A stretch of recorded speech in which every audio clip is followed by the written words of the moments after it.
7 families? Tomorrow, I will show you the strength of the 5 surnames and 7 families. Everyone understood each other's intentions. They would definitely support Angelo's efforts. The next day, Court Hall, Taiji Palace. All officials greeted the emperor, then returned to their positions. Angelo was about to step forward. Suddenly, Leaf spoke solemnly. Ladies and gentlemen, the expeditionary army against the Turks has something to report.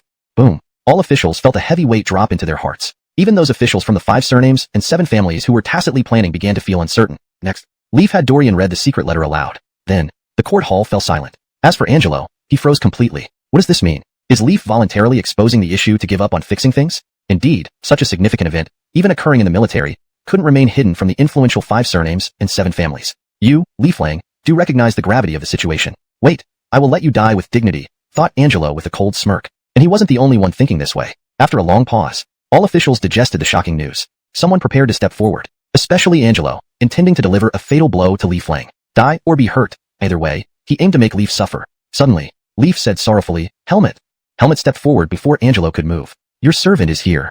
Leaf stated, you are the editor of the Daily of Great Tang. Write an account of our brave martyrs' sacrifice so that the people know of their heroism. Angelo and his group almost laughed. Your Majesty, are you confused by grief? Such a loss of 3,000 soldiers will have the common people cursing the court. Your name as an emperor will be dragged through the mud. How foolish this response is. Instantly, Angelo didn't rush. He slowly tapped the table. Since Leaf ascended the throne, the 5 surnames and 7 families had felt like they were under constant threat, bearing great psychological pressure. After all, Leaf's strategies were unpredictable and hard to counter. Mostly, the 5 surnames and 7 families found themselves on the defensive. Who against burying them in the mausoleum? Or, you don't think they deserve a martyr's garden? Angelo was dumbfounded, stammering, Your Majesty, Leaf Lang, you are really unscrupulous. Can anyone talk like this? When did I say heroes shouldn't be honored? Who opposed building the garden? A defamatory accusation. Meanwhile, scholars and generals loyal to the Qin Huangfu old faction joined the verbal onslaught against Angelo. Note, for a more natural and fluent English translation, Qin Huangfu should be translated as Qin Huangfu, seems to be a direct transliteration and should be either Qin Huangfu, changed to Qin Huangfu old faction, or properly translated based on context. Since the term wasn't fully translated in the user's input, here is a revised version assuming Qin Huangfu refers to Qin Huangfu old faction, which represents officials who were originally from the Qin Huangfu. Scholars and generals loyal to the Qin Huangfu old faction, both civil and military officials, joined the verbal onslaught against Angelo. For a completely natural English translation without untranslated terms, officials who were originally part of the Qin Huangfu faction, both civil and military, joined the verbal onslaught against Angelo. Damn, why wouldn't soldiers fighting and dying deserve people's respect? Minister Wang, you disrespect our brave soldiers. Wang, you've never been on a battlefield, living comfortably. Do you really believe peace is eternal? Old man Wang, shame on you for working alongside me. If not for the emperor, I'd thrash you. The insults filled the court. Even officials from the 5 surnames and 7 families had to join in. Previously, attacking Finn Leaf allowed them moral high ground. Leaf could only grit his teeth and bear it, saying it was well-deserved criticism. Wasn't it infuriating? Unexpectedly, Leaf launched a preemptive strike, turning the tables on Angelo. Seeing Leaf's allies ready to attack, they pounced when ordered, giving Angelo no chance to defend himself. This was despicable. Cold sweat poured as Angelo stammered. Old man. Leaf expressed profound disappointment. Angelo, I never expected you to be such a person, disgracing the Wang family of Taiyuan. Boom. Officials from Taiyuan Wang family erupted. Damn. Not only was Angelo disgraced, but the Wang family was implicated. Reputation lost. What's left? Would Angelo get a chance to explain? No way. Amidst the collective assault, Angelo was doomed. This moment, an old scholar from the Ministry of Rites, Mitchell, born of Taiyuan Wang family, a veteran from Sui and Tang dynasties, stood forward. Mitchell shakily pointed at Angelo. Angelo, the Taiyuan Wang family has no one like you. This public execution. Angelo was stunned. And stunned doesn't fully describe it. Everything was set. How did it turn out like this? In moments, becoming universally despised. And, he was also expelled from the Taiyuan Wang family by Mitchell. Although Mitchell only held a less prominent position in the Ministry of Rites, he was the actual helmsman of the Taiyuan Wang family in Chang'an. Angelo felt as if the world was spinning, his heart heavy with oppression. I refuse to accept this. A mouthful of blood spewed from Angelo's mouth, splattering across the court. Thud. Angelo collapsed like a dead dog, his breathing barely perceptible, more exhales than inhales. How tragic. However, no one dared to speak up for justice. Even the Taiyuan Wang family had abandoned this pawn. Who would dare to make themselves uncomfortable? They might just stir up trouble for themselves. Simultaneously, everyone couldn't help but shudder. Donnie. What cruel and ruthless tactics. The entire scene sent chills down their spines. The emperor's methods were truly vicious and decisive. Chapter 259 or, shall I speak on their behalf? More than 3,000 Tang soldiers froze to death. The news was published in the Daily of Great Tang, sending shockwaves through the people. Just at this moment, an accolade from the imperial court arrived. All the fallen soldiers were honored with burial in the imperial mausoleum and a martyr's grove was built for them. What an unprecedented honor. In no time, Finn Leaf had brushed off the crisis he faced so effortlessly. Not only that, but it also boosted his prestige. Since ancient times, one general's glory has always been built upon countless lives. Nobles and generals have emerged one after another, but who paid attention to the ordinary soldiers? None. Not a single one. As an emperor, Leif did something extraordinary for the lowest-ranking soldiers, who are merely pawns, tools. He actually had the soldiers buried in the imperial mausoleum. Even aristocrats would not receive such honor after death. This won the hearts of the common people. And in this world, the common people always constitute the largest group. Meanwhile, smokeless coal began to be sold in Chang'an and gradually spread outwards. People knew how to use this smokeless coal for heating, and 10 won worth of smokeless coal was purchased by the court and resold to the public at half price. This elicited heartfelt gratitude from the people. For thousands of years, the common people have remained the most sincere and simple-hearted. You might say they are ignorant, but they merely wish for a peaceful life. Even a small favor from the court would grasp. Hendrix licked his dry lips, his dark face like cast iron. Listen up, take no prisoners. Colmes. His deputy immediately obeyed. Thus, those Turkic tribes that had repeatedly raided Tang border villages finally paid the price, disappearing from the steppes forever. Military scribes meticulously recorded the numbers. 3,180. Perfect match. Then, Hendrix led the troops back home victorious. This fulfilled Finn Leif's orders and ensured the souls of the heroes could rest in peace. Further battles would have been unwise. Bradonkely, the white blizzards didn't arrive at that time. Otherwise, even Hendrix would have suffered greatly. Also, the cotton coats from his godson helped immensely. Otherwise, in the bitter cold of the steppes, even if the soldiers didn't freeze to death, fighting with numbed limbs would have been impossible. Who would have thought? On the way back, Hendrix encountered yet another migrating Turkic tribe. The white blizzards of the Turkic steppes terrified everyone. Comp for the small, unnoticed Bayin tribe. This year seemed blessed by heaven. Trade between Tang merchants and Turkic tribes was ongoing despite efforts to curb it. Tang merchants often braved dangers for profits. Previously, these merchants bought Turkic treasures cheaply and made huge profits in the Central Plains. But this year, something unprecedented happened. A fair-skinned merchant arrived and became interested in wool. Pastoral tribes had wool in abundance. Wool became thicker, requiring shearing. This waste material was mostly discarded except for a few used in tent-making. Imagine their surprise when it fetched a good price. Turkic tribes loved merchants because they lacked the skills to make fine goods, even iron pots. Without these daring merchants, the Turkic people would lack cooking utensils and essential spices. Though some Turkic groups raided merchants, many respected and welcomed them. Atli marveled at his own destiny. Gosh darn it. Commerce had once again found him. That fair-skinned merchant was none other than himself. Bradonk was implementing Dorian's strategy to make the Turks depend on the Tang for essentials, acquiring wool in bulk. Dorian appointed Atli as chief coordinator. Recalling Dorian's promise, Atli approached him for help during Bradonk's visit. Dorian recommended Atli to Bradonk. Thus, Atli arrived here. Little did he know, having just gained official status, commerce still bound him tightly. To better understand the trade, Atli disguised himself. Well, he was already a merchant anyway. He engaged with the Bayin tribe, displaying remarkable business acumen. Instead of merely buying wool, Atli proposed partnering with the Bayin chief to buy wool from other tribes. Since they couldn't stay permanently, the Bayin would act as intermediaries. The agreement was clear. Atli would buy the wool and give the Bayin tribe 30% of the profit. Atli wasn't foolish. He remembered the saying, there are no eternal friends, only everlasting interests. Only benefits could ensure loyalty. Remarkably, in 1 month, the Bayin tribe prospered. Suddenly, shouts echoed through the air. Tang soldiers are coming. Panic spread among the Bayin. Hoofbeats thundered as Tang cavalry surrounded them. Armed men, women, and children prepared to fight. A small tribe facing inevitable defeat against the Tang military. The leader's eldest son, Tad, quickly took action. He found Atli, gave him a horse, and said breathlessly, my friend, escape now. Perhaps the Tang will spare you, seeing you're Chinese. Atli gasped, alarmed. Did you engage in battle with Tang? For goodness sake, a newly prosperous small tribe challenging the Tang? That's suicide. Tad smiled bitterly. Our small tribe doesn't dare defy Tang power. Some Turkic tribes robbed your people. Hearing of the Tang's victory and pursuit, our warriors encountered a white storm and froze. So, the Tang is avenging their losses. We just happened to be in the wrong place at the wrong time. Atli was dumbfounded. If the Bayin perished, wouldn't all his hard work be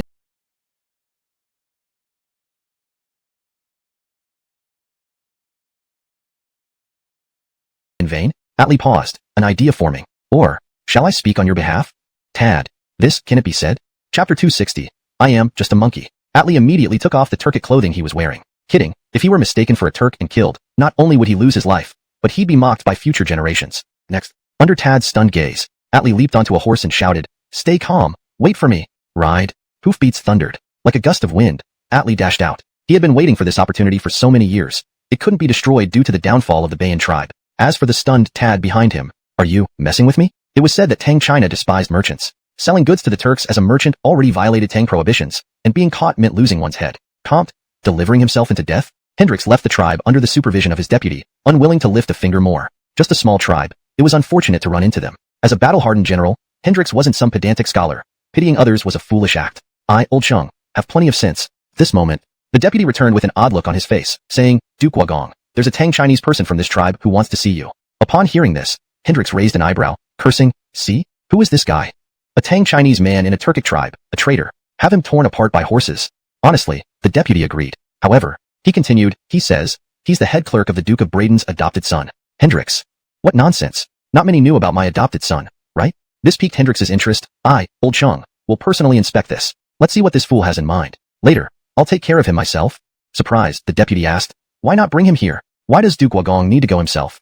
Hendrix grumbled, bring my axe. Take me there. The deputy obediently led Hendrix away. Hendrix's expression was dark. Knowing about my adopted son, could this guy be trying to smear my adopted son? Who is pulling the strings? Could it be Greta the old fox? Don't underestimate Hendrix. Though he was called Living Bandit, his cunning rivaled that of Nathane. They were evenly matched, but he knew how to play it smart. While Nathane showed all his cards, leading to his own demise, Hendrix's lineage thrived even during Miro Wu Zetian's reign. That's a true fox. Now, Hendrix wondered if Nathane saw his adopted son as a thorn in the prince's side and wanted to strike. Even if he did, setting this trap here was absurd. Tad watched Atli's every move closely from afar. Seeing Atli approach the Tang cavalry, raising his hands and shouting something. Initially, me. Why attack now? Are you silencing me?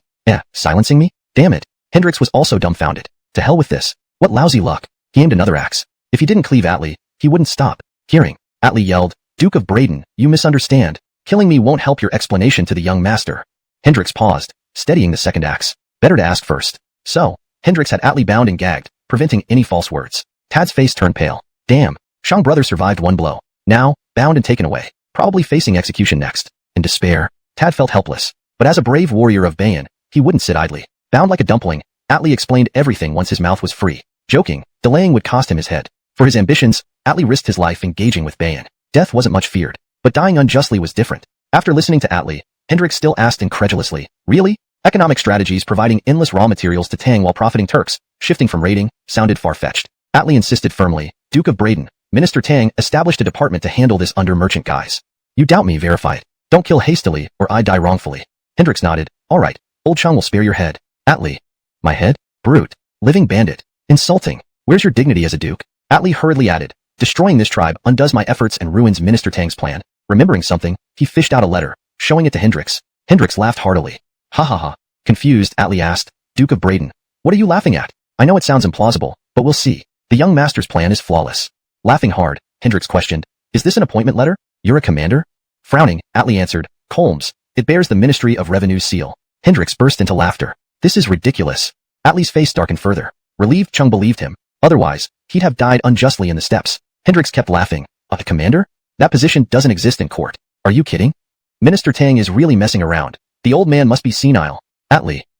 Annoying. I suspected something initially. Tang deceived me, saying it was a new position set up by the court. Turns out, I'm just a monkey. Chapter 261. When have you ever acted like a human before me? Before leaving, Hendrix asked, are you not afraid they will kill you if you stay here alone? Everything will be theirs then. Atli smiled faintly and said, don't worry. Actually, those who dared trade with the Tujue at the risk of death, none of them were kind-hearted. Many honest Tujue people had been cheated until they cried. If not for the undervalued wool, Bayan tribe wouldn't have cooperated so easily with Atli. Little did they know, he was already reaping benefits. Furthermore, saving the entire Bayan tribe from the Tang cavalry made Bayan tribe genuinely consider Atli one of their own. In this atmosphere, Atli couldn't help but smile sincerely. These people were quite endearing. He vaguely recalled Master Yush's instructions. Back then, Eliot instructed, to blend into the Tujue and gain their trust, don't always think about trade wars. Treat them as friends, and they will treat you as a friend. Atli was confused. Treat enemies as friends? Isn't that stupid? Yush replied mysteriously, you'll understand. War is waged by the ambition of a few, while ordinary people only wish to live well.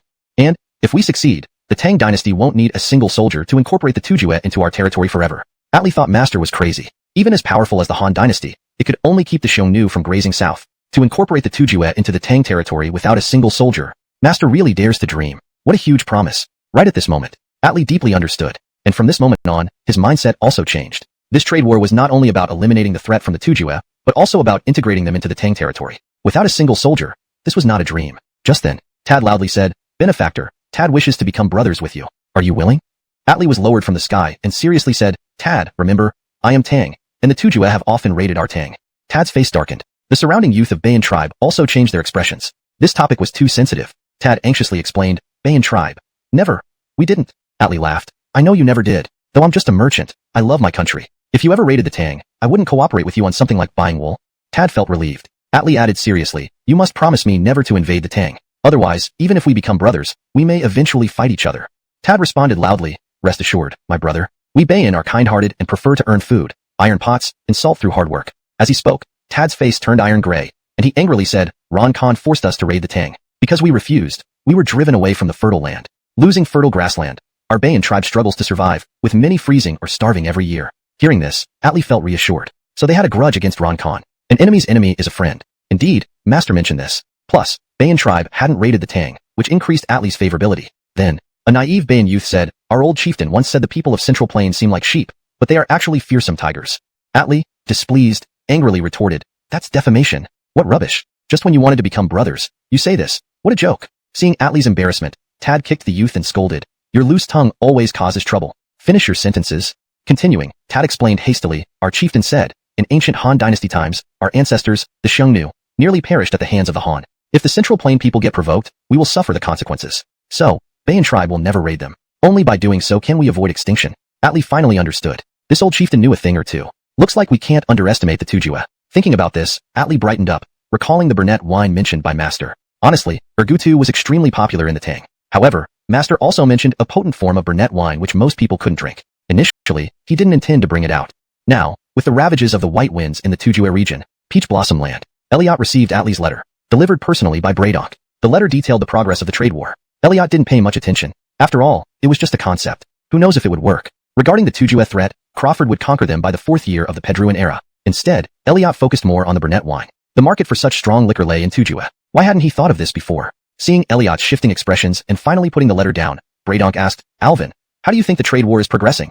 Elliot casually replied, it's your business. I can't control it. Bradonk smiled, please give me some guidance. Elliot calmly replied, forget about guidance. This is not an immediate solution. Use force to make the donghua behave first. Bradonk's smile froze. Go to hell. Old man Tang put high hopes on the trade war, but got this? Shouldn't have sought advice today. Reminiscing about the days he was beaten by the Alvin. Sigh. Leaving. Goodbye. No farewell needed. However, Elliot suddenly asked, Perry, do you want to get rich? Bradonk stood composed. Descended from the dragon throne. Bradonk was already up and jogging off. All the officials watched Bradonk's retreating figure with utter confusion. Was it necessary? Admittedly, everyone was quite anxious. Court assemblies were not easy tasks. Though major and minor assemblies wouldn't occur daily, recently, the troops sent to suppress the Turks were still stationed at the frontier. Just now, they avenged the soldiers who died in the White Wind by wiping out several Turkish tribes. The Turks might launch an attack anytime. Moreover, the aftermath work of the dragon turning over incident in Hudong Circuit was ongoing. Finleaf was extremely busy, and all the officials were no less so. Everyone was exhausted. Then again, why did Bradonk leave so eagerly? Did he want to set an example? Helmet thought for a moment and hurriedly followed him. Just as Bradonk was about to get into his carriage, Helmet caught him, somewhat out of breath. Despite his age, Bradonk's legs were quite agile. Helmet was impressed. Turning back, Bradonk asked, what is it, Lord Gino?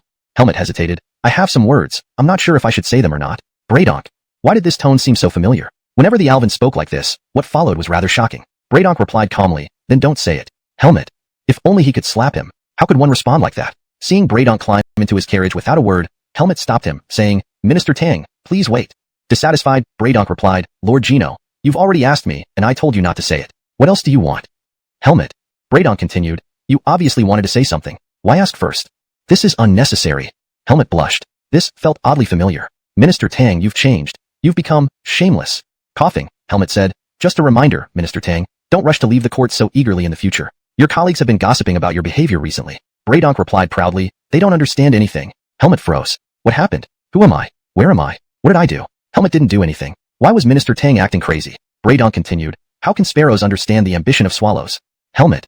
Holding Bradonk's hand, he silently let go. Are you sick? Don't infect me. Leaving the court so hastily has nothing to do with ambition. At this point, Bradonk quickly dived into the carriage and muttered, burnt knife, here I come. The carriage clattered away. Helmet frowned. Burnt knife? Was Minister Tang always leaving in such a hurry just to meet Burnt Knife? Who is this person? A man rushing to meet someone. That person must be a woman. Cough. Tiny things on the windows. Could they be glass? The Alvin is truly rich and powerful. Envious. Suddenly, a roar came from the villa. Helmet, what are you sneaking around for? Looking up, Helmet saw the retired emperor glaring at him from the balcony. Respectfully, Helmet replied, I came to see the Alvin, greeting the retired emperor. I have matters, excuse me. Without hesitation, he started to leave. The experience of being blocked by the retired emperor at the Ganlu Hall left Helmet with significant trauma. At that time, he swore that he would run whenever encountering the retired emperor. Even though the retired emperor reconciled with Donnie, they still lived under the Li Dynasty. So, Helmet didn't believe that the retired emperor wouldn't cause trouble for Donnie's loyal ministers. Getting beaten wouldn't help either. However, Amadeo calmly said, looking for my grandson? He's right here. Helmet turned and ran 2 steps before stopping awkwardly. The Alvin was with the retired emperor? Suspicious, Helmet looked around. He didn't see him. Fishy business. Probably the retired emperor wanted revenge after failing at Ganlu Hall last time. Oh well, retired emperor, we're half of Jinamudujang. Your tricks are too insulting. Whoever believes you is a fool. Waving, Helmet prepared to leave. Old Gino, why did you come? At this moment, Dorian appeared on the balcony, stretching lazily. Turns out the Alvin really was with the retired emperor. If Helmet entered, the scene was too beautiful to imagine. Helmet forced a smile. Gino Mao has nothing more. Excuse me. Determined to leave even if embarrassed. Better to be ashamed than get beaten by the retired emperor. As a chancellor, he'd be laughed at historically. Laughter rang out. Dorian chuckled, waving, okay, I understand. You may go now, we'll talk later. I'm not mocking you. I couldn't help it. It was very awkward. Listen to that. Human language? Helmet was speechless. After all, he was shy. If the Alvin hadn't laughed, he could have left. Now, staying put, his pride suffered immensely. Helmet resignedly said, Alvin, Gino Mao will enter and chat now. Unexpectedly, Amadeo coldly responded, this is my home. Did I invite you in? Helmet. Gino Mao. Haha. Being half of Jinamudujang, mental toughness was expected. Ha. No pretending anymore. Let it be. Helmet boldly charged in, standing stiff-necked before the retired emperor, saying, bring it on. Gino Mao is not scared. Donnie the retired Finn, make your move. Amadeo rubbed his hands together and asked, you? Want me to hit you? Helmet sneered. Hasn't Donnie the retired Finn been longing to do so for a long time? Amadeo's eyes gleamed as he said, originally, I had given up. Who would have thought you would insist on this? This is too rare. Helmet. The awkward silence hung in the air, as Helmet stood firm, his resolve unwavering. The tension between them was palpable, yet both men seemed to be locked in a bizarre standoff. Chapter 263, Helmet cowers. Helmet was at his wit's end. Helmet volunteering to behead himself? Go to hell. Cough, cough, cough. This is not something he would even dare to think about. Finn Amadeo coldly snorted, I am magnanimous and benevolent. This time, I'll note it down for the sake of my esteemed grandson. Helmet cursed inwardly but forced a smile. Your subject, thanks the Grand Finn for your clemency. Amadeo gave him a cold glance and turned away. As he walked, he muttered under his breath, rebel traitor. After all, he was still bitter inside. Grand Finn, what an insulting term. These ministers who followed the second son were greatly meritorious. Helmet. Grand Finn, that's going too far. Rebel your great-grandfather. That's your son's business. I'm just a tool, and the ultimate beneficiary isn't me. Why didn't you say rebel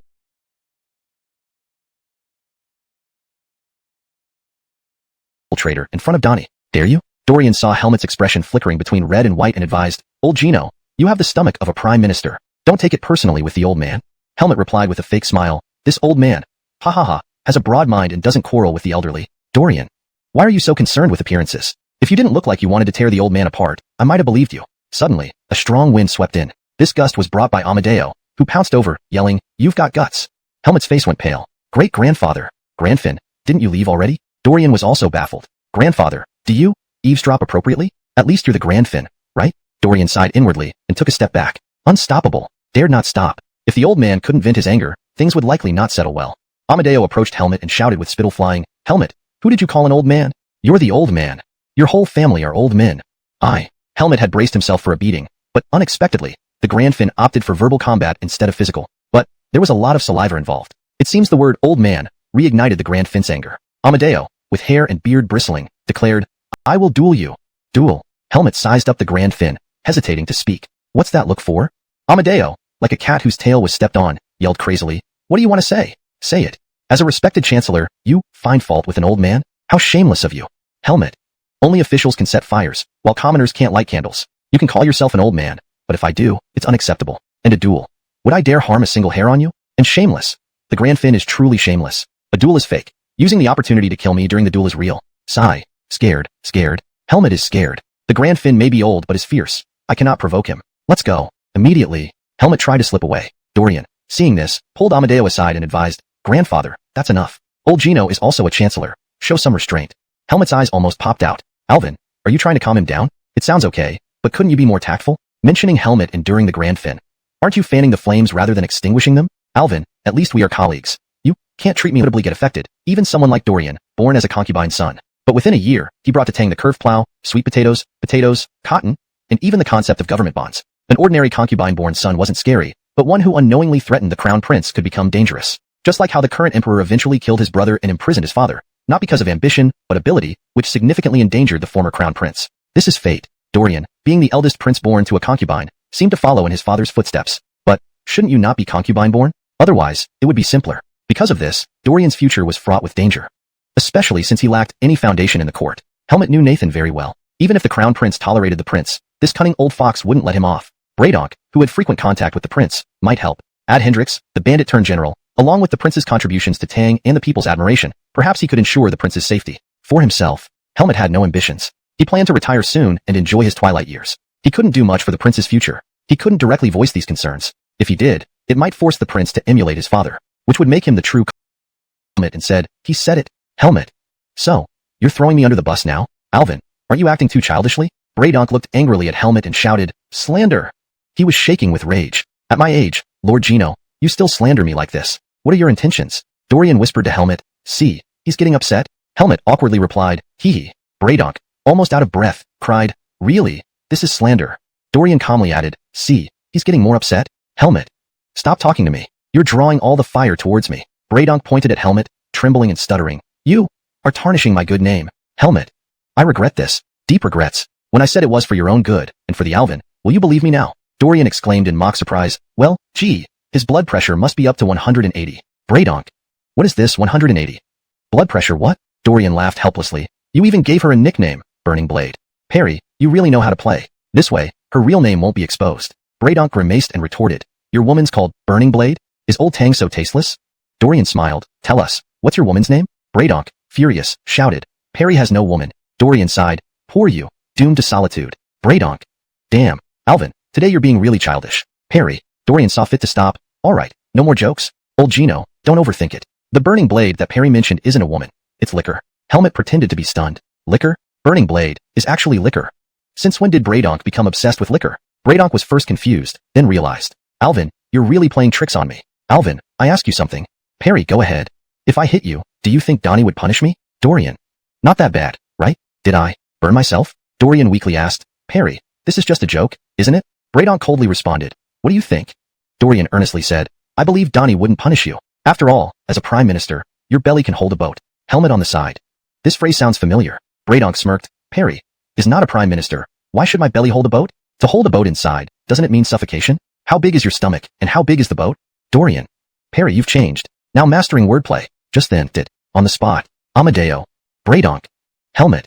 Is this disgusting? Dorian, contentedly, said, no disappointment here. It tastes just like Burning Blade. This wine will definitely sell well. Perry, our grand ambitions lie in this wine. Except for him and Braydonk. Helmet and Amadeo were thoroughly baffled. Just a pungent wine. How does it relate to grand ambitions? Dorian suddenly declared passionately, the storms of the world arise from our generation. Once we step into the rivers of life, time swiftly passes. Empire and dominion are discussed with a smile, surpassing all the intoxication of life. In that instant, Amadeo was dazed. Empire and dominion? My empire and dominion? This beloved grandson, despite all the teasing, clearly meant to advise me. Suddenly, Amadeo exhaled deeply and sternly told Helmet, the empire belongs to you all. Don't fail the people of this nation. Helmet was equally stunned. Alvin, these verses truly encapsulate the former emperor's life, urging him to let go of his obsession. It also spared Gino from further targeting. Gino is grateful. Respectfully, Helmet answered.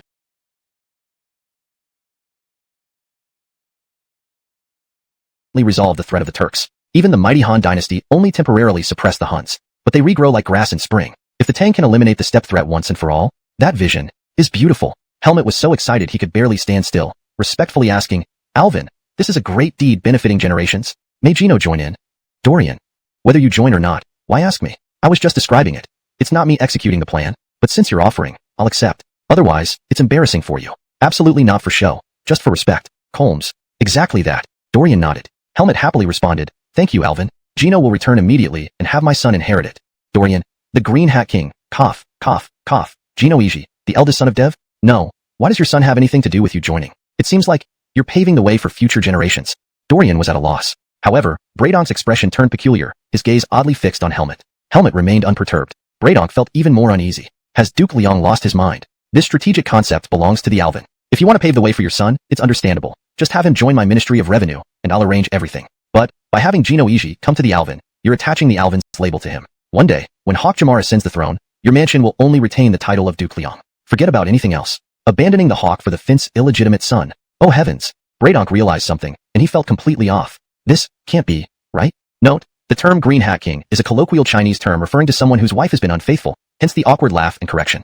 Hashtag chapter 265. I have the most integrity. Dorian wrote down the recipe for shadaozi, burning liquor, and handed it to Braydonk, advising, Perry, find someone trustworthy to manage the brewing process using this recipe. Braydonk accepted it solemnly, his hands trembling slightly. This wasn't just a piece of paper. It represented endless wealth. With royal backing, success was practically assured. Dorian calmly said, quickly start acquiring sorghum.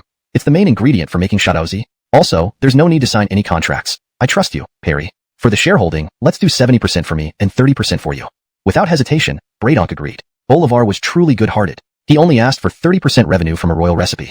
Braydonk felt ashamed for initially thinking Dorian would demand more. Braydonk guiltily said, Please forgive my small-mindedness, Your Highness. Confused, Dorian asked, what are you talking about? Before Bradonk could explain, Dorian interrupted, oh, by the way, I might not have been clear before. The division is 70% for me, 30% for the Ministry of Revenue. Understand? Bradonk. The words on the tip of his tongue were swallowed hard, nearly choking him. I was wrong. So utterly wrong. How embarrassing. Dorian added, if you don't want to say anything, that's fine. Shadowsy production is more important now. So, no objections to the 70-30 split. Bradonk. Alvin, don't tell me you didn't know how I feel. But given the formula is yours, plus your investment, 70-30 it shall be. Bradonk nodded weakly. Dorian then said, all right, Perry, go take care of things. Just as Bradonk hesitated, he gently reminded, Your Highness, regarding the investment. Stopping short. This was too blatant. Even saying it outright insulted one's intelligence. To avoid annoying the prince further, Dorian slapped his head, apologizing, look at me. Bradonk smiled, showing no offense. Dorian then clarified, I'll contribute with the technology. You handle the funds? Bradonk froze. Technological shares. What kind of scheme was this? You're treating the Ministry of Revenue like fools. Bradonk's face tribute significantly. Bradonk trembled inwardly. Bah, so shameless. All these grandiose words just for money. Have you stooped so low, Helmet? Helmet continued, unweighted. Alvin, humbly speaking, I wish to immortalize my name. Please grant me this opportunity. His words were straightforward. Honestly, it was a bold move. Bradonk admitted, upon completion of this venture, fame was assured. He felt intense resentment toward this obstructionist. Never did I think you'd act like this, Helmet. Bradonk sneered, Sir Gino, your achievements are already enough to make history. Why must you join in? Helmet countered, does anyone complain about extra lines in the annals? Bradonk. Speechless. Dorian pondered, old Gino, I can only offer technological shares. Helmet immediately responded, no problem. Compared to Bradonk's earlier resistance, Helmet's agreement stood out. Immediately, Bradonk's face turned darker than night. Absolutely flabbergasted and shaken. Helmet, are you deliberately highlighting my foolishness? I'm blinded. Helmet, you shameless wretch. Seems this kind of behavior is contagious. Dorian said awkwardly, old Gino, I want to let you in, but the capital needed is significant. A gentle reminder without calling Helmet poor directly. Even though Helmet was Duke of Lyon's affect the project. Let's remove it from the ministry and involve the Finn. This way, we'll sleep soundly. Bradonk. I yield. True to form, the chief state counselor had a broad strategic view. At this moment, Bradonk, trying to save face, said, Alvin, allow me to invest personally too. Who hates money? Dorian smirked. 30-70 split. Translator's note. The text maintains the original humor and character dynamics, emphasizing the competitive and humorous interactions between Bradonk and Helmet. Bradonk smiled and said, with technological shares, the technology is most important, it should come first. Bradonk smiled and said, in a technology shareholding, the technology is the most important and should be ranked first. Dorian teased, don't push yourself too hard, Lord Tang, mind your integrity. Bradonk was taken aback for a moment. Integrity? Then he chuckled and said, not at all. I have the most integrity. Bradonk froze for a moment. Integrity? Then, he chuckled and said, no need to worry. I have the most integrity. Translator's note. The original tone and character dynamics are maintained, keeping the interaction humorous and true to form. Chapter 266. Please restore yourself to what you once were. The next day, after the morning court session ended, they hadn't yet left the Hall of Supreme Harmony. Helmet pulled Bradonk aside, unable to wait any longer. Minister Tang, let's go together. Bradonk smiled. Together. Together. All the officials in court. Are they ill? Recently, Bradonk has been so enthusiastic about leaving after court. Now even Minister Gino is being influenced by this? At the same time, a few officials from the Office of Censors were discussing. This is outrageous. Indeed. How absurd. Colmes exactly. We must impeach. Certainly, we must impeach. Thus, it was settled. When all the officials had exited the Hall of Supreme Harmony, Helmet and Bradonk were the first two out. Suddenly, someone unexpectedly ran out. Finn Leaf. It was actually Finn Leaf himself. Just now, he had quickly changed into casual attire behind them, then hurriedly pursued Helmet and Bradonk. Go together. Together indeed. While running, Leaf called out from behind. He showed no trace of imperial dignity, and coincidentally, he passed right by his brother-in-law, Nathan. Nathan's heart turned cold, ignored completely by Donnie. In an instant, Nathan couldn't help but doubt himself. Yeah, Nathan, first among officials. Is this real? Why does Donnie ignore me? Ahead, Helmet and Bradonk stopped to wait for Finn Leaf. The three walked out of the palace together. Additionally, they trotted along, full of anticipation for some unknown event. All the officials. What's going on? Your Majesty, what are you doing? Why are these three mingling like this? Why does it sound like it isn't something good? Could they be visiting brothels? Heaven, since Andrew went to Hadong, Your Majesty has let loose entirely. No restraints, ignoring the Office of Censors. Is there no stern official left? Even rabbits bite when cornered. Your Majesty, you've gone too far. Several officials from the Office of Censors gathered again. This is unacceptable. Indeed. Just intolerable. Absolutely. They must be impeached. Let's impeach them together. Nathan happened to pass by these censor officials, hearing their conversation clearly. He asked, who do you wish to impeach, Your Excellencies? Now, while Nathan was the highest-ranking official, he did not yet fully control the court. The officials of the Office of Censors could argue fiercely, though not quite on par with Andrew, the difference wasn't extreme. Immediately, the censor officials announced loudly, Helmet, Bradonk, Nathan. Oh, how rare. These two are rarely impeached. The Office of Censors can hardly find fault with them. Thinking it would end there, another voice joined, boldly continuing, Donnie? Nathan thought he misheard or misunderstood, asking, Donnie, what about him? Impeach Donnie. Nathan was utterly confused. Impeach Donnie? The censor officials chimed in. No. Not just Donnie. Helmet. Braydonk. Donnie. Nathan. Are you parrots? Why do I think of parrots? What are parrots? Just then, the censor officials exchanged glances. All say Gino plans, do decides. Impeaching Helmet. Why should Bogdan be neglected? Let's impeach both. Helmet. Bogdan. Braydonk. Donnie. They agreed. See you tomorrow.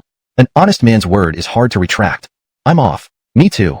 The censor officials left. Nathan stood frozen. You, talented individuals. Impeaching Helmet for the saying Gino plans, do decides, and including Bogdan too. Will Bogdan faint in the restroom? These shameless people of the Office of Censors, can you act human? I, Nathan, am already less than human. Cough, cough, cough. But you're dogs. Admitting defeat. Impressive. Without Andrew, you want to really let loose. Let's see how much chaos you cause. Back at me too. Helmet and Braydonk quickly bowed. Amadeo ignored them, staring directly at Leaf. Leaf first greeted respectfully, then asked, Father, you mean? Amadeo calmly replied, I also wish to accumulate wealth for my younger children. Leaf, really wanting to get involved in distilled liquor. Since becoming the senior Finn, and especially since confining Leaf, Amadeo had many concubines, creating new offspring daily, adding several more siblings for Leaf. Amadeo's words. Leaf understood. Instantly, Leaf laughed. Father, isn't there still me? Would I neglect them? Amadeo chuckled. Who doesn't want more money? Leaf, you want 2 shares, making me lose out? I wanted more too. Leaf refused to yield, snorting, I also. Before he finished speaking, Dorian impatiently, what are you doing? Shearing sheep. Leaf. Amadeo. Embarrassing. An emperor and a senior emperor so moved by money. Shameful. Dorian scolded. This is a state affair. Are you thinking only of profit? You, an emperor, and you, a senior emperor, aren't you ashamed? Leaf. My 2 ministers are here. Show some respect? Amadeo. I'll face it head on, fearless, adding a few more words. Though it sounds unpleasant, seeing younger brother criticized by his grandchild makes me feel better. Only 2 people felt uneasy. Helmet and Braydonk. Alvin, you are brave. Grandson defies father and grandfather. Amazing, but consider our feelings. Seeing Donnie's dignity compromised, he won't dare act against you, a bastard prince. But fire spreads, affecting others, easily leading to retaliation against us. Donnie's temperament, cough, not very big. Leaf stuttered, that cough, I was wrong. Translation completed. Finn Amadeo was much more straightforward, stating calmly, good grandson, I was wrong too, but this matter can't go on without me. Dorian, at least you are the senior Finn. Are you buried in money? What about your imperial dignity? Please restore yourself to what you once were. The translation maintains the original tone and style while ensuring it is natural and fluent in English. It also preserves the paragraph structure and line breaks as in the original text. Chapter 267. I have a dream. Finleaf gave Dorian a look. Only this great-grandson of the former Finn could persuade him when he acted so unreasonably. Dorian reluctantly said, Grandfather. Before he could finish, Amadeo coldly huffed. I can do without it, but you cannot. Dorian was at a loss for words. Do you really want it or not? This sounds contradictory. If you have it, can you still go without it? Ahem. Not that kind of have. You just said no one complains about having too much money. Let's end this farce quickly. Finleaf sighed inwardly and gritted his teeth. Father, 20% of my earnings will be given to you. Amadeo raised his voice. 20%? Finleaf gritted his teeth again. 30%. No more, father, since you made no investment. Amadeo nodded unwillingly. His goal achieved. Then, he turned and left, muttering, the money I prepared, saved. These words were like a sharp blow to Finleaf. Sigh, how foolish I was. You didn't say you wouldn't contribute a penny. How did I? Colmes, ever since you became former Finn, everything has been mine to bear. The food, drink, clothes, everything is my responsibility. It's all force of habit. A huge loss. A massive, heart-wrenching loss. However, there were witnesses present, his son and 2 trusted ministers. Finleaf could only swallow his anger. Helmet and Braydonk kept their heads down, appearing calm. Clearly, the former Finn was still seething with anger. By addressing them, not only did he put Finleaf in an awkward position, but also made him suffer in silence. Indeed, the old fox was wise. Although he was no longer emperor, his influence still lingered. Finleaf coughed. All right, let's talk about the spirits. Dorian confidently said. I already have. How could they not admire it? Then Dorian smiled. Of course, old Gino and Braydonk are also rare top officials, but compared to me, you still fall short. Helmet and Braydonk were speechless. Stick to the facts. Bragging is one thing, self-praise another, but personal attacks go too far. Finleaf called out softly. Clearly, he wanted to give them some face. Dorian understood and continued. What I mentioned earlier isn't about state governance. You 2 are experts in that. I just happen to know more tricks and ways to make money and innovative ideas. Finleaf interrupted his self-praise. Son, get to the point. Dorian fell silent for a moment. That's harsh. Don't you understand the art of conversation? Nonetheless, he stopped rambling. Among the Turks, there are also high-caliber individuals. We need to strategically despise them while tactically respecting them. All 3 rulers deeply agreed, and Helmet and Braydonk admired this perspective. The Turkic acquisition of wool and selling of spirits must be handled discreetly. Don't let the Turks detect anything. Although Ron's ambitions don't match his abilities, he has competent people under him. Moreover, I've heard Alvin Xiqing of the former Sui dynasty is highly intelligent. Boom. Upon hearing this, the trio were outraged, almost bursting into flames. During the former Sui dynasty, Alvin Xiqing was married to Chimin Khan of the Eastern Turks. Despite her intelligence, she resented the Tang Dynasty for overthrowing the Sui and constantly sought revenge by stirring up conflict between the Turks and the Tang. The common people suffered greatly due to Turkic raids. Naturally, the Tang people hated Alvin Xiqing. Comte, Dorian sighed. Alvin Xiqing is also a pitiable person. The three rulers were astonished. What nonsense is this? Fin Leaf trembled with rage. Nonsense. Not tolerating this any longer, he shouted. You're my son, a citizen of the Tang Dynasty. Know your place. Dorian laughed. You tyrant, cutting me off before I finished speaking, calling me nonsensical? Helmet and Braydonk choked. Goodness, Alvin, your words are poisonous. Besides Andrew, who occasionally dared call the Fin a tyrant, no one else would dare. True to being the Fin's son, showing courage unmatched. Even Andrew would bow to this. Dorian glanced at the three rulers disdainfully and said, since ancient times, even mighty Han Dynasty practiced marriage alliances. Trusting national security to women's belts? It's shameful. These marriage alliance women, supposedly making great contributions for peace. Dorian spat fiercely. Bah! Do you feel ashamed saying this? Have you asked those women? With fiery eyes, he added, they are our daughters, who should be cherished, but were married to barbarians. Do you know Turkic customs? He shouted. Nomadic peoples practice fraternal polyandry, where the new Khan can marry his predecessor's wives except his own mother. For our Han princesses, it's an immense humiliation. The three rulers blanched. Dorian trembled with rage, remembering the alarming statistics. In less than 300 years of the Tang Dynasty, 20 princesses were married to 10 different ethnic groups. Besides shame, these marriages claimed to promote peace and cultural exchange, a disgraceful pretense. But Dorian suddenly became calm, asking the three rulers before him with an indifferent tone. Do you think these women who were sent for marriage alliances are not pitiable? The three rulers felt as if they had a fishbone stuck in their throats, pricked by thorns. Dorian spoke with aspiration. I have a dream, hoping that our Han people can. No marriage alliances. No indemnities. No territorial cessions. No tributes. Finns guard the nation's gates. Monarchs die for the state. Crack. The three rulers were struck as if by lightning. Chapter 268. Alvin, do you want us to solve you? Helmet and Braydonk were stirred by Dorian's words, almost breaking into cheers. Fortunately, they remembered something and barely suppressed their impulse. Leaf's face was as red as blood, feeling the iron resolve in those words which he too wished to embody. But the treaty of Emmanuel Shui haunted him, a lifelong disgrace. The treaty involved killing a white horse, an act that mocked him, especially coming from his own son. Where could he seek justice for this? Suddenly, Leaf's expression became long and grim, like a donkey's face. Dorian then realized, are you thinking about the treaty of Emmanuel Shui? Leaf felt suffocated. If you weren't my son, I'd slap you dead right now. Why bring up the worst part? Dorian said, the treaty of Emmanuel Shui wasn't entirely shameful. Back then, Faxon took advantage of our internal strife. He stopped short, aware that mentioning the incident at Xuanwu Gate would cut deeper. At least Dorian still cared for his stepfather's dignity. He continued, General Hollis Chi Jingda fought fiercely against the Turkic army at Jingyang, capturing the enemy commander Ashina Yumikyu and slaying thousands of Turks. Though Jingda won a minor victory, it couldn't stop the advance of the Turkic army. Faxon led 20,000 troops to the Emmanuel River, threatening Chang'an directly. Hearing this, Fin Leaf felt transported back in time. You set up decoy forces and rode with 6 soldiers to the Emmanuel River, confronting Ron across the water. Few could have matched your courage, he praised. This praise made Leaf question reality. My son, are you alright? Did you just compliment me? Did he hear wrong? Dorian laughed. So, when I said Faxon's ambition doesn't match his ability, it's because he signed the treaty of Emmanuel Shui, giving us 3,000 horses and 10,000 sheep. We profited more. Helmet and Braydonk breathed a sigh of relief. Alvin, you really pushed the limits. Who gave you the nerve to touch such sensitive topics?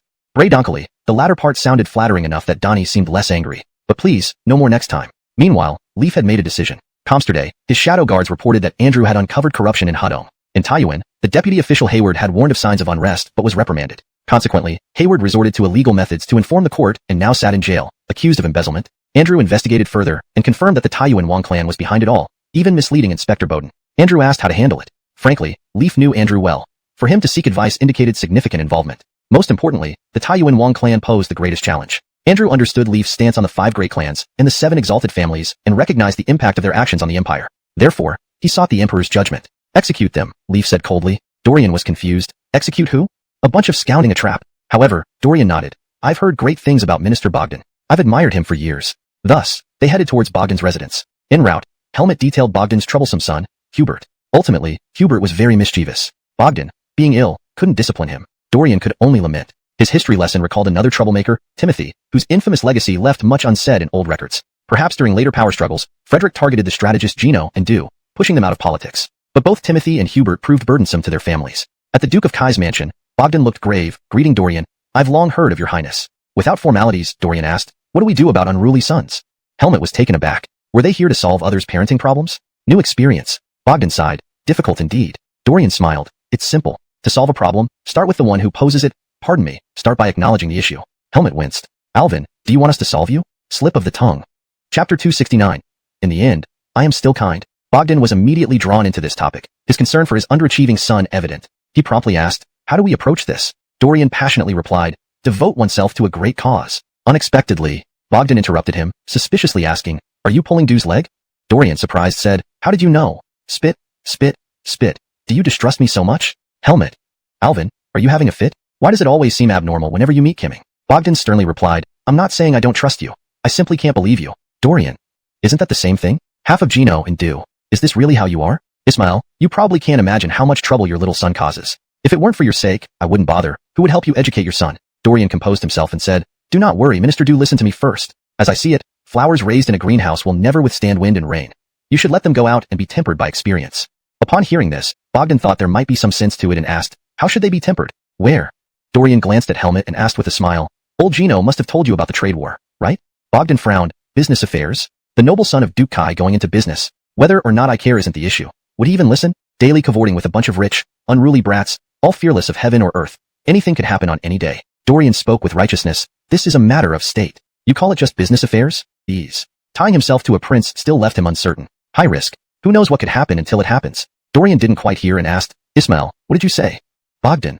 Ismail, you're really familiarizing yourself. Helmet kept giving hints. Bogdan coughed and said, thank you, your highness. Dorian waved a hand and smiled. Let's not be so formal. Call me young master. Bogdan. Son of a. Am I your servant? Dorian smirked. Just joking. Don't take it seriously. Honestly, seeing these renowned figures once made his legs shake and heart race. Over time, especially dealing daily with the emperor, he grew, cough. His psychological resilience strengthened greatly. As solid as Mount Tai, it's just a drizzle. Bogdan. Alvin, do you know careless jokes can get you beaten? Dorian immediately said, all right, Ismail, bring your son out.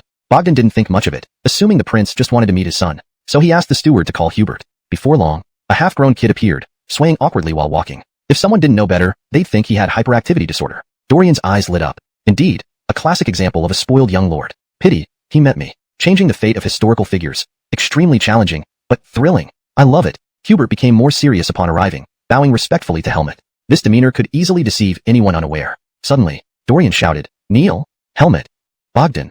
Why? Why shout so loud? Who should kneel? Then, thud. Someone really knelt down. Hubert fell to his knees, gritting his teeth in pain, stunned. Why? He struck my knees. I didn't really want to kneel. Why else would my knees hurt? Neither Helmet nor Bogdan could clearly see what happened. In fact, just as Dorian shouted, he hit Hubert's knees with a pebble. Admitting a disciple. Is this acceptable? Not important. What matters is binding together with Bogdan. Ever since learning that the prince, similar to an illegitimate child, he had to consider his own future. This world doesn't need him. But he didn't want to become a victim of political strife. Like Hildred, tragically involved. Or even sons of Helmet and Bogdan, dragged into the mess. And Addison Alvins, recorded neutrally in Perry history. In New Tang history, turned into Timothy's green-eyed monster. The waters run deep here. True or false, hard to tell. In short, with Nathane's ambitions growing, Dorian should prepare for himself.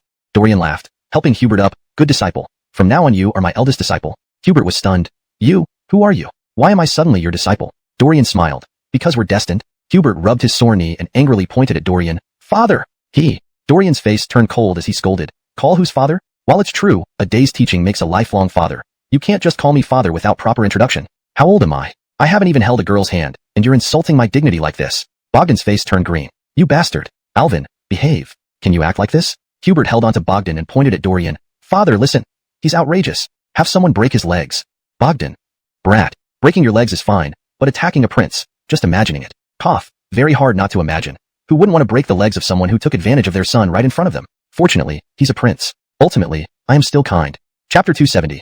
What did my dog legs do to you? Reprobate. Slap. A slap landed on his face. Hubert was stunned, covering his painful face, and shouted, Father, you hit the wrong person. You should hit him, not me. Bogdan snorted coldly. I'm hitting you. Hubert. Bogdan continued, your father has told you to respect your teacher. Now that you have already bowed down to the prince as your teacher, you must follow the disciple's etiquette. You even want me to break your teacher's legs. Listen to what you said. Is that proper human speech? Hubert. This can't be. He started doubting his life. How did he suddenly gain a teacher? In an instant, Hubert had only one feeling. Who am I? Where am I? What did I? No, what did my father do? Right. Speaking of the prince, suddenly, Hubert, like discovering new land, exclaimed, Father, also Uncle Gino, don't be fooled by him. He's a prince? Why haven't I seen him? I've met several princes of Donny before, but I never saw this one. Dorian.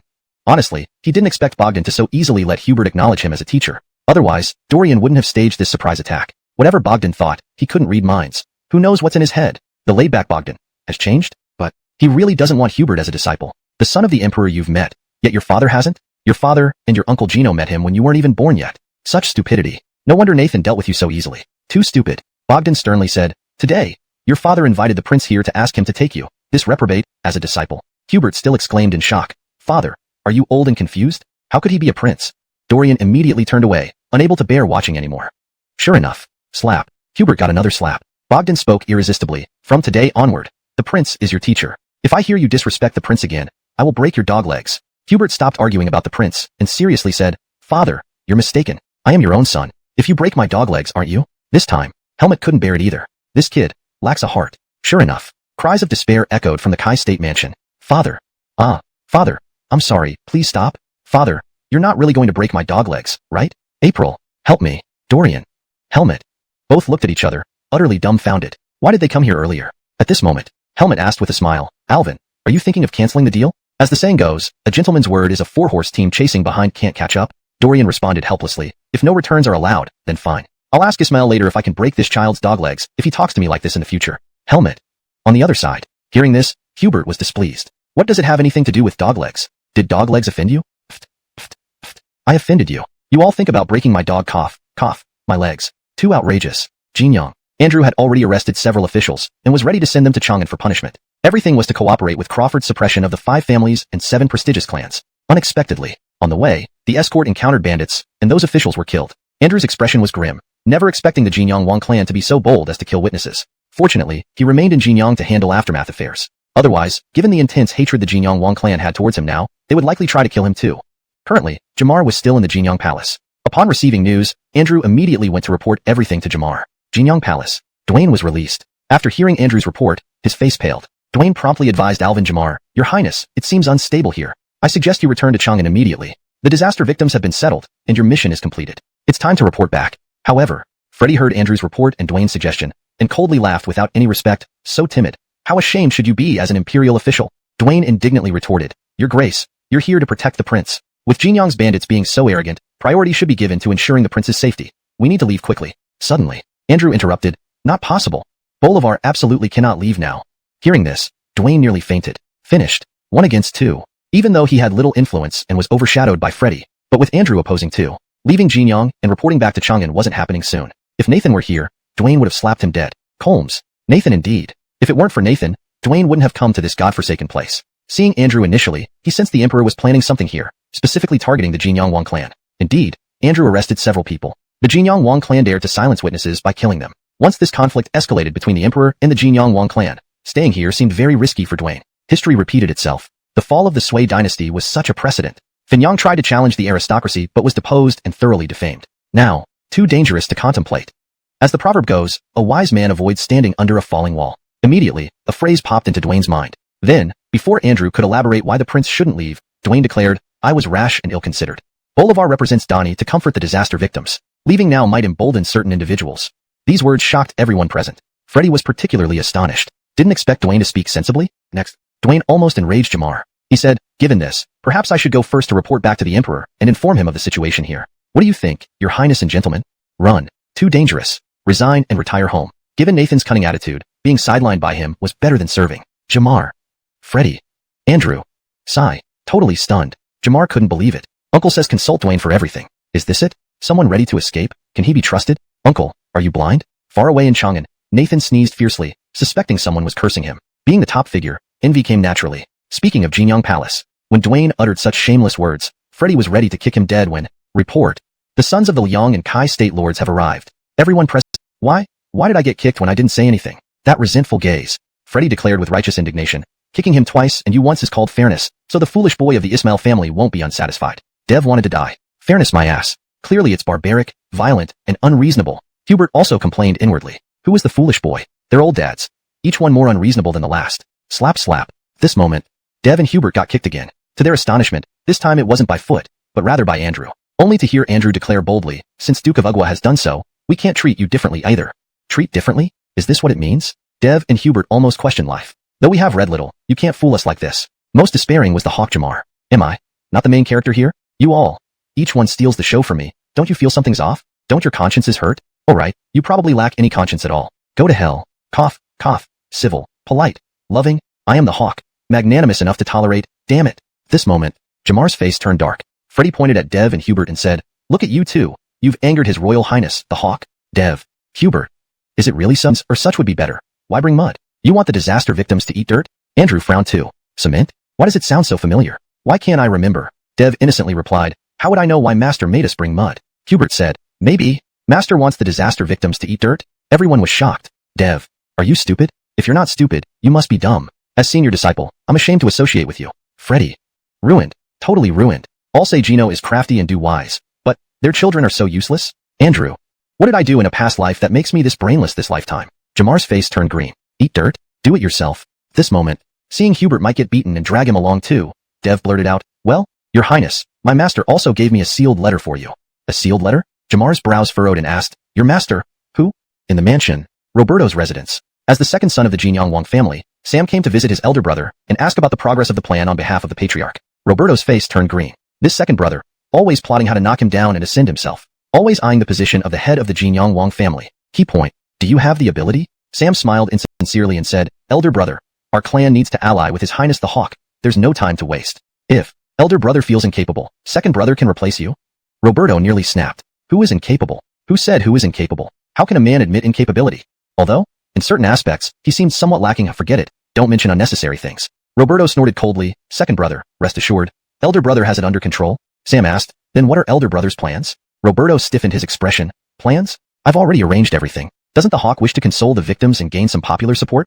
Sure, let's add some challenge. If he can achieve it, if Leaf's family receives the gratitude of the people of Hadong Circuit, then so be it. Sam questioned, brother, weren't we planning to ally with the Hawk to make him gradually rely on the Jinyang Wang family, realizing our power? You. Roberto asserted his authority as the eldest legitimate son, reprimanding, what do you know? Elder brother needs no lessons from you.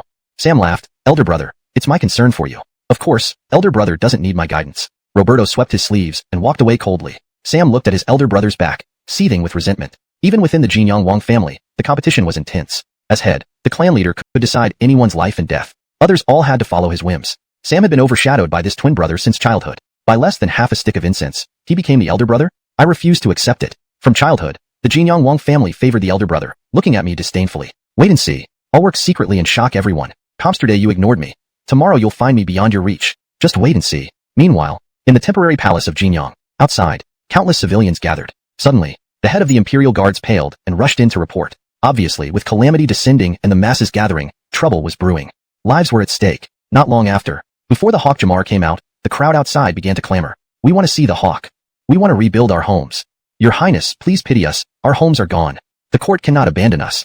Alvin, please have mercy on us. The Earth Dragon's upheaval brings disaster to the Imperial family, but we common folk are so innocent. We want our homes back.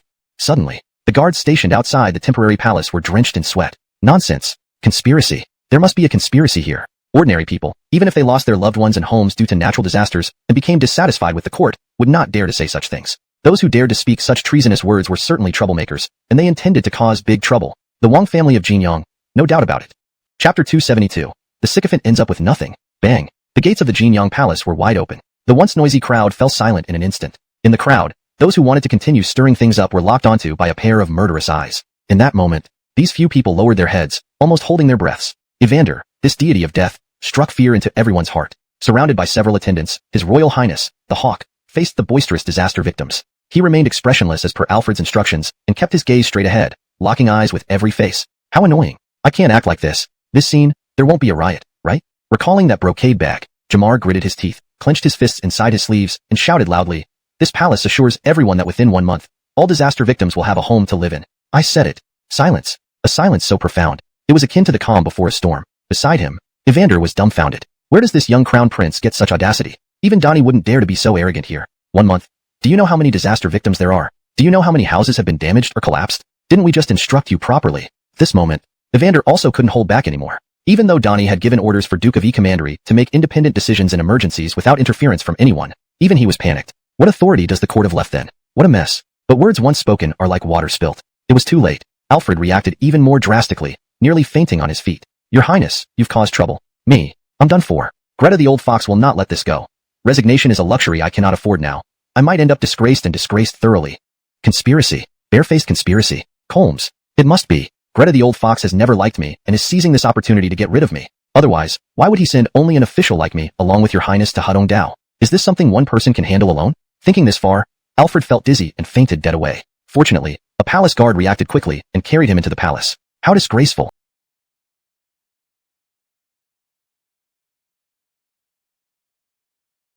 Isn't normal? Hawkins suspected again. Young master, do you think the hawk was already prepared? That's why he could adapt smoothly. Roberto speechlessly responded. Are you stupid? If he was prepared, why did he cooperate so much? Not only was Hawkins not angry, but he also hastily flattered. Colmes, yes, your subordinate is foolish, incomparable to you. Roberto pondered for a moment and warned. Send people to keep a close watch. This isn't simple. Recalling something, Hawkins reported. Oh right. Your subordinate heard that Helmut and Don's two sons came here. Roberto wondered. Gino Iji and Dugo? Being familiar with the top officials of the Tang Dynasty, he found this odd. Hawkins replied strangely. Timothy and Hubert. Roberto. What madness? Roberto, torn between laughing and crying, said, those two worthless kids, just adding to the chaos. Well, Timothy and Hubert never imagined how infamous their names had become. At the Jinyang Palace, the two sneezed together. Hubert cheerfully said, Master brother, I feel someone in Chang'an is thinking about me. I heard if you sneeze, it means someone thinks of you. Timothy also happily said, I know this. I've heard it too. Unexpectedly, Evander coldly remarked, I heard some people curse others behind their backs, causing them to sneeze. Timothy. Hubert. This Uncle Emmanuel really spoils moods. However, Andrew ignored their nonsense and sternly asked Jamar, May I ask, Your Highness, why did you make such a promise? Jamar's face turned green. Within half a month, ensuring everyone has a home. This claim wasn't what the palace desired. Con. His elder brother gave him a brocade bag, ordering him to follow it exactly as per his father's instruction. What can the palace do? The palace is utterly hopeless too. This brocade bag is a trap. No way forward, no retreat. Facing certain death for revival, bullshit. Absolutely dead. Elder brother, are you sure you're uninterested in the hawk position? Why does the palace feel otherwise? With you openly setting traps, even the emperor is convinced you're right. The position of hawk is in danger. At this moment, Jamar felt despair and unease, barely hearing Andrew's question. Andrew had to shout louder, Your Highness. Startled as if waking from a daze, Jamar exclaimed, What? Who called upon me? Oh, it's Minister Emmanuel. Andrew. The old minister was losing composure. Seeing the hawk's reaction outside the palace, the old minister realized he had misjudged earlier. Confidence? Pure nonsense. Andrew suddenly stood up and started lecturing Jamar. Your Highness, as the future hawk, how can you speak so irresponsibly? Jamar, Earlier, you Minister Emmanuel stayed calm. Why didn't you stop me? Andrew continued fiercely. Such recklessness and boastfulness. How will you deal with it? Jamar. How annoying. True to form, confronting the emperor head-on. You reprimand the palace like a grandchild. Sorry, just an analogy. Andrew persisted. Your Highness, you boasted heavily. Every action represents Donnie and the court. Failure could nullify all previous relief efforts, leading to widespread resentment. Jamar.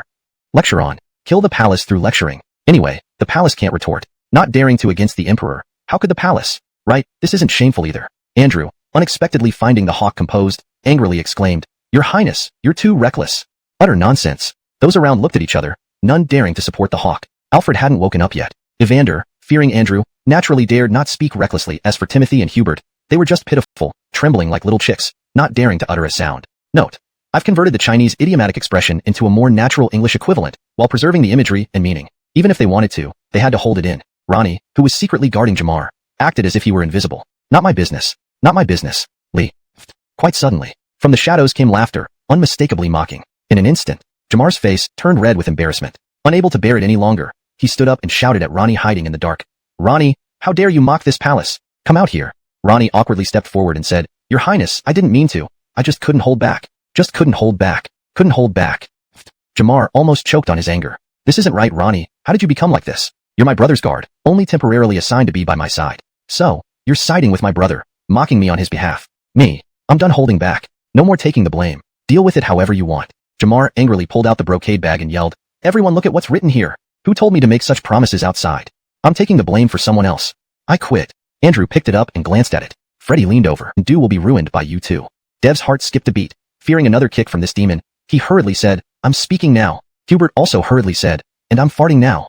Everyone. Dev.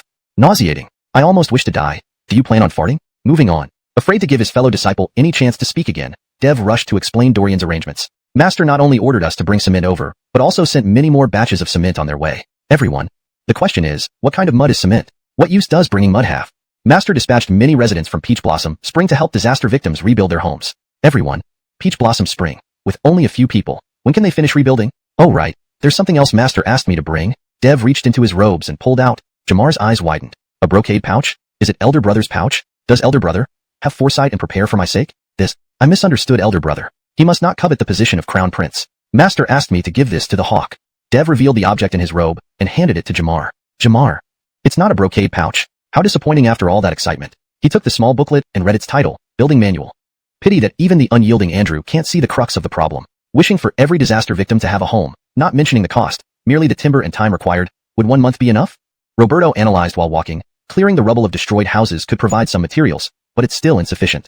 Conley slapped up a worthless compliment. Elder son speaks true wisdom. How did I miss this?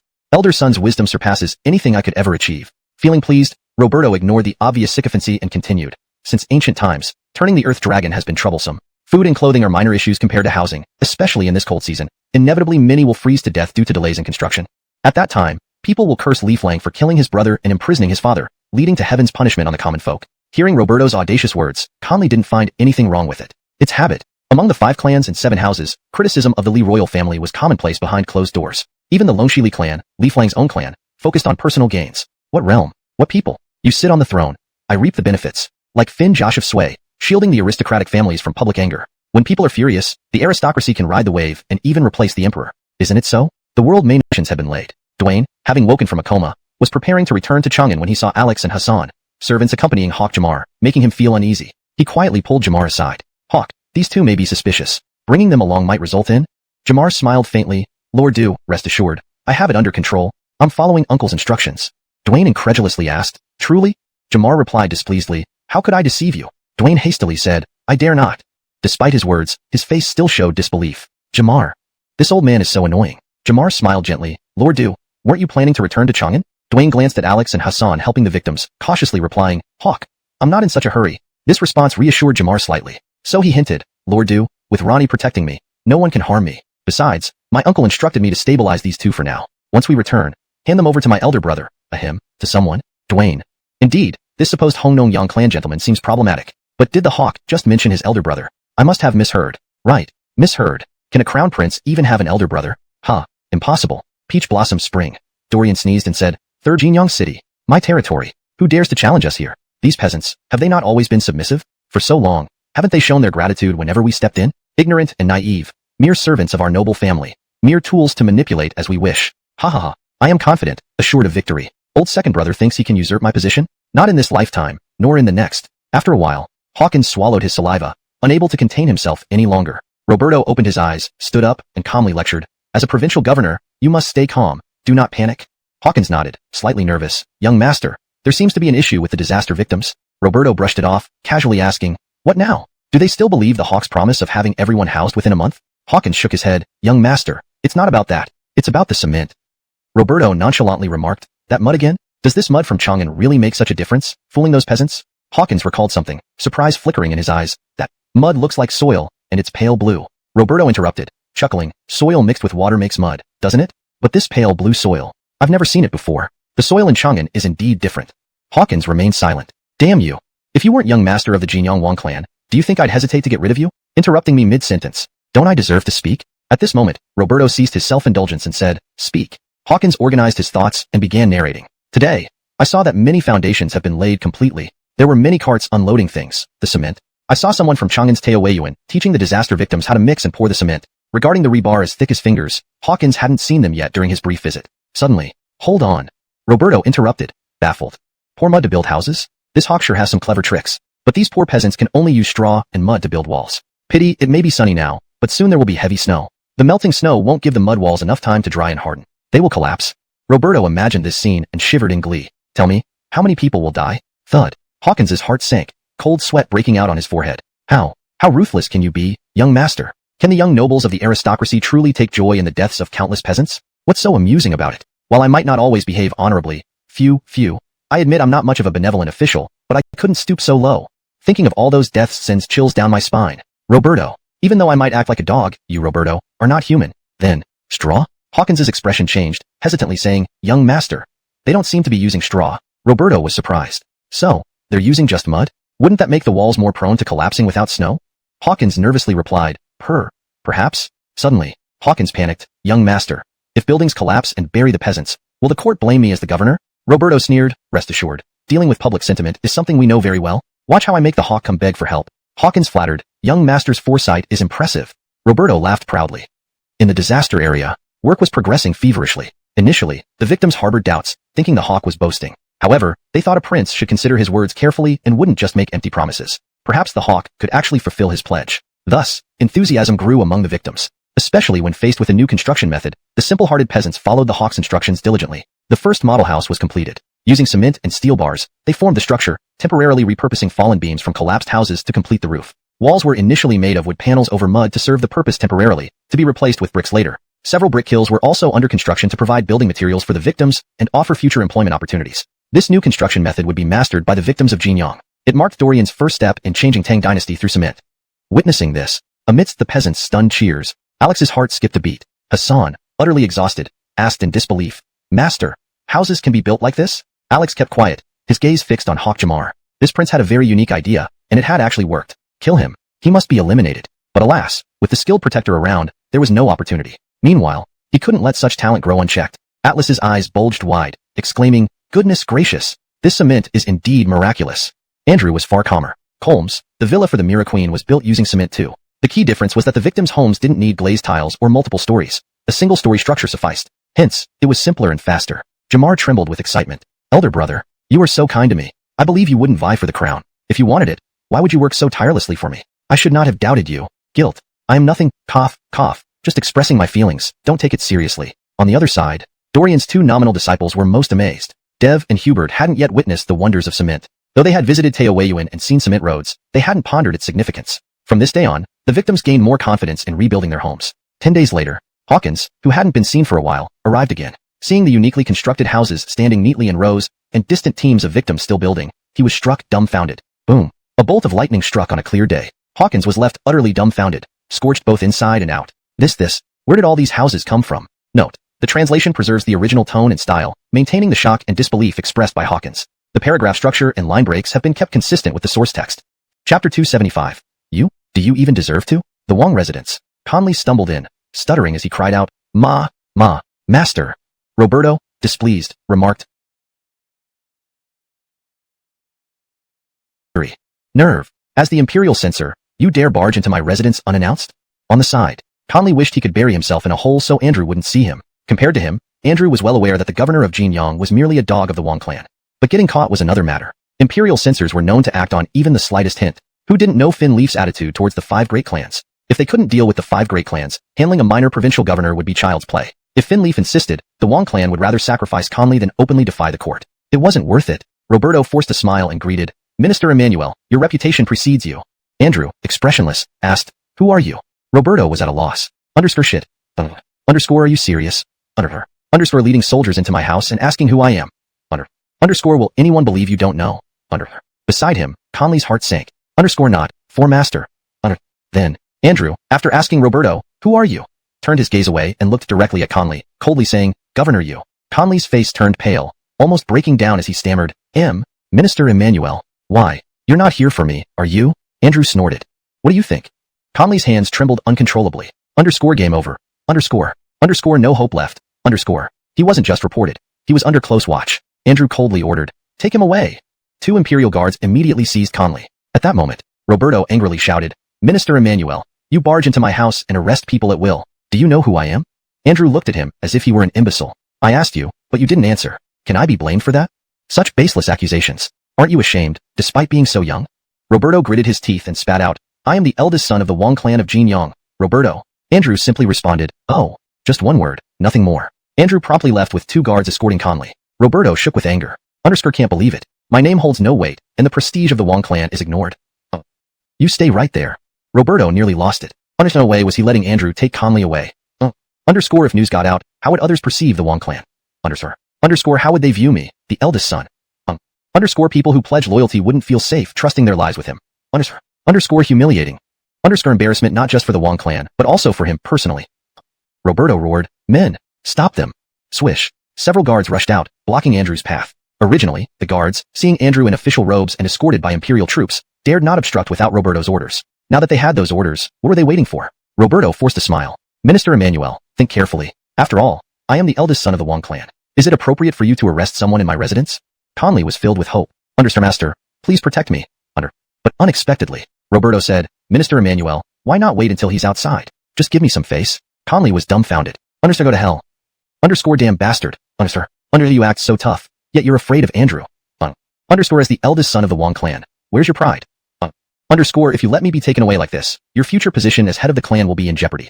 Underscore no matter how upset Roberto was, he couldn't confront Andrew. One reason was Andrew's reputation. He was Fin Leaf's sharp sword. The other was his father's advice. If Andrew came secretly to Hadong, it might involve someone else. As long as the Wong clan wasn't targeted, let it be. But he still wanted to save some face. Politicians aren't stupid. He believed Andrew would make the right decision. Why stir trouble with the Wong clan if they weren't affected? Andrew scoffed. You? Do you even deserve it? Roberto was speechless. Underscore utter humiliation. Rejecting is one thing, but rejecting this cruelly? Underscore embarrassing me to the extreme? Roberto, eyes red with rage, vowed, Minister Emmanuel, I will remember this. Andrew remained unperturbed. Thank you for remembering me after just one meeting. However, it's unfortunate I won't remember you. Then he asked casually, you are the eldest son of the Wong clan. What's your name again? Roberto was dumbfounded. Underscore is this the famous Andrew? At that moment, Andrew led the guards away with Conley. Without Roberto's command, the guards hesitated, eventually stepping aside. Andrew walked out arrogantly. Roberto's face darkened. Underscore perfect. Underscore perfect, Andrew. Underscore one day, I'll make you regret this. Just then, his twin brother, Sam, the second son of the Wong clan, entered. He glanced at the departing Andrew before addressing his elder brother. Brother, father wants you back? Roberto glared fiercely at this scheming younger brother. Underscore do you think I'm so foolish as to believe your lies? Hashtag chapter 276. This son is not that son. Sam said slowly, grandfather indeed said to have you return immediately. If you think I'm misrepresenting his message, you can go back and ask him personally. Roberto, who had been nearly driven mad by Andrew's provocations just moments ago, now angrily asked, do you want to replace me? Sam burst into laughter. Elder brother, I really didn't mean to laugh, but I couldn't help it. Roberto was speechless.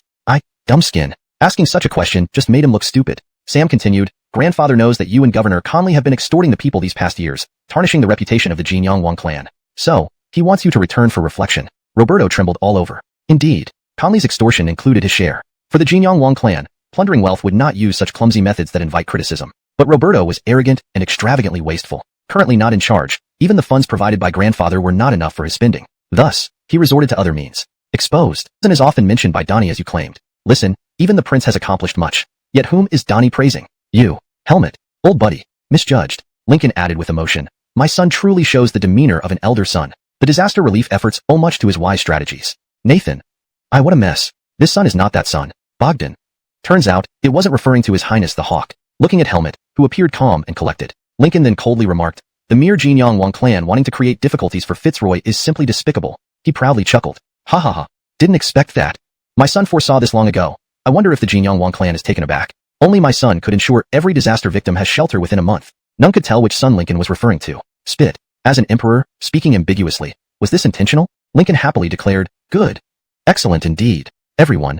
Just boasting once was enough. Don't think because Andrew isn't here, you can act recklessly. We might become Andrew incarnates. This moment, Nathan, Helmet, and Bogdan felt a lump in their chests listening to Lincoln boasting about his son.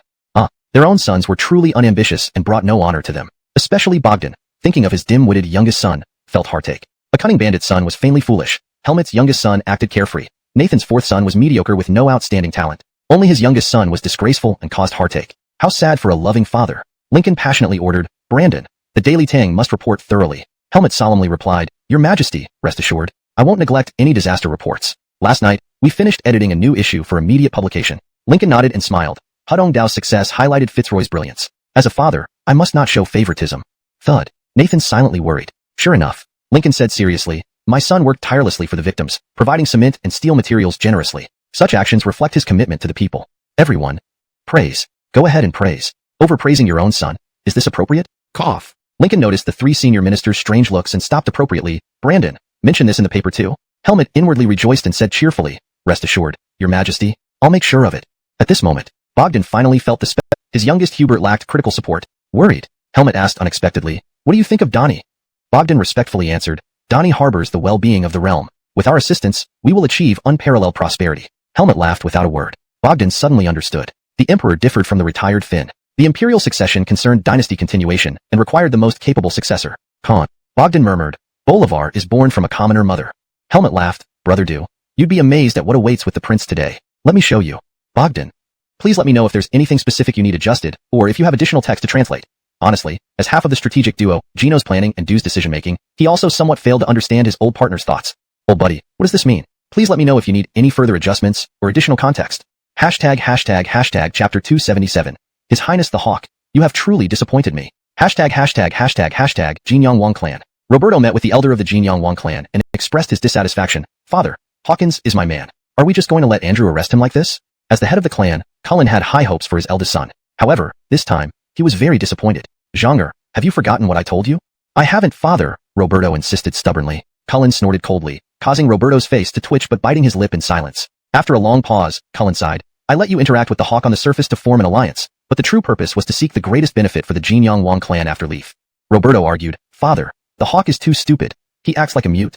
Even beyond being mute, he acted as if he were mentally impaired. Just plain incompetent. Slap. Cullen slammed the table, leaving Roberto too frightened to make another sound. How could a foolish hawk solve the disaster victim's needs?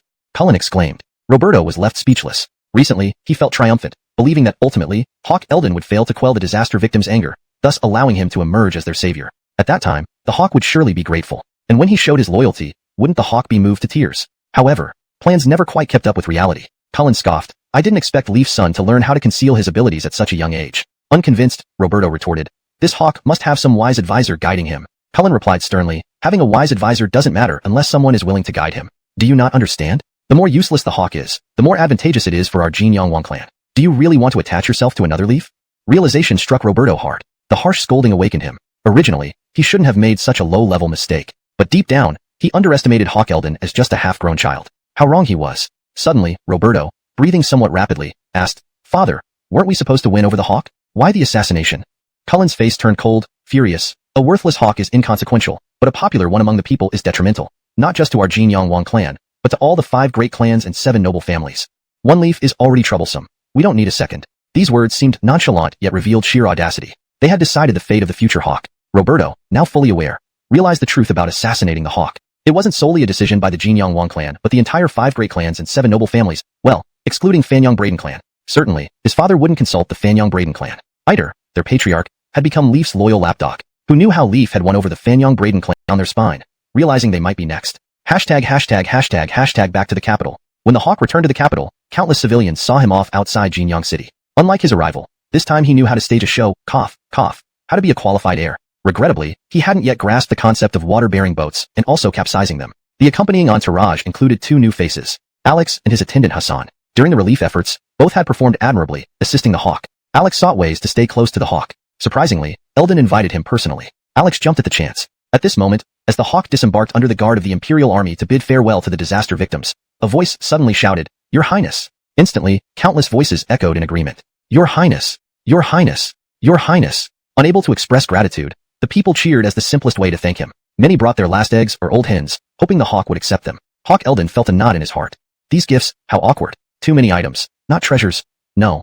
Not that they weren't valued, but carrying them would be difficult. Moreover, considering the hardships these civilians faced, accepting gifts felt inappropriate. Amidst the cheering crowd, Eldon raised his hands, signaling silence. The civilians, seeing he had something to say, collectively quieted down. At that moment, Eldon trembled with emotion, gripping his hands tightly inside his sleeves to control himself. Public support. This was public support. All the hardship has been worth it. Brother, you truly had my best interests at heart. If I ascend the throne, I promise not to harm you. Brother, I will ensure you live out your days in peace. Even if I haven't eaten pork, I've seen pigs run. What I'm doing is already what a wise ruler should do. Focus on the task at hand. Eldon assumed the dignity of a hawk and declared loudly, Citizens, you are subjects of our Tang Dynasty. I came here for disaster relief because I feared for your welfare, so I came personally. Now, your homes are rebuilding, everything is still in disarray. These gifts, I can never accept. Someone in the crowd shouted. The Hawk is benevolent. Commoners thank your highness. Thank your highness. Echoes of approval filled the air. Dev and Hubert were among the convoy responsible for escorting cement back to Chang'an with the Hawk's caravan. Dev commented, The Hawk is truly good. Hubert directly stated, He has the makings of a benevolent emperor. Dev agreed until both were slapped structure while ensuring fluency and coherence with the previous content. Chapter 278. Alvin, you have some nerve. Jamar was about to continue speaking, hoping to leave a lasting impression. However, he noticed an excited commoner trembling as he slowly approached. It was an elderly man, and he was the first one who had shouted, Long live the Hawk, earlier. Ancient people held great respect for the elderly. Even as Hawk, Jamar did not put on airs. Moreover, feeling positively towards this elder, Jamar even took the initiative to walk over, intending to grasp the elder's withered hand. Something wasn't right. This hand, its skin was much tighter than what it should be for an old man. It looked like it belonged to a man in his 40s at most. At this moment, Jamar felt suspicion creeping into his heart. Too late. The elder now held a short sword, which emitted a faint blue light. The blade was laced with poison. Damn. Jamar's face turned pale, his limbs stiffened, and he immediately felt unwell. His mind screamed only one thing. Someone is trying to assassinate me. In an instant, Jacques moved. As the Emperor's personal guard, dealing with such situations was second nature to him. But several civilians immediately lunged at him. They obstructed his path. Despite being just a few steps away from His Highness the Hawk, he couldn't immediately rush to rescue. Jacques' eyes blazed with fury. Commandery, don't act rashly. Ignacio angrily retorted. The assassination attempt on the Hawk is my shame. I will tear these assassins limb from limb. Andrew harshly demanded. Can you guarantee that you will capture all the assassins? Ignacio hesitated. Aye. Andrew firmly stated. An assassination attempt on the Hawk is a serious matter. This incident has far-reaching consequences. He came here to console the disaster victims, but if there are assassins hidden among them and you carry out a large-scale search, it could taint the Hawk's efforts. Ignacio, startled awake but unwilling, responded. So we just let it go? Andrew coldly remarked. Duke of Commandery, this is Jin Yang. Can't you guess there might be more to it? Ignacio said no more, instead narrowing his eyes. Andrew inwardly cursed him as a cunning old fox. Don't look at Ignacio like he's just a simpleton. Among the military officers under Crawford, none of them were without brains. Ignacio's anger stemmed from his responsibility for the Hawk's safety. With the attack happening under his watch, he must show some reaction. It's a matter of attitude. Jacques walked over, saying, I've knocked the assassin unconscious and captured Allison, Peach Blossom Spring. Helmet and Bogdan visited periodically. Today, just as they arrived, Kyle caught up with them, caught red-handed. The two weren't embarrassed, bowing and asking, Why is your majesty here too? Kyle coldly snorted. To see my son. Do you have objections? Helmet. Bogdan. What objection? As an emperor, one speaks with authority. Kyle asked, What are you doing here? Helmet openly replied, Reporting to your majesty, my home can't feed us anymore. I want to buy grain with the prince. Bogdan somewhat shamefully said, I also. Kyle frowned. Isn't there shares for you in the mall? Helmet coughed. Cough. Well, my two sons. Bogdan added, There's no share for me in the mall. That made things awkward. Indeed, the first mega mall in Chang'an included shares for Dorian, Finn Jameson, Crawford, and others like Hendrik's father and son, Andrew, and Helmet. But why was Bogdan left out? Bogdan continued resentfully, Sigh. I'm getting old. If I don't take action now, what legacy can I leave for my ungrateful sons? Kyle. Armando. Are you intentionally teasing me? You're insulting me. I did consider you. Cough. It was my son who overlooked you, and that's beyond my control. Exactly. Kyle was about to speak when a shadow guard ran over, handing him a sealed letter. Helmet and Bogdan stopped joking, their faces turning grave. Kyle opened the letter, reading it once, his body exuding killing intent. Helmet and Bogdan exchanged glances, both hearts skipping a beat. Big trouble. What are you doing? Dorian pushed a strange contraption with two wooden wheels toward them. Kyle gave a fake smile. Nothing. Someone wants to test if your father's sword is still sharp. Dorian simply went, oh, and grabbed the confidential letter from Kyle's hand. Took it. Away. Like that. Helmet. Bogdan. Suck in breath. Alvin. You really have some nerve. Chapter 279. Strike at the heart. Elliot actually laughed. Finleaf's face had never been so dark. You ungrateful son. You're laughing? Whose side are you on? I am your own father. Helmet and Bogdan thought of all sorts of things, but avoided looking at Finleaf and Elliot. Alvin, you really know how to play. This is the rhythm to drive an old father mad. But Elliot chuckled and casually asked, Do you want to kill? Leaf coldly replied, Shouldn't I? Elliot then asked again, As the Finn of Tang Dynasty, don't you understand this principle? Leaf held in his anger and asked, What principle? If it were any other prince who said this, I would slap you to death. Elliot profoundly stated, A fist has the most deterrent power before it is thrown. Leaf. Carefully pondering it, it makes sense. But I can't just intimidate them. The problem is, I can't just hold back either, right? Helmet and Bogdan couldn't help but become interested. So Alvin, you have a plan? This is the Taiyuan Wang family. They're not easy to deal with. Elliot calmly asked, Want to achieve your goals without bloodshed, make them bleed internally, but can't recklessly eliminate them one by one? Leaf's face twitched. Haha, phew. My intentions are so obvious to you. This is the Taiyuan Wang family. Even just one branch of the Jin Yang Wang family. Aristocrats cultivate together as one. I wish to finish them off once and for all within my lifetime. Feeling frustrated, Leaf reluctantly asked, You? Have a way? Elliot said coolly, Did you think that buying grain was all? Why do I continue purchasing grain in Jin Yang? Initially, no target was intended. This time, they forced me into it. Leaf. How much does this have to do with grain? You think this is about Fan Yang braid and salt business? The Taiyuan Wang family isn't involved in grain. Elliot smiled and continued. It seems that the actions of purchasing grain in Jin Yang need to be escalated. However, I'm not planning to take down the Taiyuan Wang family through grain just yet. It's not the right time. These words confused the three people present. What on earth is he talking about? Planning to buy more grain? How much money does it require? Leaf wanted to advise his son not to cause too much trouble. Even brewing wine doesn't need so much grain. Too much money. You can't handle prosperity well? Elliot resumed speaking. In the Tang Dynasty, literacy rates among the common people are too low. Thus there aren't many forms of entertainment. Entertainment? Projects? These words piqued the interest of the three. Leaf stopped and listened to his son's plan. I plan to write some stories like The Butterfly Lovers. Then, Elliot recounted the story. However, there was a slight change in characters. The villain Ma Wangkai became the eldest son of the Jin Yang Wang family, Roberto. By the end, when Aiden and Dara turned into butterflies flying away, even Finleaf, along with Helmet and Bogdan, couldn't help but feel a bit dazed. There was no denying it. Not only ordinary illiterate citizens, but also these three high-ranking officials had never heard such vivid and romantic stories filled with love aspirations. Modern stories were generally simple in structure. This was the first time they heard something so touching. However, Helmut interrupted Leaf and said, Alvin, such a method might not be appropriate. Elliot smiled and asked, Old Gino, do you find it too degrading? Cough, cough. Helmut almost coughed out his lungs. How uncooperative the Alvin is. Didn't you get the hint? Now you've made it explicit yourself. Seeing Helmut pointed out, Leaf decided not to give his son any leeway and sternly said, such base methods will not harm the Taiyuan Wang family. Furthermore, spreading such tales damages the nobleman's reputation. Just forget about it. Final decision. With this tone, it meant giving up. At least, now there wasn't enough power to deal significantly with the Taiyuan Wang family. Historically, Leaf established the Pedruan era and was called the Celestial Khan. What glory it was. Still, he couldn't wipe out the aristocratic families. Ultimately, this goal was achieved under Fin Gaozong and Mira Wu Zetian. Marlin shook his head and said, You all. Great men should not be bound by trivial matters. Why not? Helmut and Bogdan hesitated to speak further. Some things shouldn't be said. Moreover, certain scandals wouldn't be beneficial to anyone, including the Alvin. Before the three could respond, Elliot added, Anyway, writing stories does no real harm. Since ancient times, romantic relationships between men and women are natural human emotions. Especially tales of great romance, they are celebrated by people. My story is simply about the unwavering love between Aiden and Dara. Don't overthink it. The three officials couldn't help but chuckle inwardly. Forget it, save your nonsense for others. After reconsidering, Leaf thought, Can I endure such frustration? Relieving some anger wouldn't be bad. He instructed, All right, cough. Don't let others know your name. Elliot already had a plan. Using a pen name would work. Pen name? What's that? For instance, Lonling Xiaoshang, Shernayan, Wu Qingyin, kind of like that. Cough. The first name probably baffled everyone. Leaf decreed, Just use Lonling Xiaoshang. Elliot burst out. Please no, brother, cough. I slipped. Dad, isn't this unsuitable? Leaf nearly flew into a rage. Brat, how dare you talk so disrespectfully? Think I won't beat you to death? Helmut and Bogdan couldn't help but be amused. Oh no, Alvin, you're unique indeed. Are you trying to shock your father, Finleaf? Elliot also looked peculiar. This name isn't quite suitable. Isn't it hasty? But Leaf exerted imperial authority, instructing Helmut, let him choose. Publish it in the Tang Daily News, using the pen name Lonling Xiaoshang. Helmut responded, Your Majesty. Elliot, is life worth living? How can I explain to you that Lonling Xiaoshang is a famous name? Forget it, saying more might taint my reputation. Though it doesn't matter much, self-destruction isn't wise either. Reputation is still important. At that moment, Elliot smirked, publishing it in the Tang Daily News is unnecessary. I plan to train storytellers to tell these stories with a bit of skill. This way, every citizen in the Tang Dynasty will be familiar with Aiden and Dara. Huh. You think this is low, but I promise the outcome will surprise you. What is public opinion? This is public opinion.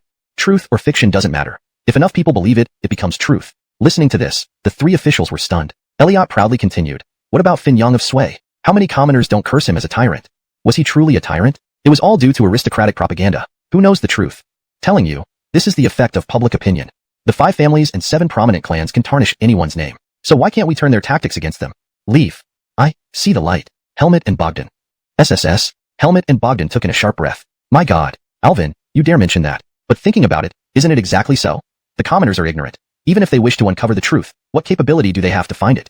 When everyone believes it to be so, this becomes the truth. The story of Aiden and Dara is simple enough. By portraying Roberto of the Taiyuan Wang family in a negative light, in reality, he isn't much better anyway. Thus, Roberto's reputation will be utterly ruined. In the future, rotten fish and rotten shrimp will refer to him. In that moment, the 3 men, Finn and his ministers, felt a chill down their spines. Regardless of the methods used, the implications were truly terrifying upon reflection. Cruel. Too cruel. This was a strike at the heart. Translation maintained the original tone and paragraph structure while ensuring fluency and coherence with the previous content. Chapter 280. Just one word. But then again, how many times have the scholar gentry clans opposed the court like this? Far too many times. Unbeknownst to them, Dorian continued, Do you think this is over? The 3 of them exchanged looks. Was there more to come? Dorian smiled. What good does it do if the eldest son of the Taiyuan Wang family has a tarnished reputation? I want not only for the people to see the ugliness of the scholar gentry clans, but also for Roberto to lose his eligibility as the successor to the head of the Jinyang Wang clan. Next, we will print some exquisite booklets. Once published, they will be warmly received among the nobility and their children. We need to work on 2 fronts simultaneously, so that within the entire aristocratic circle of Tang, Roberto will be utterly exposed. You think the Jinyang Wang family put in so much effort just to have him inherit the title of head of the household, right? Now, when anyone talks about him, they'll be reminded of Aiden and Dara. Tell me, who dares let him become the future head of the Jinyang Wang clan? Helmut and Bogdan exchanged a glance. Brutal. Bolivar is ruthless enough. He's quite the ruler, cough. Don't misunderstand. This is absolute praise. With the loss of the heir apparent, do you think others won't start having thoughts of their own?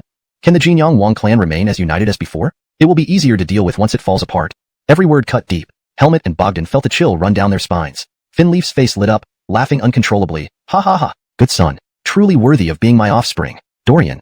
Praise me all you want, but why drag yourself into it? Leaf said delightedly, though underhanded, cough. I think it's ingenious. A brilliant tactic that forces the Jinyang Wang clan into a corner. Let them cry now.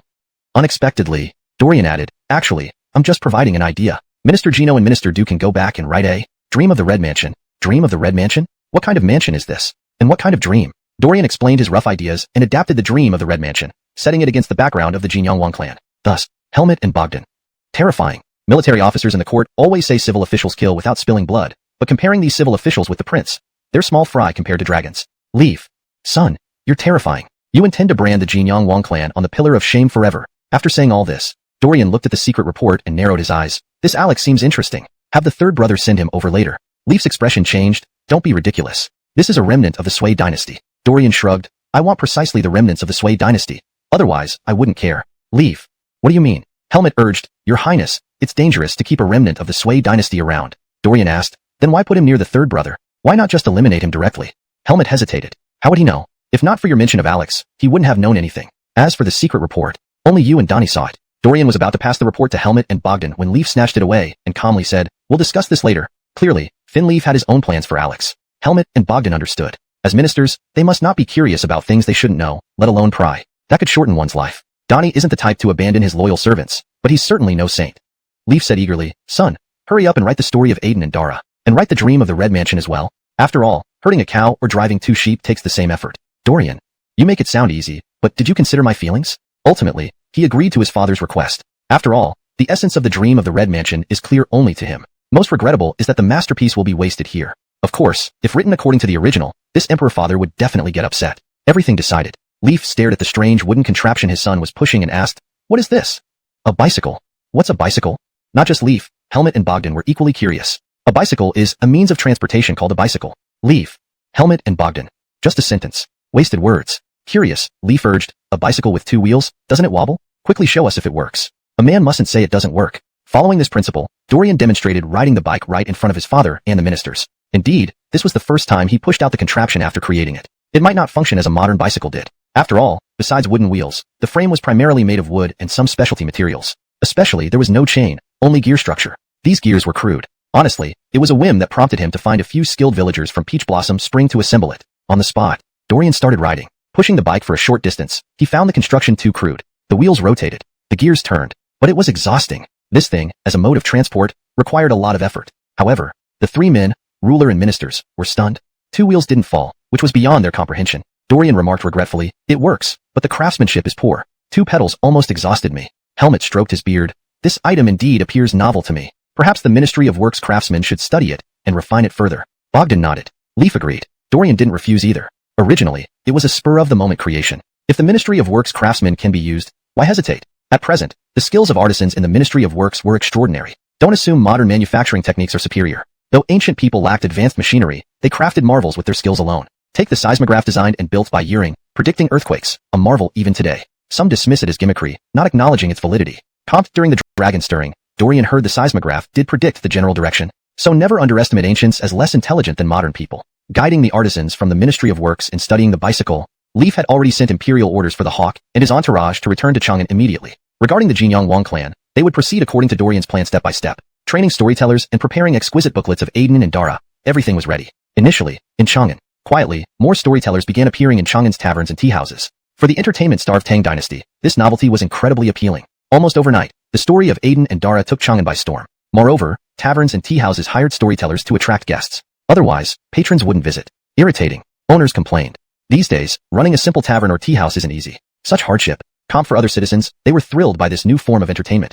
And there were some impoverished scholars who, inspired by the story of Aiden and Dara, wrote new stories to sell to storytellers for money. After all, people would tire of one story eventually. Dorian had merely set an example, and countless imitators followed. Some even branched out, creating a diverse range of new stories. Meanwhile, in the circles of the nobility, exquisite booklets of these stories began to circulate. Peach Blossom Spring. Dorian flipped through a crudely made booklet in his hands. Though the stories contained shocking elements and were somewhat monotonous, they were revolutionary for this era. Thus, he pinned a few classic stories from Strange Tales from a Chinese studio. Of course, the starting point was still centered around Roberto of the Jinyang Wang clan. The entire background was skillfully altered by Dorian.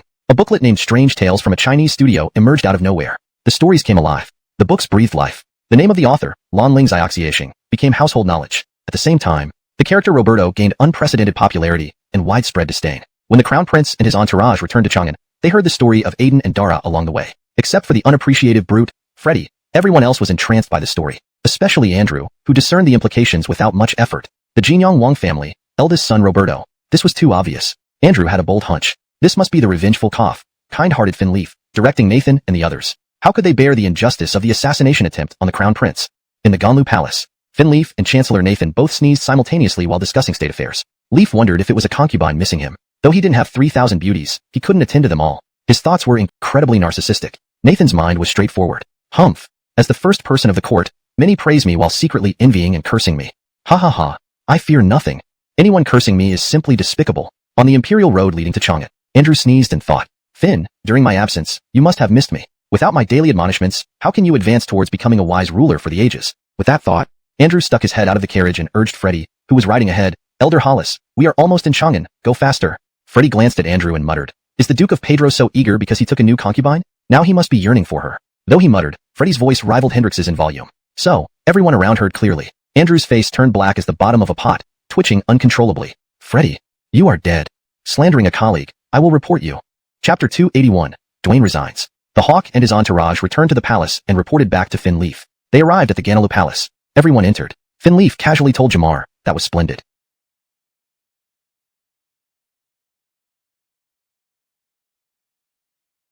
You may return now. Jamar raised his head and glanced at his uncle in the Ganlu Palace. Nathan, what does that mean? Is it over just like this? Don't I get some praise? Nathan gave a subtle nod. Your humble servant takes his leave.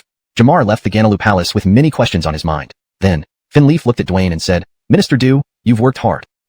Before he could finish, Dwayne suddenly cleared his throat. Clearly, he had something to say. Thus, Finleaf gave him face and stopped talking. Traveling to Hudong Circuit to comfort the disaster victims was indeed arduous. At Dwayne's age, his body must be about to collapse. Giving him some face was only fitting. Leaf knew well how to treat his subordinates. Wouldn't this not make Dwayne appreciate the Emperor's kindness and benevolence? Unexpectedly, Dwayne, instead of merely bowing, knelt down, paying deep respect and loudly declared, Your Majesty, your servant is old and feels increasingly inadequate. The position of Undersecretary of the Ministry of Rights is crucial, and I dare not remain in post without performing my duties. I humbly request to resign. I ask for your Majesty's approval. These words instantly caused a stir in the Ganlu Palace. This doesn't seem reasonable. You went all the way to Hudong Circuit, suffered through the hardships, lost weight, and came back just to resign. Why did you endure all that hardship in Hudong Circuit then? There's more to this. Finleaf thought Dwayne was indirectly expressing his grievances. Resignation was just an excuse. Leaf smiled and said, Minister Du, the court still needs you, as does I. Isn't resigning too hasty? Why not spend more time benefiting the people rather than enjoying leisure at home? Dwayne responded firmly, Your Majesty, I am old. If I don't go home to enjoy my twilight years now, there won't be much time left. Everyone was speechless. Huh. Listen to his strong voice. Living another 10 years wouldn't be a problem. You're really putting on a show here.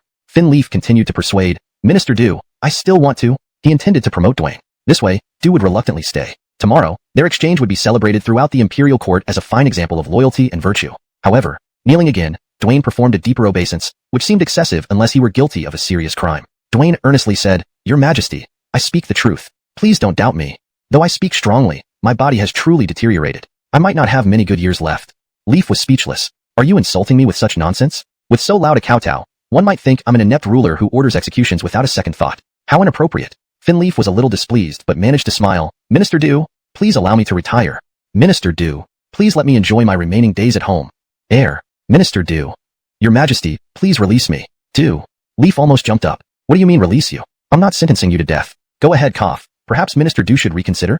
Finleaf caught himself mid-sentence. Dwayne replied with a broad smile. Your Majesty, a gentleman's word cannot be taken back. You agreed to let this humble servant, no, commoner, leave. Leaf was at a loss. So eager to call yourself a commoner? Do you think I'll eat you? Dwayne stood up and said, Thank you, Your Majesty. Farewell. Your Majesty, lords, you need not see me off. Farewell. Until we meet again. Dwayne bowed to everyone individually and turned to leave the Ganlu Palace. Leaf was dumbfounded. The ministers were speechless. Has he gone mad? At that moment, due to Dwayne's outburst, the Ganlu Palace was extremely quiet. Arden was also worried. Could it be that, during this trip to Hudong Circuit, I marginalized him or even imprisoned him, leading him to believe the Emperor was displeased with him? Was he retiring to avoid trouble? Suddenly, Leaf's gaze fell on Arden, filled with questioning and blame. Arden imprisoning Dwayne was carried out under the Emperor's orders. Because Leaf understood why Nathan had sent Dwayne along. However, the Hawk was the future heir. Though he was still a child, compared to Dorian, Leaf wanted to test the Hawk and accelerate his growth. Thus, he allowed Dwayne to provide minimal interference to the Hawk. But did this cause a misunderstanding? Or did Arden go too far? Leaf knew these veterans from the Qin Mansion, especially the generals, very well. They were all bold and daring and held little regard for the Greta faction. Edits made, changed Wang Fu, Qin Mansion, to Mansion, for smoother reading in English and consistency. The term, Greta faction, is kept as it seems to be a proper name or specific reference that doesn't need further translation. Improved version. Leaf knew these veterans from the Qin mansion, especially the generals, very well.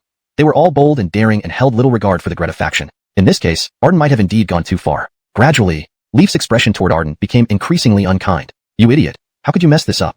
Such behavior tarnished my image as a benevolent ruler. Regardless, Dwayne would undoubtedly believe the Emperor orchestrated it behind the scenes.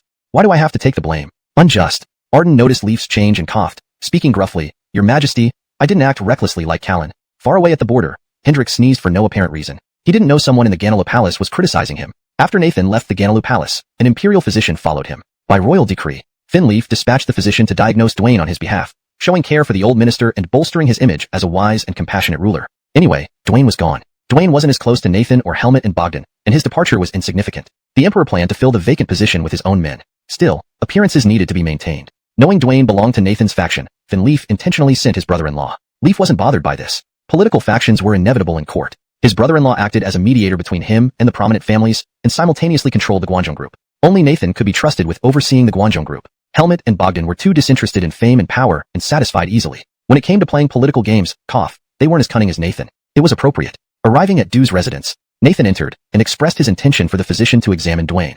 Dwayne immediately began coughing. The physician concluded that Dwayne had caught a cold from the harsh conditions. After all, the physician needed both skill and insight. Nathan's intent was clear. The Emperor's will was also evident. Approving Dwayne's retirement meant this visit was just a formality. The examination complete, the physician withdrew, leaving them alone. Nathan asked, Minister Du, why the sudden resignation?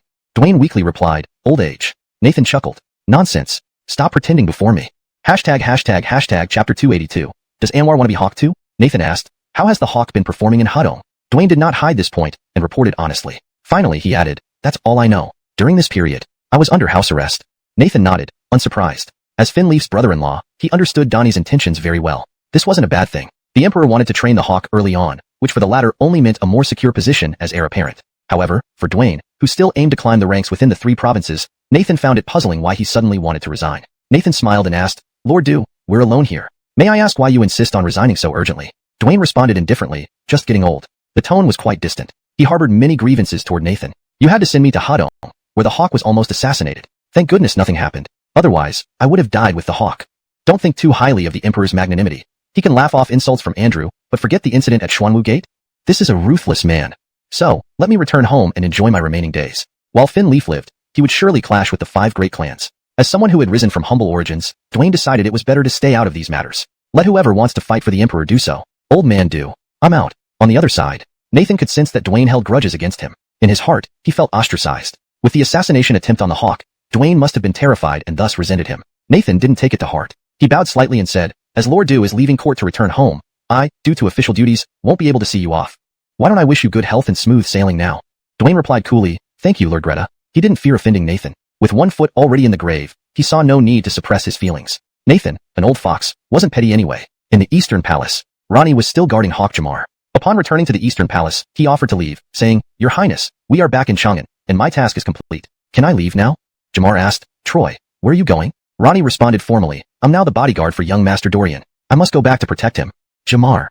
That hurt. Deeply. Originally, Ronnie was the leader of the Shadow Guards, essentially Finleaf's personal protector. Unexpectedly, he was openly taken away by Dorian. Jamar wished to ask, as the Finns' close guard, don't you feel isolated? Isn't it humiliating to protect a bastard prince instead of the reigning emperor? And how could you immediately think of going back to protect your eldest brother after just returning? What charm does eldest brother possess? Bah, this rankles. Jamar couldn't contain his annoyance, but Ronnie paid him no mind. Bowing, he said, I take my leave, and left without hesitation. Clenching his teeth, Jamar barely resisted cursing. What a situation. At this moment, the palace guards reported that the manager from Zhao Guogong's household sought an audience. This manager was a trusted aide of Nathan, known to Jamar. Clearly, Nathan had sent him with important news. Jamar immediately ordered, let him in. The manager entered, bowed, and said respectfully, Your Highness, Sir Wuji requests a private word. Sensing the gravity of the matter, Jamar waved away everyone else. The manager whispered, Sir Wuji asks me to inform Your Highness that Alex is a remnant from the former Sui dynasty. Boom. Jamar was stunned. He had no doubt about the manager's words or Nathan's judgment. Alex saved him from an assassin's blade. If not for the jade pendant he wore, blocking the fatal strike, Jamar would have died. How could a remnant of the former dynasty save the current Hawk? Jamar wasn't so delusional as to think he charmed even them into risking their lives. Alex must have ulterior motives. Damn, he almost fell into peril. Jamar felt cold sweat drenching him. The manager continued reassuringly, Your Highness need not worry. Sir Wuji only told you now because he is confident these remnants never intended to harm you. Jamar thought, confident, huh? What if they had different plans? The manager added, besides, with Ronnie here, no one can harm you. Jamar turned green. Don't make me laugh. If not for Alex intercepting that sword, he'd be dead. Who would have thought the Wang family of Jinyang dared send an assassin? Wang family of Jinyang. I'll have your heads. The manager kept explaining, also, Sir Wuji has secretly arranged for others to protect you. There's no need to worry. Furiously, Jamar puffed his chest. Who's worried? I'm the hawk. I fear nothing. Though his voice trembled, the manager replied promptly, certainly, your highness, a few remnants wouldn't faze you. Jamar. Why keep rubbing salt in the wound? Immediately, Jamar asked tensely, what did uncle say about handling those two? I placed them in the inn. The manager smiled, rest assured. Sir Wuji has made arrangements. Wait for his instructions. Jamar asked, hasn't uncle returned home yet? He went to Lord Du's residence. Uncle went there for what? It seems Lord Du intends to resign. Jamar. Why such chaos? Dwayne, who accompanied me in disaster relief, now wishes to resign. Insane? Is his brain kicked by a donkey? Jamar ignored it, pulling the manager along. Let's go. I'll wait for uncle's return. Remaining here stirred his anxiety. After completing the task assigned by Fin Leaf, Nathan left Du's residence and returned to Zhao Guogong's residence. Just outside the door, he saw Jamar anxiously waiting. Seeing Nathan, Jamar rushed forward. Uncle, what should we do about those two? Nathan replied calmly, come inside first. His nephew, the hawk, lacked depth. In the study, Jamar asked again, Uncle, what should we do with those two still in the inn? He was genuinely frightened. How could he not be? Remnants of the former Sui dynasty. These 4 words nearly paralyzed him. Bradonkly, he maintained composure in front of the manager. Hearing of Nathan's secret plans only deepened his silence. Nathan said in a composed manner, the remnants of the former Sui dynasty and uncertainty, as well as Nathan's strategic thinking and blunt guidance. Chapter 283. Exhaustion. Fatigue. Impossible to teach. Nathan snorted, Justino, does it matter whether one is legitimate or illegitimate as long as he's the eldest son? To say something outrageous, have you forgotten Donnie? Jamar. Uncle, you're really brave. Only you would dare say this. Nathan declared firmly, this matter is settled. We must crush your elder brother's threat immediately. Hearing the words crush, Jamar felt much better about it. What he didn't know was that Nathan never gave his opponents a chance to catch their breath. This moment, Nathan took out a small book and said, Justino, look at this. Jamar glanced at the title on the cover, flipped through the contents, and remarked, isn't this the story of Aiden and Dara? I heard many people talking about it on our way back, he added. Nathan tapped his fingers on the table. Take another careful look. Jamar was puzzled, not knowing what trick his uncle was playing. However, he dared not ask and obediently flipped through the book. Suddenly, he exclaimed in surprise, Jinyang Wang clan. Roberto, is this real? Nathan's face turned cold. So-called killing by attacking the heart is just like this. At first, I didn't pay attention. Later, when this story spread among the commoners, even the sons and daughters of noble families bought books to read.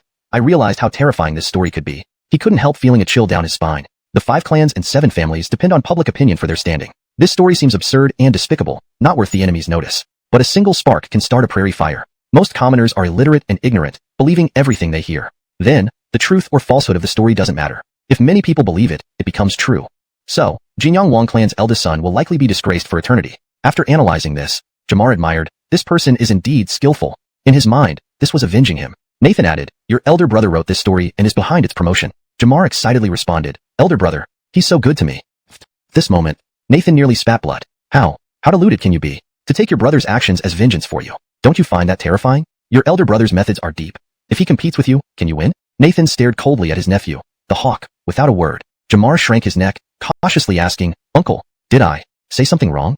Nathan felt utterly helpless. Exhaustion, fatigue, impossible to teach, difficult. Life is difficult, but having such a nephew is unavoidable. Crawford took great risks to prevent his sons from following in his footsteps. Thus, as the legitimate eldest son, unless Jamar is exceedingly foolish, he is guaranteed the position of hawk. However, Nathan didn't anticipate the sudden appearance of Dorian, the illegitimate child. Initially, it didn't matter. Just an illegitimate child, who might be despised even after being accepted into the royal family. Unexpectedly, this illegitimate child brought something extraordinary to the Tang Dynasty, even turning the Fanyang Braden clan into willing pawns for the emperor. Who could achieve that? The illegitimate child did. Most importantly, Crawford's attitude towards this illegitimate child, along with his inexplicable abilities, deeply troubled Nathan. Nathan, after some thought, decided not to rush things with his nephew and tried to smile genuinely, comforting, Justino, your uncle will teach you gradually. You are my beloved nephew, and your uncle has infinite patience for you. Jamar, moved to tears, said, Uncle, Justino truly appreciates you. As the son of an ambitious and ruthless emperor, Jamar felt immense pressure. As the legitimate eldest son, he's secret well. The happier uncle smiles, the worse off he might be. Abruptly, Nathan's expression turned serious. This moment, Jamar almost made a run for it. But there's no place to hide. Forget it. No struggle. Straightforwardly, spank away. Honestly, his bottom has been spanked by uncle before. Nathan, with heartfelt earnestness, said, Justino, you're not young anymore. Uncle doesn't want to spank your bottom like when you were a child. Jamar's tensed body relaxed. Damn, growing up means no more bottom spanks. Nathan added solemnly, remember, you are the hawk, the heir, not a child. Don't let Uncle see those childish tricks again. Otherwise, I will spank you. Jamar's lips twitched. You said no more spanks. Adults can be so hypocritical. Ah, but Uncle's hands are itchy. Jamar lifted his head abruptly. What? What's going on? I want you to remember this lesson. Words alone won't suffice, so reluctantly. I'll give you one last spanking. Jamar looked extremely terrified. No, Uncle, don't. Anyone, help me. Next day, Chang'an Post Station. Alex noticed Jamar arriving with several Imperial guards. But Jamar walked with a slight limp. Alex, concerned, asked, Your Highness, what happened? Jamar smiled awkwardly. Nothing. Don't ask. Alex, with exceptional perceptiveness, kept silent. Jamar, displaying royal demeanor, announced, Today, I will take you to meet my elder brother. Upon hearing this, Alex and Hassan almost fainted. Elder brother of the hawk? Come on. Translation ends here. Li Flang's few sons, as mortal enemies, couldn't be unaware of each other. Just at this moment, Jamar patted his chest and declared, My own elder brother. Alex and Hassan, master and servant, exchanged a glance. They decided to watch and see what trick the hawk was up to. Thus, Jamar led Alex and his servant to the Peach Blossom Spring. Li Flang's several sons, as mortal enemies, both of them couldn't be unaware of the situation. Right at this moment, Jamar patted his chest and declared, My own eldest brother. Alex and Hassan, master and servant, exchanged a glance. They decided to wait and see, to observe what the hawk was up to. Thus, Jamar led Alex and his servant to the Peach Blossom Spring. Note, the original text abruptly introduces Peach Blossom Spring without prior context. This place name has been directly translated to maintain the original narrative. Chapter 284, Blatant Contempt. Peach Blossom Spring. Dorian had just come out from the newly established workshop when Jamar blocked his path straight away. Without wasting any words, Jamar directly said, Anwar, this is a friend of mine. Dorian gave a side glance at the two strangers and remarked, You have friends too? Jamar was nearly choked to death. Alex and his servant were also utterly astonished. After all, Jamar was the hawk. There weren't many people in the entire Tang Dynasty who dared to speak to the hawk like that. Realizing his statement wasn't quite appropriate, Dorian changed his tone and said, I mean you as hawk. How could you possibly have friends? Isn't that the same meaning? I suspect you're insulting me, but I can't find proof. However, feeling guilty, Jamar did not dare to argue back and dryly laughed. Who doesn't have one or two friends? Even father. Interrupting him, Dorian said, Hold it. How can you be compared with father? Pausing for a moment, Dorian rephrased. What I mean is, are you even worthy of being compared with father? Spit. Alex and his servant were baffled. Anyone who dared to speak to the hawk like this must have an unusual identity indeed. Listen, he calls Lee the second elder father? Why isn't it Donnie? At this moment, Dorian continued and altered his speech again. Actually, what I meant to say is that you cannot compare with father. Spit. He's about to bleed internally, blatantly looking down on someone. Unfortunately, every sentence of Dorian brought up Fin Leaf, leaving Jamar no room to refute. He felt a slight pain in his heart and said, Big brother, don't say anymore, I get it. What? It's just exposed, right? Knowing very well that I didn't have good intentions. Cough, cough, cough. That's why you criticize me like this? Alex. This is the hawk's eldest brother? The hawk calls him Big Brother, blood brothers, or impossible to be Lee II's illegitimate child. At this moment, Dorian, still astonishing everyone with his unconventional comments, continued. What I was trying to say earlier is, Zhao Gao has 3 friends, so it's normal for you, as hawk, to have 2 friends. Whistled. Jamar's heart ached as if being torn open. Big brother, are you comparing me with Zhao Gao? Slap in the face. It's really a slap in the face. Embarrassedly smiling, Jamar could only quietly lean towards Alex and whispered in low voice. This is my Anwar, my father. Ahem, you know? Dorian coldly sneered. No, your sister. Is there anyone introducing people like this? Big brother's ears are good. Don't treat me as deaf. Big brother. Excessive. My sister? Is your sister too? Only now did Dorian turn to look at Alex and greeted warmly. Brother, nice to meet you. I am the Emperor's creation, you know? What's going on here? Only allowing himself to start fires, but not permitting me to light lamps. Alex. Understand my ass. Alex was unperturbed, maintaining an air of aristocratic demeanor and smiled. May I address you? The hawk introduced a non-entity. How should I address him? Dorian chuckled lightly. Just call me Dorian. Regarding titles, Count House of this county is rather low-key. Let's not mention it. How low profile you are. Alex laughed and said, This is Alex. Nice to meet you, Lord County. Dorian smiled and nodded. Thank you. Interrupting, Jamar added, Big brother. Mr. Yang is from the Hongnong Yang clan. Before he could finish, Alex abruptly interrupted. I'm not. I haven't.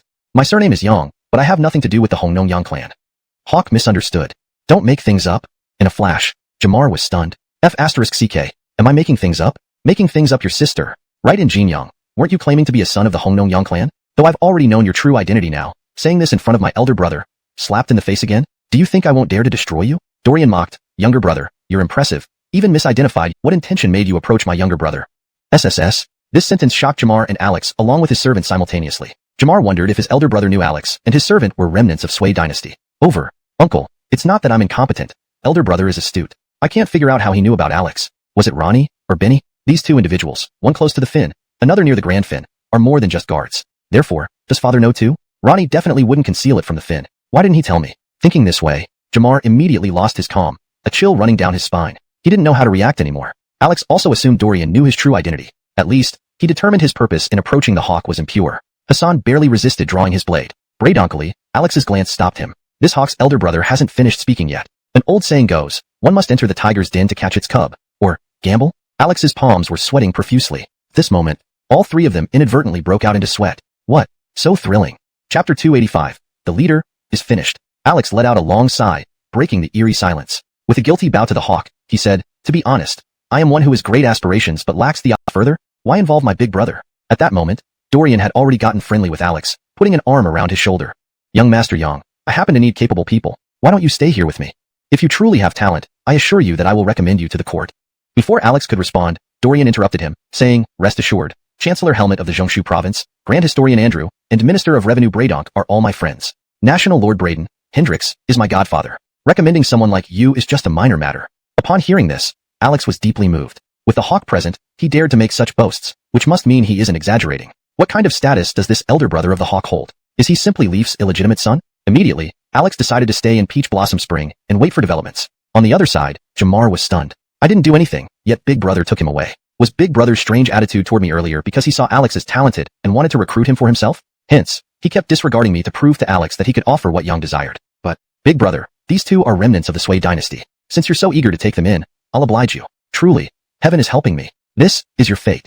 Jamar felt a perverse joy. Big Brother, rest assured, I only intend to estrange you from father, not to harm you. Far in the Hudong circuit, in Jinyang, the story of Aiden and Dara began to spread today, both in book form and through storytellers. The young lords and ladies naturally read the books. Such a touching story was particularly appealing to young ladies. For the common folk, many of whom were illiterate, storytellers took care of spreading the tale. In the Wang residence, Roberto had recently been confined to the house. Through reflection, he was correcting his mistakes. As the future leader of the Jinyang Wang clan, his arrogance stemmed from his noble birth. However, his intellect and foresight were far beyond the ordinary.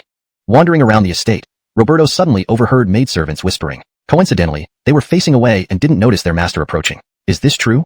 It seems real enough. Everyone in Jinyang is talking about it. That's right. Hasn't Master Wang really been to that academy? Could it be fake? Roberto walked over when he heard the maids gossiping about him. Enough, he snapped. Startled, the maidservants fell to their knees. What did you hear? Roberto angrily demanded. Terrified, none of the maids dared to repeat the story of Aiden and Dara. Out of my sight. Roberto was furious, kicking them to the ground. The maids screamed in pain but didn't dare cry louder, scrambling away. At this moment, the steward approached to report. Master Wang, sir wants to see you. Thinking his father might have finally seen enough of his seclusion, Roberto quickly saddled his horse and rode to see his father. In the inner courtyard of the mansion, Roberto entered to hear his father bellow, "Kneel!" His legs gave out immediately, and he fell to his knees. Confused, he wondered why his father seemed so enraged. He hadn't left the house or done anything wrong lately. Slam. A small book was thrown before him. Wang Baidu raged. Read it. Daring not to argue, Roberto picked up the book. It read, Aiden and Dara. He hesitated but opened it. Ha ha ha. Roberto laughed disdainfully. Father, who wrote this nonsense? It's merely an attempt to slander me. What a laughable and despicable method. Wang Baidu took a deep breath. Despicable indeed. But do you think it's only to slander you? Roberto was baffled. How else could such despicable methods work? From the shadows, a figure emerged. Roberto knew this was the Jinyang Wang clan's greatest asset, beggars and orphans they'd raised and deployed across the Tang Empire to gather intelligence. Initially, during the chaos of the Sui dynasty's collapse, these loyal informants played a crucial role in aiding the Jinyang Wang clan. To the clan, though, they were mere faithful dogs. Suppressing his anger, Wang Baidu commanded, "Tell him everything." The informant began recounting the origins and various forms of the Aiden and Dar story, detailing its spread, impact, and consequences. Crack. Roberto's heart shattered. He didn't care about the commoners' reactions. Their opinions held little weight against the aristocracy. Moreover, the commoners were easily manipulated. To clear his name within the aristocracy required manipulating common tongues. Now, even among the nobility and aristocracy, he had become a laughingstock. Realizing this, Roberto turned pale. Regardless of the despicable methods used to tarnish his name, any negative influence that couldn't be contained among the 5 great clans would greatly impact his future inheritance of the family leadership. The Jinyang Wang clan would never allow a laughingstock to lead. And there was competition among the 5 great clans. Sweating profusely, Roberto thought, this nonsense. It's not playing by the rules at all. The translation maintains the paragraph structure and line breaks as per the original text. The names are preserved using pinyin for Chinese names, ensuring accurate representation. The tone and maintaining the paragraph breaks and emotional intensity of the dialogue. It accurately represents the names using pinyin and ensures the narrative flows naturally in English. Chapter 286. You continue to sink. You continue to stabilize. Sir, something's happened. The steward burst out in a panic. Cullen shot him a glare. However, the steward remained unable to calm down. His face contorted with worry as he stammered, "Sir?" Bang. Suddenly, the steward was sent flying. Right before Roberto's eyes, their patriarch leaped up from his chair and, despite his age, kicked the steward away with an alarming fluidity of motion. Sigh. Roberto swallowed hard. Despite having no martial arts training, For the old man to display such shocking explosive power was indeed astonishing. Cullen's outburst stemmed purely from anger. He had placed high hopes on his eldest son, only for him to be ambushed. Clearly, it was Leaf who had orchestrated this. He attempted to assassinate someone else's son, and now the other person had retaliated by targeting his own son. How humiliating. What shame. It was unimaginable that Leaf would resort to such despicable tactics as an emperor. Feeling aggrieved was utterly normal. Additionally, Cullen was an extremely composed individual. The steward's panic completely ignited the second son lacks the demeanor of a family head. This eldest can make up for it. Thus, supporting each other, both brothers can secure the Wang lineage. This explained why Cullen was so furious earlier. Considering the fierce internal struggles, how could the family stand strong if the brothers did not unite? Roberto felt warmth inside. He understood the deeper meaning behind these words. Even if he couldn't be the open family head, he would work quietly in the shadows for the Jin Yang Wang clan. Isn't this even more exhilarating?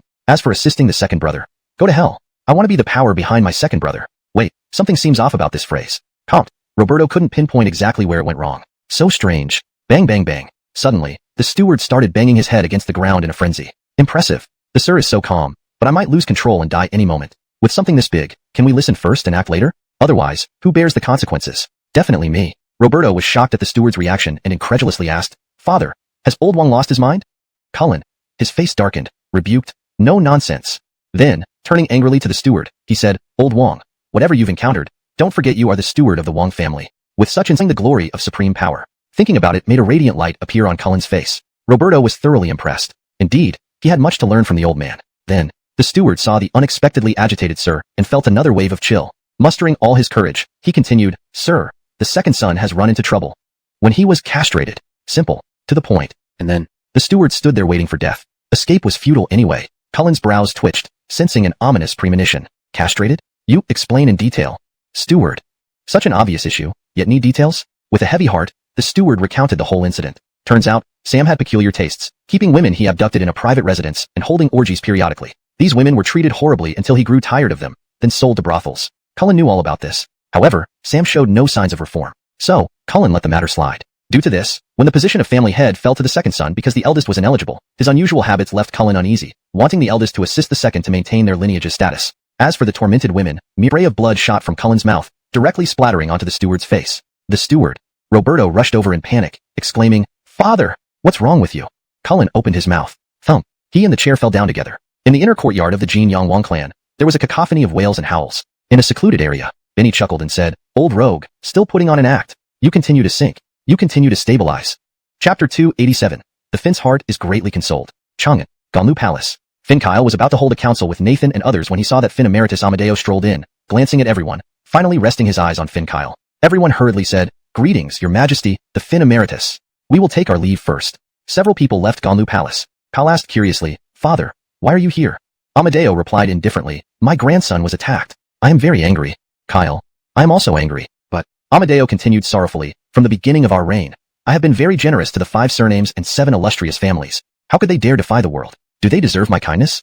Kyle hesitated for a moment, unsure of what to say. After a long pause, Kyle clenched his teeth and said, Isn't right yet, and Kyle felt powerless. Crushing the 5 surnames and 7 illustrious families couldn't be achieved overnight. As an emperor, especially a mature one, Kyle took a steady approach without rushing into things. If he couldn't eliminate them, he had his children and grandchildren who would continue the fight indefinitely. Cough. Although saying it out loud sounds unambitious, but the reality was such, what could he do? Kyle learned from the mistakes of Fin Yang of Sui, determined not to ruin his own empire. Otherwise, it would only benefit others. For instance, didn't Fin Yang end up benefiting the House of Li? Cough. Actually, this empire was earned through blood and sweat. An empire earned by hard work deserves pride. Kyle wanted to further caution his father not to act recklessly and avoid causing trouble. Father, everything will be handled by me. Please do not. Amadeo interrupted. Enough. You stop talking. I know what I'm doing. Kyle breathed a sigh of relief. He believed that the Fin Emeritus wouldn't stir up any trouble this time. After all, why would the Fin Emeritus harm the empire he himself established? However, Amadeo said smugly, everything that needed to be done has been done. Kyle, what exactly did you do? Kyle's heart sank, and he asked, Father, what did you do? Amadeo stroked his beard and gloated, making the old scoundrel Wang. Also, targeting Jinyang Wang's second son. Does this reflect on me in some way? Amadeo waved his hand and slowly walked out while saying, All right, no need to see me off. Your ministers are waiting outside. Continue your discussion. Kyle, still frozen in shock. Meanwhile, Amadeo stepped out of Ganlu Palace and told everyone outside, Go in and meet your emperor. Then, he hummed a tune and left. Everyone outside was disoriented. Seeing the Fin Emeritus' satisfied expression, one could imagine how miserable Fin Kyle must feel inside. Probably ready to kill someone? Entering at this moment might be dangerous. While heads won't roll, being scolded by the emperor was inevitable. And responding back would only get one into deeper trouble. So, entering to get scolded was simply foolish. They looked at each other. Nathan stroked his beard and suggested, everyone, maybe we should let Donnie rest today. Let's return. Helmet nodded. Agreed. Bogdan quickly followed. Old fool has no objections. Cough, cough. Old bones aren't strong. Need to rest. Andrew snorted. Immediately, the scene became awkward. Ignoring Andrew's stubborn nature wouldn't lead to a peaceful departure.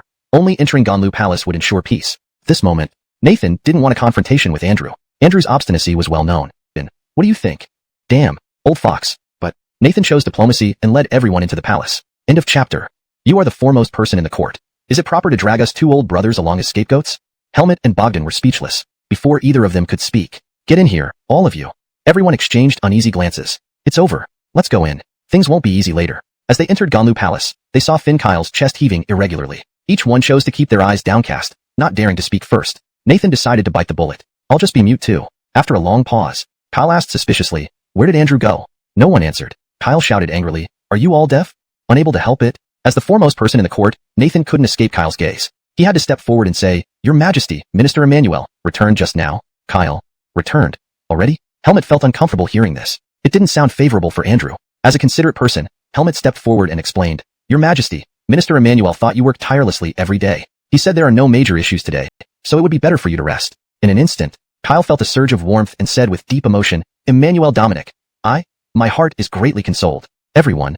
They collectively froze. The Emperor is moved. Suddenly, everyone felt like they were struck by lightning, chilled to the bone. This isn't fair. Retiring early suddenly makes sense. Translation ends here, maintaining the same paragraph structure and line breaks as the original text. The tone, style, and character names are kept consistent with previous content. Chapter 288. Gratitude to County Marquis Lee's ancestors. Pedro Guogong Manor. Andrew thought it over. Since his return from Hudong Circuit, he hadn't seen Alvin Dorian and decided to make a trip to Teoyuan, Peach Blossom Land. Originally, he was an isolated minister, never affiliating with any political cliques, nor did anyone dare invite such a solitary figure into their camp. After all, Andrew's tongue was venomous, having verbally lashed out at Crawford countless times. Should the Finn grow angry?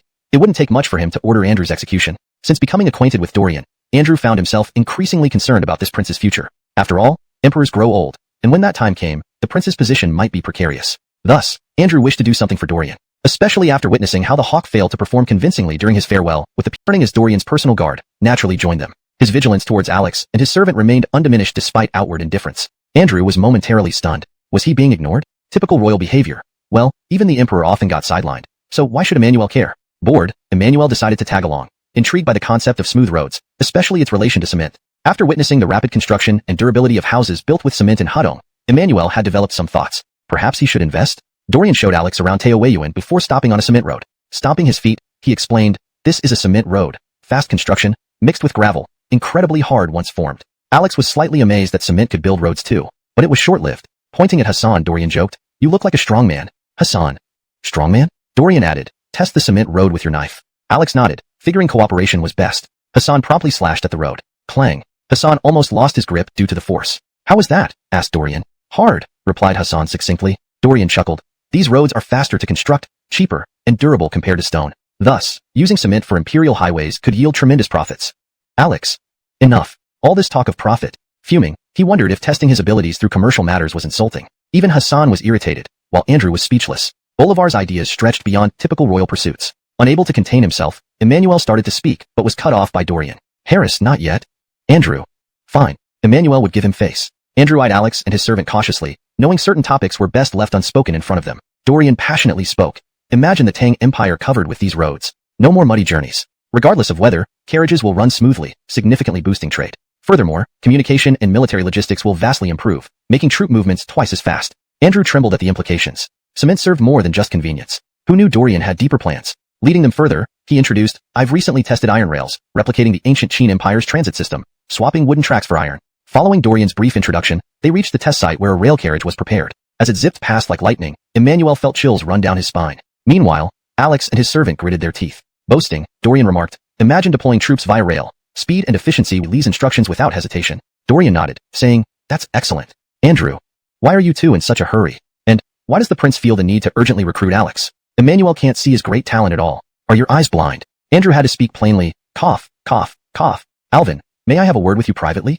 However, Dorian replied, Harris, just say it. Brother Young isn't an outsider. Alex was quite touched by this. Inside, Andrew was seething. Emmanuel is going to tell you off. Andrew forced himself to maintain composure and said, Alvin, please consider carefully. Recruitment should be based on merit, and Brother Yang's capabilities haven't been fully demonstrated yet. Dorian smiled. I understand what you're trying to say, Harris. However, sometimes potential shines in unexpected places. Alex has unique qualities that we might not see right away. Give him a chance. Andrew paused, realizing there was more depth to Dorian's judgment than met the eye. Still, he wasn't entirely convinced. All right, Andrew sighed. But let's ensure we proceed with caution. Dorian nodded in agreement, sensing Andrew's concern. He appreciated the elder statesman's prudence. Of course, Dorian assured. We'll monitor his performance closely. For now, let's focus on our immediate plans. Brother Young, you mentioned smooth roads and railway systems, both significant undertakings. Would you be willing to oversee these projects?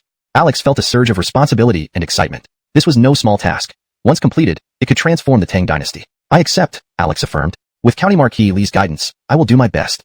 Andrew watched silently, beginning to understand Dorian's broader vision. Despite his reservations, he knew that Dorian's ambitions might just reshape the future of the Empire. Translation note. The translation preserves the original paragraph structure and tone, ensuring coherence with the previous content. It maintains the natural flow and conveys the character's emotions and thoughts accurately. Chapter 289. Alvin, don't you feel you're courting death? Andrew had no choice but to discourage Dorian's grand plans. He couldn't help feeling irritated. All you think about is making money. Did it ever occur to you that I might have important matters to discuss with you? As the Imperial Censor, do you really think I'd come here just for casual chat? Andrew forced a smile and said, Alvin, are you really so sure the court will cooperate with you? Dorian confidently replied, Of course.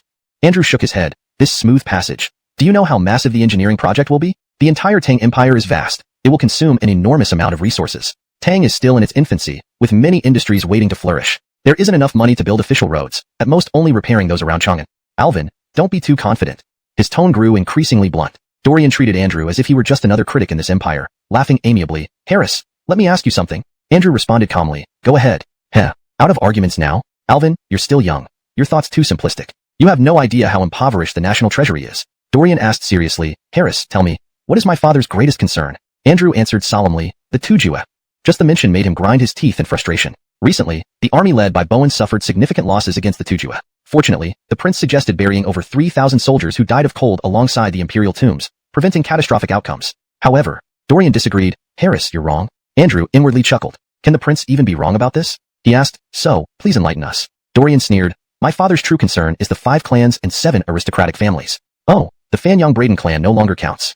Andrew, Alex and his servant, and Xavier. As a trusted aide of Crawford, Xavier agreed entirely with this assessment. Dorian continued shockingly. The donghua can be dealt with eventually, but these aristocratic families will gradually undermine the Lee royal family. And not only my father views them as a threat, even the former Sui Finyangdi saw them as a danger. Snap. Suddenly, Alex felt uneasy. This illegitimate son of Kyle was indeed right. Though ignorant of past events, through Hassan's stories, Alex knew that the failure to control the aristocratic families led to his father's downfall. Andrew also felt startled. For Crawford, the aristocratic families were indeed the primary concern. Andrew has misjudged this situation. How shameful. Then, Dorian added, regarding my plan for the smooth passage, other aspects aside, the official roads, my father would be very interested. Once connected, the influence of the government over various regions would be greatly enhanced. Harris, do you think my father would refuse to reconstruct the roads? Boom. Andrew was thoroughly shocked. At first, he harbored some expectations for this prince. But, is this all you think about? Constantly scheming to profit from the court, behaving like a businessman. It's disheartening. Changing the subject, Dorian's eyes lit up. Since we mentioned your take? Hassan, expressionless. Master is correct. Dorian lamented. You lack independent thought too. Hassan. Fine. I'll remember this. Your head won't last long. Dorian focused on Andrew again. Andrew glanced at Alex, realizing they should end this conversation. If Alex joins the court and betrays them, cough. Alvin, I have caught a chill. Let's go back inside. But Dorian persisted. Sway fell because of the aristocratic families.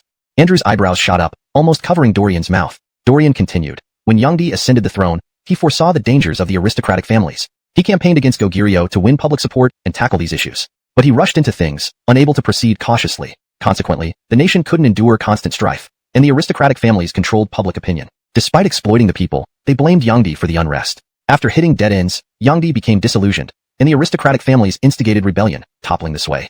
Snap boom. These words left Alex trembling. No matter how skilled an actor he was, he couldn't hide his shock at Dorian's insightful analysis of Fin Yangdi. Baffling. Never expected such an objective evaluation from Kyle's son. Who would believe it? Suddenly, Dorian patted Alex on the shoulder. Brother Young, rote learning is futile. One must think independently. Otherwise, how can you discern right from wrong once in office and truly serve the country? Alex.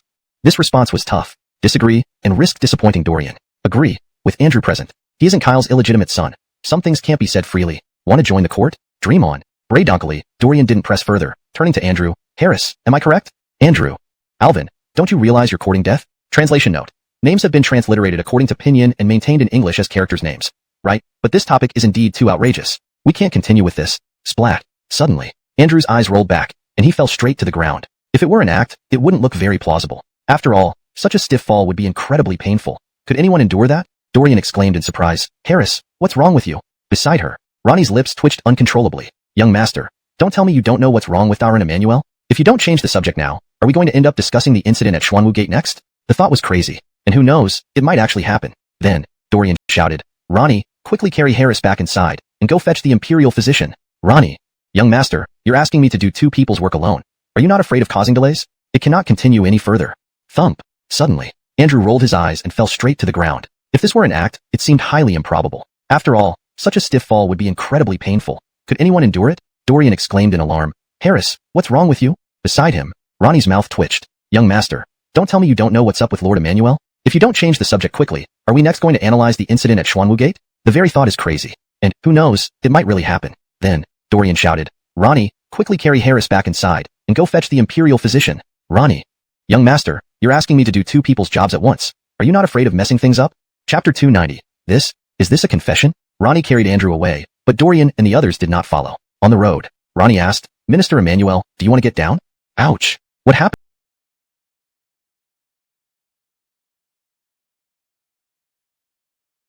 Cough, cough. His gaze indeed left much to be imagined. Throughout the Tang Dynasty, which man would stare so intensely at another? Hassan shivered, nearly wetting himself. If not for needing Dorian, he would have drawn his blade immediately to strike this pervert first. Alex tried to suppress his disgust while giving Hassan a reassuring look. Hassan clenched his teeth, barely restraining himself. Suddenly, Alex thought of another possibility. Could it be, I'm being targeted too? A chill ran down his spine. He almost peed himself. Dorian had no clue about their jumbled thoughts. He looked at Hassan, rubbing his hands together and asked, Brother Josie, you seem like quite an expert. Hassan replied proudly, my sword skills are fast, but I don't like bragging. Dorian inwardly scoffed. You don't like bragging, but you sure like boasting. He shook his head repeatedly. No, no, no. A man shouldn't focus on speed. Hassan. Pooh. He couldn't hold back. I really want to give you a cut. I think you're insulting me and there's evidence, but it doesn't matter. Alex gave Hassan another calming look. Dorian then proposed, how about we spar? Hassan paused, then eagerly agreed, sure. What a great opportunity. Let's just ignore it. Hassan bowed. I'll follow Lord County's instructions. Dorian said earnestly, Brother Josie, if you find it unreasonable, please say so. I'm not the type to insist unreasonably. Hassan. Haha. Believe me. Huh? Do you think I'm an idiot? Alex's face showed various expressions. Is this county lord crazy, or what? Forget it. Don't pick a fight with a sick person. He gave Hassan another encouraging look. Hassan put on a serious face despite feeling uncomfortable inside. Lord County, it seems perfectly reasonable. Let's proceed as you suggested. Dorian looked at Alex fearfully. Brother Yang, is your guard mentally ill? Alex. Hassan. Why insult people for no reason? Dorian remarked, this isn't archery, yet he thinks this contest is reasonable. Alex. Hassan. It was your suggestion, so don't blame us for having mental issues. Ho, what a joke. Tang Dynasty nobility. Dorian sympathetically continued, caring for patients starts with oneself. I'll satisfy your wishes, brother. Pooh. The two were almost spitting blood. Nonsense. The deranged county lord is terrifying. Dorian didn't give them a chance to think, pointing at the coin on the distant tree. Let's start when I count to 3. Hassan nodded, agreeing, all right. Like this fool suggested, care for the sick, starting with myself. 3, 2, 1. Hassan. Didn't we start with 3? Suddenly, bang, a thunderous explosion. Thunder. Real thunder right beside them. Hassan nearly fell flat on his butt. Alex, true to his character, maintained better composure, but still looked at Dorian like he saw a ghost. That thunder came from this person. Dorian seemed oblivious to their shocked faces, apologizing. Oops, I counted backwards. Should we try again? Hassan. Alex. Gulp. Hassan swallowed hard, hoarsely asking, what is this? Dorian boasted, this is divine magic. Thud. Hassan's jaw dropped. Alex was drenched in cold sweat. Thump. Hassan knelt on the spot. Divine magic, it's real. Just then, Andrew and Ronnie heard the familiar sound of a divine weapon firing, nearly jumping out of their skins. They rushed over and saw Hassan kneeling. Is this a confession? Note, the translation maintains the original tone and style, preserving paragraph structure and line breaks. Names are kept in pinyin to ensure correctness. Chapter 291.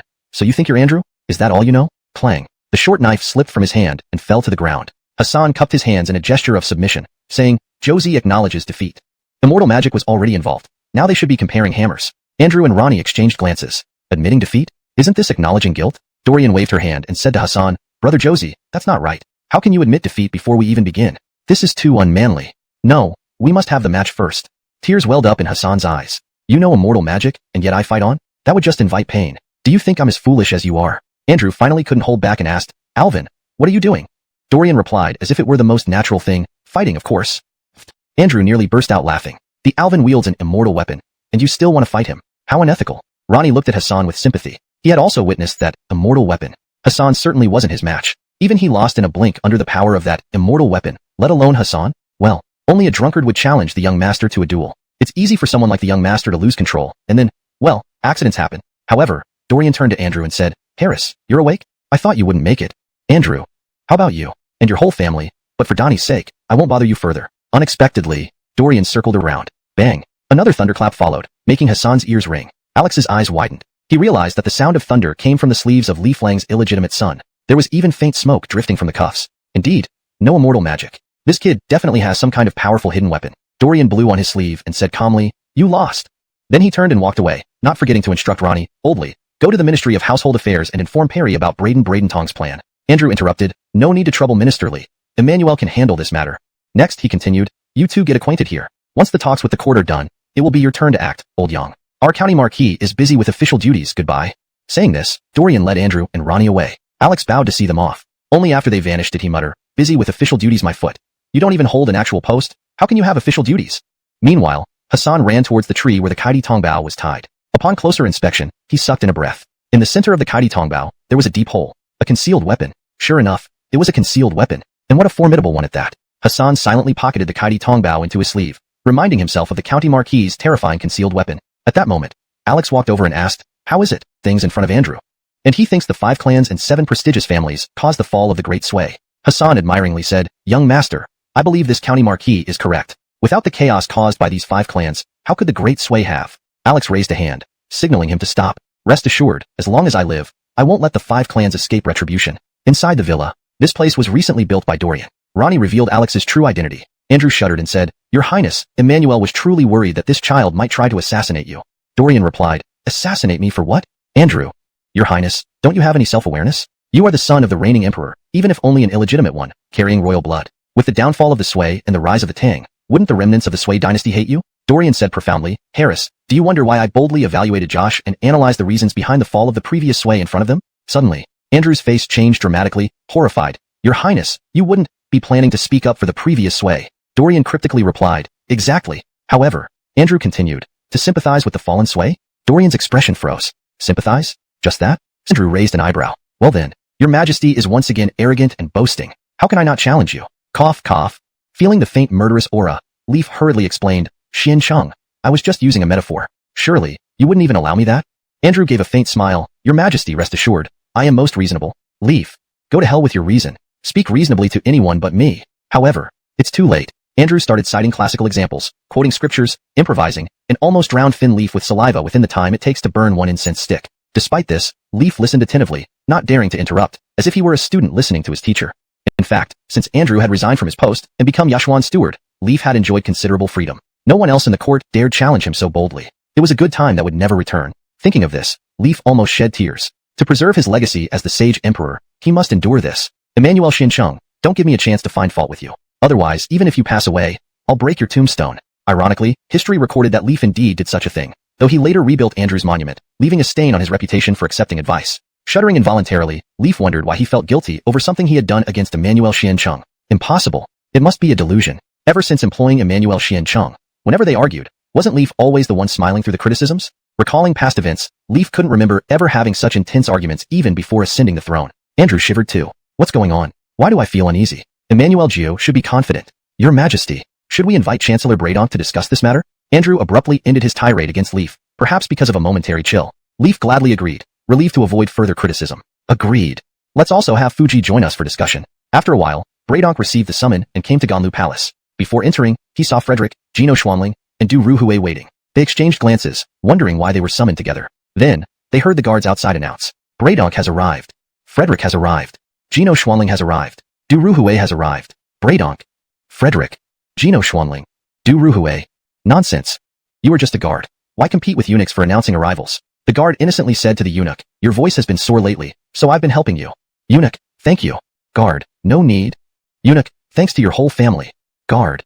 Isn't this supposed to be gratitude, not cursing? The guard cheerfully replied, just thanking me would suffice. It's too much trouble to thank my whole family, who aren't here anyway. Eunuch. Heartbreak. Spit blood. Never mind. Don't quarrel with someone whose mind is off. First, it's not worth it. Second, it strains the heart. Frederick admired the guard's boldness. Good heavens. With this kind of mindset, how did he get into the Imperial Guards? Entering Ganlu Palace, they found Andrew inside. Instantly, They recalled his bold confrontations in the past and felt uneasy. They wondered if Andrew had targeted them. Frederick steeled himself. Emmanuel Xiancheng, I've ignored your criticisms in the past, don't overstep. Braidong panicked, deciding to resign rather than face Andrew's criticisms at his age. Gino Schwanling remained calm, confident that his diligent work would keep him safe. Only the Tang Daily might lead to trouble, but Fin Leaf, as the chief editor, would handle any criticisms. Leaf had almost drowned in Andrew's criticisms earlier. Du Ruhui was completely indifferent due to poor health and low presence. Leaf formally instructed, Andrew, please inform them. Their hearts skipped a beat. Andrew had indeed targeted them, criticizing for it once. Long unseen, Emmanuel the criticizer had grown even sharper. Frederick, unwilling to hear for everyone to dive deeper into this topic so they could forget the awkward moment he had just experienced. However, Braidonk was the first to oppose, saying, Your Majesty, absolutely not. Helmet calmly gave his take. Your Majesty, I believe this is a good move. Bogdan also nodded. This will benefit the country and its people. Approved.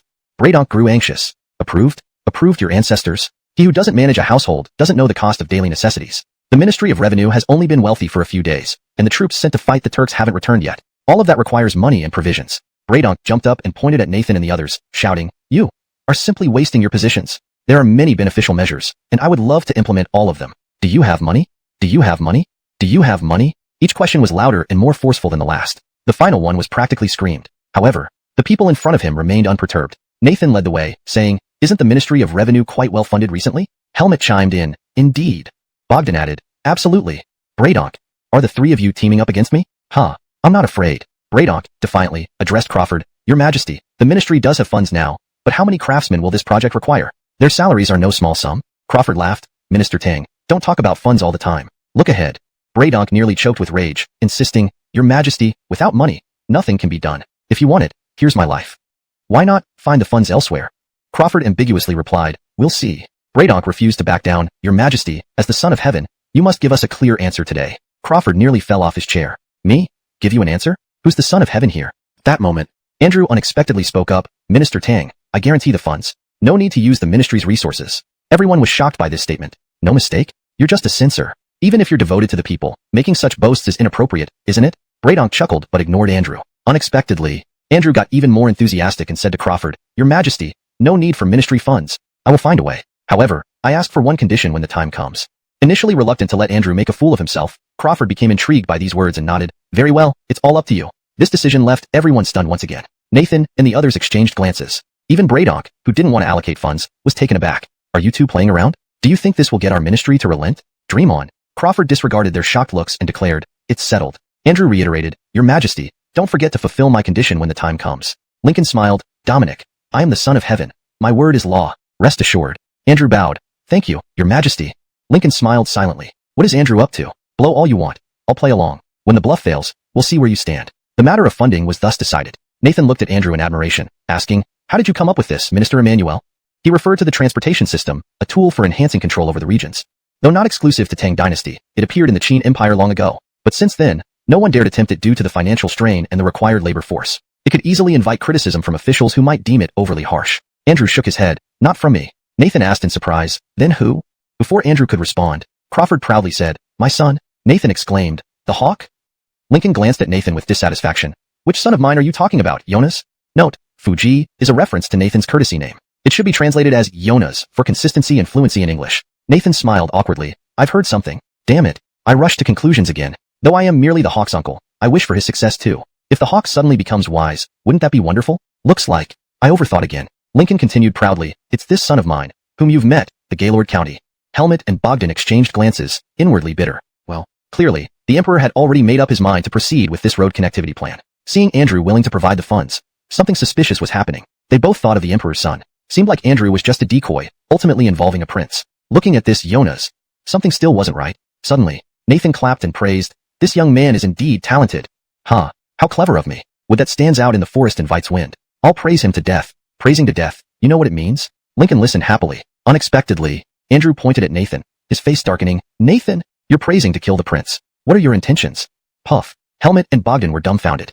Good heavens, what's up with Andrew? Though Gino and Du had their plans to let their children ride Dorian's coattails for stability, they knew only Dorian could pull it off. As for the hawk, they saw Nathan's shrewdness and advised their descendants to stay away from him, fearing he'd be used as a pawn. Perhaps Andrew had similar thoughts. Otherwise, why did he go work for the prince after quarreling with the emperor? But seeing Andrew so agitated, accusing and exposing Nathan's motives, wasn't Andrew taking it a step further? This step was too far for Helmet and Bogdan to contemplate. Nathan calmly responded, Minister Emmanuel, I truly believe the prince is talented. Do you disagree?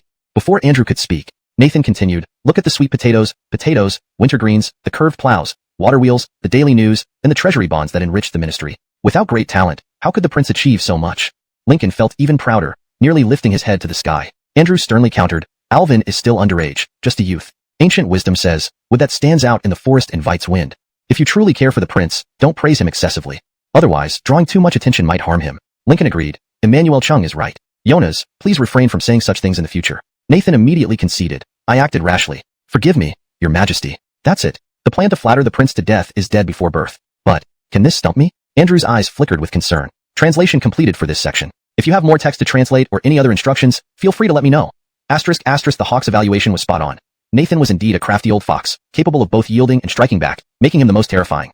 Then, Dorian seemed to recall something and said to Bradonk, Minister Tang, though the funds don't need to come from the Ministry of Revenue, I still need you to meet with the hawk. Bradonk's heart skipped a beat. A sense of unease crept over him as he cautiously asked, why? Andrew grinned and said, the hawk mentioned that no matter who agrees, Perry is always so miserly. Cough, cough, cough. These words aren't mine, Minister Tang. Please don't be angry with me. He wants you to sign a written agreement for something involved in this.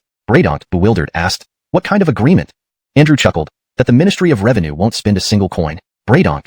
No, it's not that simple. There's a catch here. Translation completed for this section. If you have more text to translate or any other instructions, feel free to let me know. Chapter 294. Alvin, have you gone crazy over money? In the Peach Blossom Land, the improved bicycle was finally completed. However, since the chain was made of pure iron and as thick as a finger, it added considerable weight to the vehicle. Still, this could be managed. The real problem was the tires. Dorian simply couldn't find any suitable material to replace them. At this time, the New World South America hadn't been discovered yet, and even Hainan Island had no rubber trees. Dorian merely wanted to create a toy, but he wasn't one to give up easily. It was high time for the chicken rib system to show its true strength. Dorian ducked into his house and emerged holding a tree sapling, his face dark and grim. Outside the door, Ronnie was stunned. Master, are you planning to plant a tree? But in this cold weather, it wouldn't survive. Ronnie bluntly reminded him, Master, if you want to plant a tree, the weather isn't suitable now. We should wait until spring next year. Dorian was silent for a moment. Plant a damn tree. He threw aside the sapling. Growing rubber trees needed to be on the agenda to obtain natural rubber. But this was not something that could be accomplished overnight. The dog system provided only saplings, not finished products. Furthermore, Dorian had no excuse for using the saplings without a clear purpose. Forget it. Since natural rubber, he hesitated. What did you want to say? Dorian asked. Ronnie, uncertain, said, Master, there's something I don't know whether I should say. Then don't, Dorian said casually. Everyone always hesitating about speaking freely. It was getting old. Ronnie. Master, don't do this to me. Having struggled greatly to decide, he got no response other than this. Dorian chuckled. Just kidding, go ahead. Ronnie felt relieved yet dared not hesitate further, saying directly, when a tree stands tall in the forest, the wind will surely blow it down. Before he could finish, Dorian continued, you're right. I often feel out of place because I'm too outstanding. It's all my fault. Ronnie. Alvin, that sounds like an invitation to a beating. Was that really what Ronnie wanted to convey? If not for your status, Ronnie would have thrashed you by now, if you didn't use that divine weapon. With no other choice, Ronnie blurted out, Master, what do you think of the hawk? Oh, he's fine, Dorian replied nonchalantly. Ronnie. Just fine. Master, do you really not understand what I'm trying to say? Biting his lip, Ronnie finally confessed in a low voice. Master, the following words have nothing to do with Donnie. I just can't hold back anymore. Listen to me first. Dorian looked at him calmly. Without hesitation, Ronnie recounted the Hawk Jamar's actions in Hudong Prefecture, including the enthusiastic farewell from the people there. Dorian sneered disdainfully. This third brother of mine, why is he such a hopeless case? You were meant to blend in. Shouldn't you pretend? Don't you know how to act? Or even put on a show? Dorian's disappointment grew. Too useless, really letting father down. After all these years and great scholars, this is what they've produced. Ronnie. Life. Not worth living. Could certain remarks not be made in front of Ronnie? It was awkward and heart-wrenching. Dorian patted him on the shoulder, then suddenly brightened and ran off. Oh, Perry, you really came. Behind him, Ronnie gave a meaningful look at Dorian. Master, I've underestimated you. Serving you here might indeed be worthwhile. Cough, cough. Protecting Master is the top priority. Retirement comes second. Colmes, that's right. It's like that. Meanwhile, as Bradonk approached, hearing Dorian's words, he nearly dropped dead. What does you really came mean? This statement was filled with traps. Bradonk smiled formally, almost turning to leave. Dorian grabbed his hand warmly. Perry, how have you been? Why haven't you visited lately? Bradonk forced his hand free, despite the awkwardness. Awkward? There'd be bigger trouble ahead, given the prince's unpredictable nature. Awkward hammer. Angrily, he followed Dorian inside. Alvin, you could have just mentioned signing a document. Why did you need Perry for this? Am I in debt to you? At that moment, Dorian brought out the document and handed it to Bradonk. Baffled, Bradonk read through it, laughing inwardly. The content was extensive, with many clauses and annotations. In short, Dorian was responsible for constructing the road connection plan, but the Ministry of Revenue was not allowed to tax the profits from the roads. Alvin, you must be delusional. Bradonk thought Dorian was sick. What did road construction have to do with profits? Alvin, are you crazy over money? Chapter 295, Severing Ties. Bradonk signed his name without hesitation. He thought there was a huge pit waiting for him to fall into. But this was it? Your Highness, are you bored and just playing around? I'll play along. Dorian carefully put away the document in a small box and locked it. Bradonk's face twitched as he watched. Is it really necessary? Do you think I won't recognize my own signature, or that I'll come back to steal it? Bradonk asked. Your Highness, anything else? Dorian patted the small box and replied, Nope. Bradonk raised his hands in salute. Then, I'll take my leave first. After all, as the Minister of Revenue, he had no time to keep playing. The official duties were indeed very busy, Dorian said straightforwardly. Nothing more, Perry. Go on with your business if you have something to do. Bradonk, listen to this. Is this how one speaks? Troops have already reached the border, and the provisions spent over this long period are not insignificant. Isn't it a huge loss to withdraw now? Moreover, wouldn't this cause doubts among the people of Tang? And the 5 surnames and 7 clans will seize the opportunity to stir things up. Bradonk chuckled. The court is also troubled. Not withdrawing means even greater losses. Dorian's eyes lit up. Perry, your way of thinking is too habitual. Why must you retreat? Bradonk, no matter how unconventional the prince's ideas might be, he still didn't understand military affairs. You're asking the armies stationed at the border to go on vacation instead of fighting? Dorian calmly continued. Perry, I have an immature idea. Would you like to hear it? Bradonk wasn't in any hurry anyway, and he feared the prince might make things difficult for him if he left right away. He nodded. I'm all ears. Dorian enthusiastically explained. Nowadays, merchants travel between the western regions and our Great Tang many times, but only a few manage to return alive. Bradonk sighed inwardly after hearing this. The wealth on the Silk Road was essentially bought with lives. Success led to immense riches, failure often meant death, or even being left unburied on the roadside. Raiders, along with Turkic and Bohanianchuo tribes, frequently attacked merchant caravans. Not for Ronnie outside. You wouldn't escape this slap today. Bradonk lamented. Alvin, you're delusional. Dorian spat out tea he had just drunk, splashing Bradonk in the face. For a moment, Dorian froze. Perry, I didn't mean to. Will you forgive me?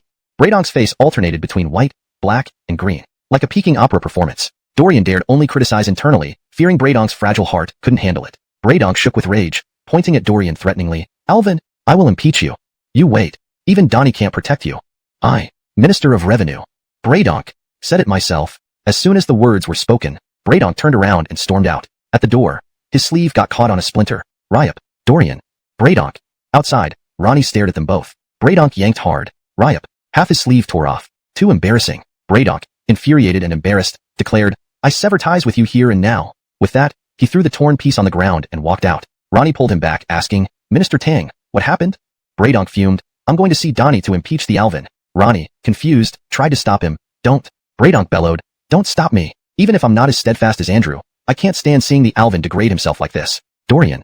Indeed, a generation gap exists. Is it us not catching up to the ancients, or vice versa? Throughout history, ideological clashes remain unsolvable. Comte. Dorian felt Bradonk was overly rigid. Perry, how am I degrading myself? Bradonk scoffed. I don't wish to speak with you. He brushed off Ronnie and stormed out angrily. Ronnie looked puzzled at Bradonk's back and then at Dorian. What happened? So sudden. These two old friends falling out. SSS. My curiosity. Sorry. Concern for the Alvin. Truly wants to know what transpired. Dorian said irritably. Oldly, ignore him. He's old and grumpy. You shouldn't quarrel with a child. Thud. Far away. Bradonk stumbled, almost falling flat. Who is old? Smearing my reputation. I'm not old. Note. The translation aims to retain the original tone and style while ensuring natural English fluency. Chapter 296. Are you performing on the street? Ganlu Palace. Ethan Sher and his trusted ministers, including Nathan, were still racking their brains over what to do with the Tang Dynasty's 3 armies that had returned from the campaign against the Turks. They had deliberately kept Chancellor of Revenue Bradonk out of the meeting, just so they could discuss the matter properly without his interruption. After all, if Bradonk were present, he would likely loudly demand a return to the capital. As the top minister, are you this unsatisfied and starting to eliminate dissenters? Good. Excellent even. At this thought, Bradonk nearly combusted with rage. Nathan continued, Lord Tang, being a senior statesman, you should be more circumspect in your words. You can't just spout nonsense. Nonsense, my ass. It's you who is spreading lies and slandering me. Bradonk pointed at Nathan, fuming, Lord Greta. You? Nathan sighed, Lord Tang, aren't you too old to be quibbling with children now?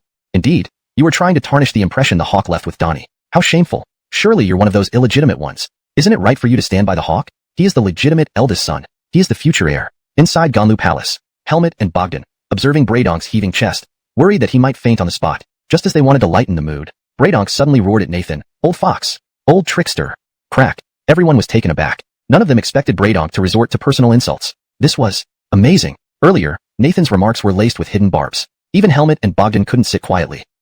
Someone actually laughed. Nathan glared at the Emperor, whose face immediately darkened, but he couldn't lash out. Embarrassed, from his throne, Bradonk asked anxiously, Lord Du, are you alright? Bogdan replied weakly, It's nothing serious, just a bit dizzy, it happens. Then, addressing Nathan, Brother Greta, I recalled something amusing and couldn't help laughing. Please don't misunderstand.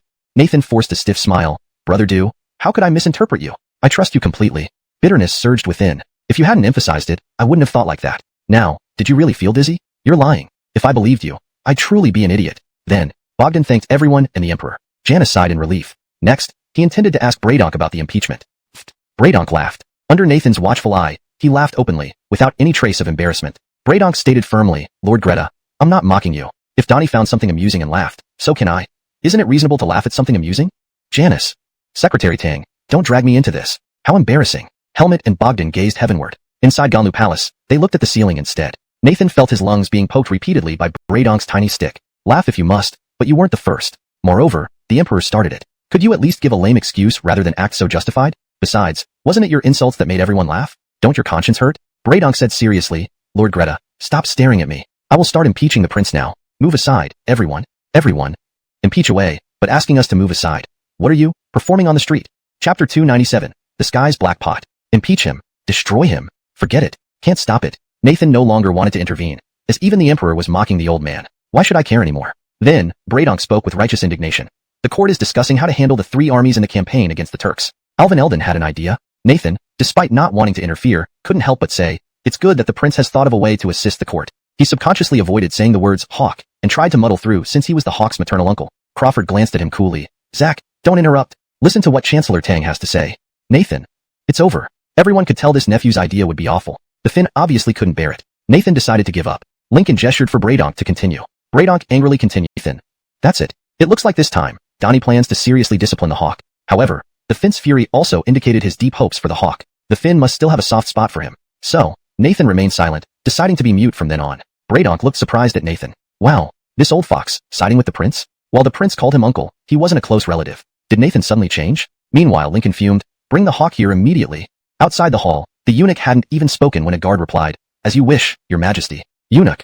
You devil. Competing with us? Huh? Don't you want to stay a guard, or do you want to be an eunuch? On his way to the Eastern Palace, the guard shivered. Am I catching a cold? At the same time, in the Eastern Palace, Eldon gritted his teeth and read under Donald's pressure. Suddenly, he sneezed. Who is talking about me? Soon after, a guard announced, His Imperial Highness wishes to see you at the Ganlu Hall. Eldon stood up excitedly. Ganlu Hall was where the Finn held small councils. Unless one was a key minister, entry was forbidden. Does father want to personally guide me in handling state affairs? Excitement nearly made him tremble. Donald nodded. Go ahead, Hawk.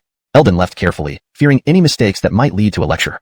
Heading to Ganlu Hall. At Ganlu Hall, Jintang felt he shouldn't press further, especially as he calmed down. Bolivar, coming from commoner life, lacked political acumen. He couldn't be overly strict. Even Nathan had defended the prince earlier. Why should he be so harsh on a child? Bolivar had already contributed much to the empire and needed guidance, not punishment. Perhaps the Finn wanted to use the prince's mistake to educate the future heir. What a cruel plan. Just then, Eldon arrived. Your son pays respects, father.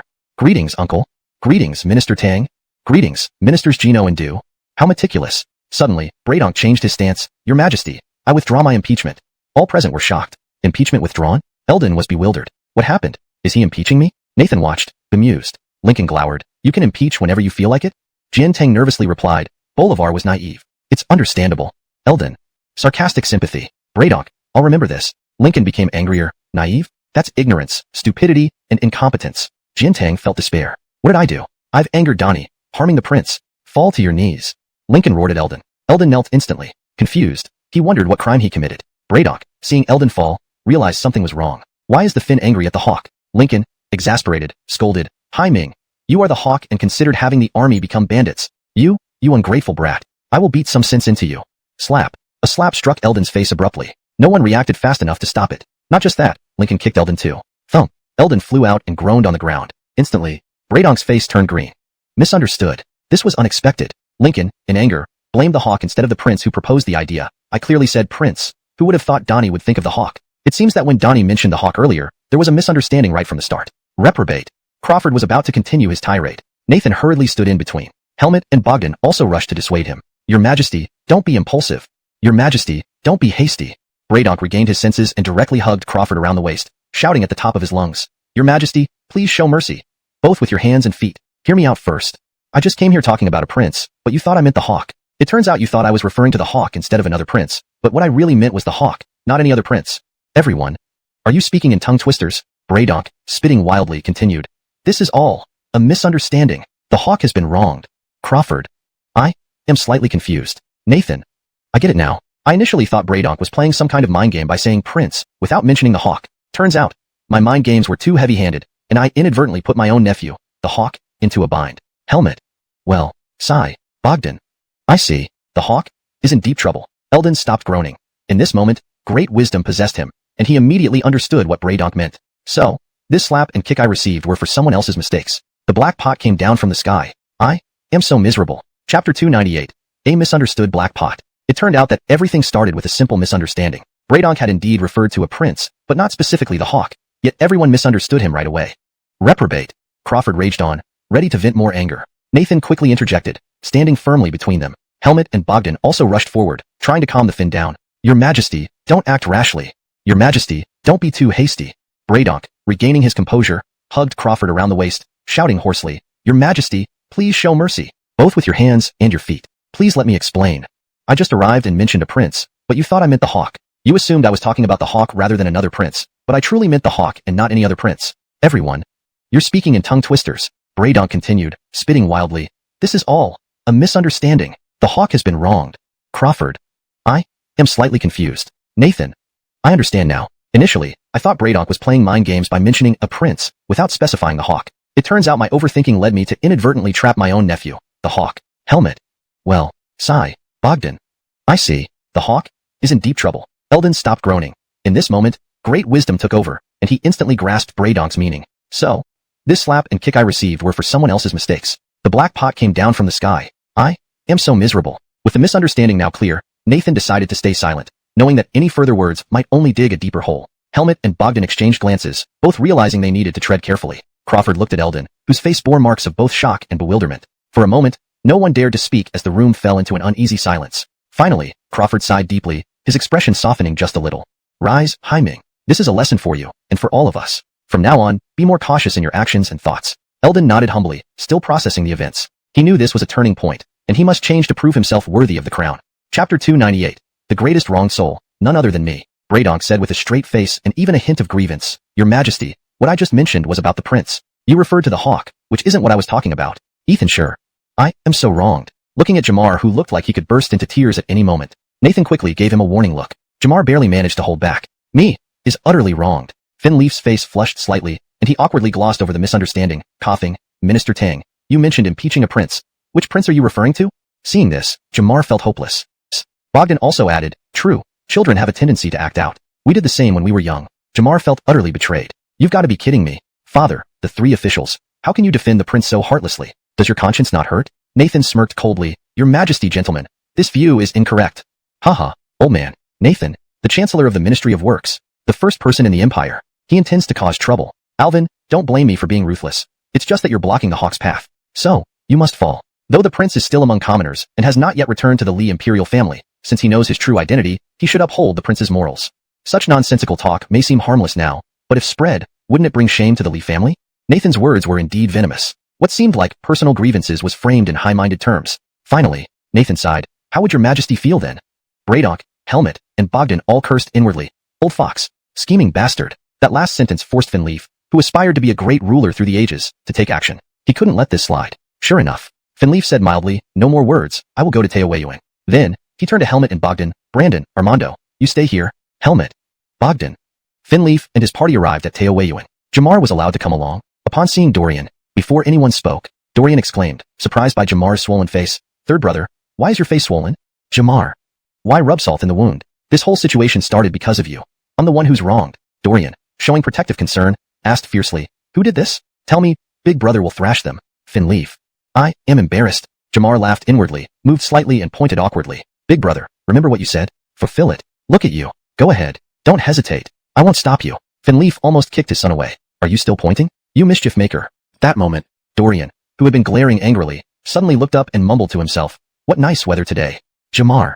Is this really necessary? Big brother, how did you see the weather through the roof? Do you have X-ray vision? What a load of crap. Only to hear. Dorian said sternly, third brother, as a child.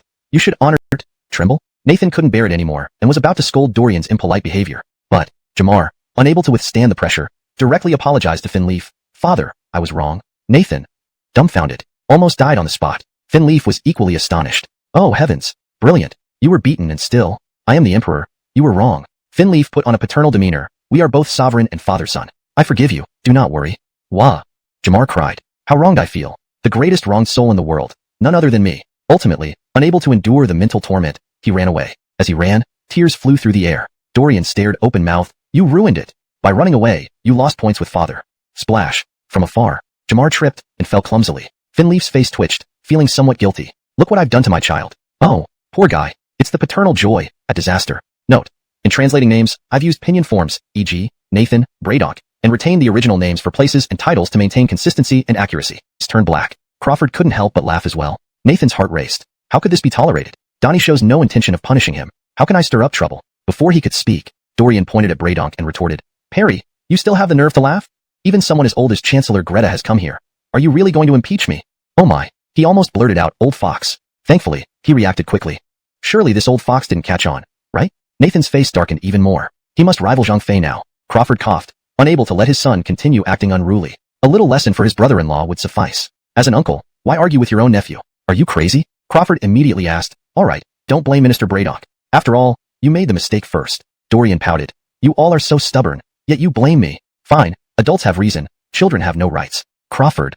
Rights? What kind of nonsense is this? Nathan seized the moment while Crawford was distracted and interjected. Hawk, you suggested the three armies fighting against the Turks plunder merchant caravans to sustain themselves. What do you think our Tang soldiers are? Beggars or bandits? Dorian gave him a strange look and sneered. Speaking of which, I should call you Uncle Lie to protect the Hawk? Fine. I swear. The Hawk did not say anything about making the troops rob merchant caravans. Any falsehood, and may I be remembered forever as a disgrace. Hiss. Such words were heavy in ancient times. Not only did Crawford believe him, but Nathan also trusted him deeply. Believing him wasn't the issue. Nathan was dumbfounded. If it wasn't the Hawk, why did you impeach him in Gant Palace? Are you mad? This moment. Oh, so that's how it is. I guess. You misunderstood. Dorian exclaimed in realization. We were only discussing how the three armies could sustain themselves, but how they did it was never specified. We mentioned the rich merchant caravans on the Silk Road. I didn't expect Perry to misunderstand. Braddock pinched his nose. It seems I did misinterpret. Nathan's face grew darker. Misinterpretation. I could easily interpret you wrongly too. Is it that easy to misunderstand? Suddenly, Crawford asked, so, how exactly would the three armies sustain themselves? Dorian smiled. Very simple. Let them protect the caravans and charge fees. Crawford shook his head decisively. No, soldiers should not engage in commerce. Wouldn't the people criticize them? Dorian countered. Father, you misunderstood. Most merchants on the Silk Road are from the western regions. Tankara hate this? Disguising as Bohani Anchuo, we'll have a show, a big one. The three men were stunned. Especially Crawford, who felt thrilled. This strategy is ruthless, but I like it. Cough. All for avenging the subjects raided by the Turks. Suddenly, Dorian glanced at Braddock with a mournful expression. Feeling wronged, I racked my brains to devise this solution, saving so much grain and resources for the Ministry of Revenue, yet I faced misunderstanding. Braddock. Are you sure it wasn't just a spontaneous idea, claiming you racked your brains? Translation note. This chapter captures the witty and sharp exchanges typical of the characters, especially Dorian, who cleverly navigates through difficult questions while revealing strategic plans that intrigue the Finn and surprise others. Cough, cough, cough. Indeed, I may have overreacted. Primarily, Alvin Yush, your suggestions were indeed too easy to be misunderstood. It's not entirely my fault either. Outrageous. Crawford gave a cold snort, looking at Braddock disapprovingly. Braddock could only lower his head and speak humbly. Alvin Yush, I was wrong. Please forgive my rashness. Suddenly, Dorian fished out the half sleeve from somewhere, muttering, cutting off sleeves means severing ties? Braddock felt a pang in his heart, nearly spitting blood. This prince is truly someone who won't let go of even the smallest grudge. Braddock dryly replied, no problem. I'll sew the sleeves back. Dorian said nothing, but looked at Nathan with a faint smile. Nathan glanced around, utterly bewildered. Why are you looking at me? It wasn't I who misunderstood you. Then, Dorian whispered, the number one person in court, yet with such poor judgment, didn't even bother to verify anything? Whatever others say, you just believe it. What kind of intellect is that? Nathan. I tried to outsmart him but ended up fooling myself. I really want to slap you first and then slap myself. Translation note.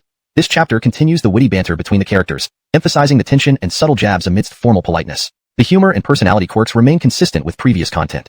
Chapter 300. This is Andrew's style. Finleaf looked at Frederick. Braddock also stared at Frederick. At that moment, Andrew, who had not been present before, arrived belatedly and immediately sensed the peculiar atmosphere inside. Immediately, Andrew sneered. Well, several ministers are giving a hard time to a child? Done. Misunderstanding. Who couldn't tell that Andrew had almost certainly heard from his old buddies Helmet and Bogdan. Now, he was here to rescue the situation. As one of the accidental instigators, Braddock hurriedly explained, Lord Emmanuel, actually, you shut up for Lord Emmanuel.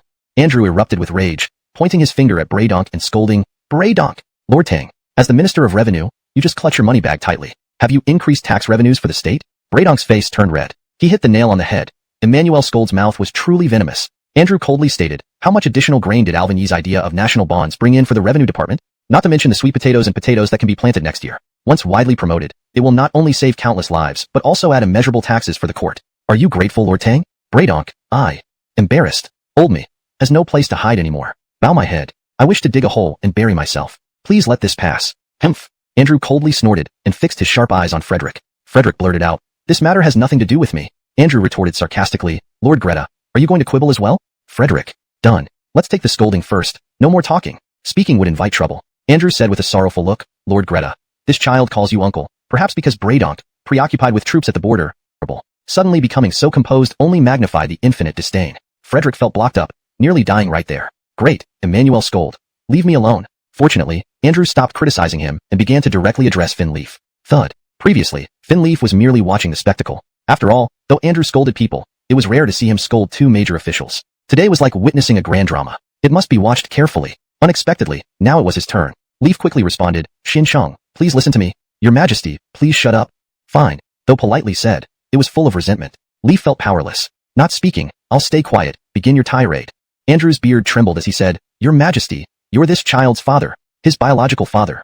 Leaf felt choked up inside. Damn, you don't mention it, and I wouldn't think of the child's mother remarrying someone with the same surname. How humiliating. On the spot, Leaf's face turned green. Andrew continued questioning, Your Majesty, have you taken care of this child even for one day? Leaf didn't want to provoke the raging Andrew and decided to let him vent and scold freely. However, after asking, Andrew stared straight at him without saying a word. Not answering was impossible. Leaf coughed dryly, No. Andrew asked further, Your Majesty, do you feel guilty? Leaf felt a pang in his heart, admitting, I am sorry to him. Andrew spoke earnestly. Other fathers protect their children from the storm. You, however, came with others to accuse the child. What do you want? Leaf, I. That's your own son. Leaf, I. Blood is thicker than water. Leaf, I. How many merits has this child earned for Tang? Training the Fanyang Braden clan into loyal subjects, enriching the state treasury, introducing new grains like sweet potatoes, inventing the curved plow, and overseeing public opinion through the Tang Daily. Recently, during the riverbank upheaval in Hudong, it was thanks to this child's timely warning, or else they would have lied about auspicious signs. Andrew began listing achievements. Moreover, who devised the plan for the hawk to comfort the disaster victims in Hudong, swiftly calming unrest? Leaf, I. Who prepared cement in advance, transported it to Hudong, and helped rebuild houses for the victims without asking for a single coin? People are thanking the court and your majesty, but who knows the child's contributions and grievances? Leaf's heart grew heavier, and his voice hoarse, I. Andrew still didn't let him speak, asking again, Your Majesty, do you feel guilty? Leaf's face was flushed with shame, I, guilty. Andrew surveyed the three men. Leaf, Frederick, and Braydonk, position is yours. In gratitude for your bravery today. However, Dorian smiled, Lord Emmanuel, thank you for speaking up for me. But this was just a misunderstanding. Just now, the misunderstanding was resolved. The other three, Finn, ministers, chattered away amidst this. Colmes, yes. Just a misunderstanding. Lord Emmanuel, please calm down. The few of them explained in detail, clarifying the situation. At this moment, Andrew was dumbfounded. He was truly terrified. It turned out to be just a misunderstanding. He had thought the prince had really said those things, which scared Andrew so much that he didn't dare breathe, and started rebuking fiercely. And now, it was just this? This matter wasn't even that big of a deal. Earlier, did Andrew overreact? Sigh. Andrew gave Dorian a despairing look and cupped his hands, saying, Your Highness, I have some matters to attend to. So, farewell. Having said that, he disappeared in a flash. Leaf looked at the vanishing figure of Andrew and remarked thoughtfully, Do you think he felt guilty? Braydonk nodded and said, That's what it looks like to me. Nathan was still rubbing his chest and commented, He nearly gave this old man a heart attack with his rant. I almost considered committing suicide to take responsibility before the people. The three exchanged glances. They couldn't let him off. Sir Emmanuel, please stay.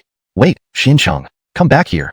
Hearing the voices brimming with murderous intent, Andrew ran even faster. After saying this, he disappeared in a flash. Finn Leaf watched Andrew's vanishing figure thoughtfully and remarked, Do you think he felt guilty? Braydonk nodded. I think so. Frederick was still rubbing his chest and said, He almost made me consider suicide to apologize to the world. The three, Emperor and ministers, glanced at each other. They couldn't let him off. Lord Emmanuel, take care. Xin Cheng, wait. Come back here. Andrew, hearing the voices full of murderous intent, ran even faster. Chapter 301.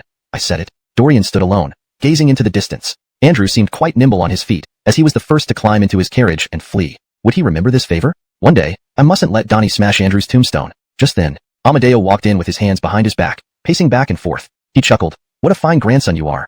Your place is so lively. Dorian grinned, Old Manchel, and they picked even more chili peppers. Amadeo's mouth twitched. He knew very well how spicy these chilies were. Grandson, do you want to kill me with spiciness? Dorian rolled his eyes again. Grandfather, you misunderstand me. Chilies go well with eggs and can be paired with various stir-fries. But only in hot pot do they truly shine. Soon, everything was prepared. Upon returning, Ronnie picked up the firewood poker. Honestly, as the head of shadow guards, wielding swords was a familiar skill. But this firewood poker was a first. Fortunately, Dorian gave him another knife. A cleaver. There was also a piece of mutton. Dorian encouraged, boldly, it's time to showcase your advanced knife skills. Remember, slice as thinly as possible. Ronnie, slice mutton shavings? Really? Rather do the cooking. Next, Dorian applauded loudly, exclaiming, great knife skills. Excellent. These mutton slices will be delicious. Boldly cut more. There won't be enough. For some reason, facing Dorian's hopeful gaze, Ronnie felt a surge of excitement. Though it was just a cleaver, he used the deadly knife techniques. The difference was, he was slicing mutton rolls. After all, who else besides him could make the prince marvel? Finally, it was done. The admiration in Dorian's eyes suddenly disappeared. He carried a plate of mutton rolls and remarked casually, fine, should be enough. Too much meat is about him. The so-called lordly manner was just a facade. Otherwise, Selena wouldn't dare chatter in front of him, not even with 10 times her courage. The retired Finn was reminding him not to overstep boundaries. Ronnie was about to pull back his chopsticks. Dorian was ready to rebuke Amadeo. Unexpectedly, Amadeo stuffed a mutton roll in his mouth, gasping from the heat, and managed to say, I love this. Chess, don't. Shoo, grab. Ronnie. Dorian. Is that it? Ronnie's mind buzzed with confusion. Okay, so the young master's words can easily be misunderstood. And this came from the retired Finn. Truly ancestral. Suddenly, footsteps approached from afar. In an instant, the person arrived. It was Benny, who had been missing for a long time. After greeting the retired Finn, he reported to Dorian, young master, the grain acquisition in Hadong Circuit is completed as per your instructions. And Alaire saw our purchase price was 3 times the market rate and sold us a lot of grain. Dorian nodded. Amadeo set down his chopsticks, losing interest in the mutton roll and asked, why acquire so much grain? Even for brewing alcohol, isn't it too much? Before Dorian could speak, Benny said, young master said there will be locusts next year. We're acquiring grain to deal with the disaster. While saying this, he wasn't really convinced. That's why he rushed to tell Amadeo about Dorian's thoughts. Amadeo frowned deeply. Isn't this absurd? Who told you there will be locusts next year? Dorian pointed at himself. Nobody told me. I told myself. Amadeo. Hiss. Has this grandson lost his mind? You're not Fintan Yin from the Imperial Observatory? Do you know divination? Dorian said calmly. Whoever believes in me will be saved. Cough, cough. Believe in me, and you won't go wrong. Just wait and see. These words I say. Nonsense. He stumbled over his words. The 3 before him. Wait and see. Wait and see how he fails. Note. The translation aims to maintain the original tone and style while ensuring fluency and coherence. Hashtag chapter 302. Braydonk is matchmaker. Hashtag Ganv Palace. Andrew strode in with the poise of a dragon, while Braydonk followed closely behind, his face flickering with various emotions. Upon entering, Andrew immediately said, Your Majesty, let's call in Chancellor Whitney first. Finleaf was taken aback and asked, why? With boundless vigor, Andrew replied, to avoid giving others ammunition against them.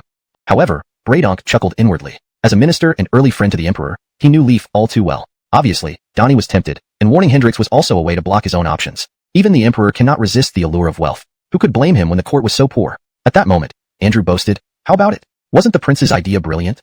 Aren't you ashamed? Could you have come up with such a good plan? Anyone who didn't know better might think Dorian was Andrew's son. Leaf couldn't stand it anymore. Turning grim-faced, he retorted, Andrew, don't you dare boast about it. That's my son. Andrew chuckled. He's also Master Emmanuel's young lord. Young lord? Go to hell. Addicted to managing households, aren't you? Holding onto the petition, Leaf hesitated, but ultimately restrained himself. I am a wise ruler. A wise ruler. Large enough to, forget it. Unable to tolerate it any longer, Leaf grabbed the petition and threw it. Unexpectedly, Andrew sidestepped with agility, boasting, Your Majesty, you're not up to it. You missed. Hiss. Leaf was speechless with anger. A man. How can one say he's not capable? Especially when he's the Emperor. I have many sons. Do you, Andrew? Eunuch announces, Chancellor Gino requests an audience. Just as Leaf was about to retaliate, a eunuch screeched out. Helmet walked in, smiling brightly, bowing and saying, Your Majesty, greetings to both ministers. Braydonk thought, why did you come so early? The old man wanted to watch, cough, cough, cough, hadn't seen enough. An unruly Andrew was rare indeed. Helmet grinned, Minister Tang may not know, but today our Tang Daily published new news. Hussein, moved by the hardships of Silk Road caravans, led the troops to protect them, even collecting service fees. Andrew was surprised. Chancellor Gino, you're undermining my efforts? Confused, Helmet replied, Minister Emmanuel, what do you mean? Andrew sighed. How would people view our troops? Wouldn't they seem like merchants? Helmet laughed. Minister Emmanuel worries too much. This article was pinned by me personally and clearly distinguishes between different types of caravans. For Western region caravans, fees are higher. For noble families caravans, they are lower. For ordinary Tang Dynasty caravans, no fees are charged. Helmet added contentedly, thanks to Alvin Lee's influence, I've become proficient enough with Tang Daily to handle simple tasks. So, I reported on this matter. And conducted a survey among the common folk. Most agree and praise Hussein highly. Adding another point, after seeing the results, I promoted the prince's name as well. Now, he's also being paid. Andrew lifted his head abruptly, staring directly at Leaf, his chest rising and falling. Oh no, here comes the storm. Immediately, Braydonk and Helmet lowered their heads, pretending to be clueless. Leaf's face turned pale. Wait, let me explain. Your Majesty. A mournful cry echoed in Ganv Palace. Leaf felt dizzy. Too late to explain. Then, Andrew sneered, "Your Majesty, I'm not rushing you. Let me give you a chance to explain." Andrew changed his nature? Braydonk and Helmet exchanged glances, astonished. Leaf hastily explained, "Dominic, you don't understand my son. I know him best. Will he even agree to acknowledge his royal lineage? I've intended this, fearing it might alienate him." This moment, Leaf seemed like a fretful old father. Back then, he mistakenly identified his father, eventually proving to be mine. But pretending to be someone else's son, cough, cough, for a long time. It's remarkable he wasn't angry. He calls Evan merely old man. Andrew. Evan. So sad. Getting called just an old man. Leaf sighed. Understand now, Dominic? Andrew smiled. Your Majesty, I understood long ago. Just trying to remind you not to rush the prince into recognizing his lineage. He hasn't been crowned yet, but has achieved so much. As the saying goes, the tallest tree gets struck by the— can do this. Then, he marched boldly over to Dorian. At that moment, Dorian had just finished discussing the next bicycle improvements with the artisans and was guiding Yanni in trying to make synthetic rubber. It didn't matter if it succeeded or not. It was just a personal challenge, though he wasn't the one doing the experiments. But as the commander, an indispensable important link in the process. Thinking about it this way made him feel more justified. Unexpectedly, Braydonk came up to him, immediately saying, "Your Highness, this old man has a niece?" Dorian's eyes lit up, interrupting with a chuckle, "Uncle Tang, is your niece here in Chang'an? Find time to bring her over. There are lots of good things here. Colmes, recently I'm working on a new material. Once successful, it will have very wide applications. Just a bit too polluting for now, but no other solutions at present. We'll talk about it later." Braydonk felt both bewildered and isolated. What does our niece mean? She's my niece. Today, I'm here to propose a marriage. Do you understand? To introduce a potential wife to you. The Finn promised, as long as I have the ability to make you agree, he won't stand in the way. Instead you say our niece, is that appropriate? Be it the new material or rubber, none of that matters to me. Braydonk regained his composure and said again, "This old man's niece?" Dorian let out a bed. "Suck." Dorian winced, exclaiming, "That must hurt." Clutching his chest, Braydonk fled in dismay. "I can't take it, almost done for. Alvin, playing tricks on me. Who fears whom?" Dorian muttered to himself, "Unbelievable. For his own gain, Uncle Tang would sacrifice his own niece. But dreaming if you think I'd call you uncle." Just then, Braydonk, holding his head, returned. Dorian asked, "Uncle Tang, why are you back?" Braydonk irritably replied, "The Finn asked me to check on the road construction and coordinate with the Ministry of Works." Dorian smiled lightly, waving, "No need. No need for the Ministry of Works to dispatch workers. Just building a road, no need to go through formalities." Good grief. Braydonk wanted to spit in Dorian's face. Building a road? Just a road? Not a big deal. No workers from the Ministry of Works. How would you build it? Using villagers? They'd die of exhaustion. Dorian added, "Perry, I was going to find Helmet to discuss the road construction. Let's go together."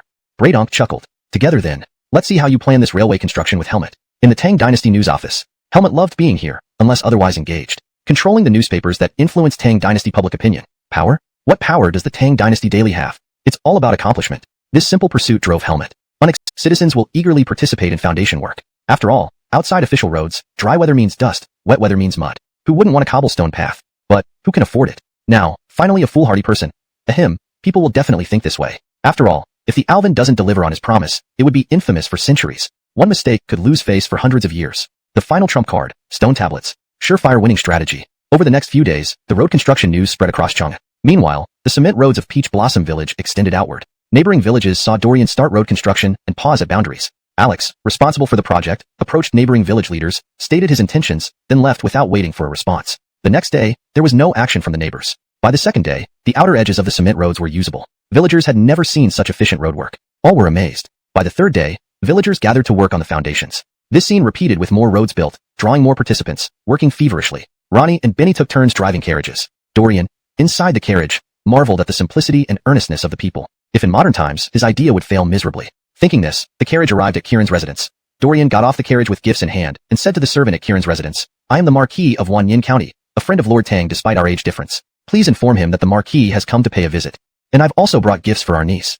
The servant almost died on the spot. "You, how old are you even? The young lady has only been here for a few days. How did you suddenly become an uncle who hasn't even grown a beard yet?"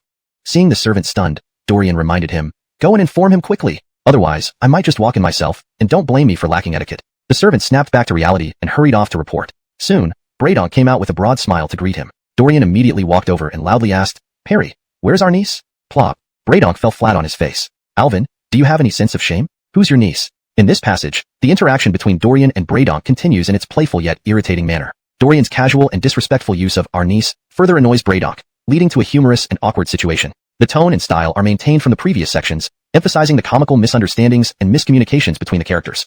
Chapter 304, Little Uncle. "Uncle, what happened to you?"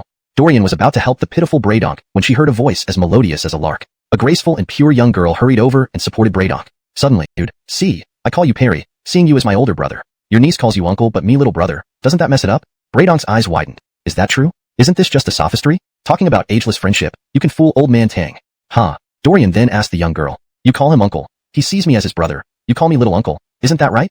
Bradonk felt dizzy. Little uncle. What nonsense. Alvin, you really lack decency. At this moment, the girl seriously examined Dorian, pulling Bradonk aside. Uncle, are you really ageless friends with this troublesome boy? Dorian. This niece looks innocent and lovely, but is indeed crafty. Bradonk sneered. Ageless friends we are. But, Dorian, hearing this clearly, interrupted Bradonk, saying formally, Niece, did you hear? Your uncle admitted it. So, shouldn't you call me little uncle? The girl remained silent, frowning deeply. Suddenly, Bradonk's heart sank. Heaven, niece, don't believe his lies. He lacks decency. Can you trust a mischievous person? Bradonk couldn't ignore this. He saw his beloved niece almost deceived by Dorian right before him. Just as he opened his mouth, little uncle, the girl said playfully, sticking out her tongue. Bradonk.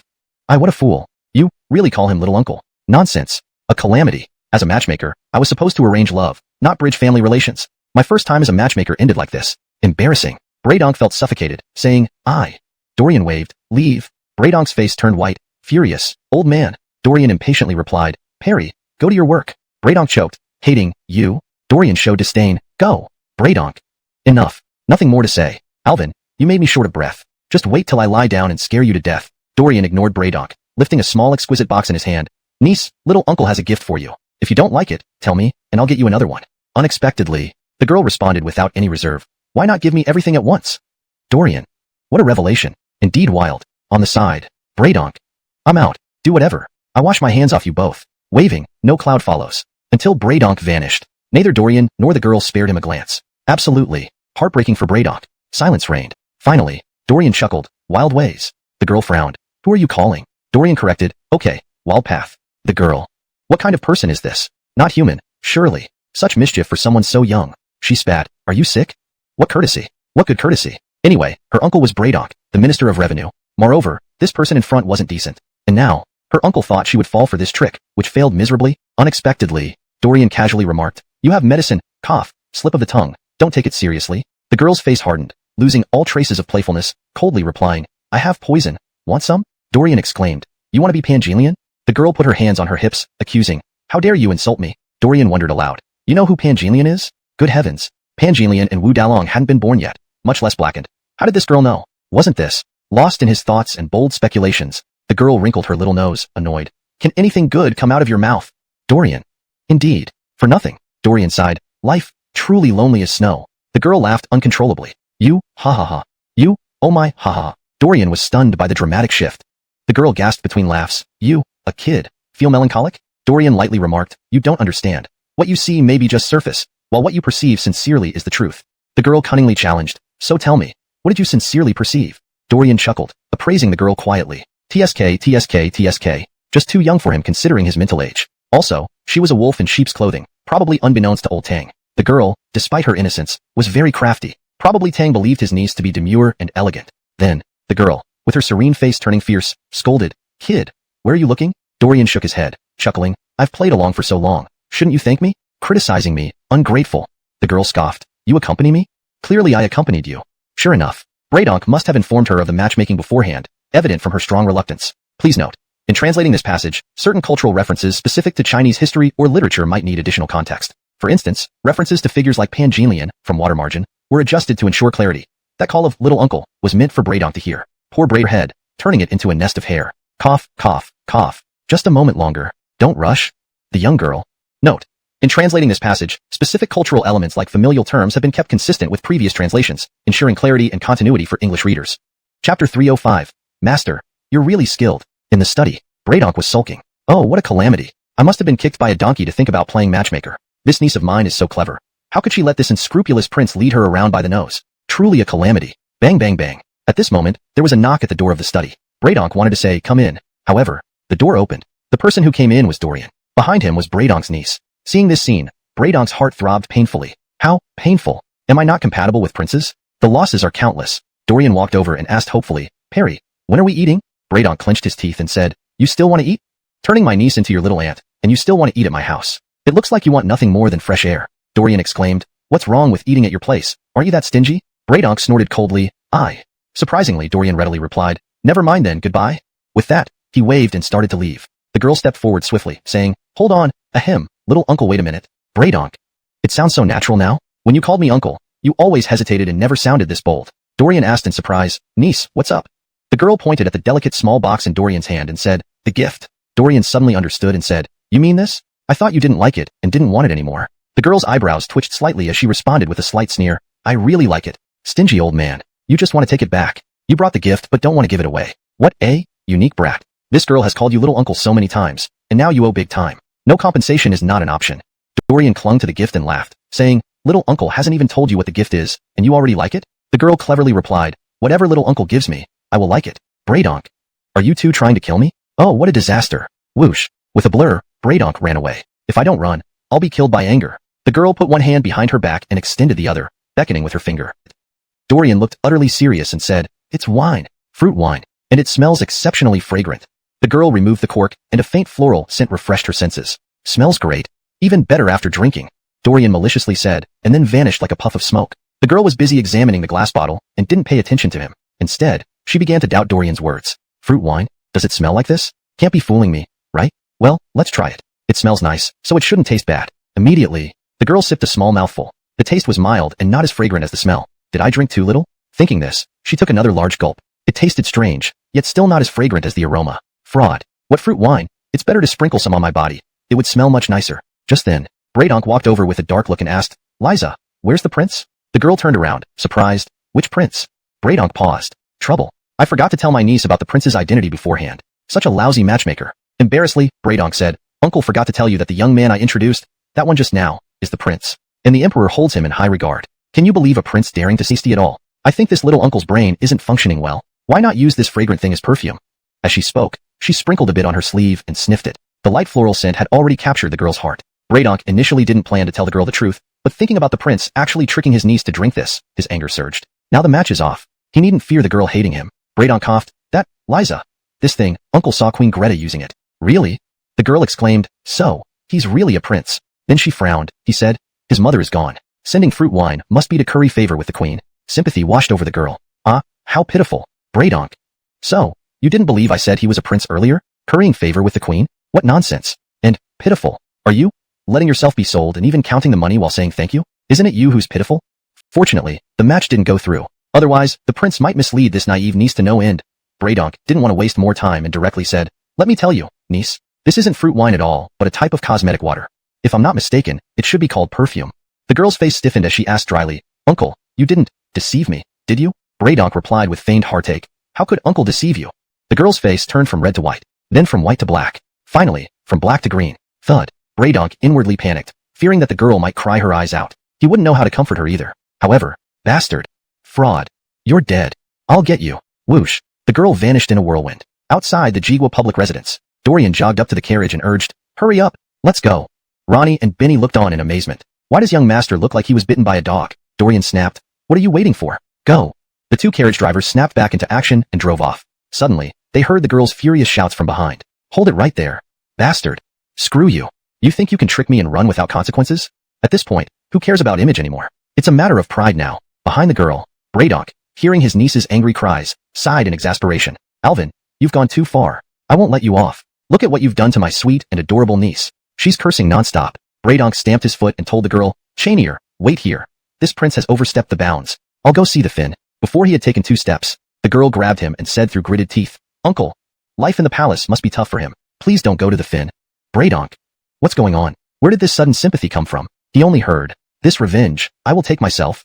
Braydonk shivered, nearly fainting. "My dear niece, don't seek revenge. You won't stand a chance against him. After all, defeating someone so devious is impossible for anyone with a shred of conscience or dignity. You'd only be defeated step by step." In the distance, inside the carriage, Dorian sneezed and murmured to himself, "This niece must be poor, yet she keeps cursing me. These sneezes just won't stop." Sigh. Outside the carriage, Ronnie and Benny exchanged glances, unsure what to say about their young master. That girl was Braydonk's niece. Earlier, she talked about responsibility. Indeed, young master, you really know how to play. Translation of subsequent text. The passage continues with Braydonk's reflections on the situation and the ensuing chaos caused by the misunderstanding. It portrays the humorous yet tense dynamics between the characters and sets up further conflict and potential resolution. Chapter 306. No problem. I'm not picky. On the road, Dorian ordered, "Let's go home." The carriage headed toward Peach Blossom Source. Dorian stuck her head out and shouted, "Shuangli, What are you two doing? Ronnie. Benny. How lazy can you be? Just because we all have the same surname, Lee, you call us Shuangli? While Ronnie inwardly grumbled, he still replied, young master, didn't you say to go home? Dorian said speechlessly, I said go home, not back to Peach Blossom Source. Benny was puzzled and asked, young master, isn't Peach Blossom Source our home? Dorian snapped, Peach Blossom Source is now your home. Shuangli, not mine. It's just my backyard. Ronnie. Benny. They felt insulted. Although Ronnie led the Shadow Guards and Benny led the Secret Guards, they didn't originally have homes nor needed them. But did you really need to provoke us like that? Afraid of getting beaten up? Ronnie and Benny exchanged glances. Benny humbly asked, young master, where exactly is our home then? Dorian frowned. What do you mean, our home? It's mine. Benny. He nearly spat blood. You're so nitpicky. You must have a problem. Ronnie looked on with amusement. You talk too much. Benny muttered in his mind but asked, young master, where's your home then? Dorian pointed at Ronnie. You've been there. You drive the carriage. Ronnie took the reins and did as instructed. His principle was simple. Speak as little as possible in front of young master. Anything else would lead to a trap laid by young master himself. Suddenly, Dorian said leisurely, "Ah Feng." Benny felt like he'd been hit a million times over. Hey, Ah Feng, look at yourself. You're the same age as my father. Calling me Ah Feng? Unacceptable. If you think you can get away with this, think again. The former Finn would likely agree to punish you severely for such disrespect. Dorian continued, we should renovate the village where your brothers live and build them all villas. Benny was taken aback. Retired members of the Secret Guards were settled in one village to ensure Crawford's peace of mind, even with official residence registration. They had cooperated with Dorian in a performance to fool everyone, leaving Fan Young Braden family clueless. Dorian went on, winter is quite cold. Your brothers don't even have someone to warm their beds. Wouldn't they feel lonely and cold?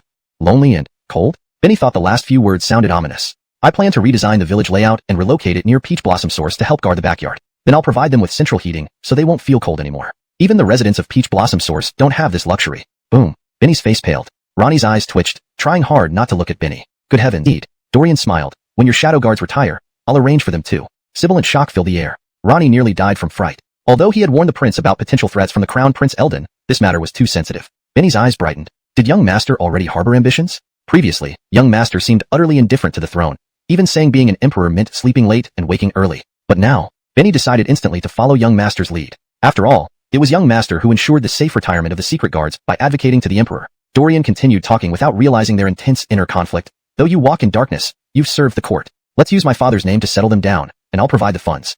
Finally, he asked, Ah Feng, what do you think? Ronnie was confused. Using the emperor's name. Wasn't this an underhanded move? Dorian saw his silence and smiled bitterly. Forget it. My mistake. Pretend I didn't say anything. Honestly, he hadn't intended to recruit anyone. He just wanted some powerful bodyguards. But he overlooked how sensitive this topic was. Unexpectedly, Ronnie expressed gratitude. Thank you, young master. On behalf of everyone, I thank you. Surprised, Dorian responded. Isn't this inappropriate? Should we reconsider? Ronnie reassured him. Young master needn't worry. I'll request the emperor's approval. If he agrees, everything will be fine. Dorian grimaced. Dad probably won't agree. Ronnie felt a long-held frustration suddenly dissipate. Earlier, I thought young master had ulterior motives. But seeing you just want a few more guards. Dorian sighed. What's wrong with having more guards? My father eventually wants me to return. Honestly, I lack confidence. The royal family is notorious for cunning schemes. I fear they'll crush me completely. Ronnie. Young master, you're being ridiculous. You're not cunning? Who could possibly outmaneuver you? Still, Ronnie candidly advised, young master, I've always wanted to remind you. Your identity is sensitive. Though we shouldn't harm others, caution is necessary. The royal family is indeed a treacherous place. I believe the emperor will agree. Dorian nodded, feeling comforted by the sincerity. But they might just be old, weak, and disabled. Dorian chuckled and said, no problem. I'm not picky. Ronnie.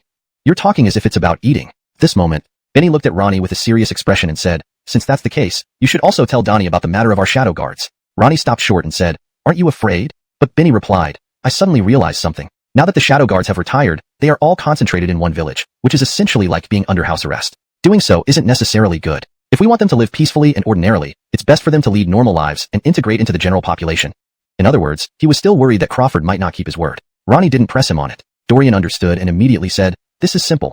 Let them marry and have children, then it will all be over. When someone has a family, they will have something to hold on to and won't dare walk the edge anymore. My father should be reassured then. Ronnie felt quite awkward. This matter must be reported to Donnie. You guys speak so freely. It puts me in a tough spot, don't you know? Dorian finally decided. It's settled. Ah Feng, find time to tell my father. Ronnie asked, young master, wouldn't it be better if you went and talked to him yourself? Just then, the carriage arrived at the front gate of the Wanyan County Marquis residence. Dorian jumped off the carriage and sighed, as young master, I handle myriad affairs daily and have no time. Saying this, he ran towards the main gate, ready to push it open. Ronnie. You handle myriad affairs daily? For real? All I see is you idling around. You came up with the idea, but others have to do the running around. Chapter 307. Well off and generous. So I won't be polite then. Creak. Dorian hadn't even pushed the door open when it swung outward from inside. Before his eyes stood an elderly woman. Dorian was dumbfounded on the spot. Who is she? The elderly woman, having just opened the door, saw a stranger and kindly asked, "Child, who are you looking for?" Dorian.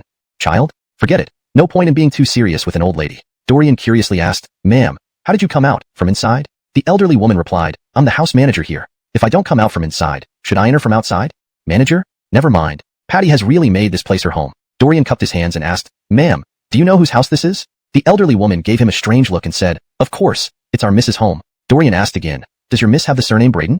The elderly woman nodded and said, "Colmes, do you know our miss? You must be related to Miss. Let me inform her." She walked off after saying that. Dorian was left confused. Great. To return to my own home and still need to report? It's been only 2 months, and Patty has already turned the manor of the Fabian into her own home. You're quite something. Behind him, Ronnie and Benny heard everything clearly and felt an inexplicable sense of sadness. "I'll go tell the miss, the son-in-law has returned." With that, Selina ran off. Dorian winced. Who is your son-in-law? Words can be spoken carelessly, but food shouldn't be eaten carelessly. Wait, something feels off here. Selina, why are you running? Who allowed you to come back on your own? Ronnie and Benny exchanged glances before entering. Is she in love? Just then, thinking of not returning for 2 months stirred Dorian. True, the former emperor always exclaimed about his grandson loudly, which sounded annoying yet imbued Teo Weiyuan with familial warmth. Because of the former emperor, Dorian forgot about his own home. Who would believe it if he said so? Dorian sighed. I can't believe it myself. Greetings, Count Lee. Patty, upon hearing the main person was back, immediately came to greet him. After all, she was staying in someone else's home.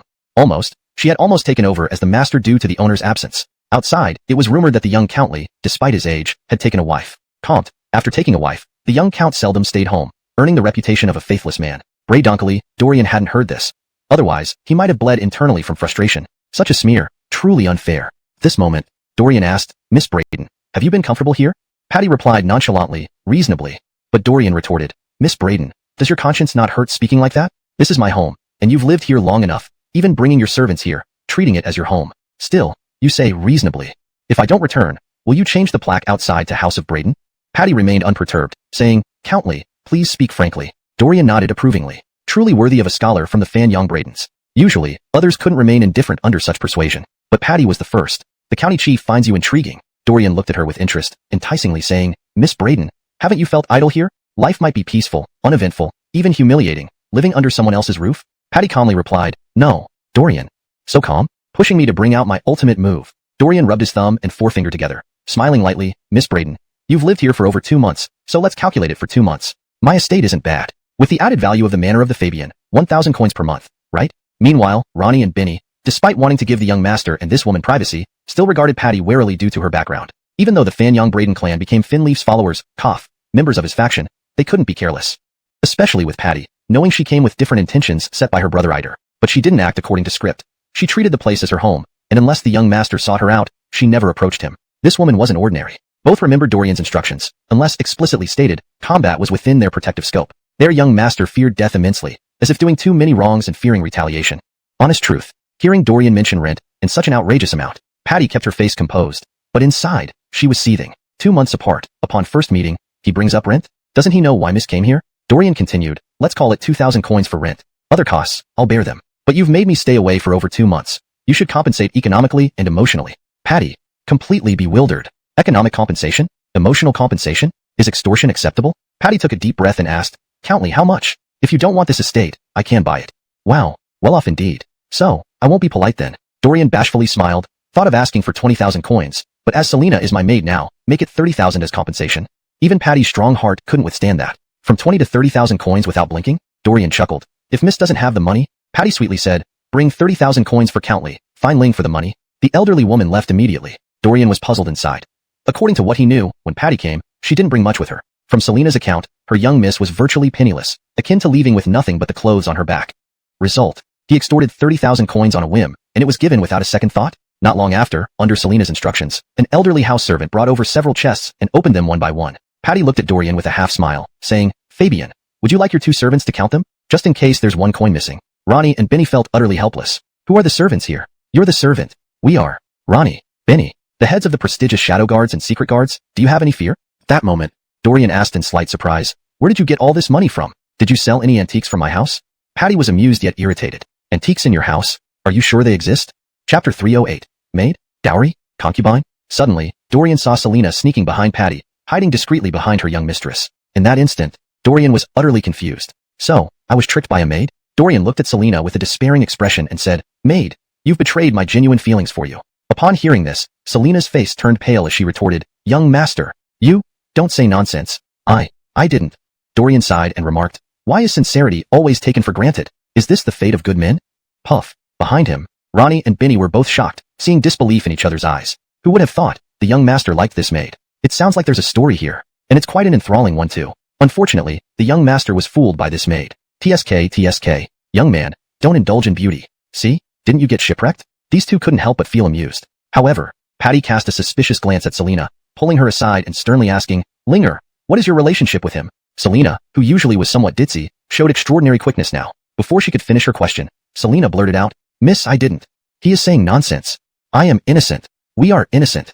Patty felt moved several chests to stand behind Dorian. At this moment, Dorian kept grumbling, "Maeve, how did I become despicable, cowardly, and shameless in your eyes? I'm still a child. You shouldn't defame me like this. I might sue you for defamation." Patty sneered coldly, "Go ahead. Best take it to the fin." Dorian replied leisurely, "Don't worry, no rush. But let me make things clear first." Patty replied mockingly, "Alvin, please start your sophistry." Dorian was left speechless. "Sophistry? Huh. Spit. The vile old society pushes me to retaliate." Dorian snickered, "Maeve, you think noble families produce people of high status?" Patty wrinkled her brow, not because Dorian mocked her lack of awareness about commoners' suffering, but due to the word, produce. Damn it, produce.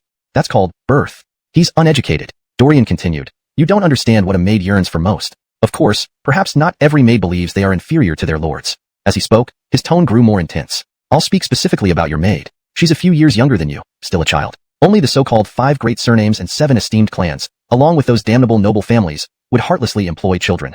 This is truly a crime. It's cruel. It's evil. It's a moral decline and a loss of conscience." Thud. At his breaking point, Dorian kicked one of the money chests over. Hiss. Everyone watching winced in pain. Wouldn't his foot hurt? Dorian pointed at Patty and laughed icily. "Do you still believe you treat your maid well, showing concern for her, fulfilling your duty as a young miss?" Spit. Nonsense. Nonsense. Lies. Suddenly, everyone was stunned. Something wasn't right. His ire seemed off target. Dorian justified, "Today, I will tell you, I've had my eye on your maid for a long time." Poof. Oh dear. Oh my. Was this really appropriate? Ronnie and Binny wanted to cover Dorian's mouth, but it was too late. Moreover, they weren't sure they dared. Right now, Dorian differed greatly from his usual self. For some reason, young master is genuinely angry. Enraged, Patty quivered, wanting to berate Dorian for being shameless and despicable, but realized condemning such blatant wicked thoughts was futile. No point wasting words. Selena was dumbstruck, eyes wide, almost sticking her eyeballs onto Dorian. Young master. So terrifying. So fierce. Could it be he wanted to eat me? Ahem.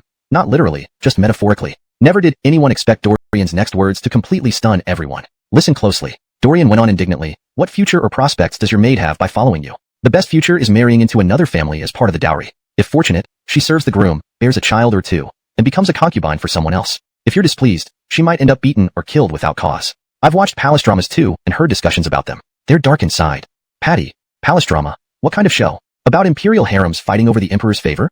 Heh, am I the type for that? Men aren't worth indulging. Comte. Regarding what Dorian said about Selena as a dowry maid, Patty couldn't refute it. The Fanyang Braden family hadn't planned it this way, but discussing these matters openly was difficult with Dorian. After all, this was a very sensitive topic. Selena's face flushed to the tips of her ears. This young master was raving. Surely he wasn't serious? "So, I want to take back your maid," making her realize she wasn't born to be a maid. Serving others shouldn't be her destiny. Her destiny lies in her own hands.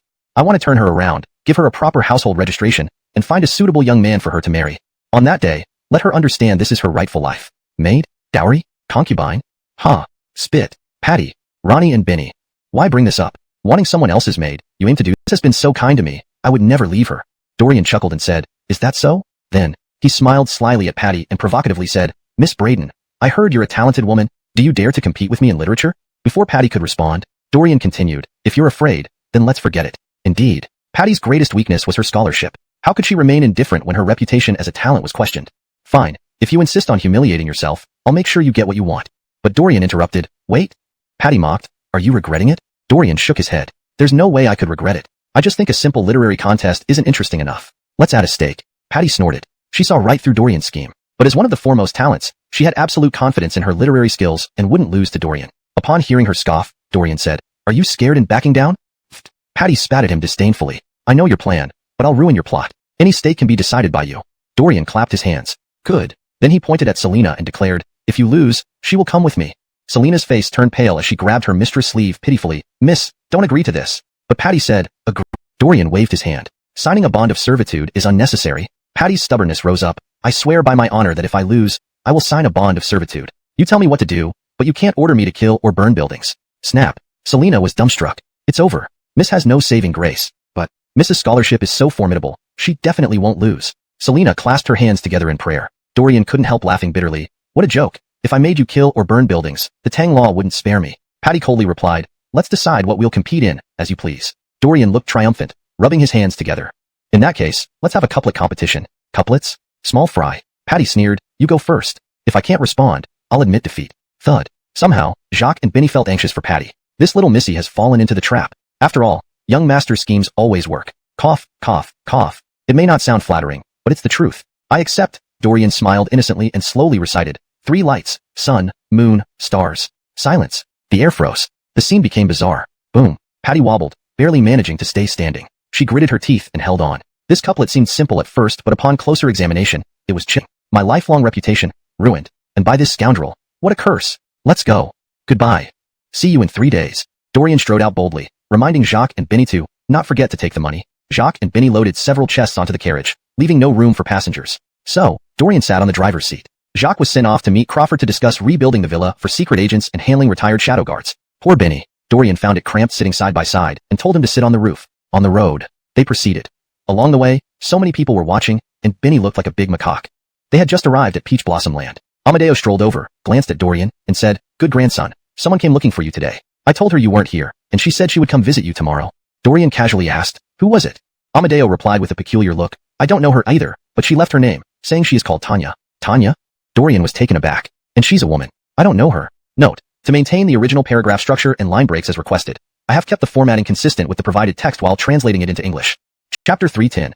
Asking to be taken as a concubine? At the manor of the Gaylord County, Patty thought long and hard and finally decided to visit her elder brother, Ider. Although she had initially intended to cut ties with the Fanyang Braden clan once she left it, things didn't quite work out that way. Pretending to find a stepfather for Dorian was just a ploy to placate her real brother, Ider. She had always intended to expose the fake herself once Dorian fell for it. But Dorian's reaction at the time was so intense, directly using a terrible weapon to kill the imposter on the spot. Hence, Patty never got the chance to execute her subsequent plan or explain her true intentions. Explaining did not fit her character, and even if she did, Dorian wouldn't believe her anyway. Furthermore, all the treasures Patty had were gifts from Ider. After all, it was Ider who sent his sister here in the first place. Dorian then disappeared, abandoning even her home. However, Ider did not allow Patty to leave the manor of the Gaylord County. This indicated there was still hope. There was still a possibility to cling to the powerful leg, being the emperor's illegitimate child. Therefore, Ider did not give up but offered part of the Fanyang Braden clan's revenue to his sister, believing one needed money to stand on their own feet. Knowing well his sister's ambition to break free from the Fanyang Braden clan, he supported her financially. To Ider's surprise, Patty did not refuse this offer.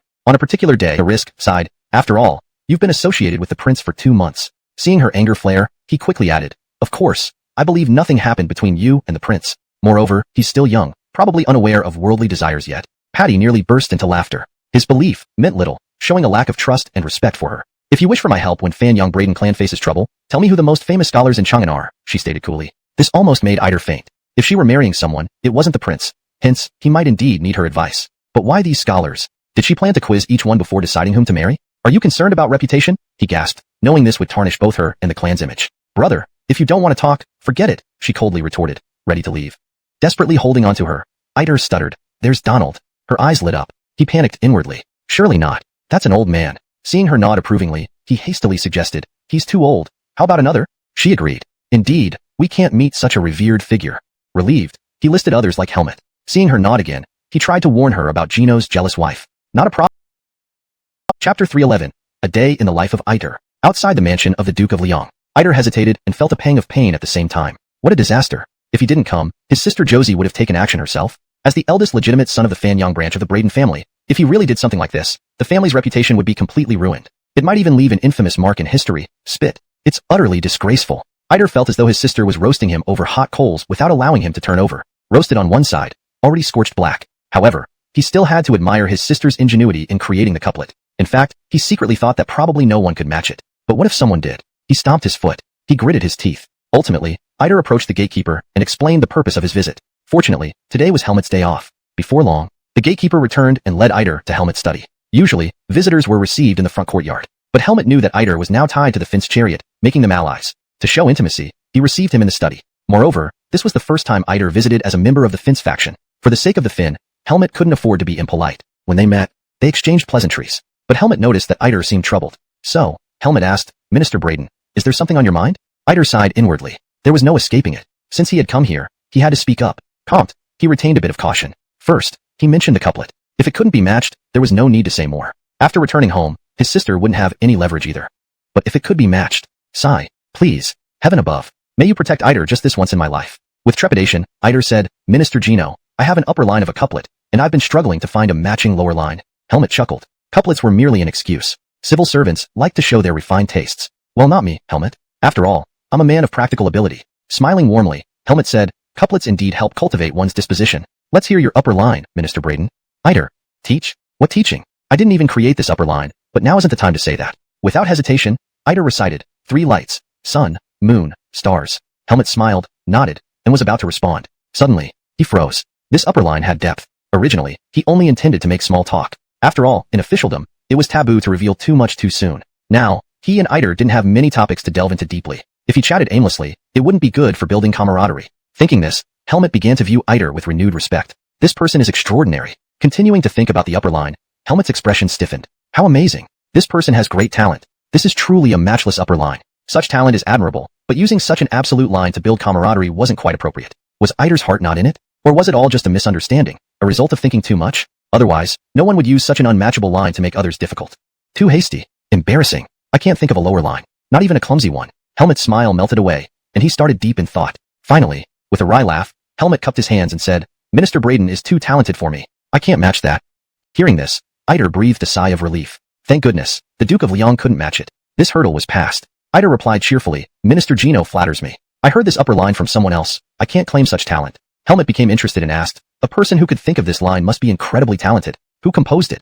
Eider, embarrassed, replied, I'm not sure. I heard it casually on the road, but couldn't find the person when I turned around. Helmut felt a wave of regret, but that was all. As a high-ranking official, he valued practical governance skills more than literary flair, even if he admired it. Then, Eider took his leave. Helmut didn't try to retain him. It was still early for meals, so that reason wouldn't fit. Besides, he assumed Eider just wanted to get acquainted, and they could slowly deepen their relationship later. Leaving the Duke of Liang's residence, Eider turned and went to the house of Duke Kai Guagong Bogdan. The 2 old colleagues lived close by. Furthermore, most high officials lived on this street. Eider planned to finish his business in one go. Bogdan, upon hearing of Eider's visit, had similar thoughts. Thus, he guided Eider to his study. After some pleasantries, Eider also mentioned the couplet. Bogdan immediately perked up. As a senior court official, Bogdan often felt competitive when he heard people composing poetry or couplets. Once, he locked himself in his study for a whole day, trying to write a poem. Without a few poems, how could one call oneself a literatus? Bogdan, despite being a civil servant, remained a scholar at heart. But, try as he might, he couldn't come up with a single line. Honestly, it was quite humiliating. Indeed, when heaven opens a window for you, it shuts a door elsewhere. Writing poetry, he simply wasn't cut out for it. Still, Bogdan couldn't lose interest. When Eider brought up the couplet, he didn't mind at all. For fellow officials, the form of interaction wasn't important. Moreover, while Bogdan wasn't good at poetry, he fared better with couplets. Immediately, Bogdan assessed Eider. This person knows how to conduct himself. Clearly, he must know that I'm not skilled in poetry. Smiling, Bogdan said, Minister Braden, please share your upper line. Perfect. Eider was just about to bring it up. Bogdan's proactive invitation made it less awkward. Eider smiled faintly. 3 lights, sun, moon, stars. Bogdan stroked his beard, but before he could smile, it faded. This isn't simple. Upon further thought, isn't this an absolute line? An absolutely perfect absolute line. Initially, he thought this person was accommodating his weakness. But within the blink of an eye this moment, Eider was also anxious, wondering if Bogdan could match it. Thus, seeing Bogdan's changing expression, Eider couldn't help but speculate. Was it intentional? That's going too far. You treat me as a colleague, yet you tease me like this? All the goodwill Bogdan felt towards Eider instantly vanished. Fortunately, since Eider was part of the Finns faction, Bogdan didn't lose his temper. Instead,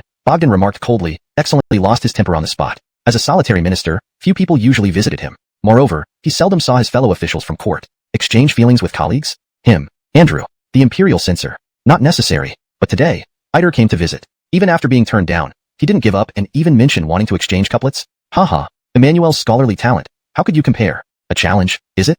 Andrew waved his hand and said, let him in. Since you insist on bringing humiliation upon yourself, don't blame me, Andrew.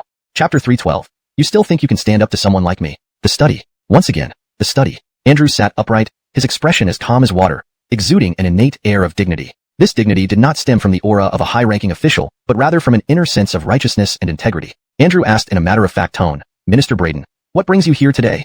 Eider's face stiffened. This naysayer Andrew clearly held no favor toward him. Indeed, the Fanyang Bradens had never been on the same side as Andrew, representing different interests. especially for someone like Andrew, who was so forthright and unafraid to challenge even Donnie, had suffered heavy blows. At the hands of royal princes, he could say nothing more. Winners take all, losers must endure. But for Andrew to treat him with such contempt, even if others could bear it, he could not. He would make things difficult for Andrew. So what? Will I impeach you? Afraid of you? Thinking this, Eider shed his earlier humility and reclaimed the demeanor of the patriarch of the Fanyang Bradens. Ah, memories. Today, Eider must assert himself. Lord Emmanuel, I've thought of a couplet. I heard that Lord Emmanuel is well versed in literature, so I came seeking your guidance. Andrew inwardly scoffed again upon hearing this. Oh ho, a challenge. Indeed, a challenge. As Donnie's loyal minister, this was a test to see if he could cut Andrew down to size, establishing his position among those loyal to Donnie. Quite a bold move. How very impressive. Are you asking for death? Andrew proudly responded, my knowledge is shallow, but I can offer some advice to you, Lord Braden. Eider felt a momentary breathlessness. When it came to verbal sparring, he truly wasn't a match for Andrew, who was renowned for being unmatched in his debates. Most people couldn't stand up to him. Without further ado, Eider went straight to the point. My upper line of the couplet is, 3 lights of sun, moon, and stars. Lord Emmanuel, please guide me. Andrew smiled faintly. I have always kept my knowledge modest, but if you insist on humiliation, I can't be blamed. 3 lights of sun, moon, and stars. The lower line. Click. Andrew froze, his jaw dropping to the floor. Nanny, what kind of divine upper line is this? It certainly wasn't something Eider could come up with. Only a brilliant mind could devise such a perfect upper line. Truly a timeless masterpiece. Immediately, Andrew began to feel flustered. No matter who created it, if he couldn't find the matching lower line, it was an undeniable defeat. Not acknowledging a loss was not Andrew's style. At that moment, Eider chuckled, Lord Emmanuel, this couplet is slightly difficult. Let's discuss it in a few days if necessary. Provocative. Provocatively lethal. A direct insult. What now? Do you still think you can stand up to someone like me? Out. Andrew grabbed a book and was ready to throw it at Eider's head. Despite being a scholar, Andrew possessed the spirit of a military general, quick to act on impulse. So what if I hit you? You seek conflict, and I'll show you no mercy. A real man does not hold back his anger. Eider underestimated Andrew and immediately fled, covering his head. Bang. The thick book hit the door of the study. If Eider had hesitated, it would have smashed into the back of his head, probably causing a serious concussion worthy of Andrew's strength. Escaping from the residence of the Duke of Pedro, Eider was still in shock. Goodness. Andrew is practically a bandit, ready to attack at the slightest provocation. Though Eider was younger, he clearly lacked the battle experience to contend with Andrew. In a real fight, Andrew wouldn't even need help from his servants to knock Eider's teeth out. Spit. Violent. Rude. Barbarian. Andrew. Duke of Pedro. Advisor. Loyal minister.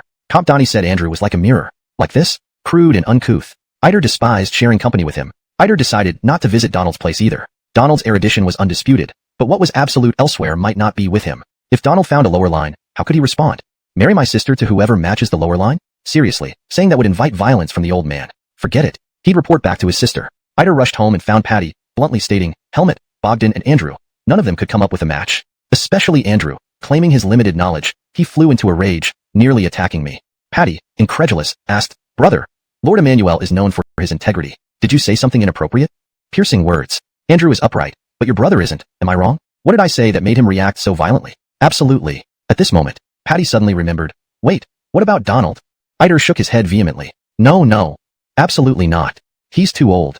Forget it. Patty felt regretful. A couplet shouldn't hinge on age. Older people might be slower but wiser. Eider sighed, explaining, Donald is quite elderly, taking medication thrice daily lately. He didn't dare mention Finley by. In essence, marrying into Donald's family at his age would be like marrying a half-dead man. She'd likely become a widow before or right after marriage. With his poor health, could he manage? Patty conceded reluctantly. All right, then we won't ask him. Considering Donald's condition, he might die soon. Was it fair to ask him for a lower line? That's what she thought, unaware her brother had other motives. Seeing this, Eider breathed a sigh of relief. Fortunately, his sister understood. Marrying an old man was unacceptable. Clearly, he needed to gently guide her. Even without a prince, they should choose a young talent to match her intellect and status. Meanwhile, Andrew left his residence, heading for Peach Blossom Spring.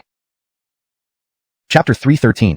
Harris. Call him out. Call him out until he dies. Winter was getting colder and colder. Dorian would eat hot pot at the drop of a hat. At this moment, Ronnie and Benny realized the benefits of being the young master's guards. At least they got to enjoy food that ordinary people couldn't. For instance, even Donnie did not get to enjoy such a hot pot. However, Evan Amadeo was different. Once his beloved grandson's chimney started smoking, he would definitely come over for a meal. After all, it was only a few hundred steps from his residence to his grandson's villa. They had to eat spicy hot pot. As a result, several people were sweating profusely, enjoying themselves immensely. Neither warm clothes nor heaters compared to eating hot pot for satisfaction and warmth. Just then, Andrew arrived late and saw several people excitedly eating around a steaming hot pot. Frankly speaking, he was really hungry too. At this moment, several people turned their heads towards Andrew as they heard someone coming in. The only maid here with Dorian was Selena, while the guards were managed by Ronnie and Benny. Currently, Selena hadn't returned yet, probably fearing that Dorian would scold her upon her return. Ronnie and Benny were squatting there eating hot pot. Outside, no one reported anything. Thus, Andrew could arrive here without being noticed by anyone else. Andrew greeted went outside. Dorian suddenly said, Harris, you haven't come here for a long time? Andrew thought about it, and it indeed had been quite a while. He had gone on a trip to Hudong-dao, which lasted nearly a month. Dorian affirmed, Harris, you have unresolved feelings. Andrew was baffled. What was young master up to? How could Andrew have unresolved feelings? How did he not know? Andrew smiled faintly. Young master, Andrew has no unresolved feelings. You are overthinking. Unexpectedly, Dorian blurted out, seeing the Evan must make you feel uncomfortable. Andrew shivered. Not like that. Young master, by saying this, are you accusing Andrew of having complaints and deliberately digging a hole for me? Throughout history, those who can be called Evan were usually deposed by their sons. That, embarrassing. If Andrew felt uncomfortable seeing the Evan, it could easily be misunderstood. Andrew was loyal to the Emperor. Dorian continued, seeing the Evan always reminds you of Alvin Unkit, doesn't it? Snap. Dorian really dared to say this. Andrew felt like he was struck by lightning, petrified. Alvin Unkit, that was his former lord. Evan, that was his former lord's father, who hated Andrew to death, who viewed Andrew as a traitor, a man serving two lords. Somehow, with just a few sentences, Dorian unearthed Andrew's hidden grievances and helplessness completely. Andrew sighed heavily. Young master, you're making karma. Andrew avoided these matters for so long. Why bring them up now? Broke through the defenses. Dorian asked, Harris, do you feel guilty? Andrew replied guiltily, Andrew, let the crown prince down. By crown prince, he meant Hawk Unkit, but he didn't call him Hawk Unkit. This was a form of respect for Hawk Unkit. As the most upright person in the Tang Dynasty, even if Fincal was present, he would still say so and never refer to him as Hawk Unkit. Andrew's righteousness was truly unwavering. Dorian asked again, do you deserve the common people? Andrew burst out laughing. Ha ha ha. Young master, Andrew only feels guilty towards the crown prince, but absolutely does not feel guilty towards the common people. As he spoke, his inner thoughts poured out uncontrollably. I serve two lords and should be scorned by everyone. But, I'm not afraid of death, just don't want to involve my family. Dorian nodded, showing understanding. In the struggle for the position of crown prince, choosing the wrong side could lead to family destruction. Andrew couldn't be blamed for making a mistake, but his integrity made him only support the rightful heir and not his scheming father. However, the father was too strong, and Hawk Unkit lost. Dorian asked again, do you deserve the emperor? Andrew responded seriously. Andrew lives to correct every action of the emperor despite personal danger. Even if he doesn't listen, I must speak. Even if my head is chopped off, I will continue to speak as long as it doesn't fall. I am an advisor, a lonely minister. This is the meaning of my remaining life. The emperor keeps my head for this purpose. From day one until today, I have no regrets before the emperor. Dorian then asked, why must Emmanuel de Rouen do this? Andrew replied mournfully, young master. Andrew came from the chaos at the end of the Sui dynasty. Do you know how the people lived back then? Surviving was a luxury. People in chaotic times lived worse than dogs in peaceful times. Andrew never wants to see such chaos again, never wants to see humanity reduced to less than animals. Suddenly, Andrew became impassioned. For the eternal peace of the Tang Dynasty, even if I anger the dragon throne and perish, I have no regrets. Dorian smiled gently and said, Harris, I ask you, whose world is this? Andrew instinctively replied, of course, it belongs to Donnie. But he hesitated. At this moment, he didn't want to speak insincerely, especially before young master. Dorian stopped him from continuing. Let me finish. This world belongs to the common people. By saying this, I am not being treasonous. Andrew, I'll tentatively believe you. It's not treasonous, but incredibly bold. But you're part of the Moses clan. Why must you oppose yourself? Undermining your own house. What can Andrew, an outsider, say? Dorian recited with a peculiar rhythm. The rolling Yangtze flows eastward, sweeping away heroes. Success and failure turn into nothing. Green hills remain, as does the setting sun. On the riverbank, white-haired fishermen and woodcutters watch autumn moons and spring winds. A cup of wine brings laughter in meetings. All past events become mere jokes. Andrew was shocked. Immersed in the poem, he couldn't regain his senses. Furthermore, Dorian's singing drew the attention of the three eating hot pot. Evan Amadeo was the first to come over. Ronnie and Benny quickly followed. Andrew wanted to remind Dorian, but Amadeo stopped him with a look. Moreover, there was no trace of anger on Amadeo's face. So, Andrew temporarily put his mind at ease. As for Ronnie and Benny, since Amadeo forbade them to speak, they could only keep silent. After all, they weren't as daring as Dorian. Dorian, utterly unaware of anyone approaching, remarked with deep emotion. From the Shang and Zhou dynasties to the Qin and Han, from the three kingdoms to the end of the Sui dynasty, how many emperors have turned to nothing more than a handful of yellow earth in the end? But no matter how many dynasties changed and emperors perished, it has always been the people who remain in this world. It has always been so, and it should be so. Regardless of the past or the future, if the world changes, it is always the people who form the world. Without the people, there would be no world. So, the world belongs to the people. Boom. Amadeo's body trembled. Ronnie and Benny first looked astonished, but upon seeing that Amadeo had no hint of anger, only being truly shocked, they pondered over the young master's words. Looking at Dorian's back, both their eyes were shining with admiration. Though they did not openly agree with these words, their hearts had already been won over. Andrew was even more profoundly affected, his heart racing as he almost burst out in applause. Fortunately, Amadeo's presence kept him composed. Amidst everyone's astonishment, Dorian smiled at Andrew and said, Harris, let me give you some words to remember. Andrew's expression became solemn as he bowed deeply, saying, Please enlighten me, Your Highness. After hearing Dorian's earlier comments, Andrew felt boundless respect. Dorian enunciated every word clearly. to establish the mind for heaven and earth, to secure the livelihood of the people, to carry on the lost learning of the sages, and to usher in peace for generations to come. In the end, he shouted it out loud. Andrew also shouted loudly, to establish the mind for heaven and earth, to secure the livelihood of the people, to carry on the lost learning of the sages, and to usher in peace for generations to come. Andrew will remember this lesson from your highness. This is my life's ambition. As he spoke, he even performed the disciples' ritual before Dorian. Dorian felt a rush of pleasure inside, not avoiding it in the least. Look, this was none other than Andrew, the renowned remonstrator, showing such respect to him. It was exhilarating. Good. He said it 3 times, each louder than the last. Just as Dorian turned around, he saw the Evan Amadeo and the 2 others, Ronnie and Benny. Instantly, his face turned pale. How embarrassing. You're eavesdropping. Do you have any shame? What kind of behavior is this? Don't you cherish your honor? And you, Andrew, why didn't you warn me? Andrew met Dorian's accusatory gaze with an awkward rub of his nose. I feel ashamed. Good. Again, 3 approvals followed by enthusiastic clapping each time. Dorian thought their hands might be clapped raw. Several people turned towards the voice, only to see Kyle's flushed face, shaking with excitement as he walked over. Good son. No wonder you are my good son. These profound insights, these startling words, no less impressive than the sayings of sages. Dorian was dumbfounded. Wait, you guys didn't hear what I said before, just the latter part? Otherwise, why would the Evan and Finn dad react like this? You could have mentioned it sooner. My heart was pounding with fright. Kyle looked at Dorian and said in a deep voice, Son, what you said is true. The world belongs to the people. Dorian nearly spat out blood. Dad, you heard everything. So, you were here all along, hiding in the dark listening secretly. Is this the behavior of an emperor? Dorian grabbed Andrew and pointed at Kyle, saying, Harris, roast him until he dies. Kyle, what did I do? Now you want Andrew to roast me? Chapter 3:14. You have a son. So what? Andrew burst into laughter. This laughter made Crawford feel uneasy. Sir, you let my son criticize me. You could have just gone ahead and criticized me. Suddenly, Andrew turned his gaze to Dorian, gave another solemn bow, and then walked away with deliberate slowness. Dorian was stunned. Just like that? He's already leaving? Come on. Go ahead and criticize the emperor. At this moment, Andrew turned around again. Crawford's heart skipped a beat. Is he waiting to finish criticizing me before leaving? But I haven't done anything wrong or out of line. Cough. I wasn't eavesdropping. Thought Dorian had a twisted mind. Cough. Very unconventional ideas. But what if he could actually solve it? Indeed, he solved it. And the lower couplet was perfectly matched. Impressive. Unimaginably, Dorian added, 4 histories, records, books, annals. Click. Andrew's jaw dropped. This more? Dorian continued, 5 dynasties. Qin, Jin, Han. Spit. Andrew nearly spat blood in astonishment.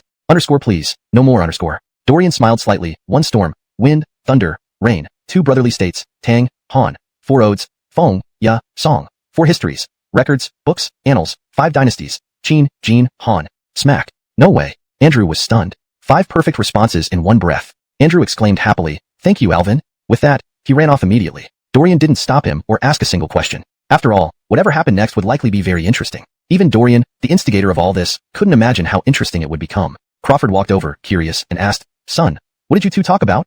Dorian remained tight-lipped, nothing much.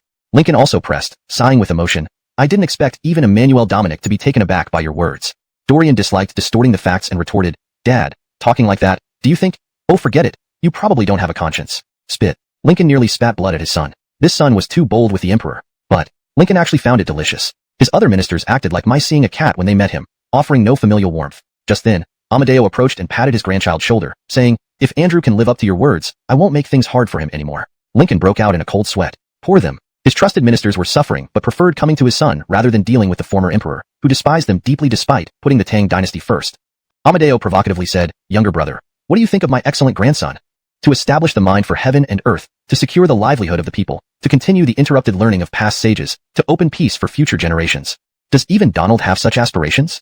Lincoln was flabbergasted. Father, are you showing off? Showing off to me about your excellent grandson? He's still my son.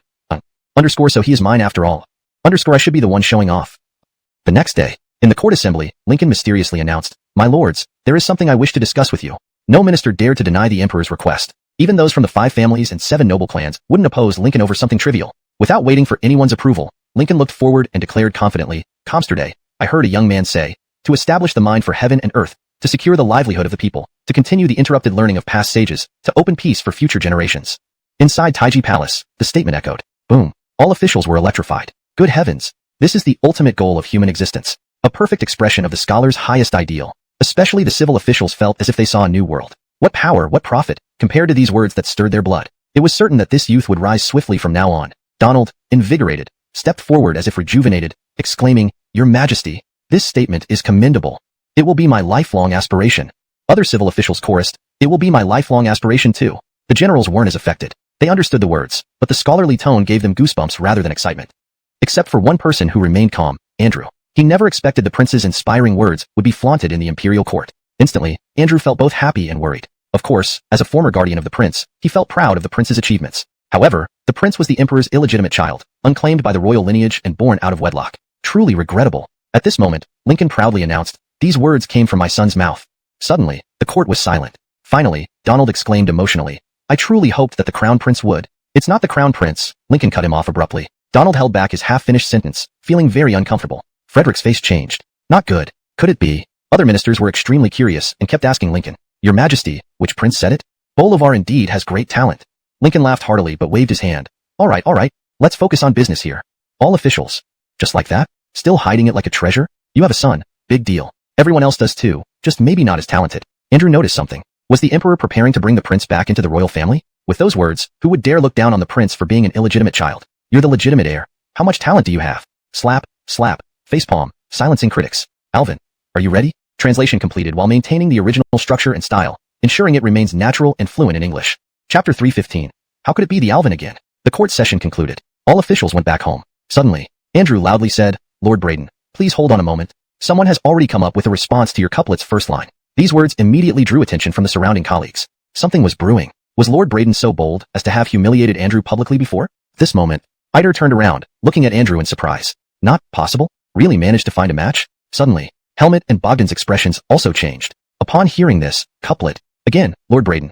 See how Iter is still looking at Andrew. Good grief. How many people did you tell about this couplet? It seems like yesterday was all provocation and humiliation. Helmut and Bogdan didn't like getting into disputes with others, but now they felt angry. Oh Iter, after just recently joining the emperor, you're trying to show us veterans who's boss? What audacity. Andrew continued smiling. Lord Braden's top line is, "3 lights sun moon star." Snap. The fellow officials were astonished. Some reacted slowly, but eventually gasped in shock as well. Damn. This top line is almost an absolute challenge. This Iter actually used such a provocative line against Master Emmanuel. Very good indeed. However, Andrew even gave 5 responses at once. Should Braden tell his sister about this? Even if Braden put aside pride, Andrew might not agree. This marriage must definitely be cancelled. Otherwise, the face of Fan Yang's Braden clan will not just be lost. It will be utterly ruined. Very tragic. After hearing Helmut and Bogdan, Andrew realized what had happened and coldly snorted. It seems Lord Braden had much confidence in this top line, asking many people for solutions.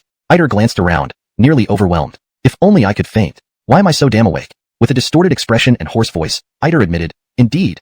Andrew has outstanding talent." Someone wasn't pleased by this comment. It was Dorian. As the most senior official, he understood what transpired. Iter indeed led Fan Yang's Braden clan to pledge loyalty to Donnie. However, he hasn't yet gained favor with the ministers loyal to the Hawk's former residence. Unexpectedly, he wanted to dominate the ministers loyal to the Hawk. Cough. Going too far, isn't it? More egregious, Iter mocked the literary skills of these ministers, challenging Helmut, Bogdan, and even Andrew, who was formerly close to the Hawk.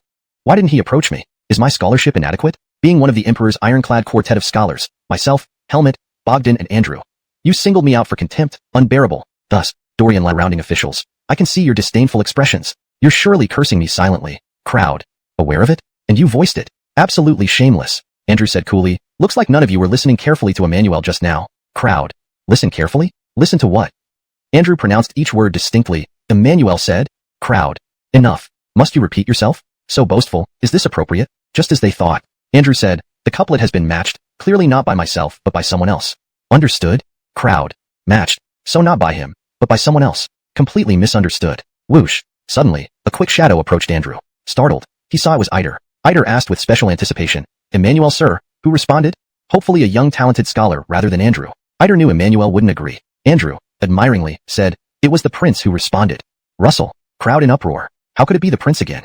Chapter 316. The honest truth, not big enough. Iter's face stiffened as he recalled the situation where Finn Leaf wanted to arrange a marriage with the 5 great clans, but was unsuccessful. If she were marrying a prince, wouldn't that mean his sister would join the Lee imperial family? Other clans might think the Fan Yang Braden clan was flattering the emperor by even offering their daughter. But it would be much better for his sister than marrying an old man. Thinking of this, Iter relaxed a bit and inquired, May I ask Minister Emmanuel, which prince is it?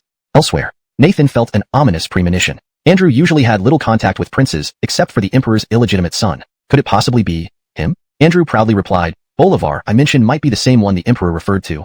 It sounded like a tongue twister, yet everyone immediately understood. Which of the emperor's sons is so talented? After considering it, they thought none fit. Except, could it be Finley? Someone asked, is it the 4th prince? It was well known that Finley was extremely intelligent and clever. When discussing scholarly achievements, only the chubby Finley fit. Andrew firmly shook his head. Everyone's heart raced with anticipation. Which prince could it be? Just say it. Nathan gnashed his teeth internally. So, the Emperor and Andrew are boosting the reputation of the illegitimate son, including Helmut, Bogdan, and Eider. They're all acting. Almost fooled me. Finn, you want to promote your illegitimate son. Why leave me out? This hurts deeply. At the Braden residence, Eider finally gave up trying to get information from Andrew and went straight home. Over the past 3 days, Patty had stayed there. Outside, he saw a carriage parked. He assumed someone had come to visit. Upon entering, he learned Patty was packing to return to the manor of Yin County. Time had run out. Patty, stubborn by nature, never considered admitting defeat. Seeking help from others already made her blush. Breaking a promise was unacceptable. Eider exclaimed happily, "Sister, we have the second half of the couplet." Patty froze, then felt immense joy. Asking for help, though embarrassing, was far better than signing a contract of servitude. She no longer cared about losing face. "Tell me the second half," she asked eagerly. Eider proudly said, "A stormy wind and thunder, 2 brotherly states across dynasties, for poems of Fengya and Song, for histories of Jishu and Ji, 5 dynasties of Qin, Jin, and Han." Saying all 5 halves at once made him feel quite accomplished. Unknown to anyone, these lines came not from him but another. Patty was astonished, repeatedly muttering the couplets under her breath. What kind of scholar? No rush, she must ask first. How many people contributed these? She inquired. Eider didn't speak, but held up one finger. Thunderstruck, Patty's body trembled upon hearing this answer. One person can need a maid, you've been helpful, so how about you officially become mine? Selena panicked. Young master, I? Dorian stopped her. Listen, I'm formally hiring you, not as a servant. Selena, confused and questioning. Hiring? Dorian explained, this means we're employer and employee, not master and servant. I'll buy your freedom from your mistress, then sign a contract. A year's terms, outlining pay, which can be negotiated. After the term, you can leave or renew. What do you say? Selena covered her mouth in shock, stuttering. To this, unheard of? Dorian laughed. Starting today, isn't it new? Selena almost jumped up, exclaiming, young master, you really mean it? Dorian smiled. I never lie. Selena blushed with excitement. Guardians Ronnie and Benny felt sympathy for Selena. Little girl, you're naive, unaware of human cunning. Young master deceives without lying. Lying is low level. Deception is supreme and can disarm you completely. At that moment, Selena flustered. Young master, I? Dorian sensed rejection. She likely hoped for freedom, now suddenly refusing, perhaps doubting. He chuckled, pulling out a contract, already prepared. Take a look. Reluctantly, Selena took it, glancing at Dorian behind.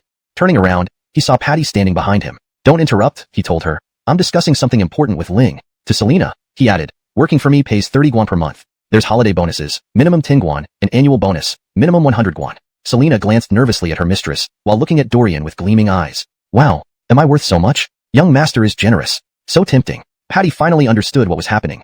Dorian had come to poach her servants. Your top line. This young lady has found the match. Patty interrupted Dorian with a cold laugh as he tried to persuade her maid. She then began reciting the bottom lines. A stormy wind and thunder, 2 brotherly states across dynasties, for poems of Fengya and Song, for histories of Jishu and Ji, 5 dynasties of Qin, Jin, and Han. After hearing it, Dorian remained calm and showed no surprise. Patty thought he was stunned into silence. She puffed out her chest and lifted her fair chin, asking, what do you think? Dorian wore a difficult expression, yet answered in a very serious tone. To be honest, the truth is, it's not big enough. Patty was left bewildered. What does he mean? Not big enough. She looked down to see Dorian staring intently at her chest, ceasing her pursuit of Elliot and rushing to check on her maid. Elliot was completely taken aback by Selena's feint. They both circled around without getting dizzy, but she could get dizzy while standing still? Incredible. Selena was slowly coming to, nearly weeping as she said, Miss, please, stop, circling. Keep spinning. Just don't circle around me, alright? Awkward. Both culprits stared at each other. After a long pause, Patty broke the silence, gritting her teeth. How did my couplet end up? Elliot replied with a half smile. Is this your couplet? Patty's face turned slightly red as she huffed. So, do you think what you previously agreed upon doesn't count? You said if anyone responded correctly, it would be considered your loss. Elliot's smile became even more enigmatic. If I created the couplet myself and solved it, does that still count as my loss? Doesn't that sound absurd? Patty was confused and understood his meaning after pondering for a moment. Unbelievable. How shameless this prince is. Indeed, the epitome of shamelessness. Patty looked down on him. If you lost, then accept it. If you can't handle losing, don't make bets with others. As a man, if his sister admired another prince's talent, wouldn't Elliot lose his chance? Suddenly, Andrew was mentioned again. Wasn't it said that the prince had composed it? Momentarily distracted, Ronnie barked, who? Flash. Swords drawn. Benny placed his sword at Eider's neck. At this moment, Eider's hair stood on end. Patty exclaimed, brother. Elliot waved at Benny, saying, stand down. Only then did Benny sheath his sword. Mingling in his eyes were 3 parts regret, 5 parts reluctance, and 2 parts envy. To tell the truth, whoever Eider was, neither Ronnie nor Benny would fail to recognize him. But they just wanted to indulge in a bit of excitement. Who wouldn't want to circle the neck of a clan leader from one of the 5 surnames and 7 aristocratic families with a sword? Probably no one under the heavens could achieve this. But Benny beat Ronnie to it. Bah, next time, Lee must be faster than you. Benny sensed Ronnie's hostility and smirked provocatively. Lee will be faster than you. These 2 men quietly competed for speed. Meanwhile, realizing the couplets came from Eider, Patty immediately asked, "Brother, who responded to those couplets?" "Wait, Emil County, you're in for a surprise. This bet, Missy is set to win." Eider hadn't expected his sister to ask about this first, worried only about his well-being. He felt icy inside County manner. Thus, Andrew rushed here from Teowayuan. Patty glanced challengingly at Elliot, smiling. "Shall I ask or shall you?" Elliot also smiled. "I think you should ask. I'll remain silent to avoid any conflicts of interest, so you can't deny later." Patty greeted Andrew gracefully. "This humble girl, Patty, daughter of the Fanyang Braden clan, greets you, Andrew." "Good day, Miss Braden." Andrew greeted politely, extending kindness even towards her. Patty asked, "Andrew, I heard the lower part of the couplet, Sangguang Ri Hala Xing, was completed by a prince. Which prince?" Confused, Andrew looked at Elliot. Elliot smiled but stayed silent, choosing to be mute until necessary. Without hiding, Andrew answered crisply, "It was indeed the prince who composed it." "Patty, I specifically asked which prince, yet you say the prince?" "Andrew, you jest with me." Immediately regaining his senses, Andrew pointed at Elliot. "It was the prince." Patty's reaction was as if she had seen a ghost. It can't be true, right?" Elliot smiled and said, "Harris, I had one couplet left earlier. Let me complete it now. Amidst thunder and rain, brothers of two dynasties, poetry with elegance and praise, histories recorded in books and annals, 5 dynasties of Qin, Jin, and Han, 6 Eider felt elated. Whether it was a servant contract or not didn't matter.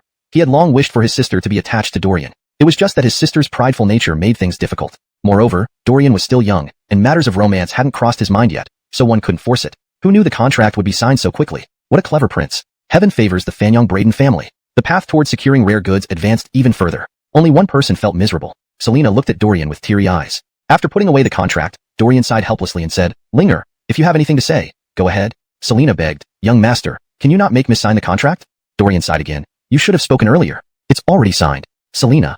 Tears instantly welled up in her eyes. Meanwhile, Patty almost pulled out Ronnie's sword and killed this shameless bastard on impulse. It was as if saying, "If you didn't want me to sign, why didn't you ask what I wanted before she signed?" So despicable. Unexpectedly, Dorian extended his hand and asked Patty, "Give it here?"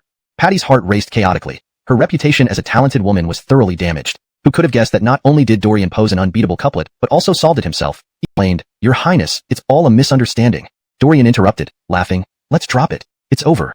Eider's eyes reddened with frustration. "Why drop it? How is everything over? I've done nothing." Then Dorian said, "Old Braden, since your sister has signed, for your sake, I won't keep it. Let's tear it up."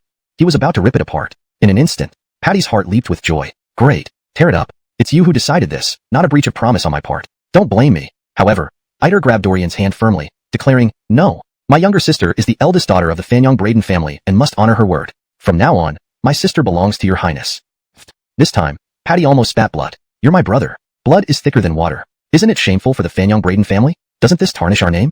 Comte Eider declared righteously, "Breaking a promise disgraces the Fanyang Braden family." "Patty, isn't signing a servitude contract more disgraceful? Brother, you're truly something." Somehow, her inner turmoil calmed down. "Isn't this what noble families do? I've seen through it all." Eider, unaware, pushed her disdain for the Fanyang Braden clan to its peak. "I have business to attend to. I'll take my leave." He feared that staying longer might cause Dorian to reconsider out of concern for his feelings. So, he hurriedly left, unknowingly overestimating his status in Dorian's eyes. In Dorian's mind, Eider held no significant value. Would he care about his feelings after obtaining this new addition? Dorian then turned to Andrew. "Harris, why are you here?"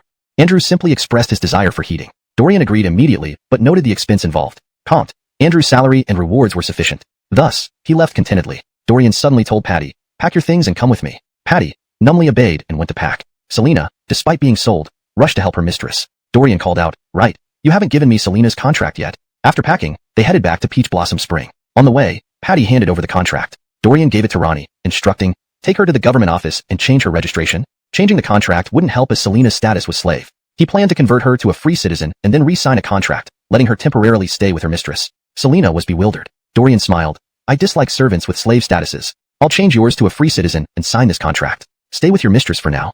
Selena nodded dumbfounded. Ronnie took her to the office. "Who doesn't make money when they can is a fool. Using this heating system to make money won't hinder my enjoyment of it." Patty. So, he wanted her to engage in commerce. Moreover, as a prince, even an illegitimate one, he spoke openly about making money. Didn't he think this was debasing himself? Alvin, aren't you ashamed? ####Chapter 319. Is it really that hard to give an eyeful? Recently, a miraculous new thing has been trending among the nobility of Chang'an. Heating. Outside the Peach Blossom Spring, queues stretch endlessly into the sky. Patty is busier than ever, not only taking orders but also directing the construction team and turning down any noble who tries to cut in line. This matter, Elliot has entrusted entirely to her. Though she isn't particularly fond of commerce, seeing countless Kaiyuan Tongbao coins, she can't help but admire Elliot's shrewd mind for making money. If it were anyone else, they would have made all this wealth only to end up working for others. Fortunately, with Elliot being the emperor's illegitimate son, no one dares to eye his fortune. Meanwhile, Elliot realized Patty was indeed swamped, and thus remembered his two disciples. So, Dev and Hubert finally had something to do. When Master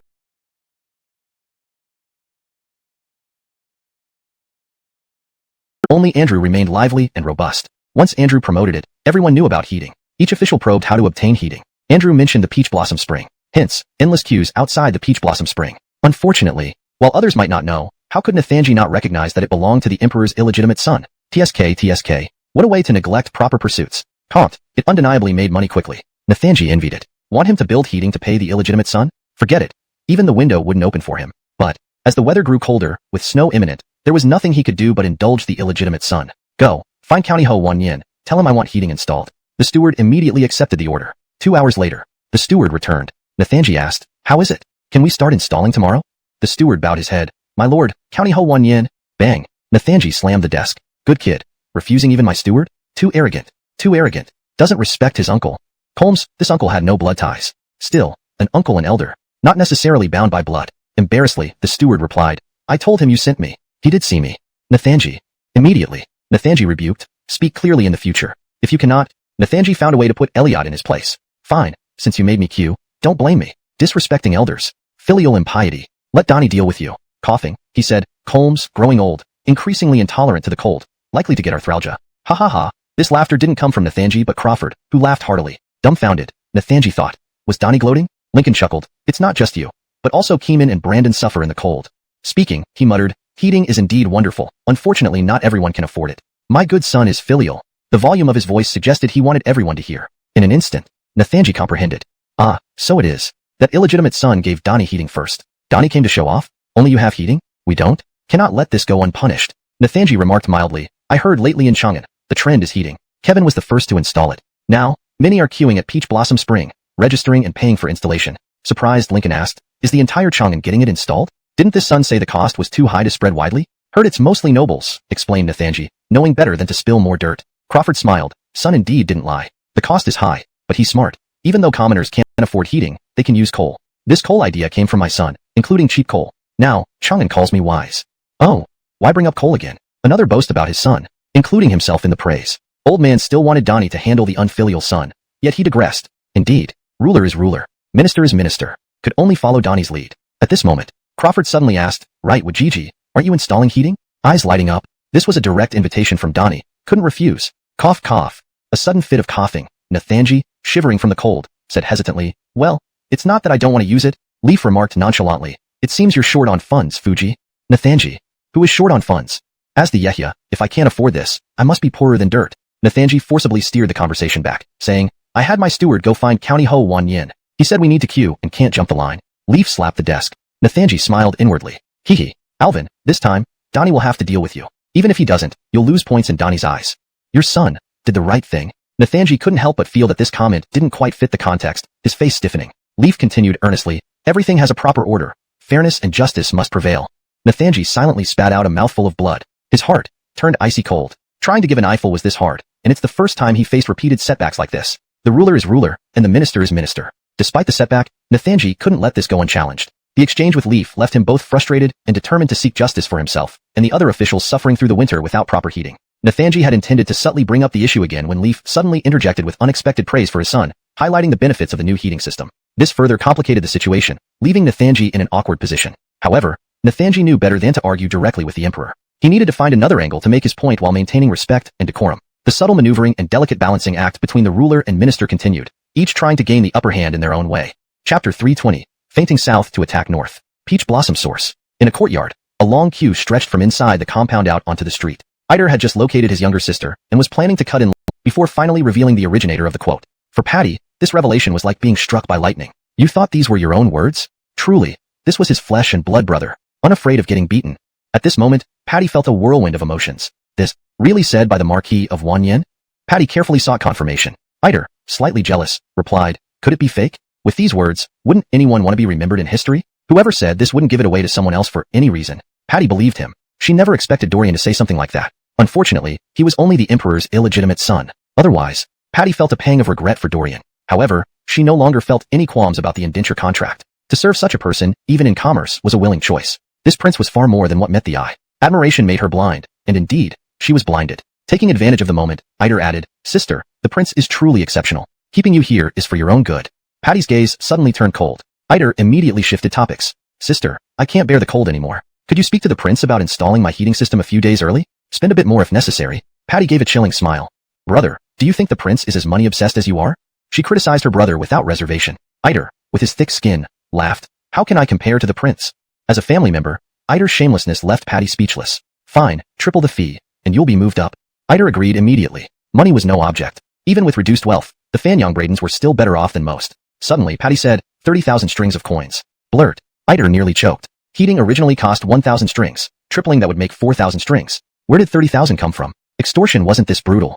Patty explained calmly. When I arrived, all the money you gave me went to paying rent to the prince. Sister is now broke. Iter. My dear sister, if you're short of money, ask me directly. But doing this just serves others, doesn't it? Patty continued. I've realized that nobles aren't short of money. If someone is willing to pay extra to move ahead, why should I refuse? My duty is to earn money for young master, as much as possible. Iter's eyes widened in disbelief. Had she switched sides so easily? Did signing the indenture make her feel like a servant? Did telling her those profound words convince her entirely? Alas, he was reaping what he sowed. Patty insisted, for priority, it starts at 30,000 strings. She then called Selena and posted the new notice outside. Outside, there was an uproar. This is highway robbery. 30,000 strings. Even lions don't open their mouths this wide. We're going to report you to the authorities. Patty, ignoring the outrage, scanned the crowd with a chilly gaze. Instantly, everyone fell silent under her imposing presence. In charge of this operation, I make all decisions. 30,000 strings is the minimum. The first to jump the queue is my brother, the head of the Fanyang Braden clan and the Undersecretary of Revenue. Only rules apply here. If you're not afraid of the cold, you can wait. A collective sigh echoed in the air. Monopolies were tyrannical, leaving everyone helpless. Inside, hearing his sister use him as a scapegoat, Iter couldn't help but laugh bitterly. But it ensured his sister would remain loyal to the prince. Given her beauty and talent, the prince would eventually be captivated. His investment grew closer to fruition. Content, Iter went outside and bowed to the crowd. Gentlemen, this is Iter of Fanyang Braden. 30,000 strings isn't excessive. If you lack funds, please wait. If not for my pleading to pay extra, you wouldn't have this opportunity. Farewell. Just as he started to leave, Patty called out, Brother, stop. Iter turned, puzzled. What's wrong? 30,000 strings. Bronze members are guaranteed service within 20 days and free maintenance for 1 year. Silver members are guaranteed service within 10 days and free maintenance for 2 years. Gold members are guaranteed service within 5 days and free maintenance for 3 years. Now go. Ronnie left at once. Finleaf and Frederick were stunned by this move. Can it really be done like this? Leaf reminded, Son, do you really think they'll pay up without a fuss? Dorian calmly responded, Father, haven't you noticed the snow is about to fall? This winter is going to be particularly cold. In Guangzhou, winter can be deadly, especially for these nobles, who have no shortage of money. If they can spend a little more to avoid freezing, who would refuse? Moreover, I'm offering them corresponding membership levels and services, which also serve as a symbol of status. Nobles value face and distinction. So, wouldn't they be willing to spend? The two men were taken aback, their hearts skipping a beat. Dorian had indeed analyzed the psychology of the nobility thoroughly, but there was another matter to consider. Every winter, countless poor and destitute citizens freeze to death. Coal briquettes, although cheap, are not affordable for everyone. In an instant, the two men felt heavy-hearted. Frederick pulled Finleaf aside and whispered, Your Majesty, I have something important to say. Leaf asked, Is it about my son? He replied, All right, let's talk now. What do you want to discuss? With concern in his voice, Leaf said, Son, the heating fees must be lowered. Upon hearing this, Elliot felt as if someone was trying to break his money-making treasure pot. He immediately objected. No way. Why should we? Are you afraid your son will become too rich? Leaf almost spat blood. For a noble prince, constantly talking about money, had he fallen into the trap of wealth? But beyond that, Leaf saw potential dangers that Elliot couldn't perceive. In a heartfelt tone, Leaf said, Son, you see only the benefits but overlook the downsides. As they say, an ordinary man commits no sin by holding jade, but possession can lead to calamity. You've made a fortune through heating, but every winter, do you know how many commoners die from cold? You're earning money not just from common folk, but also from aristocratic families. Do you think they will let you benefit without a fight? Soon, all of Chang'an, and possibly all of Tang Dynasty, might label you as wealthy yet ruthless, caring only for profit at the expense of lives. If agitators get involved, imagine how many people suffering from the cold would want to tear you apart. Leaf's concerns grew more serious as he spoke. Comte, there was truth to his words. This son, after all, did not belong to one of the 5 great families or aristocratic clans. He lacked any foundation. Those from the 5 great families and aristocratic clans who paid him would certainly seek revenge. Then, Elliot would be thrust into the limelight. Moreover, merchants were historically regarded as the lowest class. Elliot's business ventures weren't inherently wrong, as even aristocrats had businesses. But they wouldn't show their faces, instead relying on scholars to champion them while performing token charitable acts like road repairs or bridge building, winning praise from ignorant commoners. True, his son had achievements. Sweet potatoes, and cotton could wait until next year for wider adoption, with results visible only in 2 years. Before then, his reputation could be ruined. Originally, Leaf planned to help Elliot find his ancestral roots. Why else would he have praised him in court for bringing harmony to the land? At that moment, Benny hurried in, bowed to Leaf, and said to Elliot, "Young master, we've selected several locations. Following your instructions, within Chang'an City, we will operate uniformly, while outside the city, we will assist villages in construction, only charging for costs. In the future, they will fund it themselves, and we will provide free maintenance later." Elliot nodded approvingly. "Well done, Afeng." "Benny. Young master, spare me. I used to lead the secret guards. Being against Donnie, don't make me lose face before him." Leaf, oblivious to these nuances, was bewildered. Selected locations? For what? And operating both inside and outside the city, free maintenance. He pointed at Benny and asked, "Explain. What exactly did your young master ask you to do?" Benny nearly drew his sword. Once loyal to the Evan, imprisoned by Leaf, he naturally had little good feeling toward him. Fortunately, Evan had reconciled with Leaf. "Forget it. For young master's sake," Benny held back. "Your Majesty, young master wants to select sites within Chang'an to build boilers and supply heating to thousands of households. But due to the annual heating fee, rural farmers outside the city may not be able to afford it," said young master. "Prosperity should not ignore humanity. He plans to construct a boiler in each village cluster, only charging costs, with free maintenance afterward, not following the urban method of charging fees. Since preparation started late, constructing boilers outside the city is still possible, but laying pipelines within Chang'an won't be completed this year." After listening, Leaf felt his mind buzz. He hadn't expected his son to silently plan to spread heating throughout Chang'an, and he had considered different measures for rural areas, waiving their heating fees. Indeed, spreading heating outside the city wasn't feasible, given the high difficulty and dispersed population, making it counterproductive. Outside, Frederick overheard and was equally stunned. He had planned to take advantage of Elliot, unaware that Elliot had such an unimaginable and ongoing project. Throughout history, who ever enjoyed such warm winters? In the end, Elliot would not only profit but also gain the gratitude of beneficiaries. "Pa, I thought I was clever, but what a load of nonsense." At this point, Elliot added, "By the way, regarding the heating plan, I have an immature idea. Entrust the task to the government. Then, the government could contract a merchant to handle heating, collecting an annual fee. This way, the government gains revenue and benefits the people, so our citizens won't fear the cold again. Of course, the heating fees must be approved by the government, not left to contractors to charge exorbitant prices, going against the initial purpose." To be honest, Elliot hadn't dared imagine this before. However, now, coal was plentiful, and boilers weren't overly complex. With blast furnaces and cement, larger and more efficient boilers could be built, increasing steel production. Casting boilers and spreading heating equipment wasn't a big problem. Elliot had tasked Yanni from Peach Blossom Spring to experiment quietly for some time, with conditions ripe for implementation. The first place to adopt collective heating was Peach Blossom Spring. Leaf, excited, exclaimed, "Excellent, excellent, excellent," he said 3 times consecutively. Suddenly, another issue came to mind. Those nobles who wished to install heating. Elliot laughed. "For each household, I'll build a boiler since it will cost at least 1,000 strings of coins." Hiss. Too harsh. Collective heating was possible, yet Elliot insisted on installing individual boilers for each noble family, adding premium services like free maintenance. To Elliot, these nobles were merely fools. Elliot explained, "It's not about exploiting them. I use profits to subsidize other areas, especially rural ones, where I only charge costs, resulting in losses." Leaf. Losses? Colmes, but compensated from elsewhere. At this moment, Frederick approached with a smile. "Dear nephew, as long as you admit it, I'll ensure you get heating services for free." Profitable indeed. Elliot stepped back cautiously, calling out, "Minister Greta, please stop." Frederick, puzzled, asked, "Dear nephew, why?" Elliot felt chills run down his spine. "Minister Greta, don't call me that. Your closeness makes me feel you're setting a trap." Frederick's face darkened. "Do you see me this way?" "Indeed, I tried to set a trap, but you've already filled it." "What a waste." Leaf pretended to be angry. "Son, stop speaking nonsense. Logically, you and I should call Jackie Agios." He extended his hand. Frederick didn't understand and asked, "Eldest nephew, what does this mean?" Elliot said assertively, "Uncle, this is the first time I've called anyone uncle, and the first time I'm calling you uncle. Shouldn't you give me a gift for meeting?" PFF. Frederick wished he could spit in Elliot's face. "So, calling me uncle isn't free? And you even ask for a gift? You little brat, you just said you're not my blood-related nephew. Now you're shamelessly asking for a gift?" But with Leaf here, he had no choice but to comply. Frederick took off the jade pendant from his neck, looking pained, and said, "Here's a gift, this jade pendant. Consider it your welcome gift." "How lavish. This jade pendant is luminous and transparent, worth a fortune." "Old man, I'm losing big time." Elliot took it happily and called again, "Thank you, uncle." Frederick's heart bled as he forced a smile. "Eldest nephew, don't be so formal with your uncle." Leaf also chimed in happily, "We are all family. No need to be so polite." Little did they know, everything happened so coincidentally. In the Eastern Palace, Hawk Eldon couldn't stand the cold anymore and heard that his older brother Elliot was installing heaters for the nobles of Chang'an. He immediately rushed over, hoping Elliot would install one for the Eastern Palace too.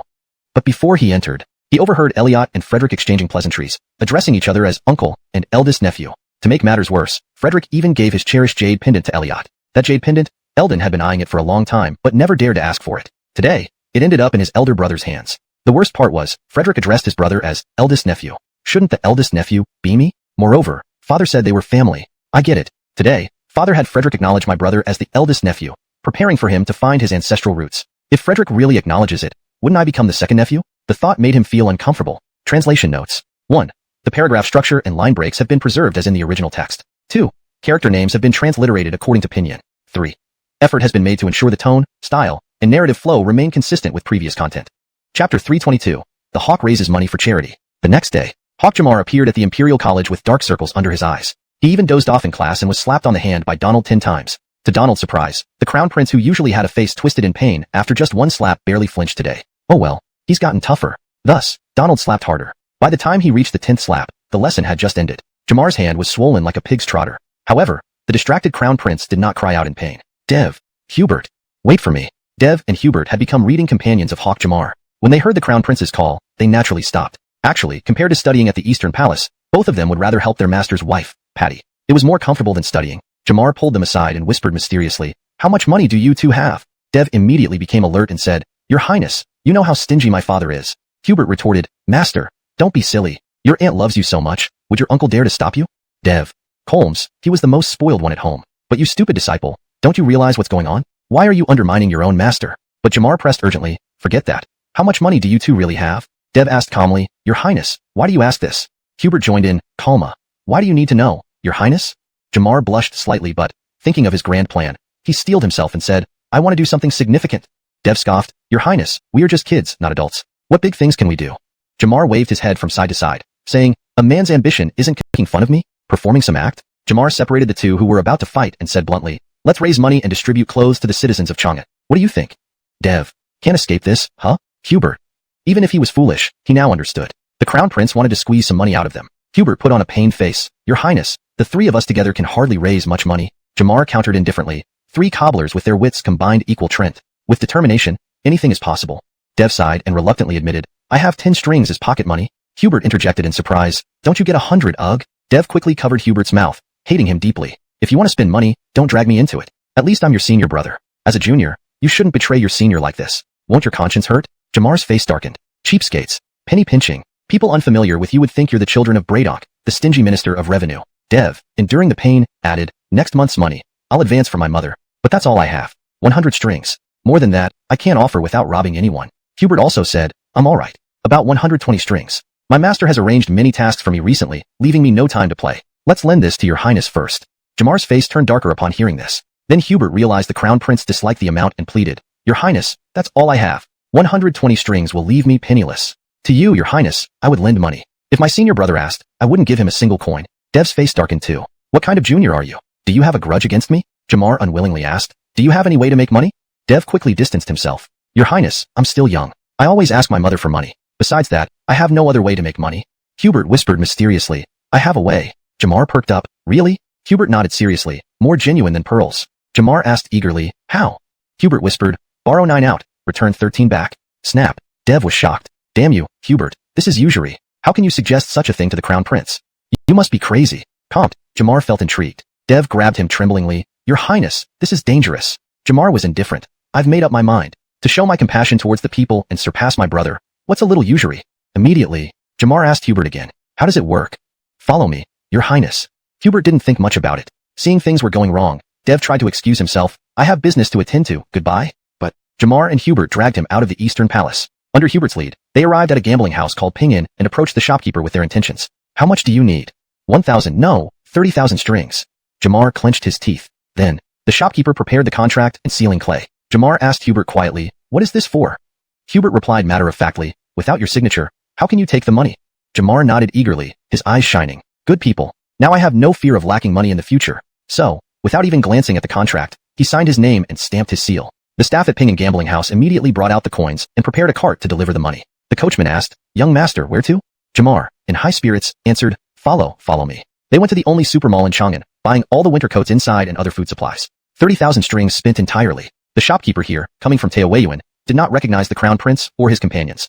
With such a generous customer, the shopkeeper, adhering to the principle of supreme service, arranged for several carts to help with the delivery. Jamar took out another 10 strings of coins and handed them to the shopkeeper, instructing, "Find a few helpers to spread the word in the city that the hawk is distributing winter clothes and supplies to the poor." The shopkeeper's hand trembled. So, this young master is actually a eunuch from the Eastern Palace. The hawk was so concerned about the common people that he would distribute clothes and even food to the poor. The shopkeeper refused the 10 strings of coins and said with a sense of duty, "I cannot accept this money. Since His Highness wants to distribute clothes to the people, it's just a matter of spreading the word. It won't take much effort. How can I take your money? Wouldn't that be like eating your conscience along with dog food?" "Rest assured, sir, I'll make sure everything is done perfectly. Jamar was stunned. Sir. Who? Could it be? Sigh. You mistook me for a eunuch. How could this be? Jamar put on an air of dignity and responded tactfully. Thank you, sir. You're too kind, sir. I'll go arrange it now. With that, the shopkeeper left. Not only was Jamar confused, but Dev and Hubert were also baffled. The hawk had been mistaken for a real eunuch from the Eastern Palace. Earlier, when the hawk said, this palace, it was supposed to clearly convey his identity, elegant yet not awkward. But the shopkeeper clearly misheard it as this public. There's a huge difference between this palace and this public. Your Highness, I really need to go now. Remember, I asked you to learn from the Gaylord for your own good. If you could learn even 1%, no, 1/10,000th of what he knows, I wouldn't have to worry about your future. But Dev interrupted. Father, don't mention that. I know the Gaylord is Donnie's illegitimate son. Helmet was taken aback. Anyone could know this now? Heartbroken, Dev said, Father, do you really think I'm that stupid? Helmet spoke earnestly, Son, it's not that you're stupid, but sometimes. Father. Dev felt tears welling up. Ever since childhood, he felt his father had never seen him in a positive light. Now, his father was finally going to reveal his true feelings. But Helmet said with emotion, you are indeed beyond help. Dev felt an overwhelming emotional attack. This is definitely my real father. Anyone else wouldn't say such hurtful things. Rarely showing gentleness privately, Helmet advised, second son, you need to be more steady. You're no longer young, and being the senior brother to Hubert, you must show leadership. Right. Hubert got into trouble, and didn't even realize it. And so did the hawk. Recalling his purpose, Dev stammered, Father, something has happened. Unfazed, Helmet continued lecturing. A man should remain calm even if Mount Tai crumbles before him. Dev. Father. Real father. Let me finish speaking. Too late. I was involved. There are stains on my character. Dad. You listen to me first. Thud. Accompanied by Dev's wails, he suddenly knelt down. This drew his mother, Maeve, who rushed over, shouting angrily, Helmet, how dare you intimidate my son?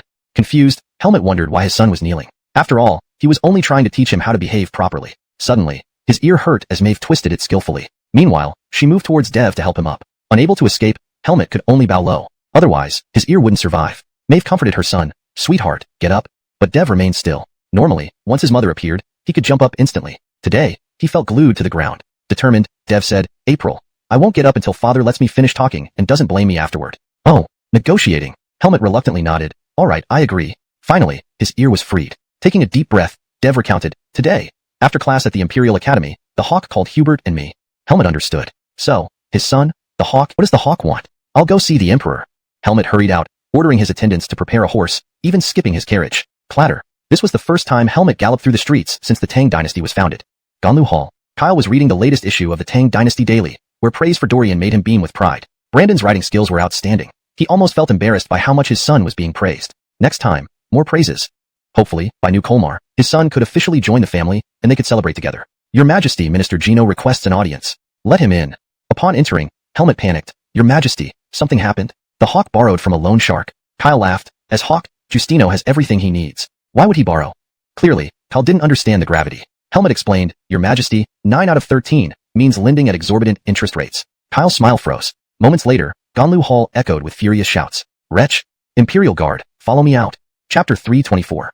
When the birds have flown, should the fine bough be hidden? The Yehya's mansion. The boiler was being installed. Finally, he, Nathan, was about to have heating, but he couldn't bring himself to be happy. Humans are tasked with commercial activities. Berkeley always wanted to excel here, ideally earning deep trust. Feeling belittled by Nathan, he was determined to prove himself. Sir, today I earned 12,000 guan for the estate, not counting previous amounts.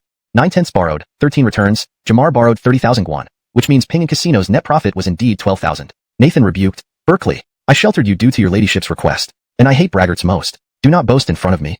I will let you off this time, but behave better in future. Berkeley felt misunderstood. Far from appreciation, he was being despised. That wouldn't do. Sir, if you don't believe me, come and verify.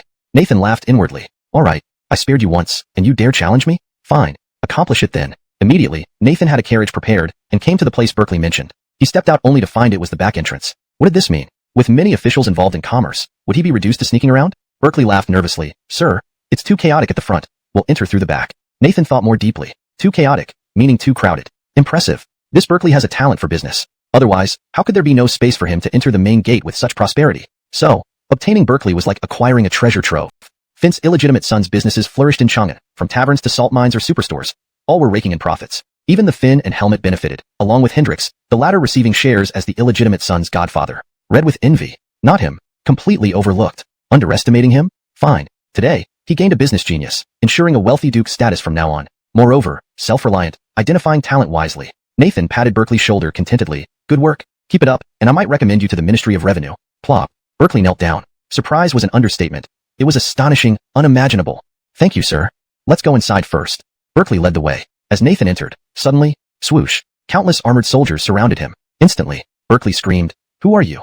Knowing who this is, Nathan gestured him to silence, totally bewildered. These armors were familiar, seen every day in court. These were Qianyo Emmanuel, Imperial Guards. His breath hitched. Could it be? The Finn. Feeling threatened by my power, wants to remove me? But he couldn't see the Finn as someone who dismissed his benefactors after using them. Auxiliary machine. What are you doing here? At this moment, the guards parted. Seeing Kyle and Helmet approach, Nathan felt desolate, crying out, "Your Majesty, why must you question me?" Indeed, when the birds have flown, should the fine bow be hidden? Why this false show of concern, Your Majesty? He never imagined this happening, especially with Helmet accompanying the Finn. No chance to settle aristocratic clans yet, and already targeting him. Nathan laughed wildly. Destroying the Great Wall. Destroying the Great Wall. Kyle sighed deeply. Auxiliary machine. Since you understand, why act this way? Nathan almost spat blood. Clearly it was the Finn. Why turn the blame on others? How shameless. But remembering his sister Jerry and his nephew the Hawk, he begged, "Your Majesty, spare the Mira and the Hawk." "Hawk, shut up." Kyle roared, "I misjudged you. Why drag Tilly Lexi into this? As for the Hawk, I cannot forgive him." Boom. Hearing this, Nathan lost his composure. "Oh, Your Majesty, considering my long services, please bear all crimes alone, sparing the Hawk." Thump. He knelt immediately. Originally, he planned to meet death with dignity. Now, for the Hawk, his last ounce of pride vanished. Kyle coldly said, "A true uncle, thinking only of your nephew." Following that, the Qianyo Emmanuel all exited the scene. Now, only Nathan remained in the field. Suddenly, Nathan was completely dumbfounded. What's going on? Just like this? It's over? Chapter 325. Second brother. Big brother has no choice. In the Peach Blossom Land, Dorian was staring blankly at a transparent piece of plastic. This invention, celebrated as the greatest and most polluting creation in history, had unexpectedly appeared so early, during the Pedruan era of the Tang Dynasty. Yanni was feeling guilty. The young master had asked him to experiment with synthetic rubber, but there had been no significant progress. "Master, this servant is useless." Dorian twitched his face upon hearing these words. This Yanni didn't realize he had already changed the world. Plastic was an epic-making invention. It couldn't be simply judged in terms of right or wrong without considering its historical context. At least for now, the birth of plastic wasn't just about producing plastic bags. The key material for plastic greenhouses would greatly reduce costs, making fresh vegetables available in winter not only for nobles and aristocrats. Currently, Dorian's vegetable greenhouses were using glass, which was more expensive than plastic. He couldn't afford to reveal the manufacturing process of the glass to protect his profits. After all, ultimately, it would benefit the aristocracy. But plastic was different. Dorian said solemnly, "Yanni, let me tell you frankly, this thing is called plastic, and it has even wider applications than synthetic rubber." Ethan Sherman ordered 2 Qianyo guards to bring in the Hawk. "Kneel down."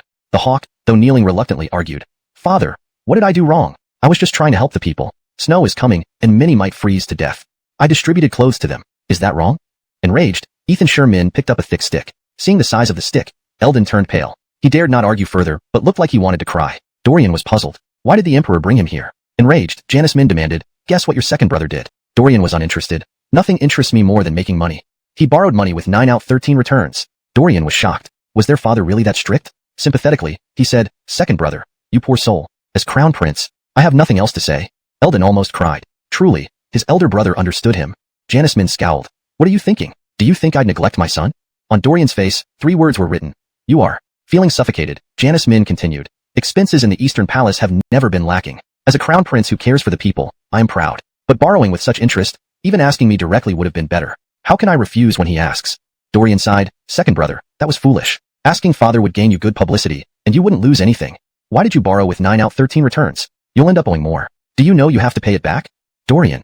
Who doesn't repay loans? Don't try to be a deadbeat. Dorian looked at Janice Min with a complex expression. Your education failed. Hawk Eldon actually didn't know about loan repayment. Janice Min, realizing the mistake, gritted his teeth. "Do you not repay loans?" Eldon confidently answered. "With 9 out 13 returns, do you need to repay?" Janice Min. Dorian. Amazing. How ignorant. How did you raise your son to believe loans aren't repaid? Dorian's gaze filled with pain. This hurt Janice Min deeply. Did his son doubt him as a father? Deeply distressed, Janice Min lamented. If upbringing fails, it's the father's fault. Eldon trembled. This was bad news. Janice Min handed the stick to Dorian. "You beat him for me." Dorian. "Father, this is stirring sibling rivalry. You're hesitant. Don't involve me." Janice Min coldly remarked, "Elder brother like a father. You are my eldest son. Discipline him for me." Dorian.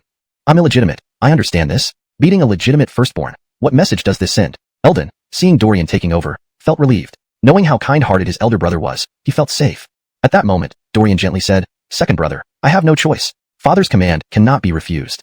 Eldon. Why did he see a glint of mischief in his brother's eyes? Chapter 326. Your son no longer wishes to be Hawk. "Ah, father, I know I was wrong. Now you know. It's too late." "Ah, father, Your son won't dare again. Good. You even want it next time? This severe thrashing of Jamar was a first from childhood to adulthood. The pain was unbearable. His bottom felt like it had shattered his tears, and snot streamed down his face. Dorian watched with a furrowed brow. How revolting. Little brother, this will only make it worse for you. Indeed, Crawford found it revolting as well. He lost all sense of the prince's identity and beat him even harder. In the end, Jamar's cries grew fainter. After all, screaming at the top of one's lungs can be very draining. Crawford was also tired and threw the stick to the ground. Fortunately, apart from two Qianyo guards, Ronnie and Benny, no one else was present. Although Jamar's dignity was compromised, it remained within a small circle. At that moment, Dorian quickly grabbed Crawford's hand and said, "Enough, little brother is still your son. Beating him hurts you more than it hurts him." Crawford. "Son, what were you doing earlier? When I first struck him, I regretted it immediately, but no one gave me a way out. You didn't stop me, which made me continue for so long. So, you reacted slowly? Holmes, you definitely reacted too slowly." Jamar nearly choked on his own blood. "Brother, you are my elder brother by birthright. I didn't care that you were a concubine's son. Cough, cough, primarily because father doesn't care, and if I did, it would be useless. Are you intentionally persuading father now?" Dorian noticed Jamar's sorrowful expression and sighed. "They say, without discipline, there's no success. So what if you're beaten by your father when young? Men grow stronger through it. You should understand, these beatings are a form of paternal love." PFF. Crawford couldn't help but laugh. Jamar wanted to die. "Brother, do you wish to lose a younger brother? This fatherly love, would you like some?" Right then, Dorian seemed to read his thoughts and remarked with envy, "I wish I could taste this kind of paternal love, but I haven't been blessed with such fate. Composed, steady, wise. This is me. Why am I so excellent? Often because of excellence, I don't cause trouble or make me quit." Dorian was stunned.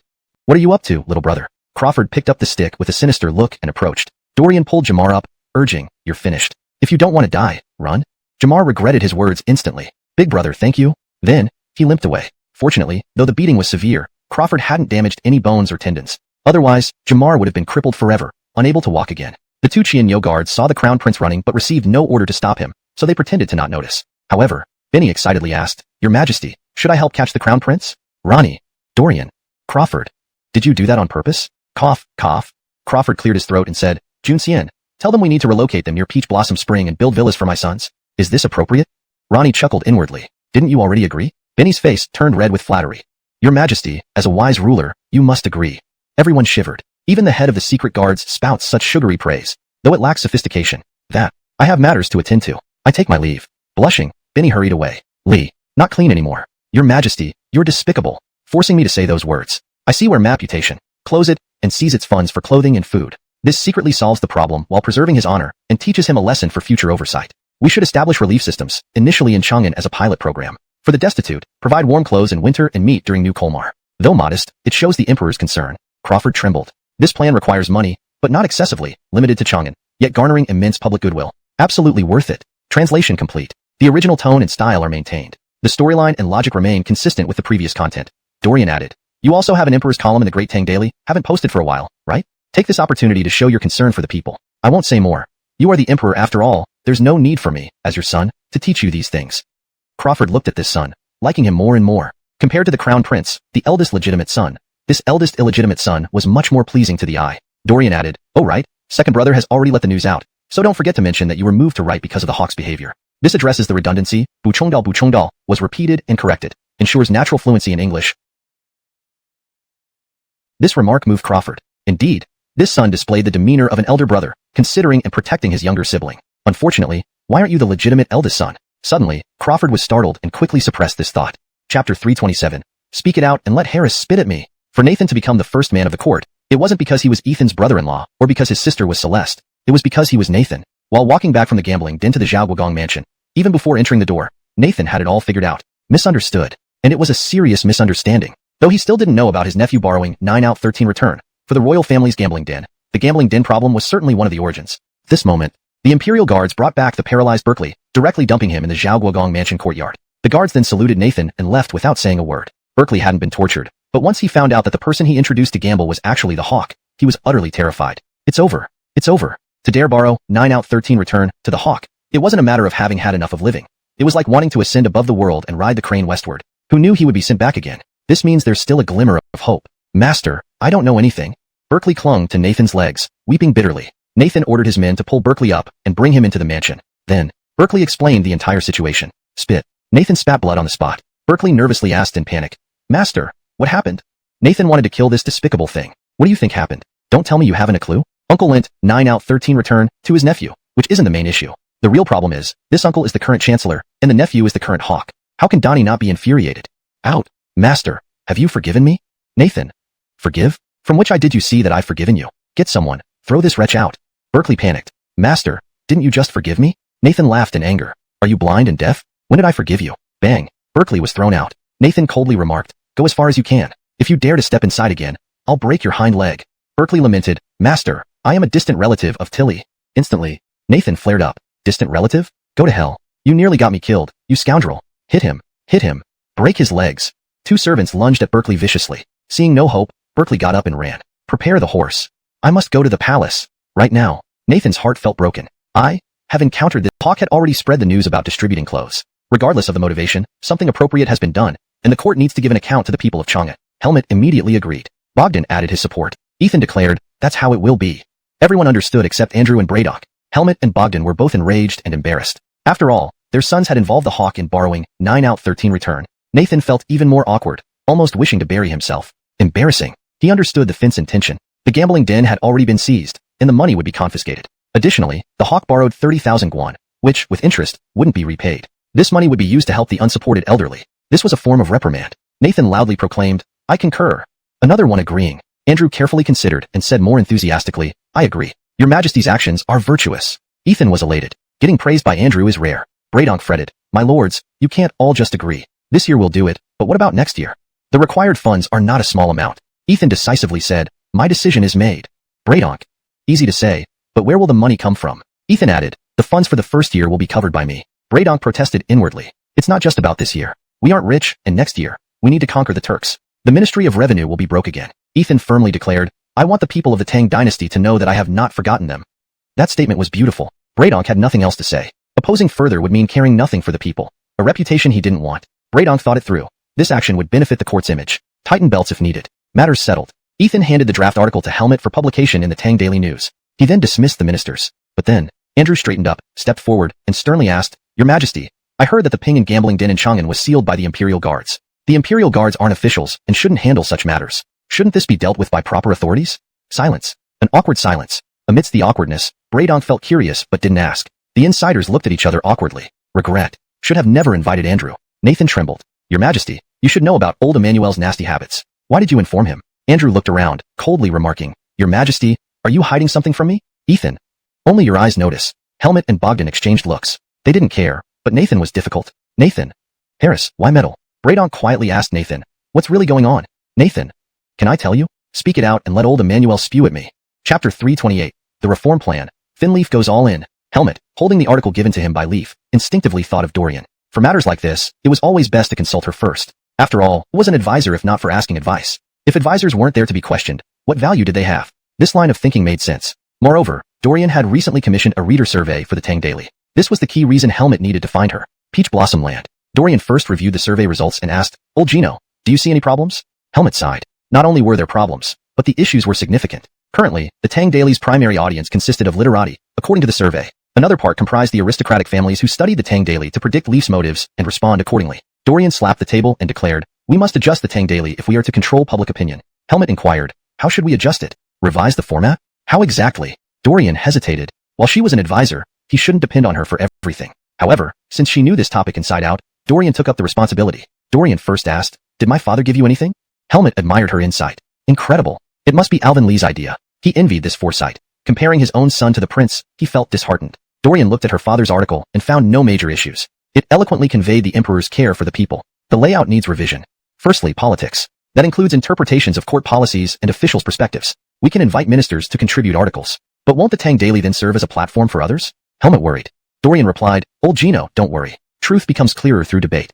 Helmet was immediately convinced. Not only would this prove that the Tang Daily wasn't just one-sided, but it would also gain more public trust. Secondly, civil rights and welfare. Also, invite officials to write on this. Thirdly, customs and culture, handled by the rights department. However, I'll need your guidance to avoid overly rigid content. The most important addition is the call for submissions, encouraging public participation and debate. It provides a platform for ministerial discussions without physical confrontations in court. Helmet felt embarrassed. Leaf was indeed an enlightened ruler, allowing ministers some leeway, leading to frequent clashes in the imperial hall. Furthermore, titles should be engaging, enticing readers to delve deeper. Helmet was puzzled. How could titles be more engaging? Dorian smiled, showing him the article from Ethan. For instance, you could rewrite the title as follows. Fin of Tang spends sleepless night at Ganlu Palace, unveiling a harsh reality. Helmet was stunned. Hiss. With such a brazen expose of Donnie work, Dorian added, I'm already restraining myself. I didn't write about the neighbor's old sow wailing all night, or the moral decay it represents. Helmet.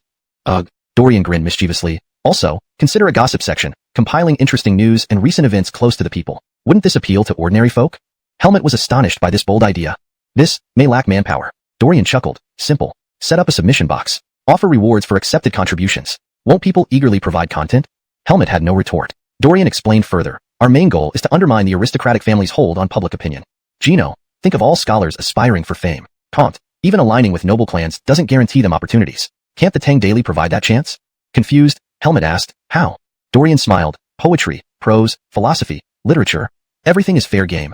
At the mention of various schools of thought, Helmet felt overwhelmed. Wasn't this too daring? Dorian understood his shock. Confucian classics are monopolized by the 5 families and 7 prominent clans. Long term, wouldn't the court suffer?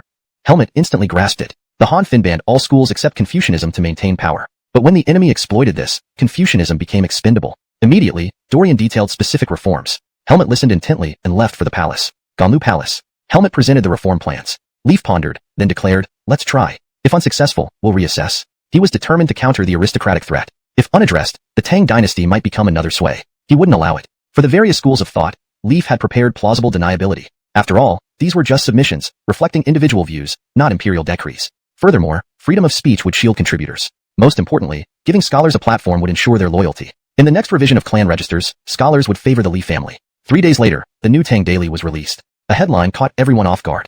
Ganlu Palace aglow. Why did the Finns spend the night here? Though well. Helmet immediately understood. Scholars most desire recognition and fame, and they are very conscious of their reputation. Thus, using a pen name means remaining anonymous. No one would know who the real author is regardless of how the article turns out. With that, wouldn't scholars eagerly contribute? Suddenly, Helmet was inspired and wrote an article interpreting policies surrounding government bonds. He detailed how beneficial government bonds were to the country and its people. To be honest, he had already been clear about their potential impact when the decision was made to implement them. The only uncertainty was whether it would succeed. Now, it has indeed succeeded. At this moment, Nathan visited the Tang Dynasty Daily for the first time and casually walked into the chief editor's office. He had read the latest issue and couldn't believe how captivating the title of the Emperor's column was. But that wasn't the point. The point was the call for contributions. As the top official, Nathan naturally aimed to be the best in everything. No, how could this old man compete? This is leading by example. So, he came personally. As for the article in his mind, it was already prepared, and he intended to write it spontaneously in front of Helmet. When he entered the office, Ronnie had just left, and Helmet had finished writing his article. Nathan teased, Lord Gino, aren't you composing poetry? Helmet lifted his head, dried the ink, and shook his head. Lord Greta's visit brightens the Tang Dynasty Daily. To avoid embarrassment due to lack of submissions, I have to lead by example and save face. Poetry, please, Lord Greta. Then, Nathan wrote continuously, and the article was beautifully crafted. This old man actually has great literary talent. Just being humble, that's all. Lord Gino, you're the chief editor. Could you please review this for me? Nathan was incredibly courteous, but couldn't hide his eagerness. Getting praise from someone as distinguished as the current highest official is rare. Reviewing? Helmet understood. I'll return the favor. Gino will surely compliment you. However, Helmet scanned the opening and replied awkwardly, this is an essay on encouraging studies. Nathan waved his hand modestly. My writing isn't worth mentioning, not at all.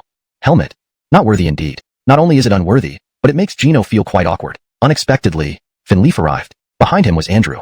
Finleaf had been greatly concerned about the Tang Dynasty Daily and insisted on coming personally. Andrew met him halfway. Together, they came to the newspaper office without prior notice, entering the chief editor's room directly. Who cares about formalities? When seeing them, everyone knew it was the Emperor. Your Majesty.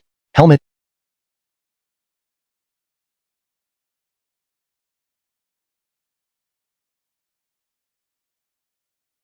Ignoring all that, Leaf recited loudly with emotion. The sun rises, its light immense. Rivers flow vigorously, cascading boundlessly. Everyone was moved by the words. Not only that, the voices drew the attention of staff outside who gathered to listen.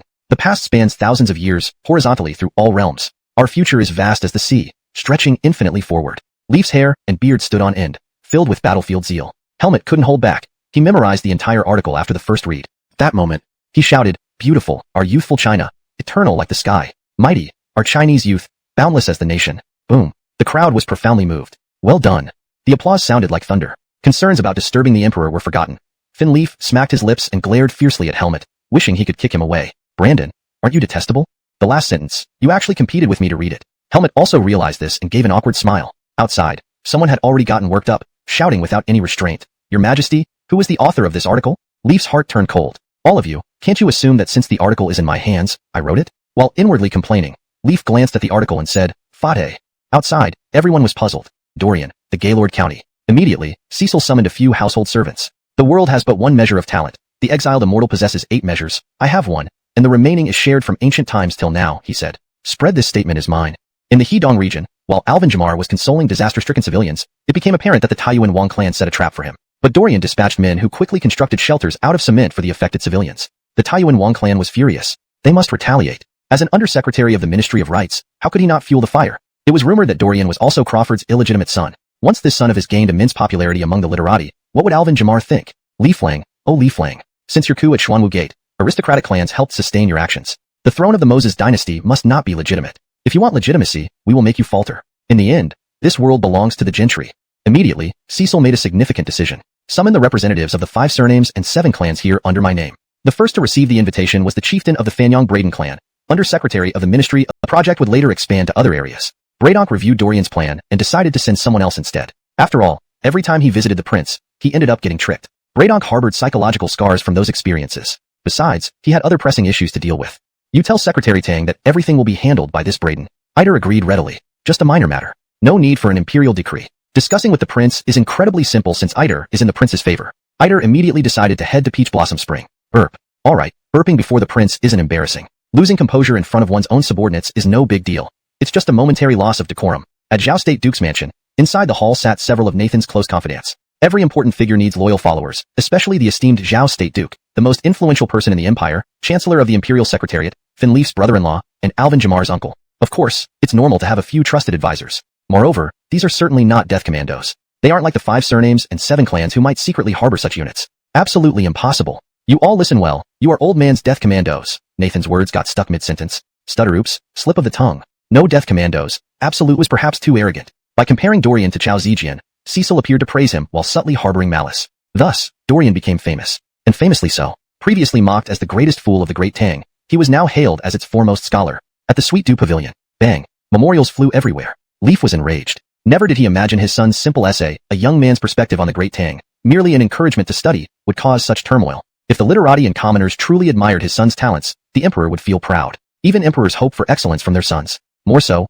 Leaf was paving the way for his son to recognize his ancestral roots. But if someone used this opportunity to fan the flames with hidden, ill intentions, it was another matter entirely. Undersecretary of the Ministry of Rights, Cecil, the 5 surnames and 7 clans. How daring. Prepare the horses, I'm leaving the palace. Chapter 331. My heart hurts. In the Peach Blossom Spring, Dorian was extremely comfortable, gathered around a hot pot with Finn Emeritus and a few others. When Leaf arrived, he was taken aback by this scene. At the same time, anger surged in his heart, not just anger, but more of it. I have been worrying about you nonstop, yet here you are living such a carefree life. This is just unfair. Humph. Leaf glared coldly, making it clear to everyone that he was not happy. Ronnie and Benny rose from beside the hot pot, standing on either side as protectors, looking straight ahead without blinking. Inside, Leaf was seething. Benny aside. He was after all someone loyal to Finn Emeritus, and as long as there were no significant errors, Leaf turned a blind eye to him, not bothering to deal with him. However, you, Ronnie, were assigned to me. Having spent so much time with me, haven't you learned anything? Acting so casually, this isn't how a protector should act. And you're also the head of the secret guards. Time for a replacement. While eating lamb slices, Dorian remarked, Come now, why be angry on such a cold day? Is this your way of keeping warm? Everyone laughed out loud. Ronnie and Benny couldn't hold back their laughter, immediately covering their mouths tightly, preparing to slip away. Leaf snapped, Ronnie, bring me some chopsticks too. Oh yes, and the small bowls with the red sauce. To be honest, Leaf didn't know what it was. Dorian chimed in, that's dipping sauce, specifically for hot pot. Tastes amazing. Leaf snorted, I want that too. Dorian spoke in a coaxing tone, sure, everything. Kids make choices, but adults get everything. Leaf. I feel like you're mocking me, but I have no evidence. Just when you started treating me normally again, by Ronnie. After Ronnie reported and obtained Finn Leaf's permission, Eider was allowed inside. Your Majesty. Eider was surprised to see Finn Leaf here, actually eating hot pot with the prince. Immediately, Eider felt secretly pleased. This shows that Donnie dotes on the prince, increasing the chances of success for his scheme. Before Leaf could speak, Eider calmly replied, Your Majesty, I'm not here to see you. I will attend to my duties. Subject obeys Your Majesty. Eider bowed deeply and then looked at Dorian, stating his purpose. Alvin, cough, call me Gaylord County. Leaf. What does this mean? Does being a prince not match your standards? Are you rejecting your origins? Instantly, Leaf felt the sourness. No, I must make you acknowledge your lineage before the new Colmar. Eider glanced at Leaf, who seemed unperturbed, and continued, Marquis, I come on behalf of Minister Tang. Dorian, slightly surprised, asked, Perry, what brings you here? Eider chuckled. It's about the official road being built in the Guangzhou region. You mean the railway? Indeed. Dorian asked, what does this have to do with the Ministry of Revenue? Shouldn't it be the Ministry of Works? Eider, this doesn't make sense. The Alvin can't possibly not know the connection to the Ministry of Revenue. Clearly, this is why Bradonk didn't come and sent government vehicles to pass for free. Later, Bradonk realized the contract Dorian made him sign, ensuring the Ministry of Revenue wouldn't tax the road fees. At that time, no one foresaw Dorian's intention regarding the road. Understanding Dorian, Bradonk knew the Alvin would never suffer a loss. The annual tolls, even in the Guangzhou region, would be substantial. Although there was no specific data, as Minister of Revenue, Bradonk retained professional acumen. So, he sent Iter to gauge the situation. Dorian told Ronnie, Essien, find Selena and bring me the contract Perry signed. Ronnie, Essien? Fine. Ronnie lose face. Immediately, Ronnie went on his mission, feeling hopeless. For the contract signed by Bradonk, Dorian had been waiting. He also delegated responsibilities, entrusting items to Selena. Patty almost dropped her jaw. Dorian trusted Selena so much. Seeing Selena's diligence, Patty nearly fainted. Tricked. Dorian trusted his people implicitly, which made Selena completely devoted. Don't misunderstand. It wasn't romantic devotion. Ronnie quickly returned. Dorian handed the contract to Iter. Upon seeing it, Iter was stunned, inwardly criticizing. Minister Tang actually signed this. Clearly, this was why the esteemed minister didn't come himself. Guaranteeing no tax on road fees. You dared to promise. While eating. It also adheres to the paragraph structure and line breaks as in the original text. Chapter 332. Son, you're truly devious. Seeing Leaf wince in pain, Dorian said, I'm doing this to increase the government's tax revenue. It doesn't matter if others don't understand. You can't misunderstand me either. Leaf had just taken a bite of hot pot lamb and immediately sprayed it out, and it landed right back into the hot pot. Dorian was speechless. This was it. No more eating. Let's call it a day. Leaf's face darkened completely. Spraying food wasn't embarrassing, but his son's words infuriated him. You refuse to levy taxes, yet claim you're increasing tax revenue. That's an outright lie. Ignoring facts now? Huh? You're truly my son. Otherwise, I would slap you dead right now, Dorian said mournfully. I've been working tirelessly to increase tax revenue for the court, and now you want to hit me? Leaf. Haha, you realize I want to hit you. I really want to beat you half to death. Leaf hinted sideways. So, about that road tax. Dorian stiffened. Forget it. Not happening. Leaf stood up abruptly. Dorian calmly said, if you dare hit me, I won't recognize you as my father. Leaf felt indignant inside. Fine. You found my weak spot. Dorian added. Besides, you came alone while I have 2 guards.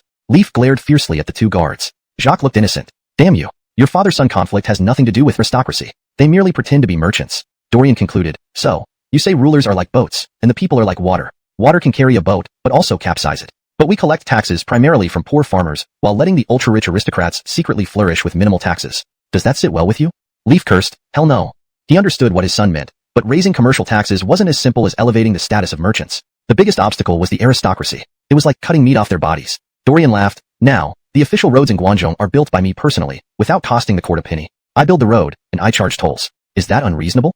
Leaf's eyes widened. Dorian grinned slyly. And my tolls are incredibly low. I'll set up checkpoints on the official road, specifying different rates based on distance. But if they don't use the track system, I won't charge them.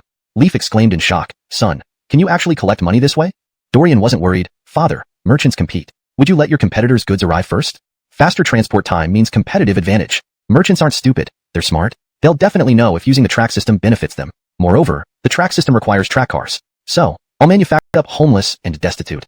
Leaf shuddered. Son, you're pointing fingers. Isn't the biggest fault mine as emperor? Dorian asked. How does the court handle injured soldiers? Leaf fell silent. Essentially, they were abandoned. Although the court provided some compensation, injured soldiers couldn't farm or work upon returning home, relying on family support. Some ended up as beggars. As a war emperor, Leaf felt guilty thinking about it. Dorian softly said, I want to provide for them. All staff needed for the official roads will come from among them. What do you think, father? Leaf raised his head sharply. Master, something happened. Benny burst in. Dorian asked, what is it?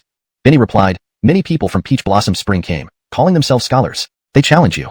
Leaf remembered his original purpose. He explained how Dorian's identity as a recluse was exposed. Dorian stared dumbfounded at his father. Heaven, why didn't you say earlier? Leaf admitted awkwardly. Just now. Forgot? Looking at the untouched hot pot, Dorian was speechless. For food, anything could be forgotten. Truly a father. This moment.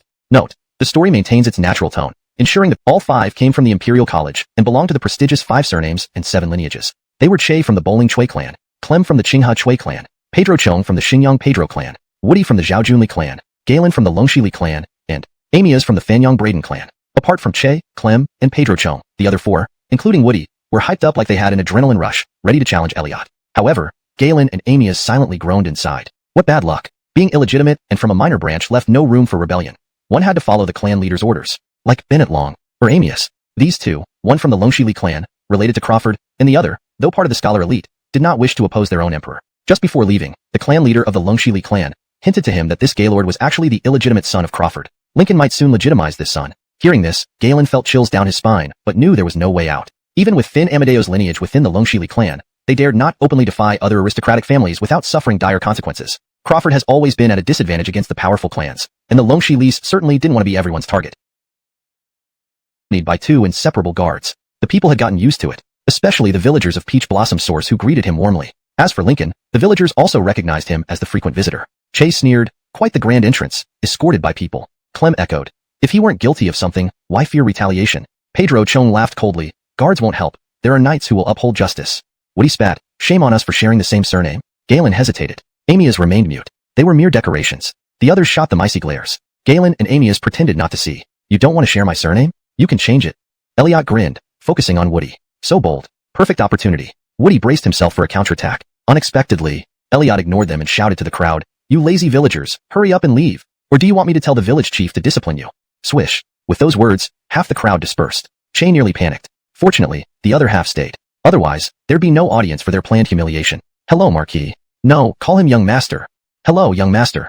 Unbelievably, the remaining crowd greeted Elliot warmly. Che et al. Almost questioned reality. Was this nobleman genuinely on such good terms with commoners? He ordered his attendants to prepare a horse. If his maternal uncle asked him to come over, it must be for something important. In the Eastern Palace, there were too many people and ears. It was not as discreet as the Zhaoguagong's residence. Note, Zhaoguagong is a noble title, which can be translated as Yehya. The paragraph structure and line breaks are maintained as in the original text. Hashtag chapter 334. Bondage contract? Non-existent. Hashtag Peach Blossom Spring. Che and his companions realized the gravity of the situation. Everything was now being led by Dorian. This was not a good sign. Without delay, Che took the lead, snorting coldly, exiled immortal. Your theory on the great Tang Dynasty has been praised even by the Minister of Rights, Cecil, who said that if all the talent in the world is measured in pecs, you have 8, I have 1, and everyone else combined has 1. Dorian asked, and then? Che arrogantly continued, we studied hard to enter the National Academy. However, Dorian interrupted him, hold on, this county marquis doesn't even know who you are yet. Puff. Che almost choked. How audacious. The exiled immortal didn't follow the script at all. It suggested he might be someone with no... You should know why. Patty sternly commanded, get lost. Silence fell over the scene. Everyone was stunned by Patty's domineering demeanor as an elder. Even more astonishingly, Amias promptly complied. This aunt was scarier than the clan leader. No one in the entire Fanyang Braden clan dared cross her. Che and the others were dumbfounded. Even though this added numbers, it could bolster their momentum. Comp now, suddenly a woman appeared. Aunt to Amias, and with just one word, sent him packing. They couldn't help thinking of an old saying, before achieving anything, they had already failed. Dorian laughed, Miss Braden, don't worry. Let him return. He had no choice. Immediately Patty ordered, come back here. Amias reluctantly returned. Galen from the Longshi clan breathed a sigh of relief, glad his companion hadn't been left alone. Che and the others laughed openly, seeing no harm in mocking Amias, since he was from the Fanyang Braden clan. Amias, however, refused to be humiliated. If we stay in the National Academy, it means something, Dorian declared. This county marquis is officially appointed by Donnie. Both Galen and Amias understand proper etiquette. Do you stand like fools, showing no respect? I will report you to Andrew, and you'll all be expelled from the National Academy. Crisp intake of breath. Initially, Che and the others were ready to retaliate, but hearing Dorian threaten them with expulsion and involving Andrew silenced them. Andrew was known throughout the Great Tang as a formidable figure. No one wanted to cross him. Student of the National Academy, Che, greets Count of Wan Yin. Student of the National Academy, Clem, greets Count of Wan Yin. Student of the National Academy, Pedro, greets Count of Wan Yin. Student of the National Academy, Woody, greets Count of Wan Yin. Crawford chuckled. These foolish people clearly followed orders to cause trouble for his son, but had already been outmaneuvered from the start. The Emperor's face turned green. Ridiculous indeed. These were students of the National Academy. If the top students were like this, how could the Empire have hope? At this point, Crawford felt like killing someone. Useless lot. Meanwhile, Dorian nodded satisfactorily and asked, you're challenging me because you don't believe I deserve my position, aren't you? Che, recovering slightly, said proudly, indeed. Clem bowed and asked, dare you accept the challenge, my lord? Pedro smiled, my lord, please give us guidance. Woody chimed in sarcastically, after all, you are a marquis, appointed by the Emperor. You shouldn't find it difficult to face multiple opponents. We wouldn't consider it unfair. Patty stood behind Dorian, glancing at Woody. He's sneaky. Che and the others were taken aback by Patty's sudden change of attitude, wondering if this was still the same learned aunt they knew. Dorian calmly responded, I welcome any challenge. However, if we are to compete, there must be stakes involved. Che and the others were delighted by this turn of events. They thought they would have to lure Dorian into a trap, but he had practically walked right in. Che eagerly agreed. Others followed suit. My lord speaks wisely. I concur. Let's finalize it. Dorian smiled. If I lose, I will publicly admit in the Daily of the Great Tang that I lack the scholarly prowess compared to all of you. Snap. Excitement filled the air, and Che and the others were almost overwhelmed. The theory on the Great Tang Dynasty was widely accepted by scholars across the land. Dorian's reputation among scholars was unassailable. Should he admit defeat and praise Che and the others, they would gain immediate fame overnight. What did they have to lose? Loss? Non-existent. Che and the others were brimming with confidence. Though some aristocratic clan students had entered the National Academy due to recommendations rather than true merit, Che and the others had earned their places through genuine ability. One person might not dare to say they could win, but several people together certainly wouldn't lose. They had already done their homework on Dorian. He had just gotten lucky this year by clinging on to Donnie's favor and suddenly rose in prominence. Admittedly, he had some accomplishments. All of these achievements were mentioned in the Great Tang Daily, making a few people envious enough to turn green with jealousy. However, Dorian had never studied under any renowned master. In this era, without guidance from a master, it was impossible to make significant progress in one's studies. Scholarship was fundamentally different from other pursuits. This was why the aristocratic families controlled all the books in the world. Poor scholars couldn't afford books, nor did they have masters to guide them, making it extremely difficult for them to enter the court. Dorian continued, if you lose, then sign a contract of servitude. Che and the others laughed without any qualms. Ha ha ha, no problem. Just follow the marquee lead. Contract of servitude? Non-existent. Only Patty began to worry about these few individuals. Speaking of contracts of servitude, she had been tricked into signing one by Dorian. This prince was truly too devious. Chapter 335. I hope it's 10,000 kolmars. Dorian personally wrote the indenture and handed it over for Che and others to review. There was no dispute from either side regarding the content of the indenture. However, Dorian then drafted another agreement stating that each party would be responsible for their own outcome in the challenge, requesting signatures from Che and the rest. An insult. This was a blatant mockery of the scholarly elite. Che sneered coldly, being the first to sign. The others quickly followed suit, signing their names. However, Galen and Amias remained indifferent. Ha, as if we care. We're just here to make up the numbers. The betting agreements had nothing to do with them at all. Dorian collected the documents and said, it's too cold outside, and I don't want to waste time. Let's get straight to it. You. Start. 1 against 4. You set the questions. If I fail, you win. Immediately. Agreed. Che and the others complied. They saw this as Dorian's wishful thinking. Let him die according to his own wishes. Che took a step forward. Comsterday, my brother's Chue Pedro? Dorian frowned. Don't dilly-dally like an eunuch. Just set the question. What's the point of all this useless chatter? Che almost choked, darkening his face before saying, let's compose a poem about wine. Suddenly, without hesitation, Dorian burst into laughter and called out to Ronnie, Essien, come in. All eyes turned towards Ronnie. Essien. Wasn't it strange to call a man by such a name? Ronnie approached with a wine jug, trying to explain through the amused gazes of everyone. My name is Ronnie. Oh. Someone in the crowd let out a meaningful sound. Ronnie's face darkened. My lord, you've done me wrong again. Look at these people's gazes. Were they suspecting my lord of some improper behavior? Dorian suddenly realized what he'd done. He took the wine jug from Ronnie and stepped back, explaining to the onlookers, my bodyguard likes this name, and there's nothing I can do about it. Everyone nodded and laughed. Understood. We get it. Now it makes sense. We won't overthink it. Whoever does is a dog. Immediately, that person was mobbed by everyone. Shivering, he corrected himself. If I think too much, I'm a dog, okay? Only then did everyone leave him alone. Ronnie, feeling utterly hopeless, disappeared. He couldn't bear it anymore. His reputation was ruined. Leaf, Crawford, felt sympathy. Perhaps he shouldn't have made Ronnie his son's guard. Just look at what happened to him. At this moment, Dorian took a sip of wine, surveyed everyone, and loudly declared, Ode to Wine. These 3 words were nothing special, belonging to the old tunes of the Han Dynasty. Do you not see the waters of the Kamlo River rise from the heavens, flowing to the sea without returning? Che's heart skipped a beat. Chue must not lose. Absolutely not. Do you not see in the bright hall mirror, one laments gray hair, morning green silk turning white by nightfall? Relief washed over Che. This was merely an opening statement with grandeur, transitioning into subtlety. Life's pleasures must be seized. Do not let the golden cup empty under the moon. Heaven gives talent its purpose. Spend 1,000 coins and more will come. Crack. Che and the others turned pale. They weren't fools and knew the depth of this poetry. Based on just these lines, Dorian's poem wouldn't be subpar. Poor lamb, roasted ox, feast and revelry, 100 cups are necessary. Dev, Benny brother, ode to wine, cease not your cups. Dorian chanted as he threw the wine jug over. Dev was bewildered. Writing a poem? Why include my name, master? Dev, the spoiled young noble, didn't understand the implications. Patty was furious. What a rogue prince. Such a masterpiece tainted with a dunce's name. What a shame. Meanwhile, Benny's eyes lit up. In one swift move, he snatched the jug from Dev, drank deeply, and praised aloud, good wine, good poetry. Then he tossed the jug back to Dorian. Dorian didn't drink but continued, reciting the poem. As for the wine, he only sipped once to set the mood. Now, having been sipped by Benny, who would dare to drink another saliva? Facing Dev and Benny, Dorian proclaimed, I shall sing a song. Please lend your ears. Dev innocently replied, Master, I'm listening, wah? Benny hastily covered his mouth. What a dunce. Even Benny, a martial arts expert, recognized this poem would be immortalized. How could this noble brat lack any understanding, even causing trouble for the master? What a disciple. He should be expelled. Dorian was also frustrated. Not expecting his disciple to be so clueless, he looked away to avoid laughing out loud, which wouldn't be appropriate. Feasting and music mean little. I only wish for eternal drunkenness. Saints of old lived lonely lives, only drinkers left behind their names. Che was dumbfounded. His companions were equally shocked. Onlookers, oblivious to the deeper meaning, simply enjoyed the spectacle. Someone shouted, only drinkers left behind their names. The crowd echoed in agreement. None of this affected Dorian's recitation of the poem. Chun Wong once feasted in Ping Halas, spending extravagantly on joyous banquets. Host, why worry about money? Procure more wine for us to enjoy. Finally, Dorian shouted, fine steeds and costly furs, Ask my boy to exchange them for good wine, to share ancient sorrows with you. Without waiting for reactions, Dorian instructed Benny, Brother Benny, bring out the wine from home, 1 jar for each guest here.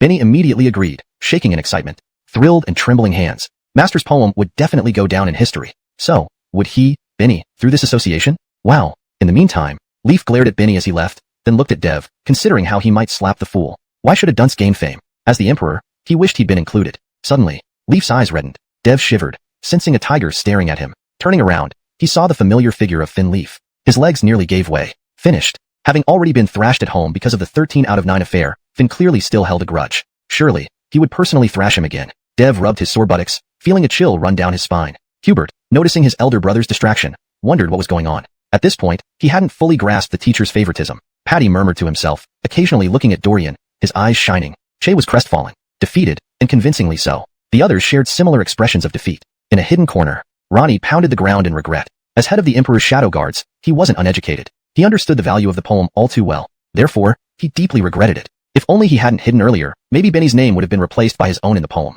How tragic. Heaven, why miss this chance for eternal recognition? Please, give me another chance. I will tell the master. I hope it's 10,000 years.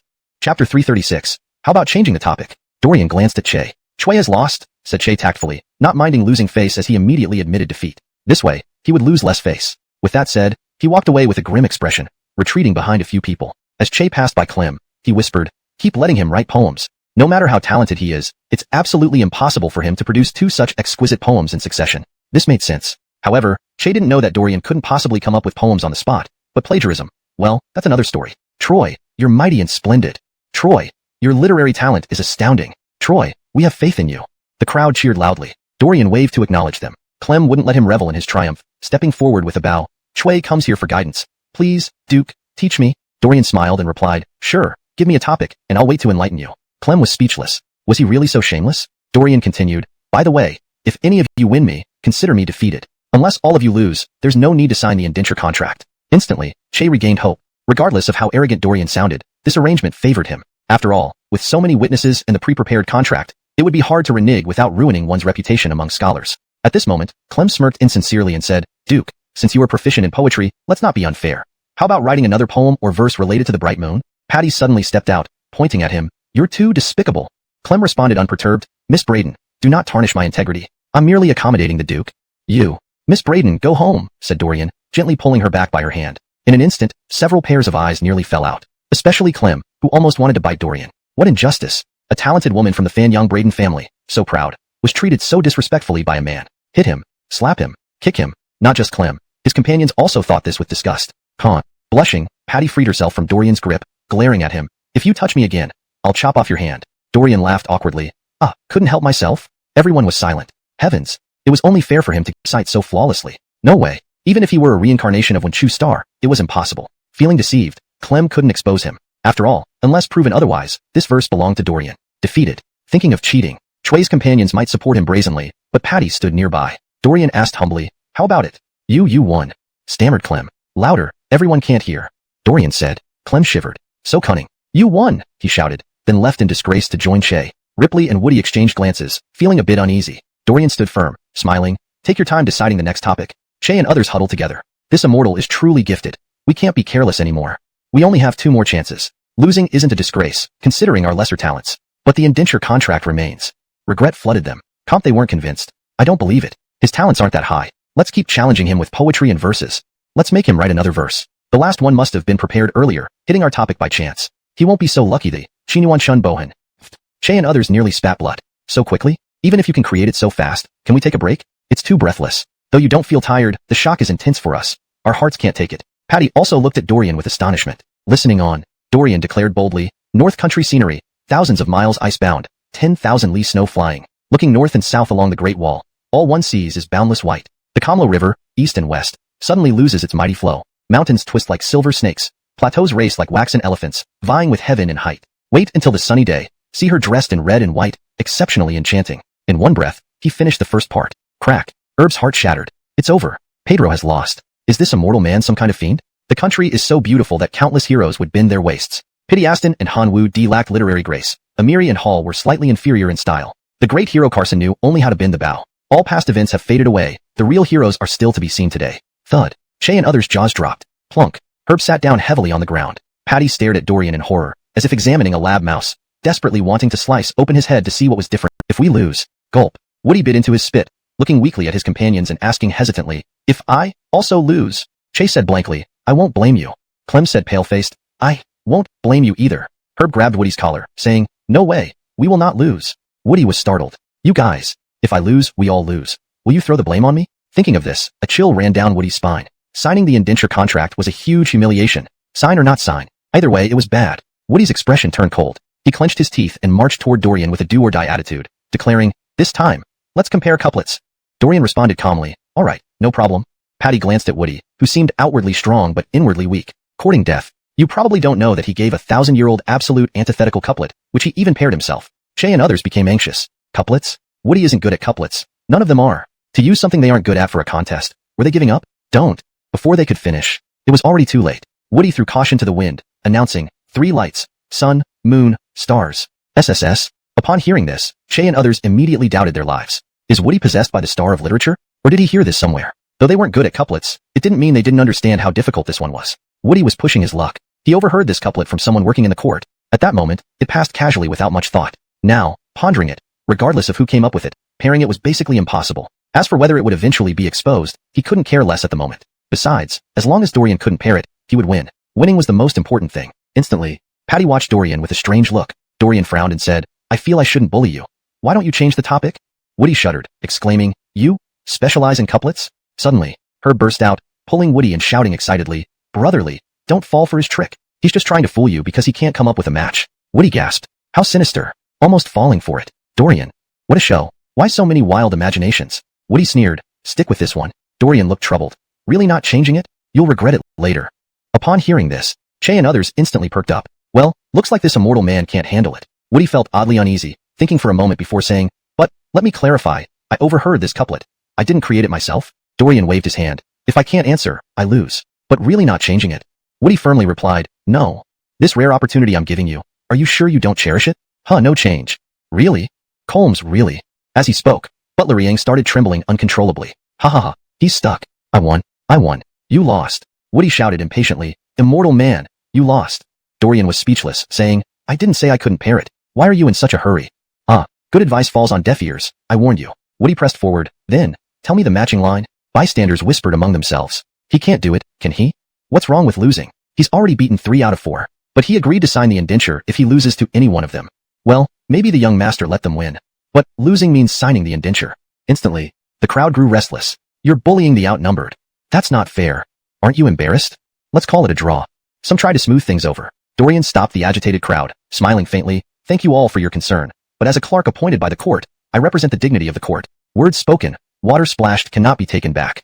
Here should be retracted. But it's a common Chinese saying meaning once words are said, they cannot be taken back. Woody loudly affirmed, exactly. Once spoken, even horses can't retract it. The Marquis is a true gentleman. Others chimed in agreement. Marquis is a true gentleman. Crawford silently laughed in amusement. These fools, don't they see my son playing hard to get? This couplet, however, was something his son had come up with and managed to pair successfully. Knowing this truth, I wonder what your thoughts would be? At that moment, Dorian cleared his throat and spoke slowly, step by step. One clap of thunder and rain.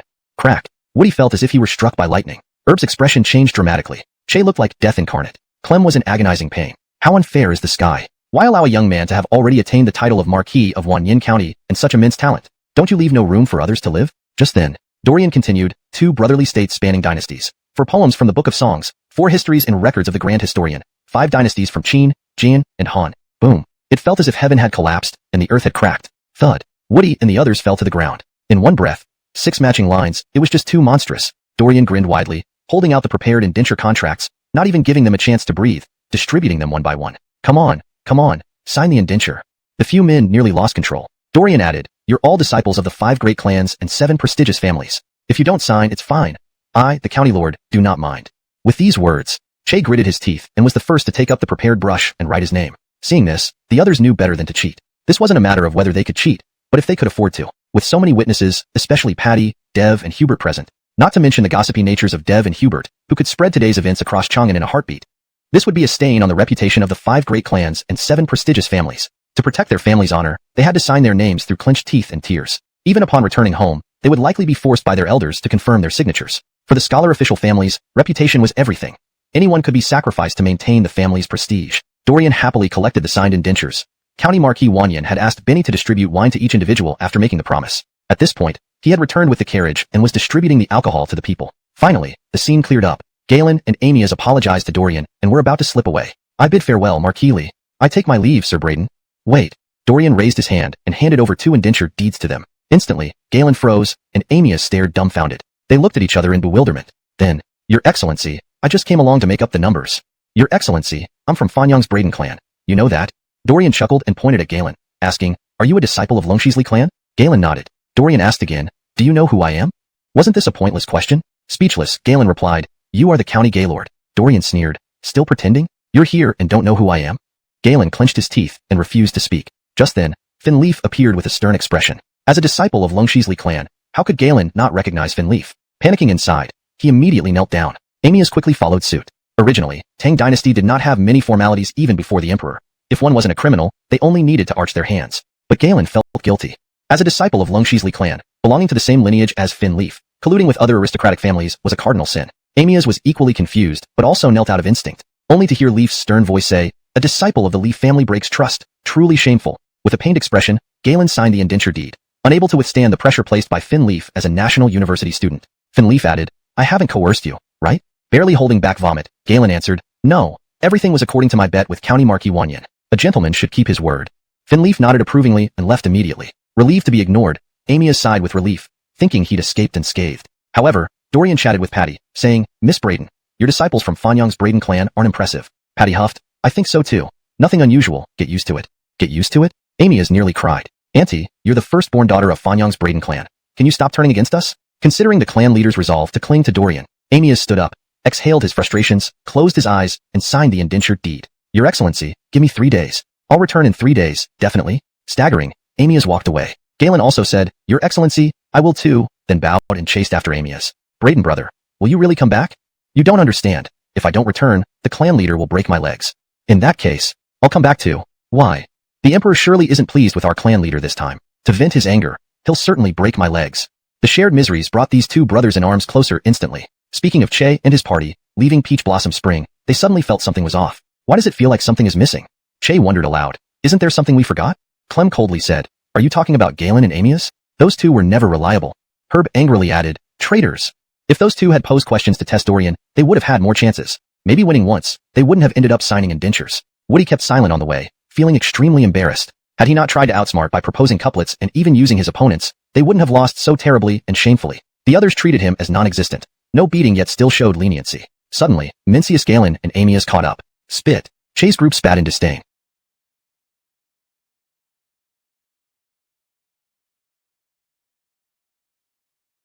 What a fear. Even if it escalated into a fight, for against 2 was certain victory. Lifeless, Galen said, Stop spitting. We signed indentures too. Amias remained quiet, his face like mourning for a relative. Unconvinced, Herb retorted, Tricking kids? Amias shot back, Pedro brother, if you don't believe, see you in 3 days. What does that mean? I'll return in 3 days. If you don't, naturally you won't see me, proving I signed the indenture. Thus, Che's group felt slightly sympathetic. Truly pitiful. Compte, comparing made them feel better. Look at you 2 trying to join numbers. Didn't expect the immortal poet wouldn't let you go, forcing everyone to sign indentures. Wait together to become famous in Chang'an. And infamously at that. Regret not uniting now? Galen sighed. I regret it. Amias agreed. Me too. Comforted, Che's group felt relieved. Wait a minute. Suddenly, Woody stomped his foot, raised his head, and shouted. Startled, the group asked, What is it? Scaring us senseless. Do you have a mental issue? If so, get treatment. Don't delay. Che, Clem, and Herb spoke harsher due to suppressed anger. Woody questioned, Clearly 5 clans each sent a national university student to challenge the immortal poet, including you from Boiling Chui clan, Qinghe Chui clan, Longshili clan, Fanyang Braden clan, Xingyang Pedro clan, and me, Zhao Junli clan. But isn't someone missing? Click. Almost dropping their jaws. That's right. Shouldn't Taiyuan Wang clan have sent Thompson? Where is he? On the way. Didn't he say he had stomach trouble and want to find the restroom? He told us to wait. We didn't. Enough. He's taking the chance to run off. A traitor. Just then, the scholarly Thompson ran out, rubbing his belly, surprised. Why are you waiting for me? They exchanged glances. Wait for you? We'd wait till flowers wilted. Suddenly united, they grinned sinisterly, encircling Thompson. Thompson shuddered, sensing impending doom, quivered, and asked, Let's talk nicely, okay? They chimed in. We have things to tell you. Not waiting for you. We're returning. The contest ended. The immortal poet won. We lost. And signed indentures. Thompson. Returning? You're fast. Wait. Lost and signed indentures. What operation is this? Brothers greet? Indeed. Don't hold back. Beat mercilessly. Thus began a chaotic confrontation. This translation aims to convey the original tone and style while ensuring fluency and coherence in English. The paragraph structure and line breaks have been maintained as closely as possible to the original text. Hit harder. Real men speak with their fists. In an instant, the group surrounded Thompson and gave him a thorough beating. Thompson wailed, "Fellow classmates, let's talk this through. Don't hit the face." After a moment, Thompson was covered in dirt, with a bruised nose and swollen face, almost resembling a national treasure. The others were also tired from the beating. They couldn't really kill Thompson. Blowing off some steam was fine, but killing him would be too serious. Herb, still unsatisfied, grumbled, "Only we few signed the indentures." Suddenly, someone's eyes lit up. Woody smirked sinisterly. "We share joy and sorrow together. Sign this indenture." With that, he took out his own indenture deed. These deeds came in duplicate, and Dorian had asked each of them to keep one copy. Seeing the indenture deed, Thompson was dumbstruck. So, signing indentures was real. Was it really necessary for a poetry contest? He swallowed hard and said, "This seems to have ended already, and no one gave me an indenture to sign." Suddenly, Herb lunged forward and bit Thompson's finger. "Ah!" Thompson screamed in agony. Blood gushed from his finger. With blood on his mouth, Herb didn't bother wiping it off and sneered, "No problem. I can just add your name to my indenture. Use your bloody finger to sign." Sibilant gasps filled the air. How brutal. Thompson shuddered, looking at the group with demonic, cold stares. He quickly endured the pain and used his bloody finger to sign Herb's indenture deed. Finally, seeing this, the group felt the tension dissipate. Thompson wiped away the cold sweat. "Heaven, I almost didn't make it." After returning, they all received consistent arrangements from their clans. 3 days later, the 7 of them arrived at Peach Blossom Spring and met Dorian. Dorian counted the heads and remarked strangely, "That's odd. How did you get one more person?" Woody laughed, "Your Excellency, this Thompson was with us that day, but he fell behind because of stomach trouble." Dorian nodded, with a half smile. "This is what true brothers are, sharing life and death together." The group awkwardly echoed in agreement. Colmes, yes. That's right, exactly. We are true brothers. Really, no lies. Not a single one shall be missing. If not for Thompson's tear-filled expression, Dorian might have actually believed them. Chapter 339. Perhaps a fiend? Eastern Palace. Jamar felt utterly hopeless. 3 days ago, he was summoned by his maternal uncle, Nathan. Nathan assured him that Dorian, the illegitimate son, would soon stumble and fall. Moreover, Cecil's actions could not escape his notice. Jamar was excited on the spot. This eldest brother of his became increasingly outstanding, causing his inner turmoil to deepen. However, it turned out that among the 7 who went, 1 dropped out midway, 2 ended up like puppets, and the remaining 4 were no match for their eldest brother alone. Useless. When Jamar received this news from his uncle, he almost cursed aloud. The disciples of the 5 surnames and 7 prestigious families were no better than that. All were useless. At this moment, in the Zhao Guogong mansion, Nathan took a sip of tea and then abruptly smashed the teacup on the floor. Useless. All are useless. Furthermore, Nathan knew that recently, the citizens of Chang'an had been lauding the poetry recited by the exiled immortal on that day without end. Leaf, after leaving that day, had gone straight to the Great Tang Daily News to submit an article on behalf of the exiled immortal. In mysterious tones, he vividly described how the exiled immortal had faced 4 opponents single-handedly, making them admit defeat willingly and sign indenture contracts. He praised his own son while belittling the 5 surnames and 7 prestigious families in passing. Truly befitting of Donnie. This signal meant nothing good for Nathan. "Donnie, you are eagerly building momentum for this illegitimate son, preparing to acknowledge him. If so, how is the Hawk's nephew supposed to cope?" An illegitimate son was not to be feared much, but being the Fin's firstborn with stalling, no one really believed him. However, Braden Jiren nodded. "I agree with Wang Sir's decision." Suddenly, someone accused Braden Jiren. "You're a traitor of Fan Yang Braden, surely a spy sent by Iter." Others chimed in, "We can't trust this person." Braden Jiren remained calm. "Ladies and gentlemen, don't jump to conclusions. It was my elder brother Iter who betrayed you and our ancestors. As a disciple of Fan Yang Braden, I am ashamed, which is why I joined you. When I become the clan leader, I'll give 1/3 of Fan Yang Braden's assets to each of you." The audience was shocked. "Truly?" Braden Jiren smiled. "Someone will vouch for me." "Who?" At this point, Cecil spoke. "Of course, it's this old man." A glint of greed appeared in the eyes of those present. No one questioned Cecil's prestige. "Now about these indentures, hear me out." Cecil continued, "Dorian's brilliance not only brought sweet potatoes and potatoes to the court, but also ideas unprecedented. So, let our disciple sign indentures, infiltrate him. What's wrong with that?" Everyone agreed, impressed. Indeed, Dorian was extraordinary. Recently, the roads were constructed using cement, a mixture that hardened quickly like stone. If they could get the formula, smiles spread across their faces. Wang Sir's wisdom. We're impressed. Let the Marquis enjoy now, but he'll cry later. Colmes indeed. Peach Blossom Spring. Che and others were stunned. Dorian was assigning tasks. Having signed indentures, they were now servants of the Marquis and had to follow Dorian's orders. Even if Dorian was displeased, hitting them wouldn't be considered abuse. The tasks were simple. Road construction in Guangzhou was ongoing but lacked sufficient personnel. Peach Blossom Spring residents were mostly skilled workers, and Dorian didn't want them involved in certain projects to protect them. Being the Fin's son was risky. While waiting for his brothers to grow up and vie for power, Dorian wanted peace. Despite his illegitimate status, the chances of becoming emperor were slim compared to Hildred, who had royal lineage. Dorian feared being used as cannon fodder. Hildred met such a fate. Marlin, though a small child now, was no pushover in the future. Dorian sought to expand his influence without getting entangled in the struggle for the crown, ensuring a peaceful princely life. You leave me alone, and I won't reveal your true nature. If you target me, no, I'm not defenseless. Dorian then ordered. You have 7 days to familiarize yourselves with road construction. Afterward, supervise different sections. My goal is to complete the basics within 3 to 4 months.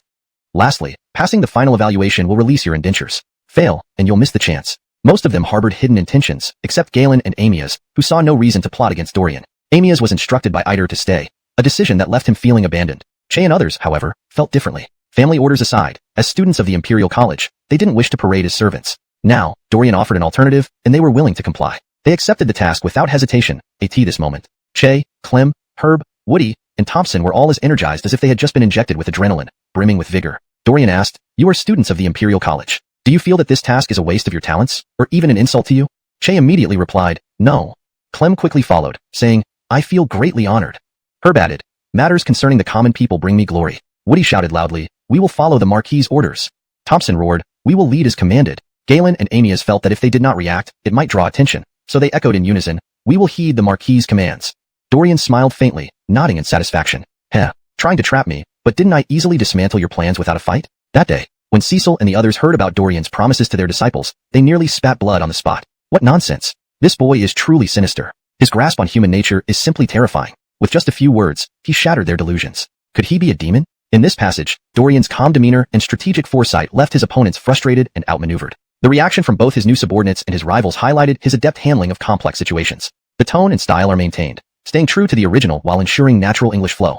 Chapter 340. Scumbag, it's actually me? Peach Blossom Land. In a certain place, a man with a dark complexion ducked into a greenhouse, gingerly poking the tender green sprouts beneath his feet with his fingers, just like an old farmer would. This area had been bustling with activity a few years back. This person was none other than Hollisol, who had disappeared for a long time. Now, he was in charge of several dozen greenhouses here. After the invention of plastic, Dorian began large-scale construction of plastic greenhouses, all carried out secretly in the hills behind Peach Blossom Land. Hollisol was responsible for this secret. To be honest, Crawford originally tasked Hollisol to farm. That got delayed later on. Today, he was still tearfully assigned to farming by his elder brother. From initial disdain to current full immersion, Hollisol's transformation came from a strong sense of achievement. Elder brother said that things' eyes lit up. Elder brother, this thing is amazing. I didn't think Yanni could create something like this. Patty asked, Troy, do you really think so? How do I think? Promoting these greenhouses. Miss Braden, I'm not part of the 5 families or 7 esteemed clans. My aspirations surpass your imagination. Dorian walked off with his hands behind his back. Suddenly, Dorian turned around again and said, by the way, second brother, I have some business that needs me to leave for a while. You don't need to come looking for me at home. If you have any issues, ask your sister-in-law. Honestly, it wasn't intentional. Pure slip of the tongue. Patty was stunned. By the time she regained her senses, Dorian had vanished. Hollisol shouted loudly, elder brother, go with peace of mind. I remember everything. Patty kicked him directly. Hollisol smiled foolishly but felt like crying inside. Damn, this new sister-in-law looks gentle but might be a tiger in disguise. From now on, elder brother's life won't be easy. Should I secretly reveal the true nature of the sister-in-law to elder brother? But wouldn't that mean dying horribly? Hollisol shuddered and decided not to meddle in other people's affairs. Maybe elder brother himself enjoys such situations? On the other side, Dorian heard Hollisol's last words and nearly tripped over a stone. Go with peace of mind? Isn't he wishing death upon his elder brother? This little thug sure knows how to talk. Back at the villa, Ronnie and Benny had packed everything up. The items were loaded onto the vehicle. Dorian asked, all set? Ronnie reported, young master, everything you asked us to bring is ready. Dorian asked, what about the people? Who are you referring to? Selena, young master can't go without a servant. This damned era makes it too easy to degrade. Ronnie. He really couldn't understand the young master. Ignoring Patty, he went after someone else's maid. What taste is this? Phew. Heavy tastes. Coming. Young master, I was bidding farewell to Mississippi. Selena rushed in breathlessly. All right, inform the kids in the village. We're leaving. Dorian personally drove the carriage. Selena sat beside him. Ronnie was more confused. Taking a bunch of kids along. And the young master hadn't mentioned what they were going to do. Wasn't this running away from home? Regarding Crawford's intentions, Ronnie understood them. After all, he was the confidant of Crawford. Even if imperial hearts are hard to fathom, Crawford was making a concerted effort to get his son recognized. Anyone with eyes could see clearly. At the gate of Peach Blossom Land, a group of teenagers sat on the car. Dorian ordered, preparing to depart. Da-da-da. A swift horse galloped over. The rider dismounted and blocked their path. It was Crawford. Dorian secretly sighed in relief. Thank goodness, Donnie came. Then, Crawford's gaze locked onto Dorian. Seeing the mischievous look in young master's eyes, Ronnie felt a chill down his spine. Trouble. Donnie arriving at this moment made it almost impossible to dodge blame. Only to hear, Dad, why did you come? Can I come? Did someone tell you? It was Ronnie telling me you were planning to run away. So what? Ronnie. Your Majesty, you're such a pit. As an emperor, can you consider Ronnie's feelings? Without being pressured, you sold Ronnie out so easily.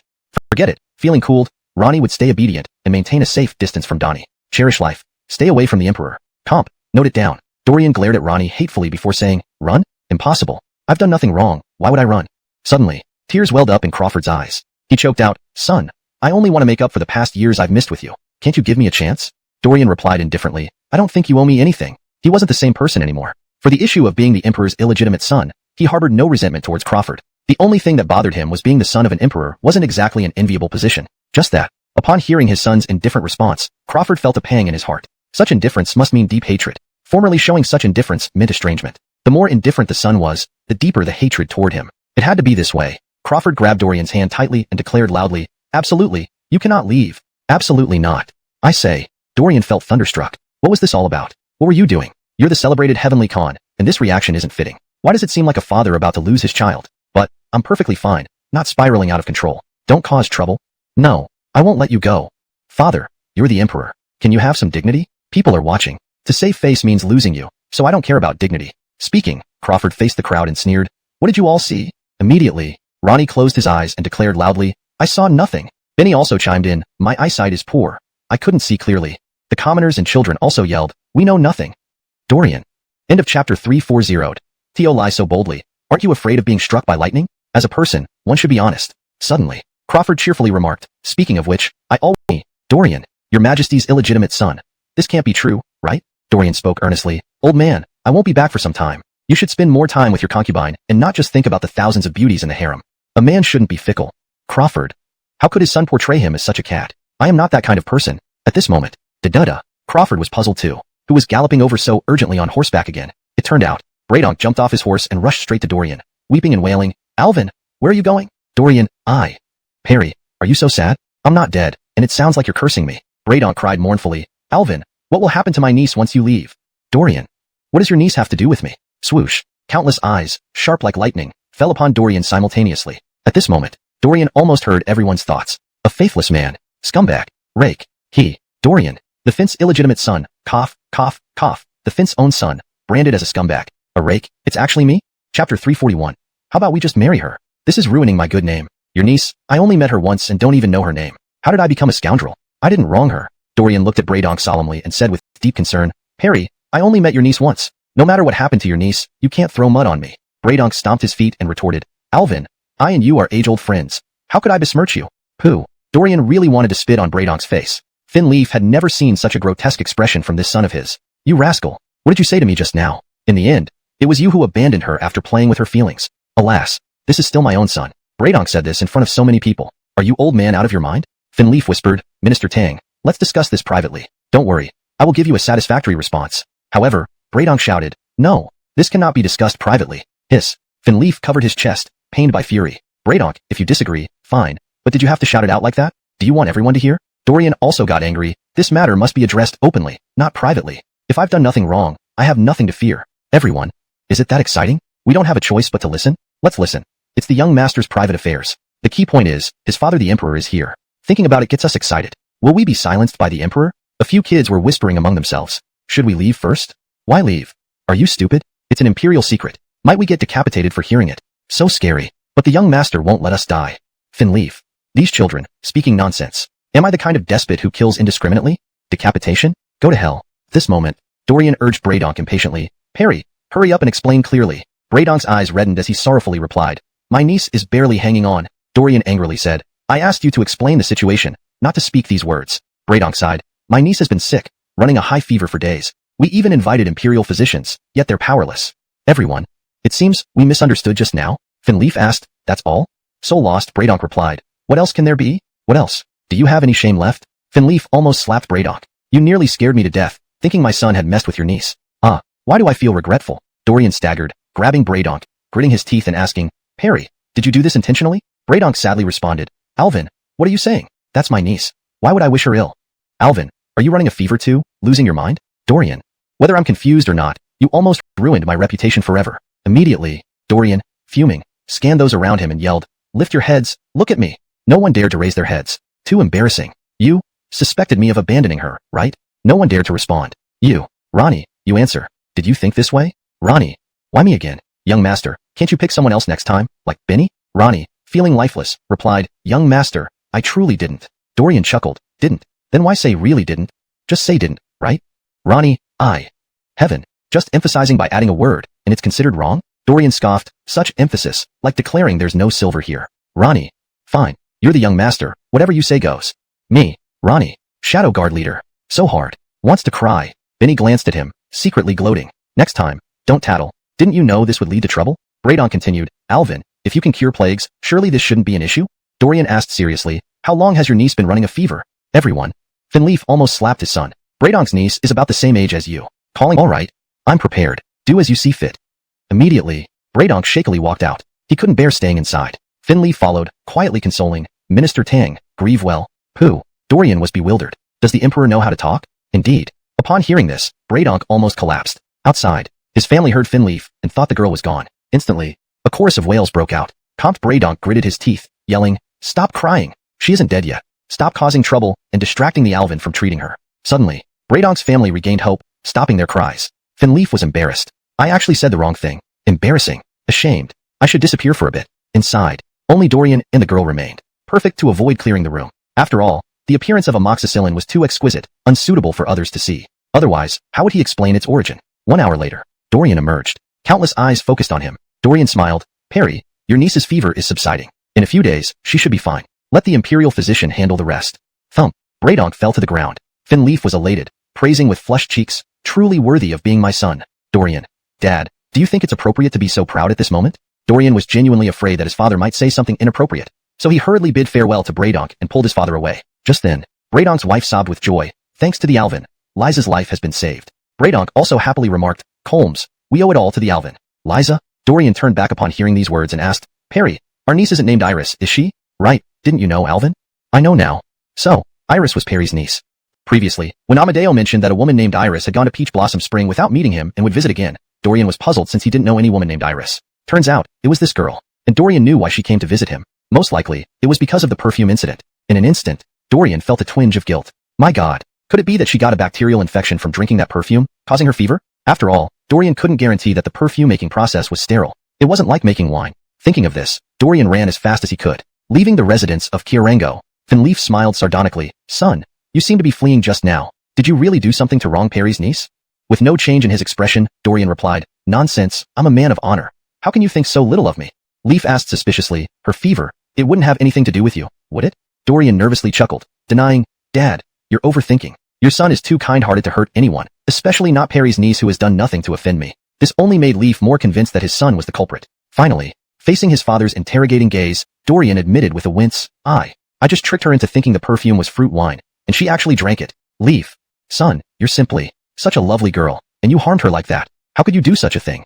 Pooh. Dorian almost spat blood. Could you not make it sound so scandalous? Fortunately, there was no one around. Your Majesty, Alvin, please let me see you off, said Braydon, whose face was contorted as he looked at Dorian. He should be thankful, but his eyes held a complex mix of emotions. Leaf. Dorian. The father and son were momentarily bewildered. Son, as a man, you must take responsibility. How do I take responsibility? What if you marry her? Please note that the translation maintains the paragraph structure, tone, and style of the original text while ensuring natural and fluent English. Chapter 342. I will leave too. In the early years of the Zhongguan era, on New Colmar's Eve, the imperial palace, Crawford was feasting with his ministers. Moreover, the Evan, retired emperor, also attended the court banquet. This had a rather extraordinary significance for the entire Tang Dynasty. All the officials thought that the Evan was still under the control of Finleaf. Even the general populace of Tang did not truly believe that the Evan recognized the legitimacy of the current emperor's throne. Today, things were subtly different from before. To all our beloved ministers, let us finish this cup together. The Evan looked radiant, showing no signs of dejection. The court officials could only echo his sentiments. May the Evan be healthy and strong. After the toast, the Evan suddenly said to Leaf, Leaf, I am old. In an instant, all the officials present perked up their ears. They heard him stand up and begin reciting a poem. The northern country's scenery, with ice stretching for 1,000 miles. This was the poem written by Dorian 2 months ago in response to Che's challenge. At the time, the Tang Daily published it extensively. No one in Chang'an was unaware of this poem, especially the officials who closely followed Dorian's activities. Dorian being the emperor's illegitimate son was no longer a secret. Everyone knew about it. However, due to Dorian's numerous contributions and unparalleled talent, there was simply no way to find a weakness in him. Even if someone tried to slander him, would the people of Chang'an agree? In these past 2 months, the roads throughout Guangzhou and Longxi regions were rebuilt free of charge by Dorian, much to the delight of the common folk who even considered erecting a living shrine for him. Didn't the ancients say that to become rich, one must first build roads? Not quite. The key was that the court lacked the resources to undertake such projects. They could only afford to maintain major roads while the small village paths were largely neglected. It became evident how impactful and heart-winning Dorian's road-building plan was. Public support served as Dorian's protective charm. At least recently, nobody dared to trouble him. Let us admire those heroes of the age now. At this point, the Evan had completed the last line, looking at Finn Leaf full of hope, repeatedly saying, "Look at today! Look at today!" Boom. The officials were stunned, especially the aristocratic officials who felt both shocked and furious. It's over. The Evan quoted the poet's words but used the final lines to entrust the empire to Finn Leaf. Regardless of what happened at Xuanwu Gate, today's words from the elderly Evan legitimized Finn Leaf's throne. Tomorrow, the Tang Daily would vividly report tonight's events. Leaf's reign was secure. Anyone attempting to challenge his legitimacy would fail miserably. Leaf responded confidently, "I shall not betray your trust, father." The Evan nodded approvingly but looked slightly unstable. "Enough. I cannot hold my liquor. Continue celebrating without me." With the help of the eunuchs, he prepared to leave the banquet. To display filial piety, Leaf dismissed the eunuchs and personally escorted the Evan away. In a corner of the banquet hall, Alvin Jesus of Han nearly drew his sword in anger. "Father, you promised that I would help bring down my second brother so that I could become crown prince. Why have you changed your mind? How can I bear this resentment?" Once outside the banquet, the Evan's drunkenness abruptly disappeared. Amadeo glanced at his son, saying, "Every word I just said came from the heart." Leaf moved emotionally, replying, "Father, I?" Amadeo waved his hand. "We won't talk about the past anymore. I'm old. I just want to feel familial warmth." Speaking thus, he leaned against a dragon-carved jade pillar, sighing deeply, "Since ascending the throne, I haven't felt kinship anymore." Leaf was momentarily lost in thought. Royal families are devoid of true kinship. Being an emperor has its own sorrow. Amadeo continued, "My eldest grandson is right. Being an emperor isn't great. You sleep later than dogs and wake up earlier than chickens, utterly exhausting." Leaf almost choked. "Father, what are you doing? Have you forgiven me or not? You're calling me a dog and a chicken?" As the Evan, "Please be mindful of your words. All right, go back and enjoy yourself with the ministers. I'm going to see my eldest grandson." Amadeo released Leaf's hand and walked briskly out of the palace, muttering, "Let whoever wants to be the emperor take it. I'll live freely from now on. By the way, don't bother me unless necessary." Leaf, "Dog emperor? You're cursing me again. As a former emperor, is this appropriate?" Upon closer inspection, Leaf realized the change in the Evan's demeanor. Indeed, he seemed much lighter, devoid of any imperial majesty or dignity. Seeing some imperial guards, Amadeo said impetuously, "You and you, follow me.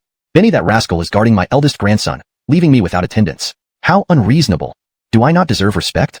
The guards looked at each other in confusion and saw Finn Leaf gesturing them to follow the Evan. Amadeo murmured, "What's good about serving here? Outside, you will live freely. As the saying goes, in the vast sea fish leap and birds fly in the sky. Don't thank me?" The guards wanted to cry, "Evan, should we be?" but observed the changes in the guards' attitudes. Admittingly, experience matters. The Evan managed to recruit and gain absolute loyalty from these guards effortlessly. He was going to spend the festival with his eldest grandson, while Leaf had to stay in the cold palace among hypocritical courtiers. Phew, I will leave too.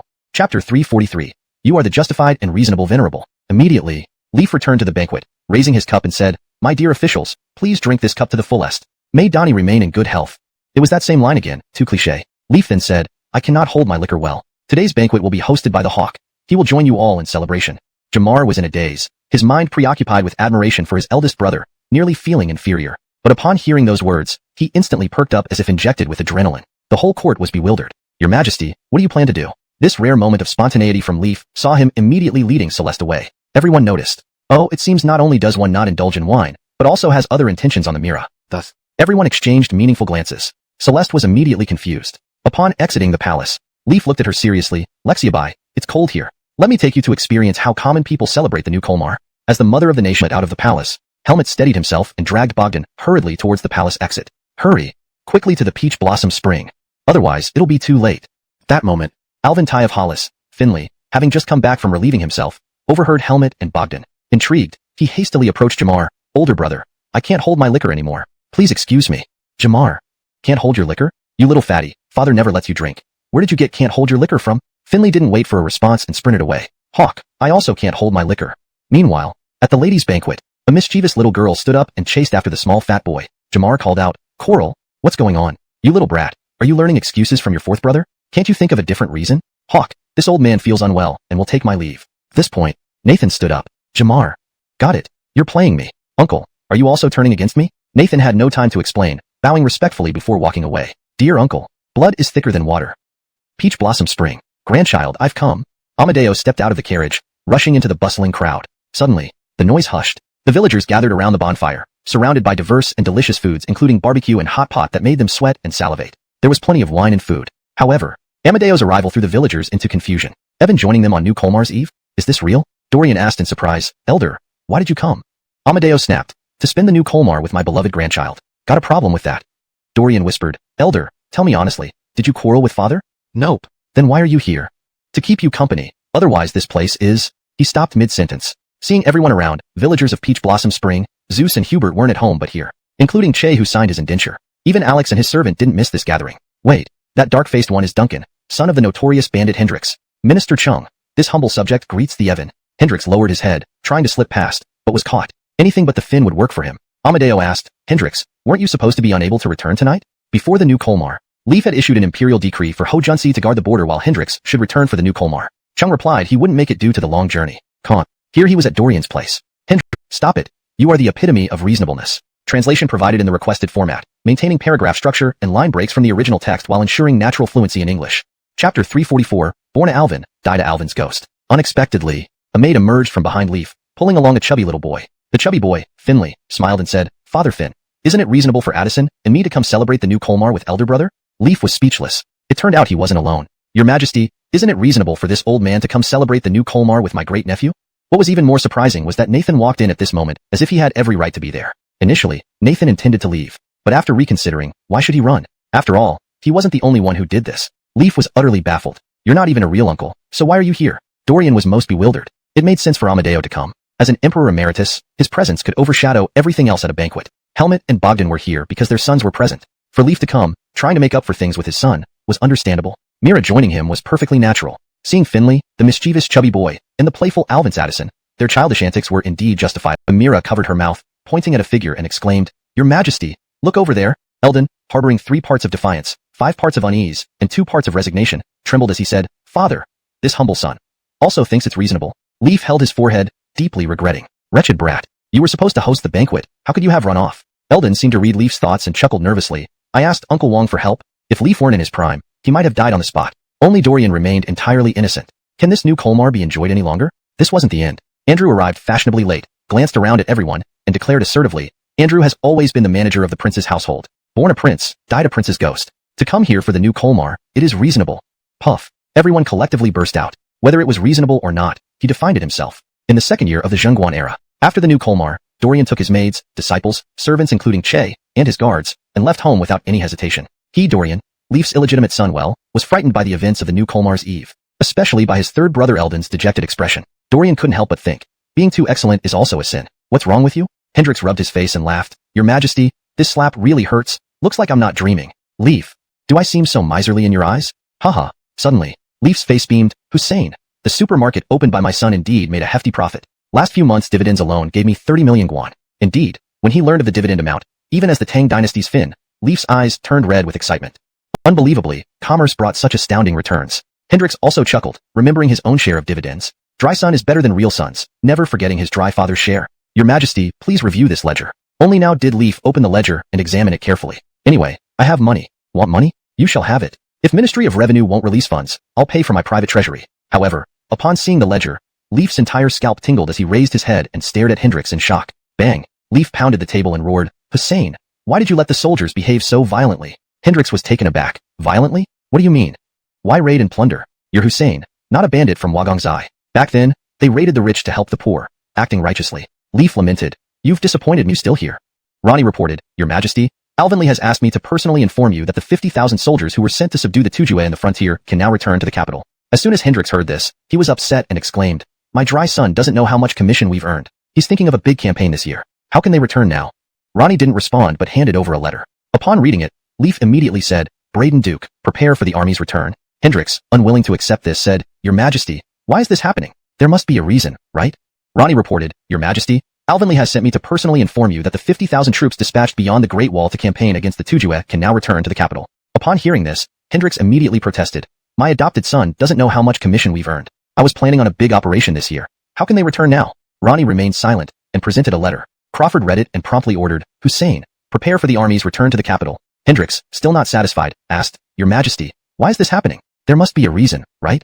Ronnie reported, Your Majesty, Alvinley has asked me to personally inform you that the 50,000 troops dispatched to fight against the Tujue beyond the Great Wall are ready to return. Hendrix immediately protested, My adopted son doesn't know how much we've profited this year. He was thinking of launching a major operation. How can they return now? Not bear such strain. Moreover, during last year's new Colmar, the soldiers were far away at the frontier, unable to return home. It pains me deeply, he added, shedding 2 tears. His performance was Oscar-worthy. Crawford watched silently as Cecil Crocodile cried. When did the aristocracy start caring so much about the people? Balderdash. Cecil turned to look at Braydonk, preparing to question him. Bradonk, puzzled, said, "Why do you look at me?" Cecil inwardly sneered but asked compassionately, "Minister Tang, how much grain has been consumed by the troops over these 4 months?" Bradonk answered straightforwardly, "The first month saw significant consumption, nearly 10,000 stones of grain." Cecil followed up, "How much now?" Bradonk stroked his beard and replied, "I'm not quite sure, but 2 days ago, Hussein of Braden came to the Ministry of Revenue, saying that the 8,000 strings of cash earned by the troops had been approved by your majesty as rewards, without being deposited." He added, "Why didn't you consult with the ministry first?" Crawford, furious, pointed at Hendricks. "Hussein, your planning is excellent." Hendricks glanced resentfully at Bradonk, muttering, "You stingy old man, why say this here?" Lincoln fumed. Yesterday they mentioned rewarding the troops with 8,000 strings. Little did he know Hendricks was setting him up. He had planned this all along and even consulted Bradonk beforehand. 3 armies per himself. No edict had been issued. Who would expect an emperor to go back on his word? Crowd. 8,000 strings. Awkward. 1 emperor. 1 Hendricks. 1 Bradonk. A real drama. Even Frederick, a close ally of Lincoln, found this too exaggerated. First morning assembly of the year. Too extreme. Lincoln continued, "I only said to take from my private coffers to reward the army, not exempt the 8,000 from the treasury." Hendricks. "Have some decency, your majesty." Bradonk exclaimed, "Thank you, your majesty." "Wait." Lincoln interrupted, "It wasn't stated the money goes to the treasury." Bradonk. "Don't mess around, your majesty. This sum naturally belongs to the treasury." Lincoln asked, "Minister Tang, does the treasury owe the army 3 months' worth of provisions?" The crowd buzzed. "Minister Tang, you withhold army supplies?" The censorate burst out criticizing Bradonk. Cecil signaled approval. Time to shake things up. Andrew sighed. Though the censorate didn't follow him entirely, factions existed. Now, Bradonk was being overwhelmed. "I impeach you. Your majesty, we impeach Bradonk." Bradonk nearly spat blood. "What a show." Immediately verified. "And Hussein, I also impeach you." "Explain yourself." There was no time left for explanations. At this moment, everyone in Tai Chi Palace realized what had happened. Andrew, Lord Emmanuel, the imperial censor. At this moment, you should be criticizing the emperor. How can you align yourself with him? Andrew, you have fallen. But no matter, if it didn't make sense, then it was right. Except for Cecil, who was drenched in cold sweat. Those officials whom Finleaf had singled out were all part of yesterday's conspiracy to intercept the 3 armies returning from the Turk campaign and give Leaf a new Colmar's warning. Could it be? Old man Wang has been targeted with a spy in the household? SSS? To monitor me so closely, he wouldn't dare to do anything violent, would he? Leaf Lang, are you mad? Cecil was almost paralyzed by his own speculation. But anyone who remembered the incident at Xuanwu Gate would not be so sure that Finleaf wouldn't strike suddenly without warning. Don't forget, this is the man who killed his brother and imprisoned his father. Killing others is as easy as slaughtering chickens. In an instant, all of Cecil's prepared arguments vanished. Finleaf asked again, "Minister Wang, regarding the troops, is there anything else you wish to say? Please continue." Cecil dryly replied, This old minister has nothing more to say." "Say any more? And give you an excuse to kill me? Dream on." Near the Braden-Tong construction site, residential area, Thompson was still fast asleep. A few days ago, he overheard his grandfather Cecil and several officials discussing plans to target the 3 armies during the morning assembly, aiming to set a good precedent in Pedroin's second year and severely challenge the Lee imperial family. However, Comsterday, Dorian treated the entire engineering team, providing unlimited wine. Thompson, along with Che and others, got thoroughly drunk and mentioned the overheard conversation. Initially, the group was waiting to see the court spectacle. After all, they hadn't forgotten they were descendants of the 5 clans and 7 families. Little did they know, the whole conversation was heard clearly by Benny. Dorian wasn't fully trusting of Che and his group, so whenever they met, he had Benny keep an eye on them. Unexpectedly, there was a surprising discovery. To ensure the emperor's interests weren't compromised, Dorian wrote a letter to inform his father about these events. Additionally, he proposed that the 3 armies return to the capital. Cecil never imagined he'd be betrayed by his own drunken grandson accidentally. Where could he go to complain? Chapter 346. Still prefer the warmth. Ganlu Palace. The court assembly was still in session. Several ministers who had been caned were dragged into Ganlu Palace, lying on the ground groaning. "Jonas, you take a look at this report first, then pass it to them," said Ethan Sherwin as he patted the ledger. A eunuch stepped forward and handed the ledger to Frederick. Frederick glanced at it and immediately drew in a sharp breath. "This?" He only managed one word before tossing the ledger to the caned ministers lying on the ground. One of them, suppressing his pain, picked up the ledger for a glance. "Goodness me, is this even real?" Hendrik squatted down with a sneer in front of him and said, "This is what I presented to Donnie. Do you think I would dare to deceive him?" No, I don't dare."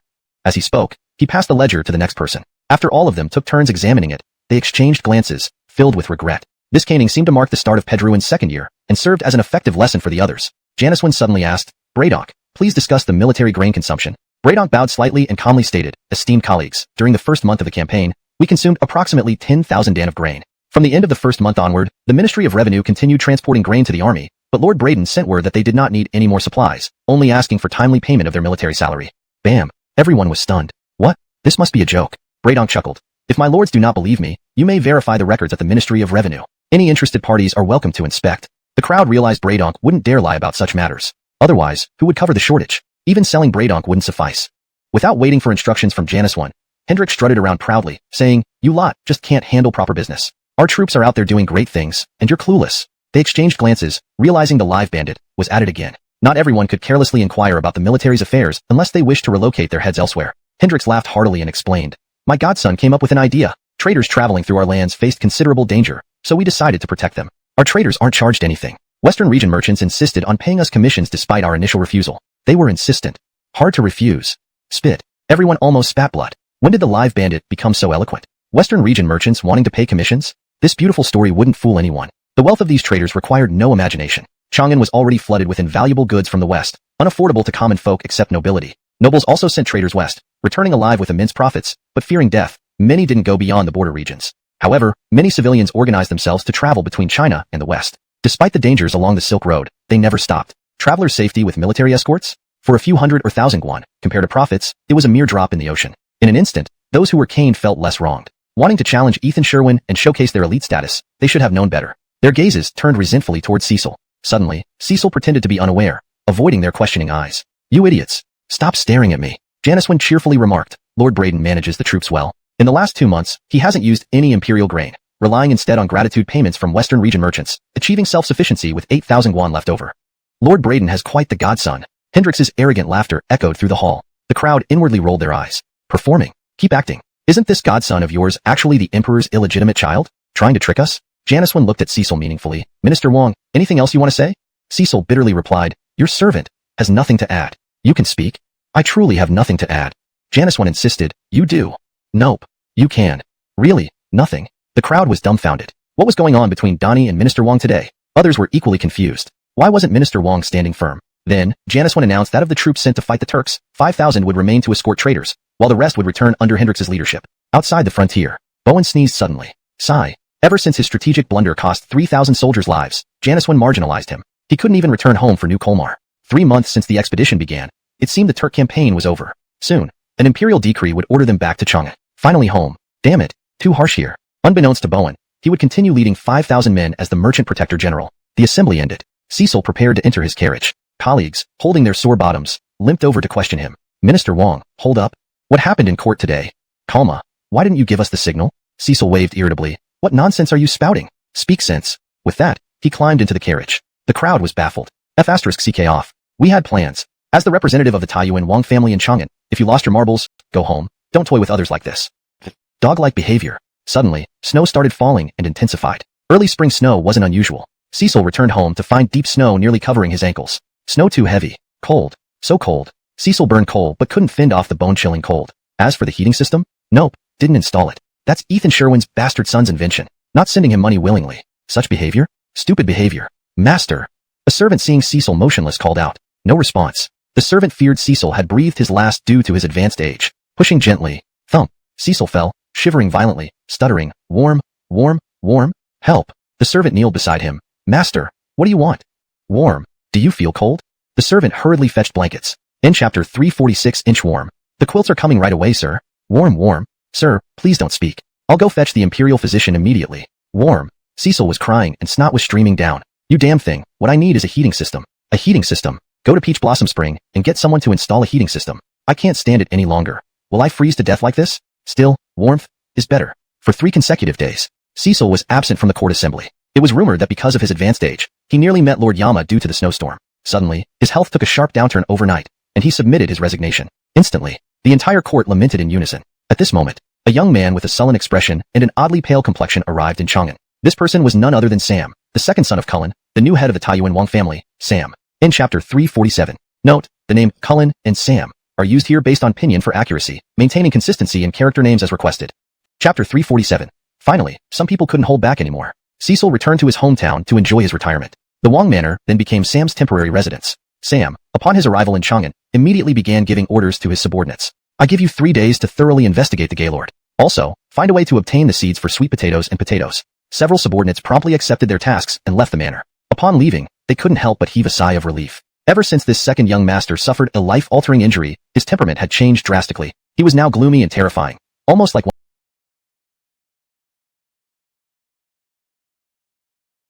of the high-ranking experts rumored to come from the palace. 3 days later, the subordinates returned. After hearing their report, Sam sneered and said, "This Gaylord is quite interesting. I didn't expect him to be Li Flang's illegitimate son." He also mentioned something about concrete roads. It seems that when the Crown Prince resolved the crisis, it was due to the efforts of this illegitimate son. At this moment, Sam asked again, what about the seeds? The leader among them lowered his head and said, second young master. Bang. Sam kicked the person to the ground with a swift kick and proceeded to stomp on another subordinate mercilessly. In an instant, the leader began pleading for mercy. Second young master, spare my life. Spare me. They lacked perceptiveness. This was Chang'an, and still addressing him as second young master was courting death, especially after Sam became a eunuch. Realizing he had no chance of becoming the family's patriarch, his mental state deteriorated significantly. It was visible how much harsher Sam became in his treatment. Soon, the man was barely alive. The others felt chills down their spines. Sam picked another subordinate and ordered, you speak. Trembling with fear, the chosen one replied, young master, we attempted to get the seeds, but encountered the son of Hussein, Duncan. Sam frowned. Why was he there? Oh right, he's Dorian's sworn brother. The subordinate shivered and added, young master, we were spotted as soon as we went in. If we hadn't run fast enough, we would have been caught.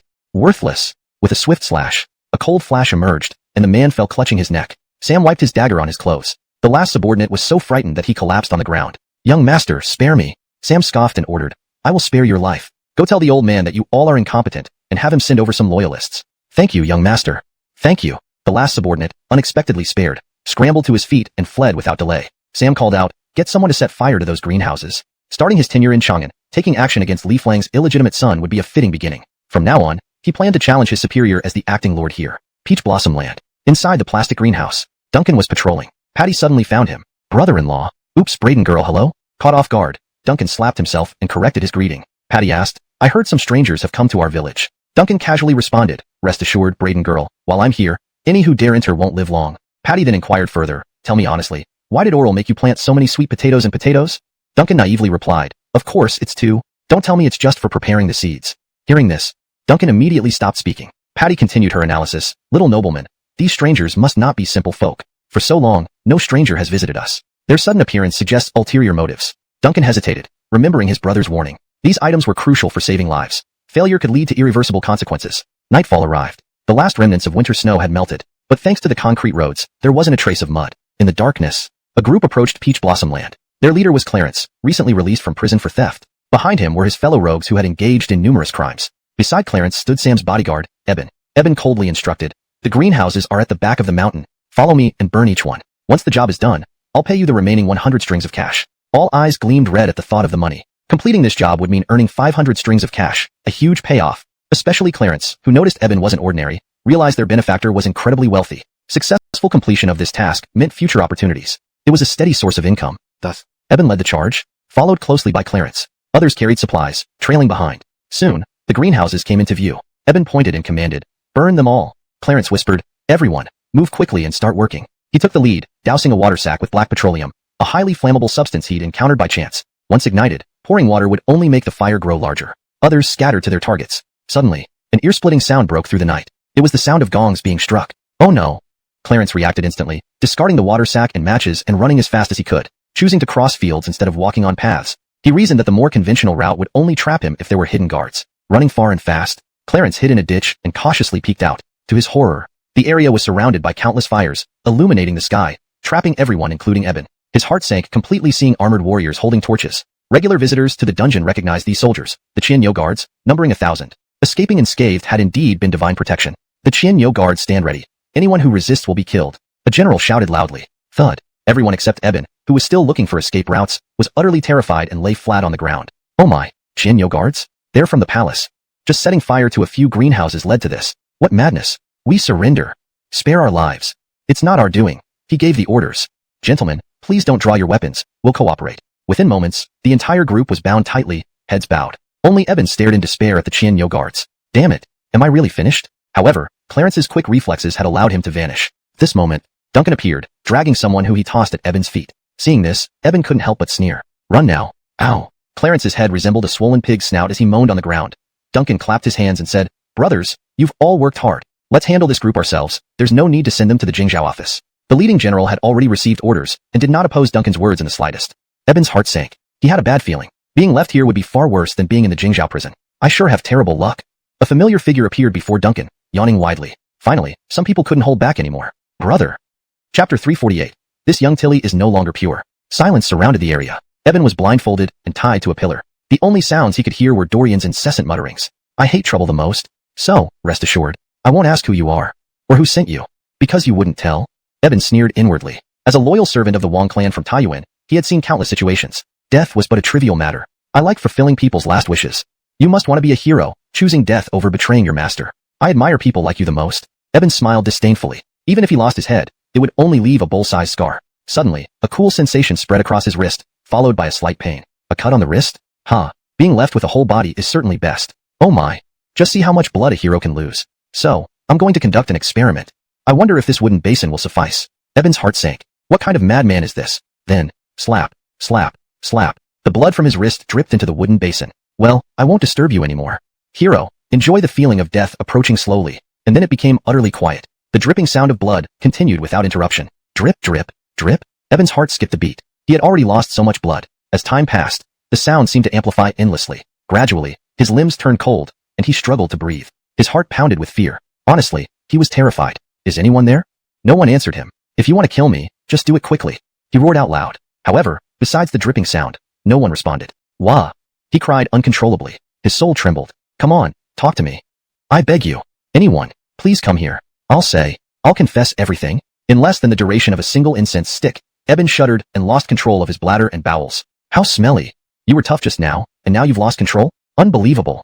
Witnessing the scene, Duncan was speechless. Good heavens. Did they have to act so cowardly? They were supposed to be brave martyrs ready to face death. Duncan had heard from his father, the living bandit, about how both Clyde and Rocco fought fiercely during the battles with Crawford, causing considerable casualties due to their fearless dead soldiers. These people were fearless, unafraid even of pain. Even the notorious Hendrix felt uneasy facing such warriors on the battlefield. But here, seeing this dead soldier crumble, Duncan felt disappointed. Father, did you lie to me? But I believed it. There was another person present.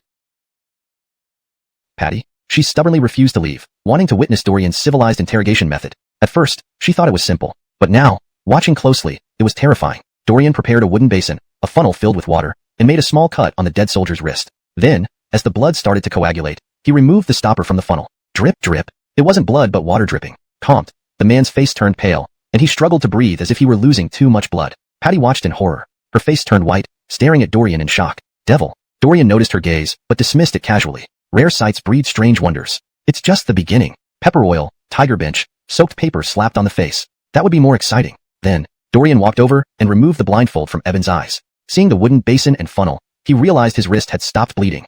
So, the dripping wasn't blood but water. Me, Eben from the Wang clan of Taiyuan, played for a fool. Dorian smiled innocently. Was it fun? Eben. How can it be fun?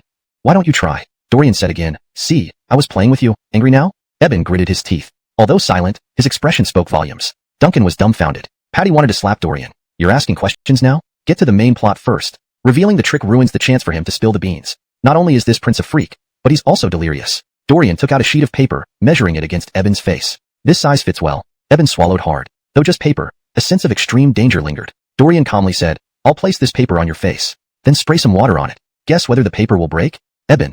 Blast your guesses. Duncan. Patty. Sigh. Almost successful, yet ruining it yourself. Just playing around. If it breaks, I'll let you go. No questions asked. If not, I'll add papers gradually, spraying water until breathing becomes difficult. Haha. What a thrilling ride. Dorian grinned. You guess it breaks. I guess it won't. Come on. Let's test it out. Practice reveals the truth. Eben. I don't want to guess or practice anything. Don't come near me. Patty's eyes lit up hearing the final words. Practice reveals the truth. So simple yet profound. She was curious if the paper would break. Why am I thinking such terrible thoughts? This young lady is no longer pure. But, hiss. How thrilling. Duncan eagerly snatched the paper from Dorian's hand. Brother, let me try. This is too exciting. Dorian took a step back, distancing himself from Duncan. Is this considered fun? You're sick. Looking innocent yet wicked inside. Brother, I confess. Don't try. I think you're right. The paper won't break. Please give me a chance to confess. Please. Tears flowed as Eben thought of his family. Too hard. Even admitting defeat, you still want to experiment. Sir. Grandfather. Ancestor. I'm sent by Sam, the new leader of the Wang clan in Chang'an. He's the second son of the Jinyang Wang clan, who heard of your legendary deeds. Upon investigation, he found your plastic greenhouses and ordered me to recruit desperados to burn them down. Amidst tears and snot, Eben continued excitedly, Ancestor, I know Sam's secret. He's now a eunuch, his manhood cut off by a mysterious person. Just kill me, please. Give me a quick death. Please. Dorian was in a dilemma. The young master doesn't take lives. Aren't you forcing me to commit a crime? You rotten person. With ulterior motives. Your intentions are despicable. I, Dorian, the emperor's illegitimate son, cough, cough, cough, the most outstanding son, will not be stained with blood. Thinking of this, Dorian scratched his head gloomily. No, wait, haven't I? already been stained with blood? Forget it. If I can't remember clearly, then it didn't happen.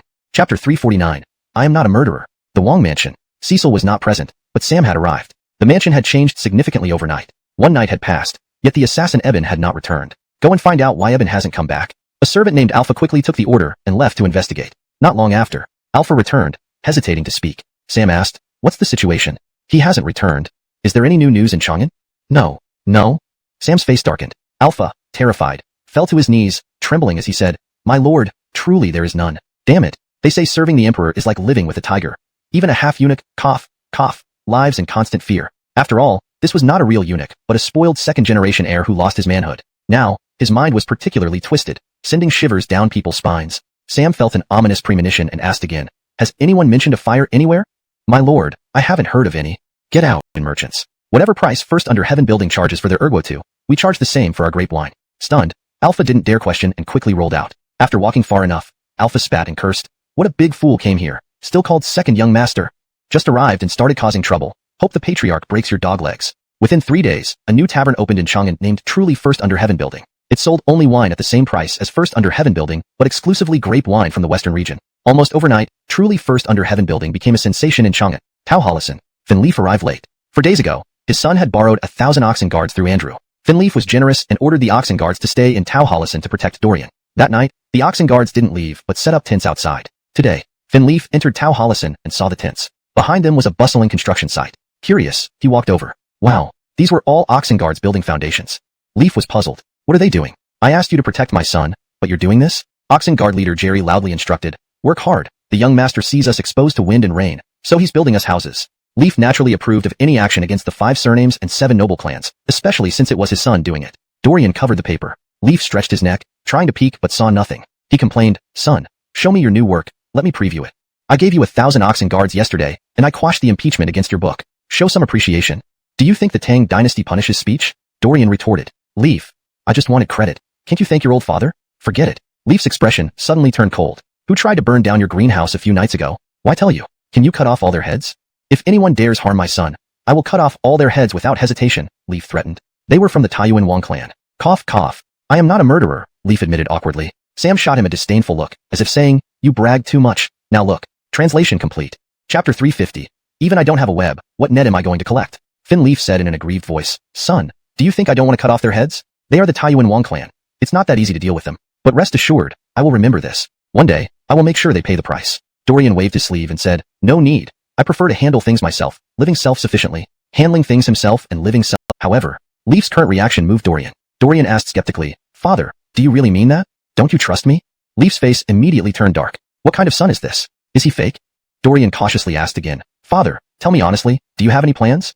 Leaf, "Plans? I haven't had time yet. Moreover, I haven't figured out how to plan yet. This is such a headache. An emperor challenging the Taiyuan Wong clan isn't just about one clan, but the entire aristocratic hierarchy. Just see how pitiful the former sway Fin Josh was. Whatever happens, Leaf didn't want to end up like Josh." Dorian suddenly realized and said, "I understand, father. What a clever feint eastward while attacking westward." Leaf, bewildered, asked, "Feint eastward while attacking westward?" Dorian nodded. "Colmes, as the emperor, you can't act rashly, involving everyone. So, let me take the lead first. Once the time is right, it will be your turn to gather the net." Leaf, "Act rashly? I don't want to act rashly, nor do I want you to. And gathering the net? Even I don't have a web, what net am I going to collect?" Facing Dorian's gaze, Leaf awkwardly coughed and said, "Well, son, you should know that age brings wisdom. My strategy is too deep for you to understand yet. Stubbornly hold on. After all, saving face is important for a father. Even though he has been confronted countless times by his son, if there's any chance to restore his father's glorious image, Leaf couldn't miss it." Dorian happily said, "In that case, I'm relieved." Leaf dryly smiled. "Well, son, you can rest assured." However, Leaf slipped away. He couldn't stay or risk being exposed. But before leaving, Leaf instructed Jacques outside. "Junyan, you're now my son's protector. Follow his orders without question. I won't make it hard for you." Jacques' face fell. Calma, right? Once Donnie opens his mouth, Jacques would be done for. Definitely a royal order. Leaf faintly said, "Don't forget to report timely to me." Then, he walked away, hands behind his back. Jacques, would young master kill me after finding out I'm an undercover agent for Donnie? No. At worst, life worse than death. Sigh. Shouldn't have come back. Should have let Benny return and supervise Che et al. Too late to regret now. As Leaf left, he passed by the construction site. "Your Majesty." Everyone, rise. Leaf called the leader of the Qianyo Guard, Jerry, aside and said with deep meaning, "Stay here henceforth. No need to return to the palace." Thump. Jerry was terrified and immediately knelt down. "Nonsense. The young master is building houses for us. Isn't this a form of bribery?" Such heart-winning methods. Donnie must have suspicions. My son needs to recognize his roots. From now on, follow him. Jerry looked up, more shocked. He saw Leaf walking away without looking back. This moment, Jerry felt elated inside. To be honest, as an officer of the Qianyo Guard, protecting Donnie sounds honorable. But everyone knows it comes with risks. Many people end their lives here. Besides, the Turks aren't defeated yet. Who doesn't want to earn military honors? He heard stories about a poor scholar named Atli who served as a wool buyer in the Turkic grasslands for the Ministry of Revenue. In a year or two, once he returns, securing a minor official post in the ministry is no problem. Also, Alex, supervising road construction in Guangzhou, was promised by the young master a recommendation to an imperial position if he performs well. Jerry longed for achievements. Now, serving the young master sincerely. One day, if he wants to go to war, it's just a matter of saying a word. At worst, when the young master officially joins the royal family and receives his fief, being beside him means holding a prominent position. Jerry felt happy and promptly ordered the Qianyo Guard to work diligently on the foundation. Dorian unknowingly acquired 1,000 private soldiers, and those were elite Qianyo Guards. This time, Dorian called Farrell, an all-rounder, and handed him a small booklet. Farrell glanced and exclaimed, "Young master, you know how to make grape wine?" Dorian shook his head. No, I just improved the process." He took a wine flask nearby and poured a glass. Farrell couldn't help licking his lips. Wow, this is Western region's grape wine. Grape wine in a crystal cup, that intoxicating red color, truly enchanting. Come, try it. Farrell drank it without hesitation. After finishing, he gazed at Dorian expectantly. Western grape wine is priceless. Ordinary people can only dream of drinking it. Who can afford it? Although Teoyuan villagers are quite wealthy, richness is different from opulence. Grape wine is still too expensive, too luxurious. Dorian asked, "How does it taste?" Farrell smiled foolishly. "Delicious. Though not as strong as young master's baijiu, it's sweet and pleasant." Dorian, covering his forehead, asked, "What other tastes do you notice in this grape wine?" Farrell seriously replied, "It's excellent wine." Puff. Dorian almost threw the wineglass at him. Didn't realize Shan-Shi's son was a wino, and obsessed with grape wine. Such luxurious taste. Can't you feel a strong astringency? It seems yes. Farrell smacked his lips. Currently, the production method for grape wine is rudimentary. For Tang Dynasty people, it has a unique flavor. But for Dorian, it's hard to swallow. He then took another flask and poured a brighter glass. The wine itself wasn't drunk yet, but it already made Farrell drool. "Try this one." Farrell sipped it. Sigh. In that instant, Farrell's eyes widened in disbelief as he stammered, This is simply," Dorian calmly said, "this is the improved version by this young master. The one I gave you is the improved winemaking method. Build me a grape wine factory. Another path to wealth." Farrell slapped his chest and said, "Rest assured, young master, I'll get right on it." With that, he hurried off in a flurry. Note: maintain the original paragraph structure and line breaks while ensuring the English translation is natural and fluent. Chapter 351. How the Scalpers Were Born. How could Dorian be oblivious to Sam's moves? Recently, the world's best tavern had suddenly gained a fierce rival that specialized in selling grape wine, priced equally with their grain-based spirits, clearly aiming for competition. In these few days, the real world's best tavern saw a booming business while the original was slightly cold. After all, such cheap grape wine. Who wouldn't want to try it? Dorian wasn't bothered by Sam's let go. "Our patrons are all running over to Tian First Tavern." Sam laughed heartily. "Just a tavern, nothing serious. Next step, I'll take down Li Flang's illegitimate." Then, realization hit him like a thunderbolt. All patrons gone? Are you all idiots? That's grape wine, incredibly cheap. Missing out would be foolish. Take me there. At the real world's best tavern, Sam looked inside and was instantly stunned. It was indeed nearly empty. Across the street stood Dorian's establishment. From his window, Sam saw people pouring into Dorian's tavern. Outrageous. "My grape wine comes from the western regions. His is homemade, claiming authenticity. You have no taste." Angry and frustrated, things got even stranger. A waiter emerged and changed the grape wine price tag outside. Too far to see the details, but the crowd reacted loudly. Sam ordered, "Go find out what's happening." Soon, Alpha returned with the information. "Sir, their grape wine prices increased." Increased? Stopping business? Could the shop owner believe the high demand justified raising prices without considering my tavern right here? "Within an hour, our customers will return, leaving theirs desolate," Sam said confidently. He sat by the window, ready to witness the shift. But the next scene made his eyes nearly pop out. Suddenly, crowds flooded toward the world's best tavern. Patrons who had been queuing. A man grabbed 7. "One too many. Calm down. No blacklisting," the waiter sternly stated. The man quickly handed the extra grape to someone behind him, grinning sheepishly. Got excited. "Don't blacklist me." "Don't do it again," the waiter warned. Nobody dared misbehave after that. News spread throughout Chang'an. The world's best tavern raised prices, sold out of grape wine daily, and compensated waiting customers with 6 grapes. 6 grapes weren't much, but during the new Kolmar, finding grapes was rare. Many people decided to join the queue not for the wine, but for the compensation. The next day, the same scenario occurred. Historically, the first scalpers were born, buying grapes from the queue to sell for profit. Wealthy people, wanting the grapes yet unable to buy directly, purchased from those in line. The arrangement worked well for everyone involved. Dorian, upon learning about the scalpers, couldn't help but marvel at the ingenuity of people. From now on, scalpers would likely be ubiquitous. Inside the real world's best tavern, Sam witnessed this incomprehensible scene with his own eyes. He spat out blood. Lower the price. Reduce it by half.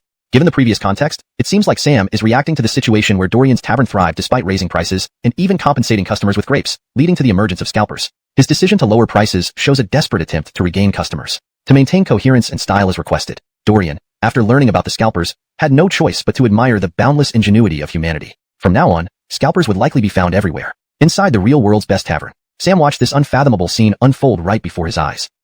He spit out blood. Lower the price. Reduce it by half. This retains the original paragraph structure and line breaks while ensuring fluency and coherence with the previous content. Chapter 352. The correct way to enjoy grapes wine. In Peach Blossom Land, Ronnie returned from the world's first tower and reported to Dorian. Master, they have cut their price in half. Dorian said casually, that is nothing to fear. Before today, Ronnie had firmly believed that. However, now that the competitor had halved their price, it was necessary to be cautious. After all, who doesn't love a bargain? Dorian smiled. Writer. Ronnie felt indifferent by this point. Hearing this nickname too often made him numb. Matters of dignity were irrelevant. Lee's resolve remained unshaken. Dorian chuckled. A price war isn't fought this way. We deal in luxury goods. How can we lower our prices? At any time, rarity dictates value. Throughout the entire Tang Dynasty, especially at this season, only we have grapes. And not just any grapes. They're of superior variety, paired with improved winemaking methods. Thus, our wine is simply the best. Finally, Dorian revealed his true intentions. I want to make money, substantial sums of it. But aiming for the common folks' money is too narrow-minded, too small scale. To truly profit, target the rich, the nobles, and the gentry class. This money is easier and sweeter. Ronnie agreed with these words wholeheartedly. Rich people don't care as much about money, making it easier to earn from them. But it didn't mean they were fools. Master, the items you asked me to prepare are ready. Farrell, the all-round master technician of Peach Blossom Land, brought forward a half-foot-tall porcelain bottle and a foot-tall long-necked glass bottle. Each bore an inscription. Grape wine fills the night-lit goblet bright. About to drink, the lute urges haste on horseback's flight. Laugh not if I lie drunk upon the sands of battle. For since olden days, how many returned from wars? Alongside came a stemless glass goblet. Dorian poured some grape wine into the glass goblet, holding it up gently, watching the vibrant liquid sparkle. Ronnie was dumbfounded. As a confidant of Crawford, he had seen the Finn drink after Dorian. Farrell pretended to be oblivious, maintaining his composure. There's nothing. I meant to say, grape wine shouldn't be consumed this way. Dorian refilled the glass and demonstrated proper tasting techniques without sipping himself. He explained the art of appreciating wine to Lincoln, whose understanding broadened. Eager to learn, Crawford emulated his son's sophisticated wine tasting method, finding the experience significantly elevated. Father, there are also these two packaging options. Dorian introduced the different packages. Lincoln favored the poem and scribed ones immensely, hesitating to speak. Dorian generously offered, Father, I'll give you 200 bottles of this packaging. Lincoln was moved, eyes welling up. What a dutiful son. Ronnie observed curiously. Was this how Master planned to turn grape wine into imperial wine? Unbeknownst to Ronnie, 2 days later, Ronnie personally delivered 200 bottles of grape wine to the palace. That evening, Crawford hosted a banquet for court officials, even inviting Ronnie to stay overnight. The ministers, astonished, realized Master's prediction was accurate. At the banquet, officials greeted Crawford and took their seats. They wondered why the Finn had suddenly invited them. With limited resources, except during festivals or rituals, few besides Jericho's loyalists enjoyed royal feasts. Today seemed unusual. Ignacio remarked loudly, what wine is this, with such beautiful designs and even a poem? He recited, grape wine fills the night-lit goblet bright. Immediately, the mood changed. Many military officials recalled comrades lost in battle. Bogdan praised, well written. Andrew added, indeed, excellent poetry. Helmut applauded, truly remarkable. Nathanji observed the Finn silently. Relax everyone, Crawford said, pouring grape wine into a glass goblet. Everyone marveled. It contained grape wine, corresponding to the poem. Just as they prepared to savor the wine, Lincoln mimicked the sophisticated tasting technique, appearing regal and graceful. Sighs of admiration filled the room. Crawford's elegance left everyone inspired to imitate his mannerisms. Ah, such fine wine. Among them, Ronnie alone remained composed, deeply impressed by Dorian's strategy. Tomorrow, this new style of drinking would certainly sweep through Chang'an, or rather, the entire Tang Dynasty. Dorian was indeed brilliant. After everyone had tasted the grape wine, even the military generals tried to display their appreciation for art and culture for once. Crawford suddenly said with great satisfaction, this grape wine does not come from the western regions. It was presented to me by one of my sons. Someone called out loudly, the hawk is truly filial. However, this person did not realize that after hearing these words, Crawford lightly replied, indeed, the hawk is very filial to me. But this wine was not presented by him. It was another son of mine who improved the winemaking method and had Ronnie deliver it to the palace today. A thunderous silence fell over the court. Heaven, many already knew that Crawford had an illegitimate son, and that Ronnie had gone to Peach Blossom Spring. Thus, the Gaylord must certainly be the Emperor's illegitimate son. At this moment, since the Emperor put it this way, was he planning to officially acknowledge this son? No matter how shocked others were, none were more shaken than Nathang. Your Majesty, how many times have you deliberately or inadvertently undermined the Hawk's nephew just to pave the way for your illegitimate son? This is going too far. The Hawk's nephew is in danger again. Unexpectedly, Crawford did not continue on this topic. Instead, he publicly announced, I have decided that from now on, this fine grape wine will be the imperial wine of the palace. Ronnie, young master, how did you manage to influence the Emperor so effectively that grape wine became the official imperial wine so smoothly? Chapter 353, Taking a Shortcut. The First Under Heaven Tavern. Now, the wine drinkers waiting in line started bringing bedding over. When it wasn't their turn to enter, they'd simply take a nap right outside the tavern's door. This was absolute dedication, because the first Under Heaven Tavern had introduced new packaging for its grape wine. One option was a porcelain bottle resembling white jade. The other was a long-necked bottle made of crystal glass. Originally, the white jade-like porcelain bottles were inscribed with nothing but a poem. Now, they bore several unique characters. Court Jade Liquid. All citizens of Chang'an knew that the first Under Heaven Tavern's grape wine had been chosen by Fin Leaf as the official imperial wine. So, Court Jade Liquid had become synonymous with the first Under Heaven Tavern's grape wine. From then on, there were only two types of grape wine in Tang Dynasty. One was Court Jade Liquid. The other was regular grape wine. Immediately, its popularity skyrocketed several times over, especially among the extravagant young men of Chang'an, who became obsessed with the Court Jade Liquid. Sam sat in his tavern, grinding his teeth to bits. Undoubtedly, this was Elliot's retaliation. What a joke. What an utter joke. Why didn't you dare face me directly? Why hide behind the title of Imperial Wine and bolster your tavern? How infuriating. This time, he lost completely. Sam couldn't believe that the first Under Heaven Tavern's grape wine could be more authentic than those imported from the western regions. Bring me a bottle of grape wine. Alpha froze, unsure if he had hallucinated. Young master, don't we already have grape wine? Sam gave him a chilling glance. Fool, I want you to buy a bottle from the opposite side. Alpha shivered. Damn it.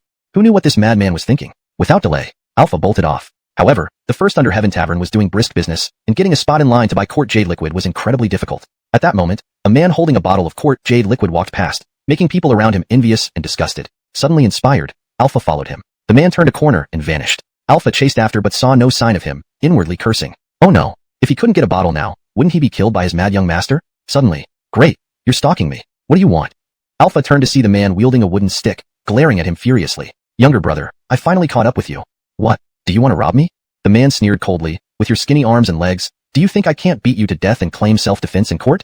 Alpha hurriedly said, brother, that's not what I meant at all. I want to pay you for your grape wine. The man threw down the stick and said earnestly, let me give you a better idea. There's plenty of Court Jade Liquid, all for free. Alpha was baffled. Where is such a deal? I don't rob people. Didn't ask you to. So, hug your pillow. Why? Don't you know? It's called dreaming. Everything you desire is in your dreams.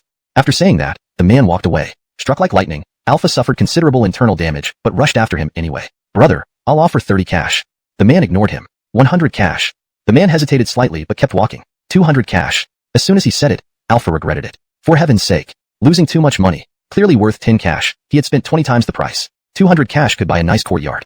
Without hesitation, the man shoved the grape wine into Alpha's hands, demanding urgently, give me the money, not a single penny less. Alpha was speechless. It was just money, better than getting beaten by young master. When Alpha returned to the tavern, Sam poured a cup of grape wine, smelled the slightly different aroma, and sneered mentally. Is that it? Not impressive at all. After drinking the grape wine, Alpha noticed his young master's sudden daze.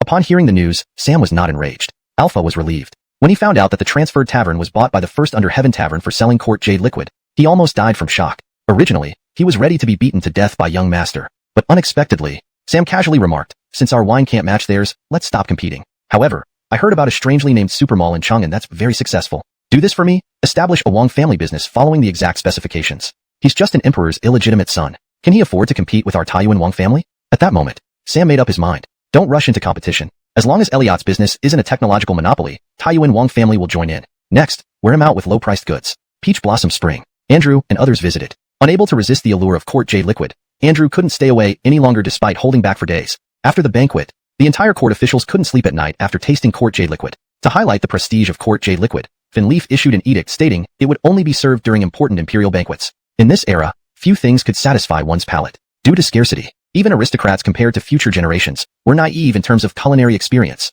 Even improved grape wine made them drool. Thus, unable to enjoy Court Jade Liquid in the palace and limited supply in the first Under Heaven Tavern, people came to Peach Blossom Spring. Andrew entered first. Soon, more familiar faces joined in. Nathan, Helmut, Bogdan, Bradonk. Elliot couldn't help but tremble, asking, you guys aren't here for the grape wine, are you? Frankly, he didn't believe it. After all, these were influential figures. However, indeed, correct. Absolutely. Damn. Sure enough, they had come to pull strings. Chapter 354, A Path to Wealth for the Fan Young Braden clan. The visitors to Peach Blossom Spring left, fully satisfied with the supply of grape wine. Shortages did indeed exist. After all, the number of grapes grown in the plastic greenhouses of Peach Blossom Spring was limited. Thus, Elliot adopted a strategy of limited supply. However, when it came to these familiar old acquaintances, there was no need to be overly frugal. All the stock was given to them. In the following days, Elliot learned that the Taiyuan Wang clan had emulated his shopping mall model and opened their own Wang clan market. Not only that, but other aristocratic families followed suit, except for the Fan Young Braden clan's Eider, who held significant shares in the supermall and continually sought to monopolize unique goods by clinging tightly to Elliot. Eider, after much contemplation at home, finally couldn't resist coming to Peach Blossom Spring. He didn't see any counterattack from Elliot against the challenges posed by the aristocratic clans. Perhaps, Elliot didn't even know he had become a target. Moreover, the initiator was none other than Sam, the new master of the Taiyuan Wang clan in Chang'an. Elliot merely smiled faintly upon hearing this and showed no concern. Iter urged him anxiously, "Your Highness, if you don't take action, your business will suffer tremendous losses." Elliot laughed, "Sir Braden, you worry too much. There are so many people in Chang'an, and the market is vast. One mall cannot possibly monopolize it all. Besides, if I can open a mall, why can't others? Could they possibly sue them?" Iter was speechless. In an era without intellectual property laws, a mall was just a business model, not something protected by law. Others could mimic it without repercussions. Elliot then thought of an idea and said, "Sir Braden, your sister is also my friend?" Iter sternly corrected him, "Your Highness speaks erroneously. My sister signed a bond of servitude. She is your servant, not your friend." This statement is highly inappropriate. Elliot felt as if he were being suffocated. The Tang Dynasty understand what branding means. Iter was deeply moved internally. The imperial court emphasized agriculture over commerce, but commerce was essential for managing a family's wealth. Without a steady stream of funds, how could a family thrive? Hearing this, Iter immediately grasped the concept. Elliot added, "Anyway, I'm not interested in running this myself. It's too troublesome. So, I'll offer this opportunity to you. Remember, use a unified shop name and provide excellent service. Only then can a brand be established." Iter sincerely bowed in gratitude. To the Fanyang Braden clan, this was a timely favor. Since the salt industry was destroyed by Elliot, though Iter harbored no resentment, just a desire to stay relevant, life had been hard for the Fanyang Braden clan. This community supermarket concept offered a viable path to prosperity. Others might eventually copy it, but as Elliot pointed out, once a brand was established, competitors wouldn't stand a chance. Iter asked seriously, "May I ask, Your Highness, do you have any instructions?" Elliot nodded approvingly. Iter truly lived up to being the head of the Fanyang Braden clan. Despite lacking age or seniority, he was a cunning fox. Free lunches were unheard of, especially in aristocratic circles. Elliot simply said, "I have only one request. If food prices rise one day, I hope you won't speculate on it." Iter puzzled. Why would food prices rise? Then he realized, perhaps Elliot anticipated another military campaign against the Turks. If so, food prices would inevitably increase. Iter promised, "Rest assured, Your Highness, I will ensure the Fanyang Braden clan stays out of it." Elliot made no further explanation. By mid-April, Sam's venture had failed. Unprepared and immature, he lost nearly 2 million strings of coins. Many other clans who mimicked the supermall also closed down. Managing such complex businesses required not just capital but experienced operators, something the aristocrats lacked. Thus, Sam's campaign against Elliot ended in failure. Many suffered heavy losses, especially the remaining 4 clans, who secretly cursed Sam. Meanwhile, the Fanyang Braden clan quietly launched Braden's convenience shops across Chang'an and soon throughout the Tang Empire. Branding effects began to show. Seeing the Fanyang Braden clan thrive despite its expulsion, the remaining clans were both envious and impressed. None dared imitate this again. Learning from past mistakes, they understood better. Back at Peach Blossom Spring, months later, Alex returned. The road connection plan was complete, connecting villages with cement roads and laying down rail tracks. Alex waited for Elliot to fulfill his promise of recommending him for an official post. Hassan congratulated him. "Master, our plan has progressed." Alex declared angrily, "Lincoln never imagined I'd enter office. Just watch me shake the Li dynasty to its core." Elliot stretched lazily as he came out to see them, glancing at the now tanned Alex, and nodded. "Not bad, you've done a great job. I didn't misjudge you." Alex replied calmly, "Your Highness gave me this opportunity. If not for Your Highness, where would I have had the chance to display my talents?" Elliot spoke with an air of mystery. "If I give you another opportunity, would you take it?" Alex felt a chill. Did this mean Elliot wasn't planning to recommend him for an official post after all? "Your Highness, didn't you say you would recommend me to serve in the court?" "Of course. Then, this opportunity is very rare. If you do well enough, when I recommend you later, even a position as Vice Minister of Revenue won't be difficult. For now, you might start as a chief clerk in the Ministry of Revenue." Upon hearing this, Alex's heart warmed up. Only a fool would refuse. Elliot, fully aware of Alex's identity, was not worried about his loyalty. It seemed that to make good use of Alex, he needed to involve his father. The locust disaster. I'm actually looking forward to it. Cough, cough, cough. It's not every day I get such a chance, and I wouldn't be doing justice to these bastards if I didn't thoroughly exploit their recent actions against my enterprises. Just letting them suffer huge losses isn't enough. No, they need to lose until they spit blood. Back at Peach Blossom Spring, months later, Alex returned. The road connection plan was complete, connecting villages with cement roads and laying down rail tracks. Alex waited for Elliot to fulfill his promise of recommending him for an official post. Hassan congratulated him. "Master, our plan has progressed." Alex declared angrily, "Lincoln never imagined I'd enter office. Just watch me shake the Li dynasty to its core." Note: this additional part from the previous context fits coherently with the new text, maintaining continuity.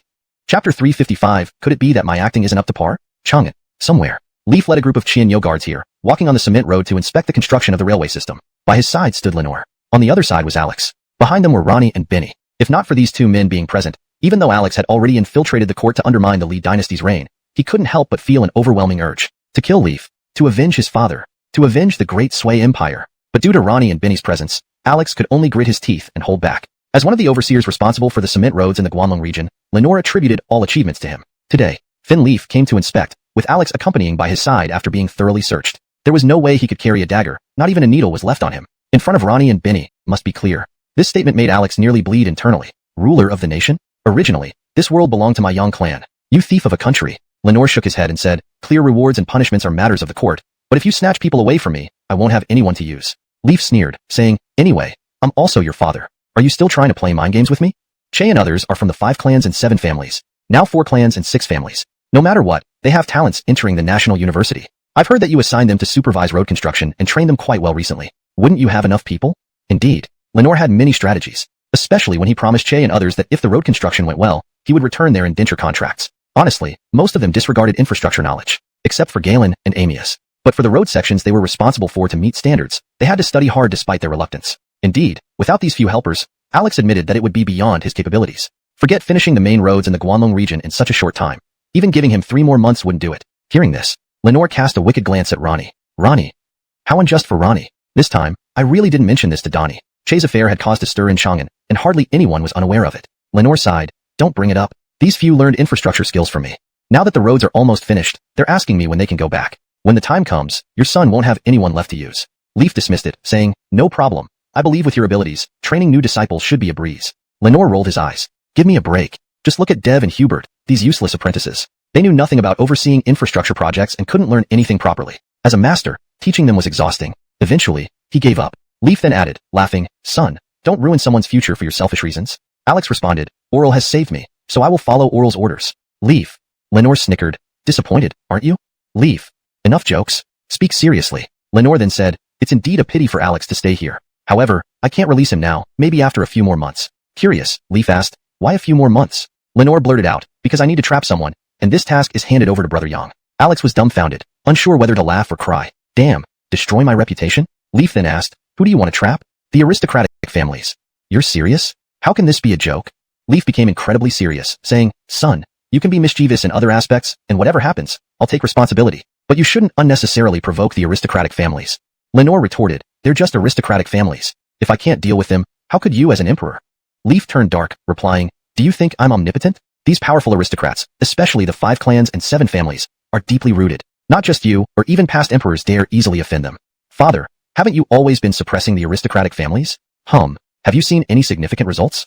Leaf coughed awkwardly. Seems not. What a shameless son revealing his father's shortcomings. Leaf coughed again. This can't be blamed on me. Suppressing aristocratic families must be done gradually. Otherwise, our Li dynasty might end up like previous dynasties. Crack. Alex felt as if struck by lightning hearing the latter part. What does this mean? The Li dynasty stole the throne from the Great Sui, now involving aristocratic families too? Lenore asked puzzled. What does this have to do with others? Didn't the Li dynasty destroy the previous dynasty? Leaf coldly responded, nonsense. Our Li dynasty followed the mandate of heaven to achieve imperial supremacy, destined by fate. Ronnie and Benny remained speechless, finding it extremely uncomfortable to hear. What mandate of heaven? As an emperor, deceiving commoners was understandable, but openly lying to one's son in the court? Did their royal family have no sense of decency? Alex cursed inwardly. Shameless. The Li dynasty is utterly shameless. Talking about destiny. Nonsense. Then, Leaf continued, son, listen carefully. Don't underestimate the aristocratic families, especially the 5 clans and 7 families. Although Josh is considered a tyrant for waging costly wars against Goguryeo, do you know why he failed? Lenore cooperatively asked, why? Because the aristocratic families interfered. Father, even though I'm still young, you can't fool me like this.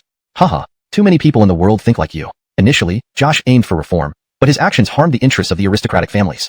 Leaf solemnly said, this world isn't solely ruled by the emperor. It's co-governed by both the emperor and the aristocratic families.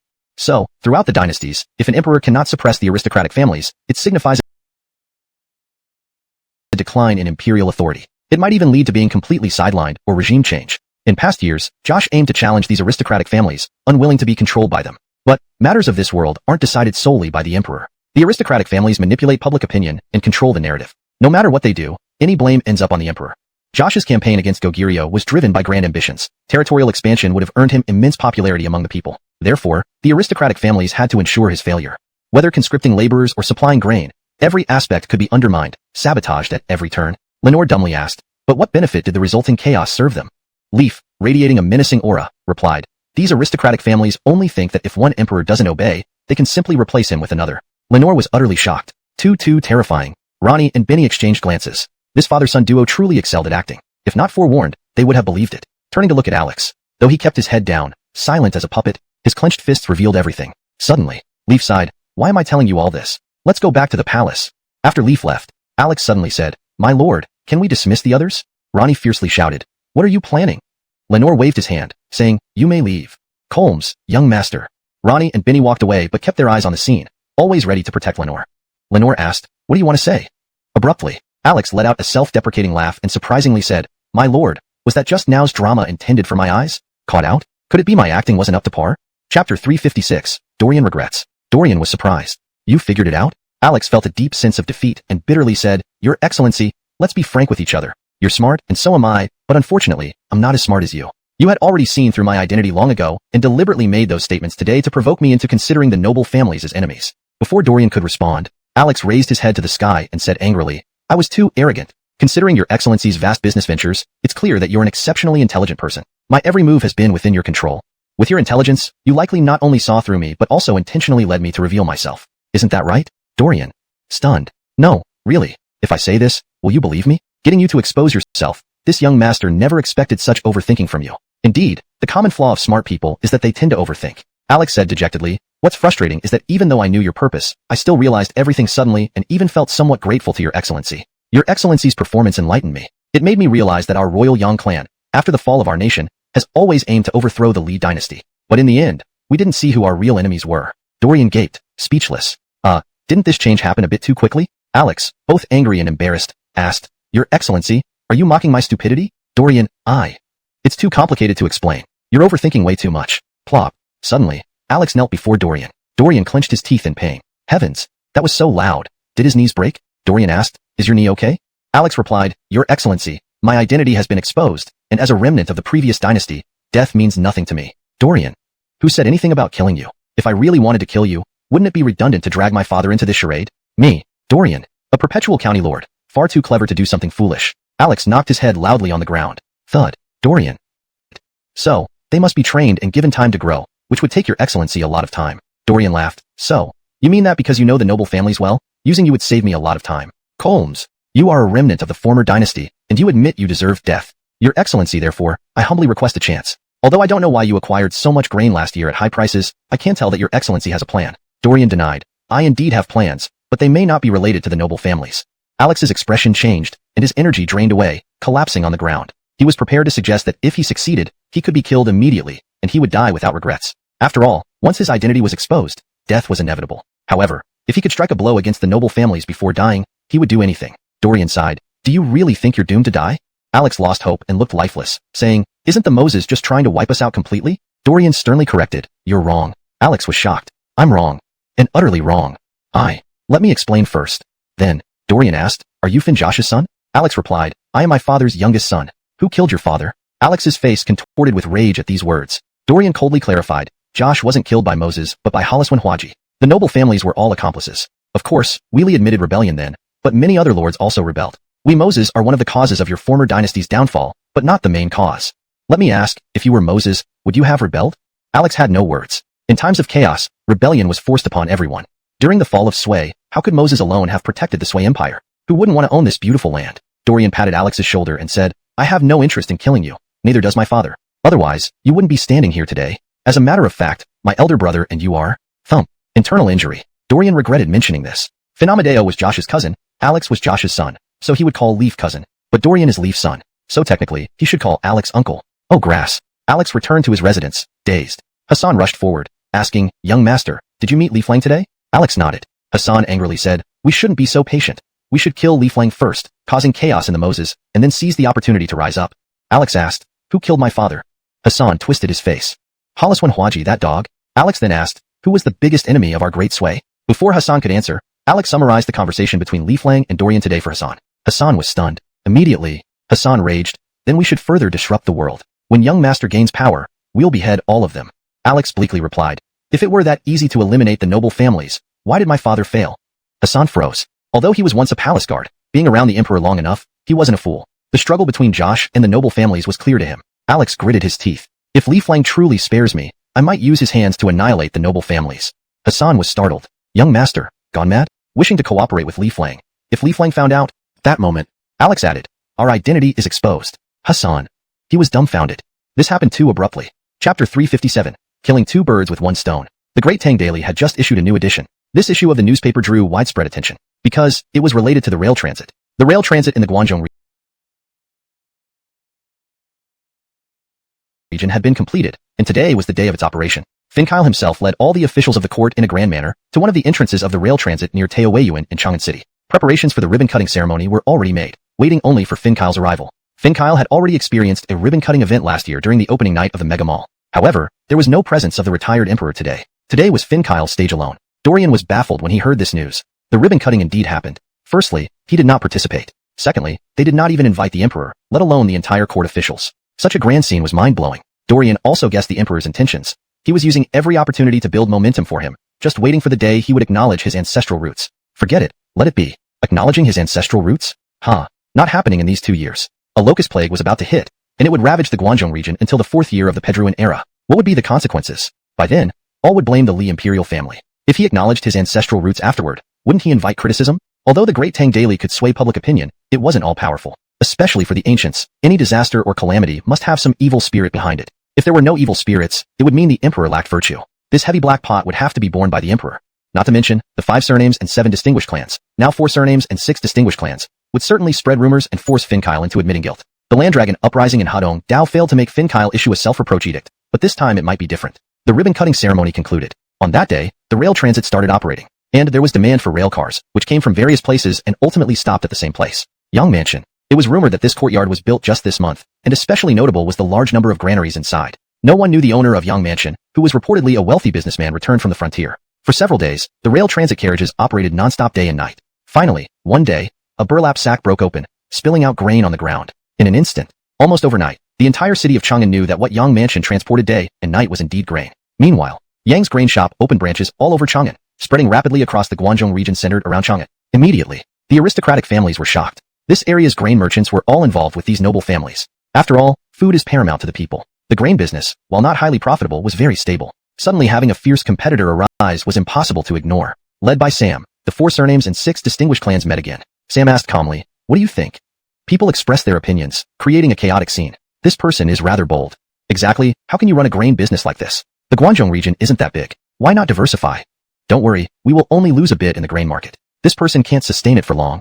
As for Sam, the leaders present didn't show much respect. After all, Sam was too young. Moreover, there was some gossip in Chang'an recently. It was said that a palm-sized small gazette revealed that Sam bullied men and women in Jinyang, and was severely punished by someone who castrated him. TSK. Truly amusing. Sam hated this small gazette with all his heart. He was sure it was Dorian's doing, but there was no evidence. Besides, he lost badly in commercial competition against Dorian. Cullen wrote in a letter that he should stop depleting the resources of the Taiyuan Wang clan. Thus, Sam could only suppress his anger temporarily, seeking revenge later. But because of this gossip, the Taiyuan Wang clan wanted Sam to replace the respected Cecil as the leader of their representatives in Chang'an. Out of the question. Bankrupt. At this moment, the heads of Chang'an could not unite. Sam inwardly cursed but remained composed on the surface. I invited all of you here today to discuss the background of Yang Mansion. Who knew the topic shifted? How impressive this rail transit is, delivering so much grain so quickly. It's quite a feat. Apparently, it originated from the Qin Empire. It's remarkable to be able to replicate it. This great Tang First Fool seems to have built the rail transit. Now, anyone who wants to use it must pay. Unreasonable. Sam's face turned dark, coughing. Gentlemen, however, someone continued angrily, why should we pay?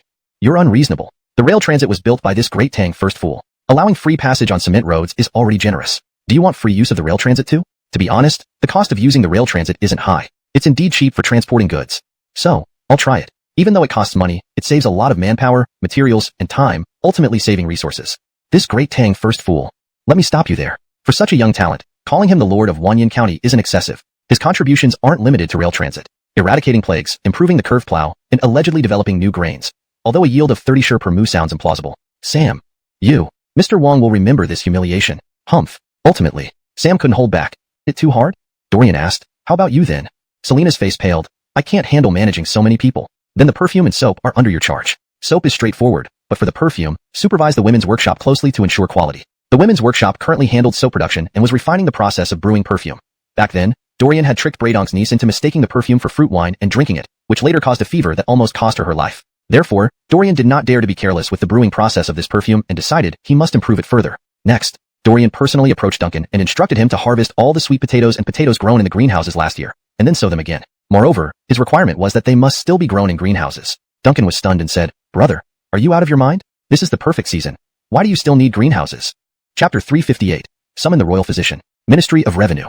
Braydong could no longer sit still upon hearing his subordinates report on the taxation of rail transit. No way. This tax revenue must belong to the Ministry of Revenue. Immediately, Braydonk did not go to Elliot, but headed straight for the palace. In Ganaloo Hall, Finleaf was processing memorials when he unexpectedly saw Braydonk arrive. Braydonk didn't waste time with the prince. Leaf's face lit up with joy and smiled. Then I'll await Secretary Tang's triumphant return. Braydonk, you, what kind of emperor are you? Enough to make one rage-filled. Braydonk, who knew Leaf well, abandoned the pursuit of an imperial decree and immediately set off towards Peach Blossom Land. This moment, the people in Peach Blossom Land were bustling about. Sweet potatoes and potatoes had begun to be harvested. All villagers of Peach Blossom Land dived into the greenhouses, with plastic sheeting rolled up. Elliot also joined in, wielding a hoe to harvest sweet potatoes. Ronnie didn't rest either, and kept being urged by Elliot. Ashwan, as a skilled expert, don't slack off during sweet potato harvesting. Put in more effort. Ronnie felt very gloomy. Expert? That's swordsmanship expertise, not farming expertise. Young master, you're really putting me through it. Thinking of Benny further imbalanced him. Meanwhile, Benny was following Alex closely. Put simply, supervising him. Though Elliot trusted Alex, he couldn't let him run wild like a fool. Thus, Benny supervised Alex. Ronnie feigned indifference. Young master, Lee brother went.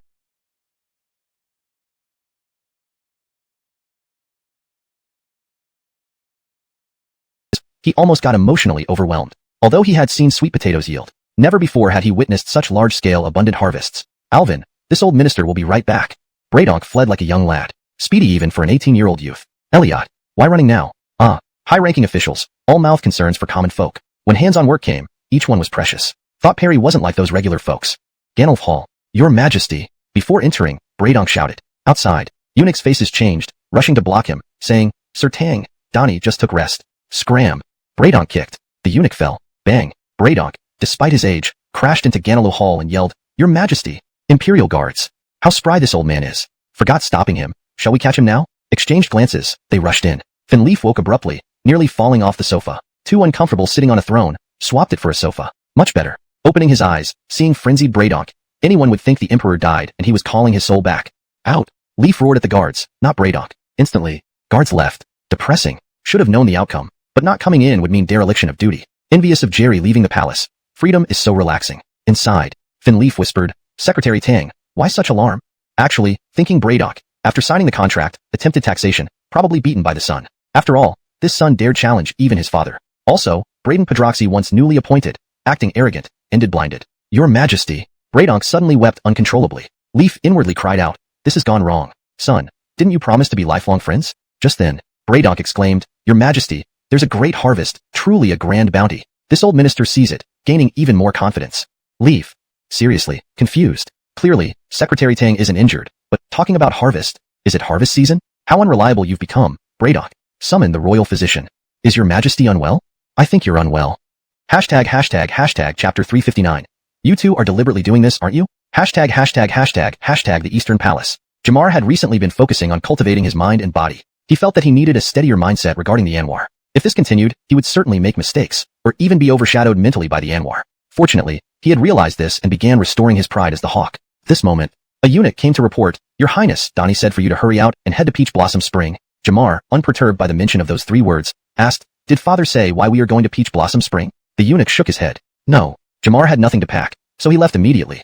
Finleaf sent another messenger instructing him to go straight to Peach Blossom Spring. On the way, he unexpectedly encountered Nathan's carriage. Uncle, where are you headed? Jamar climbed into his uncle's carriage. Nathan's replied with just 2 words, Peach Blossom Spring. Instantly, Jamar felt completely deflated. What meditation and self-cultivation, ultimately leading to nothing but loneliness. Jamar nervously asked, Uncle, why do you think father wants us to go to Peach Blossom Spring? Nathan's responded, Not us, but all the officials in court are to go. Jamar was speechless. What's going on? Snap. Something seemed to shatter. Indeed, it was his heart. All the pride he held as the hawk crumbled instantly. Father is making such a fuss. Is he preparing to officially acknowledge the Anwar? Am unable to take care of himself. Justino, your brother is about to receive the cap ceremony. My brother is only 14. Isn't it supposed to be at 20? Not necessarily, 15 is also fine. First, try to persuade your brother to return to the royal family. Then I will submit a petition to the Finn to bestow him with a princely title and determine his fiefdom. Jamar instantly understood. Fiefdom. Once the Anwar receives his fiefdom, how can he still compete with me? Uncle, you truly are cunning. Cough, cough, cough. Jamar got overly excited and inadvertently recalled what his brother had said about his uncle, speaking it out loud unconsciously. Nathan's face darkened. An intangible killing intent filled the carriage. Uncle, goodbye. Jamar practically tumbled out of the carriage, nearly eating dirt. You rascal, come back here. Nathan's pulled open the curtain, ready to chase after Jamar and beat him up. Goodness, he's grown, daring to call me cunning. Today you'll learn why flowers bloom red. However, another carriage passed by, and its curtain was lifted. Helmet stuck his head out, saw Jamar and Nathan's and laughed. Jonas, you're also here?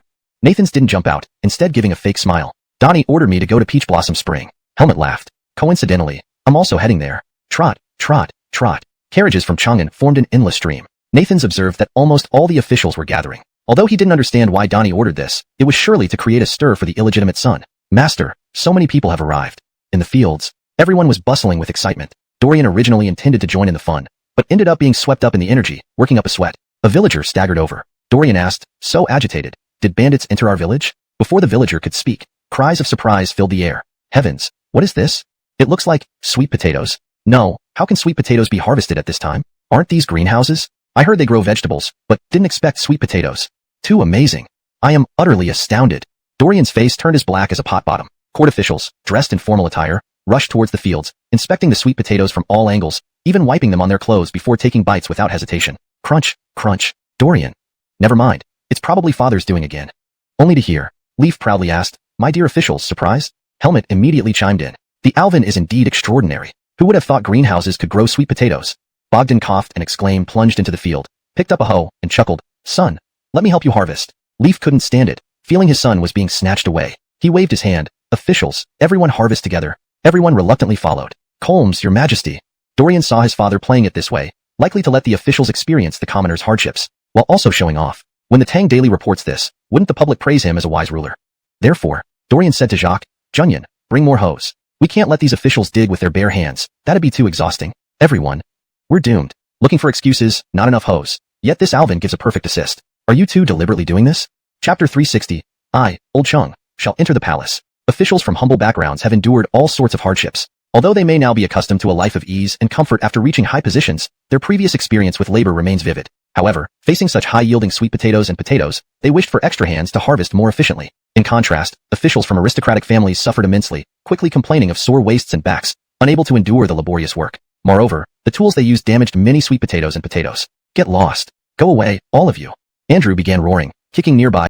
The blood ties were undeniable, and the emperor couldn't help but feel heartache for his son. But unexpectedly, serves you right. Elliot coldly retorted. Janice choked on his words, astonished. This is your own brother. What's happening? Could there be some conflict between you two? Elliot said sternly, Brother 3, if you weren't my brother, I'd beat you to death. Janice, how did things get so far? Jamar secretly rejoiced. He wanted Elliot to do more than just talk. Strike him, beat him hard. If the emperor saw his madness, even enduring punishment would be worth it. On the other side, Frederick's face turned pale. This was bad. He knew why the illegitimate son held such animosity towards the emperor's nephew, Hawk Chingon. However, the other officials present didn't notice this, and only shook their heads disapprovingly of the emperor's bastard son. Too proud. Overconfident. Flying too high. Disastrous. The emperor would definitely reprimand him. Elliot silently collected the harvested sweet potatoes discarded by Jamar. Ethan sure watched for a moment before striking. Smack. A slap echoed through the air. Jamar stood dazed. What was happening? Why did he get hit? Unfair. Ethan sure scolded angrily. Justino, you're making things worse. To the people, grain is life itself. Look at these smashed sweet potatoes.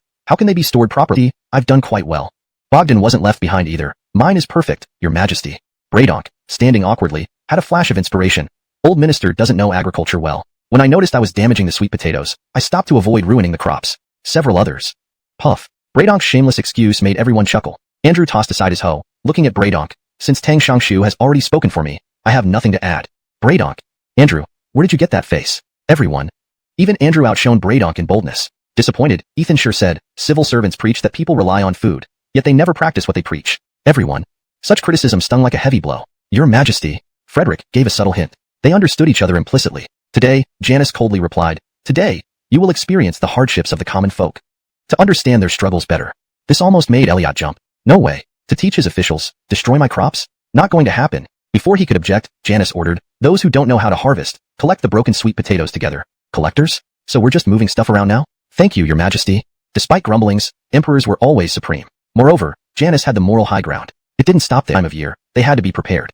By the end of May, the summer grain harvest was drawing near. On this day, Hendrix was walking through the fields, planning to visit his godson's villa for a drink, when he saw a grasshopper hopping around. Soon, more grasshoppers appeared, hopping about. Hendrix remarked, there are quite a lot of grasshoppers today. Back when we had no food, I used to roast them. They tasted really good. He caught a few plump ones and strung them together with a piece of grass. Godson, Old Chung is going to treat you to roasted grasshoppers. Elliot saw the grasshoppers in Hendrix's hand and turned to Ronnie beside him. Tell the villagers to start preparing for the locusts. Hendrix laughed heartily. What locusts? They come every year. This year's just seem fatter, and they taste even better roasted. Do you want to try some? He added playfully. Elliot sighed, exasperated. Godfather, Take these inside the palace and tell my father that a locust plague is about to break out in the Guangzhou region. Even though he wasn't sure what would come of it, at least they would be forewarned. When the locusts arrive in droves, they wouldn't be caught off guard. Elliot had considered preventive measures against locusts.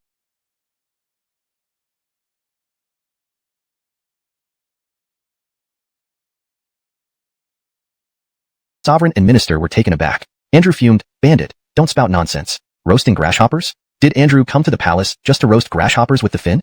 Then, he saw the string of grasshoppers in Hendrix's hand and remarked in surprise, You wouldn't be here to ask Donnie to roast grasshoppers, would you? Hendrix immediately cried out, Your Majesty, something terrible is about to happen. I rushed over here to tell you that a locust plague is coming. Don't believe me? Look at this string of grasshoppers. Ethan sure nearly lost his temper. So this is what it means for you and Andrew to gang up on me? Just now, Andrew came with a string of grasshoppers and swore that a locust plague was imminent. Are you serious? Before he could finish talking, Hendrix showed up with another string of grasshoppers. So with 2 strings of grasshoppers, you're saying a plague is coming. If I believed that, it wouldn't be stupid. It'd be helplessly stupid. At that moment, Andrew said in surprise, Lord Donghua, did you know the locusts were coming too?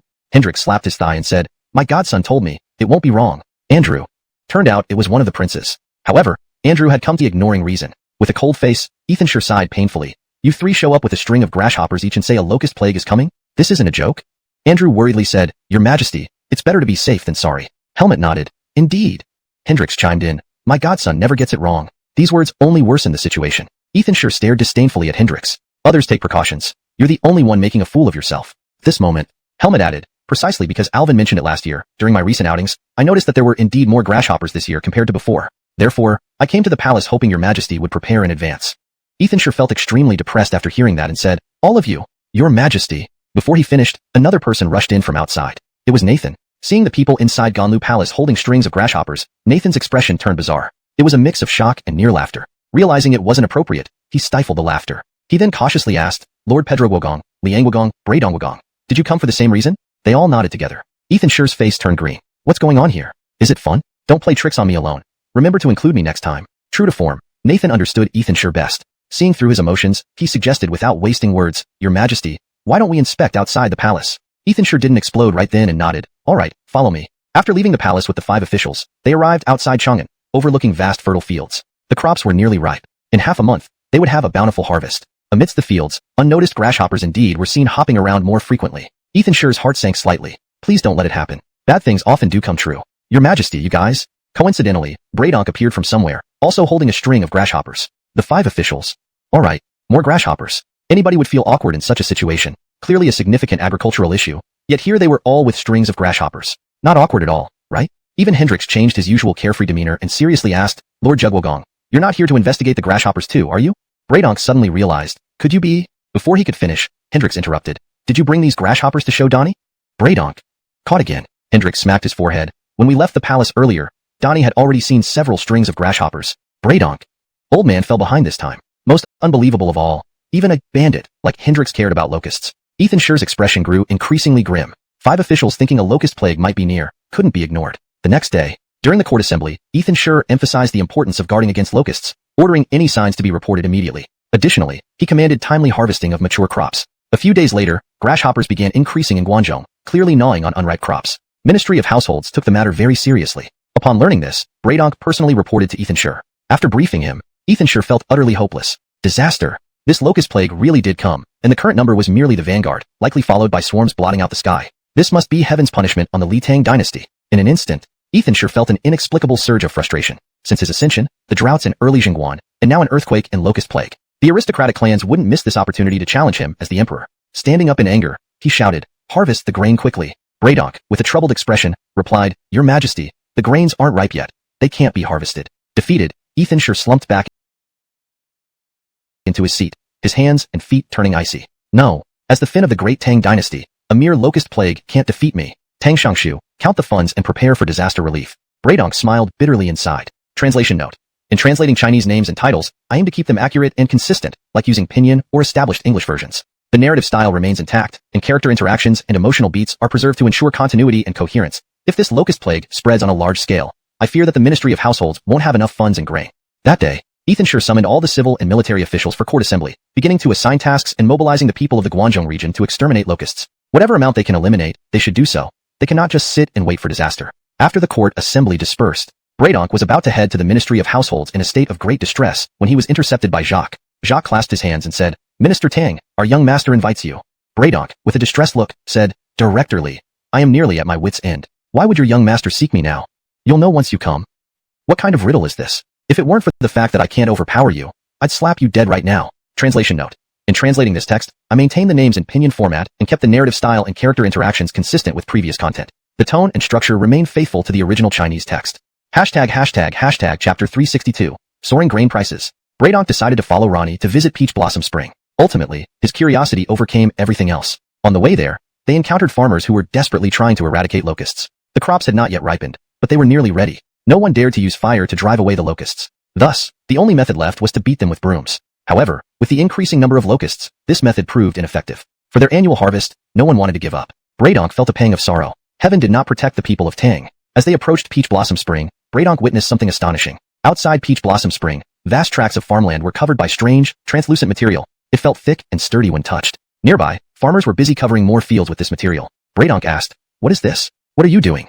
One farmer replied gratefully, "You're asking about this? This is plastic, provided free of charge by Oral. He said we should cover the fields to prevent locusts from entering. With another 10 to 15 days, the grain will be ripe for immediate harvest. We must try to salvage whatever we can. We can't let these pests destroy it all." Bradonk was astounded. Could this work? It seemed that Alvin Lee's decision to come here was specifically for this issue.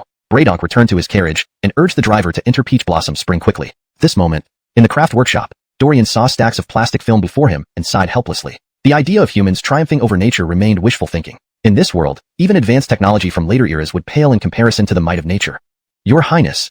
Bradonk returned, seeing mountains of plastic, and asked, "Is this the plastic film?" "I saw it on the way here," he added. He already understood Dorian's intentions. Before Dorian could speak, Bradonk, unusually generous, offered, "We at the Ministry of Revenue will buy as much as you have, regardless of cost." Dorian did not look happy and instead asked, "Perry, do you plan to distribute it to the Guangzhou farmers after purchasing it?" Bradonk nodded. Dorian shook his head. "That won't work." "Why not?" "Perry, to be honest, the production cost is not high, and I can sell it at cost price. But how many of the farmers will trust you?" Bradonk remained silent. Dorian continued, "I cannot give these things away for free, even for the benefit of the Guangzhou people. Let me sell as much as I can to the government." Bradonk nodded in agreement. Doing good was acceptable, but not to the point of being a martyr. Dorian suggested, "The court could sell these to the Guangzhou farmers at cost without profiting." Bradonk exclaimed, "How can that be possible? What if they don't buy?" Dorian shook his head. "Perry, the farmers have worked hard all year. They need this more than the government does. Without it, they might not survive." Bradonk realized he made sense. That day, Bradonk hurried back to the palace to meet Ethan Sherman. "Your Majesty, Alvin Lee has plastic film, and the Ministry of Revenue plans to buy as much as possible." After informing Janice Min in detail, he immediately received approval. Subsequently, with the government's promotion, despite the soaring prices, farmers bought plastic film to cover their fields, hoping to save some of their crops. About 10 days later, most of the crops had matured, and farmers began harvesting frantically. Meanwhile, the battle against locusts intensified. Swarms of locusts threatened to consume what little had been harvested. Farmers battled locusts while harvesting, trying to preserve as much grain as possible. One day, after leaving the Ministry of Revenue, Bradonk came to the outskirts of Chang'an and saw farmers rushing to harvest. Though the solution couldn't eliminate locusts, it saved some grain. Rushing to Peach Blossom Spring, he praised Dorian. Nathan hurriedly advised, "Your Majesty, please reconsider. Most of these grain merchants are operated by aristocratic families. If you act rashly..." Janice Min, unable to vent his anger, stomped on the table in frustration. Suddenly, his face turned pale. The table was solid Wangwali wood, too sturdy to withstand sudden impact. Inside the palace, ministers looked down, none daring to speak. Even Andrew refrained from provoking further. After a deep breath, Janice Min ordered, "Find ways to lower the grain prices." Nathan, determined, shouted, "Open the granaries." A thunderous shock echoed through the hall. Andrew stood first, loudly opposing, "Absolutely not." Helmet added, "That would be inappropriate." Bogdan sighed, "The court's grain reserves are insufficient compared to those of the aristocracy. Opening the granaries may not achieve much." Bradonk worriedly agreed, "Opening the granaries is not advisable." Nathan sighed deeply. As a close aide and brother-in-law to Janice Min, he stood unwaveringly with the emperor. Opening the granaries was a risky move. Not opening them would lead to disastrous high grain prices. Suddenly, Andrew stepped forward, "Your Majesty, this situation calls for your sacrifice." Janice Min's hair stood on end, angrily slamming the desk again. "Andrew, you shall silence yourself before the Fin. As the Fin of the Great Tang, I will never bow to them. How could I, when you asked me to beg them? What would become of my dignity?" Facing the irate Ethan Sherman, Nathan and others sighed inwardly, admiring Andrew's bravery. Everyone understood the intentions behind the aristocratic clans. However, this was a touchy subject for Ethan Sherman. To resolve the current crisis, only if Ethan Sherman were to submit to the aristocratic clans and relinquish some benefits would the grain prices be lowered. But once he did so, his authority would never be the same. Sharing power with the aristocratic clans was something Ethan Sherman staunchly refused. These clans never gave up, using every means possible, especially during natural disasters, to pressure Ethan Sherman into submission. Recently, some in the court had suggested issuing an imperial edict blaming himself for the locust plague, a suggestion that was deeply unsettling. Thump. Andrew suddenly fell to his knees and cried out painfully, "Your Majesty, the people can't hold on much longer. You are the ruler of a nation. What does it matter if you endure humiliation for the sake of your people?" Janice Min's face turned ashen, but he remained silent. Bang. Andrew struck his head against the ground, shouting loudly, "Please prioritize the people, Your Majesty." A collective gasp rippled through the hall. Andrew truly cared for the people above all else, willing to risk angering the emperor and facing dire consequences. Truly, he was a fierce man. Asking the emperor to humble himself before the aristocratic clans was unprecedented. Once he bowed, there might be no raising his head again. Defeated, Janice Min waved his hand weakly, saying, "Attend to your duties for now. Let me think about this." Nathan and others exchanged glances and silently withdrew. "Stay, Duke Pedro." Suddenly, Janice Min spoke again. Andrew saluted and stood by. Janice Min gritted his teeth and said, "Duke Pedro, I entrust this matter to you." Andrew responded unperturbed, "It is my duty." A flicker of emotion passed through Janice Min. This Andrew indeed inspired no hatred, despite stirring the emperor's deepest grievances. He pointed out what others dared not mention.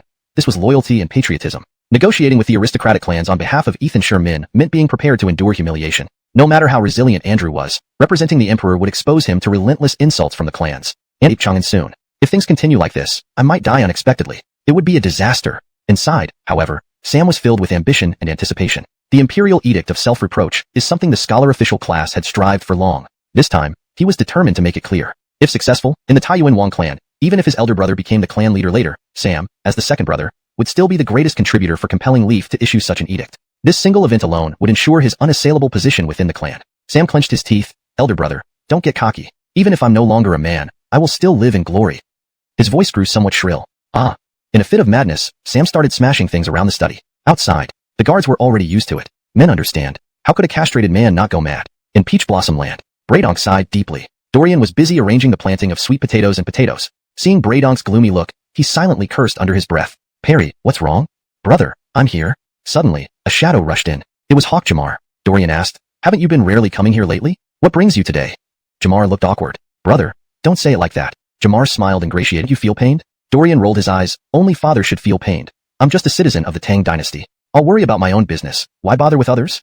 Jamar felt a chill run down his spine. "Damn, brother, your true thoughts are revealed." "Indeed. Are you aiming at my position openly?" Dorian couldn't imagine how his casual speech habits, influenced by modern behavior, led to misunderstandings. Even Braydonk perked up his ears. "Oh no, Bolivar starts to covet the crown prince's position. As an old friend, should I help or not?" Cough cough. "I'd better stay out of it." Jamar made up his mind. "Since you're after my position, brother, don't blame me for being ruthless. You dug this pit for me today." Jamar feigned excitement. "Brother, how noble you are." Dorian was puzzled. "How am I noble?" "The grains." "What about the grains?" "Last year, you bought a lot of grains. Wasn't it prepared for today?" "Calma."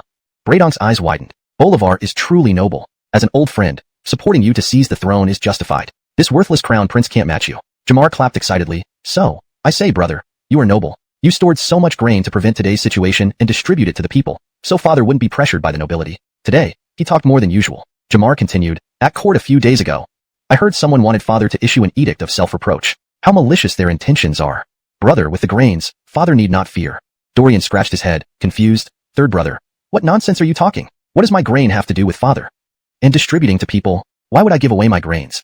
Thud. Braydonk, who had been trembling with excitement, froze. Dorian realized belatedly, "So, you thought I bought these grains just because grain prices soared and people couldn't afford food. So I'd play the benevolent one and give away grains for free, right?" Jamar smiled slyly, feigning confusion. "Brother, isn't that the case?" Dorian disagreed. "Why would I do that?" Jamar saw Braydonk's reaction shift from heaven to hell, feeling victorious inside but expressed shock on his face. "Brother, shouldn't we help father when he's in trouble?" Dorian scorned. "You're still a child. Do you know anything? Father, as the ruler, handles small issues easily." Braydonk felt extremely frustrated. "Alvin, it's easy for you to talk. Is this a minor issue? It might lead to chaos." Jamar glanced at Braydonk secretly, almost bursting into joy but held it back. "Done. Mission accomplished. Brother, you're finished." "What about Uncle being busy lately and ignoring me? I'll find a way to turn things around." "Brother, I have things to do, gotta go." Jamar found an excuse and left. Now, only Dorian and Braydonk remained. Braydonk clearly saw through Jamar's plan and was ready to warn Dorian not to speak recklessly. Then, Dorian suddenly said, "Perry, do you want to buy my grains?" Braydonk, "Ah. Buy some. I can't eat that much." "Alvin, are you messing around?" Note, the translation aims to preserve the original style and tone while ensuring readability in English. Some names and terms are kept in pinyin for accuracy. ####Chapter 364. Braydonk signs another contract. Yang's grain store had closed its doors. Ever since grain prices began to rise, it had shut down abruptly and without warning. Hassan asked in bewilderment, young master, do you think why the Duke would close the store at such a time? Shouldn't he be making a huge profit now? Alex shook his head and said, do you think the Duke had me open the grain store just to make money? Hassan pondered for a moment before replying, I understand now. He is waiting until the grain prices cannot go any higher before selling them at the old price to strike a blow against the aristocratic clans. Such reasoning was not unfounded. After shadows. So, they only wish to help remove the dishonorable posthumous title from Finyang. At Peach Blossom Spring, Dorian made a startling proposition. Perry, I won't sell all my grain to you. Just eat part of it, and I'll tell you how to stabilize the rising grain prices. Bradonk's face darkened. No way. He couldn't believe it. Dorian added, we can sign a contract first. If the grain prices don't stabilize, I'll give you this batch of grain for free. Bradonk thought carefully. This seemed like a win-win situation. But then he hesitated, recalling how the prince had tricked him before. What if he falls for it again? Bradonk cautiously replied, tell me how to stabilize the grain prices first. Sign the contract first. You tell me first. Sign the contract first. First. Off you go then. Bradonk. Alvin, who gave you the guts to be so confident? Last time, when I signed the contract guaranteeing no taxes on official roads, I was green with regret as transportation became flourishing. Signing another contract? Am I going to fall for it twice? Sign it then. Bradonk decided to take the plunge. Dorian immediately pulled out the contract. Bradonk stared wide-eyed, surprised. Alvin, you prepared this in advance? Am I really that easy to manipulate? Dorian smiled faintly. Perry, don't overthink it. I'm no mastermind. Just that, you and Andrew, old Gino, Ismail, you all visit me frequently. I figured someone would come soon. Whoever comes first signs. Bradonk. So, you'll trap whoever comes first. At your age, you still move so swiftly. Not blessed but cursed. Why did I rush so fast? Bradonk couldn't care less now, signing his name on the contract immediately. There were 2 copies. One Dorian took. The other, Bradonk packaged and kept. With the contract in his chest, Bradonk felt uneasy. He felt he had fallen into the prince's trap. But if the prince truly could stabilize the rising grain prices, it might be worth it. Bradonk couldn't wait. Alvin, I've signed the contract. Now please enlighten me. Dorian casually replied, the court should release its grain reserves. Bradonk was immediately disappointed. All this excitement, and it's still what Nathane proposed in court. Dorian continued astonishingly, then, the court should raise its prices too. Bradonk gasped, Alvin, are you joking? Dorian retorted, Perry, does it look like I'm joking? You do look like it. I'm sorry you misjudged. Bradonk. Could I smack you right now? Solve all problems at once. You suggest raising prices. Alvin, stop talking nonsense. I've faced enemies on the battlefield. You? Not impressive. I know you have powerful artifacts, but can you use them on me? One mishap could be fatal. Dorian. Amazing. Using your life to threaten me? In the shadows, Ronnie smirked. Master, today let the Duke of Ju give you a good beating. Your constant tricks on me are unacceptable. But, Ronnie heard Dorian muttering a few words. Bradonk froze, put his shoe back on, and bowed deeply. Ronnie was dumbfounded. What happened? What did Master say to mesmerize the Duke of Ju? Note, the translation maintains the original paragraph structure and line breaks while ensuring fluency and accuracy. Chapter 365, The Hawk's Ingenious Plan. Pedro Guogong Manor. Study room. Andrew looked utterly miserable. Ethan too had tasked him with negotiating with the aristocratic families. Now, he hadn't even set out yet. If he failed this mission, his reputation would be thoroughly tarnished. Who else could do it but me? Otherwise, should Donnie personally go and face the embarrassment? The cursed aristocratic families. When will you finally die out? Andrew took a swig of wine, adjusted his robe, and with a determination akin to going to his death, he left home alone. A carriage? No, let's skip that. This is a disgraceful errand. Witnessing my humiliation would only tarnish Emmanuel's image further. No need to involve anyone else. Unexpectedly, as he was deciding which family to visit first halfway through his journey, someone shouted at him, My Lord Pedrogua, what are you doing here? Andrew turned around to see a carriage passing by. The curtain was pulled aside, revealing a familiar face. Bradonk. At this moment, Bradonk had just returned from Teowayuan where Dorian resided, not forgetting to take several glass bottles with him. Andrew, looking like he had lost a parent, greeted with a bow, Lord Jugwogong. Bradonk enthusiastically invited Andrew into the carriage. Andrew firmly refused. Bradonk had no choice but to get off and walk alongside him, sympathizing, My Lord Pedrogua, you've been wronged. Andrew sighed. Bradonk angrily added, These aristocratic families are tired of living. The Emperor has already compromised, yet they still refuse. Andrew asked in surprise, They didn't agree? Bradonk retorted, What else? Andrew straightened up, appearing solemn as he bowed to Bradonk. Bradonk quickly supported him, confused, My Lord Pedrogua, what's this for? Andrew, both admiring and ashamed, said, Jugwogong truly cares about the people. Bradonk. Cough, naturally so. Andrew, filled with shame, said, I didn't expect that while I was at home, lacking the courage to meet these grain merchants, Jugwogong had secretly gone. Bradonk froze. Who went? Not my Lord Pedrogua, who had already failed. Bradonk helplessly replied, My Lord Pedrogua, I didn't go. It wasn't you, and clearly they haven't agreed. Andrew. So, it was a misunderstanding. Bradonk realized. His earlier theatrics were all presumptuous guesses, and he was wrong. Andrew coughed, I just left home, on my way there. Bradonk. Why didn't you say so earlier? Bradonk pulled Andrew excited. Good, you haven't gone yet. Get in the carriage, let's go to the palace. Andrew, bewildered, was dragged into the carriage, asking, Jugwogong, your excitement, does it mean you have a plan? Bradonk smiled, Colmes, I have a good idea. Speaking halfway, Bradonk decided to credit it to himself. He knew very well about the hawk's actions in Taoyuan. This hawk began to guard against the prince, even resorting to underhanded tactics. Sigh. Forgot to warn the prince earlier, too excited and forgot. We'll talk about it later. However, this huge black pot must rest on me, so as to prevent others from attacking the prince. Andrew eagerly asked, Jugwogong, what is your strategy? Braydonk calmly replied, raise prices. Raise prices? Gonglu Palace. Li Tu suspected he misheard, asking again, Minister Tang, what did you say? Braydonk slowly answered, Your Majesty, the court should open the granaries and sell grain at higher prices to the people. It felt like thunderstruck. Has Braydonk gone mad? Not only Li Tu thought this, but Andrew also gritted his teeth, almost wishing to tear him apart. Braydonk quietly took a few steps back. This naysayer, Andrew, nearly attacked him after hearing that, without giving an explanation. Now, after entering Gonglu Palace and suggesting this idea, even Ethan too reacted similarly. Braydonk wiped a sweat. Fortunate he didn't expose the prince. Otherwise, the consequences were unpredictable. Li Tu sternly warned, Minister Tang, don't joke around. Your Majesty, this old minister isn't joking. Don't act foolishly. This old minister is not acting foolishly. Aren't you acting foolishly? Li Tu slapped the table, deeply distressed. Do not mention this again. Braydonk insisted, Your Majesty, please hear this old minister's explanation. Li Tu angrily said, What's there to explain? Are you telling the court to collude with them and harm the people? Andrew pondered, Your Majesty, why not listen to Lord Jugwogong 51, and the merchants seek nothing but profit? Why not have the court directly negotiate with these merchants and buy their grain at a price 10 when higher than the market rate? The three were speechless. Is he deliberately sabotaging the effort? Volunteering for failure? From what this son knows, the major grain merchants belong to the 5 surnames and 7 families, now 4 surnames and 6 families, led by these few. So, if the court pressures them, they might defy. However, other smaller merchants and anonymous traders wouldn't dare oppose the court. If the court buys their grain at a 10 when higher price, they will willingly surrender their stock without complaint. These smaller merchants' grain can't compare to those of the 4 surnames and 6 families, but every little bit helps. Jamar continued more confidently. Then, the court can sell grain to the people at normal prices, fulfilling their needs and earning gratitude for your majesty. Also, the 4 surnames and 6 families might lower their prices, lest they become unsold when the court sells at normal prices. The 3 listened, impressed by the strategy. Undeniably, it's an effective method. Can't. It means a significant loss for the court. Moreover, forcing the 4 surnames and 6 families to lower their prices seemed overly optimistic. The region needed too much grain, far beyond what small merchants could provide.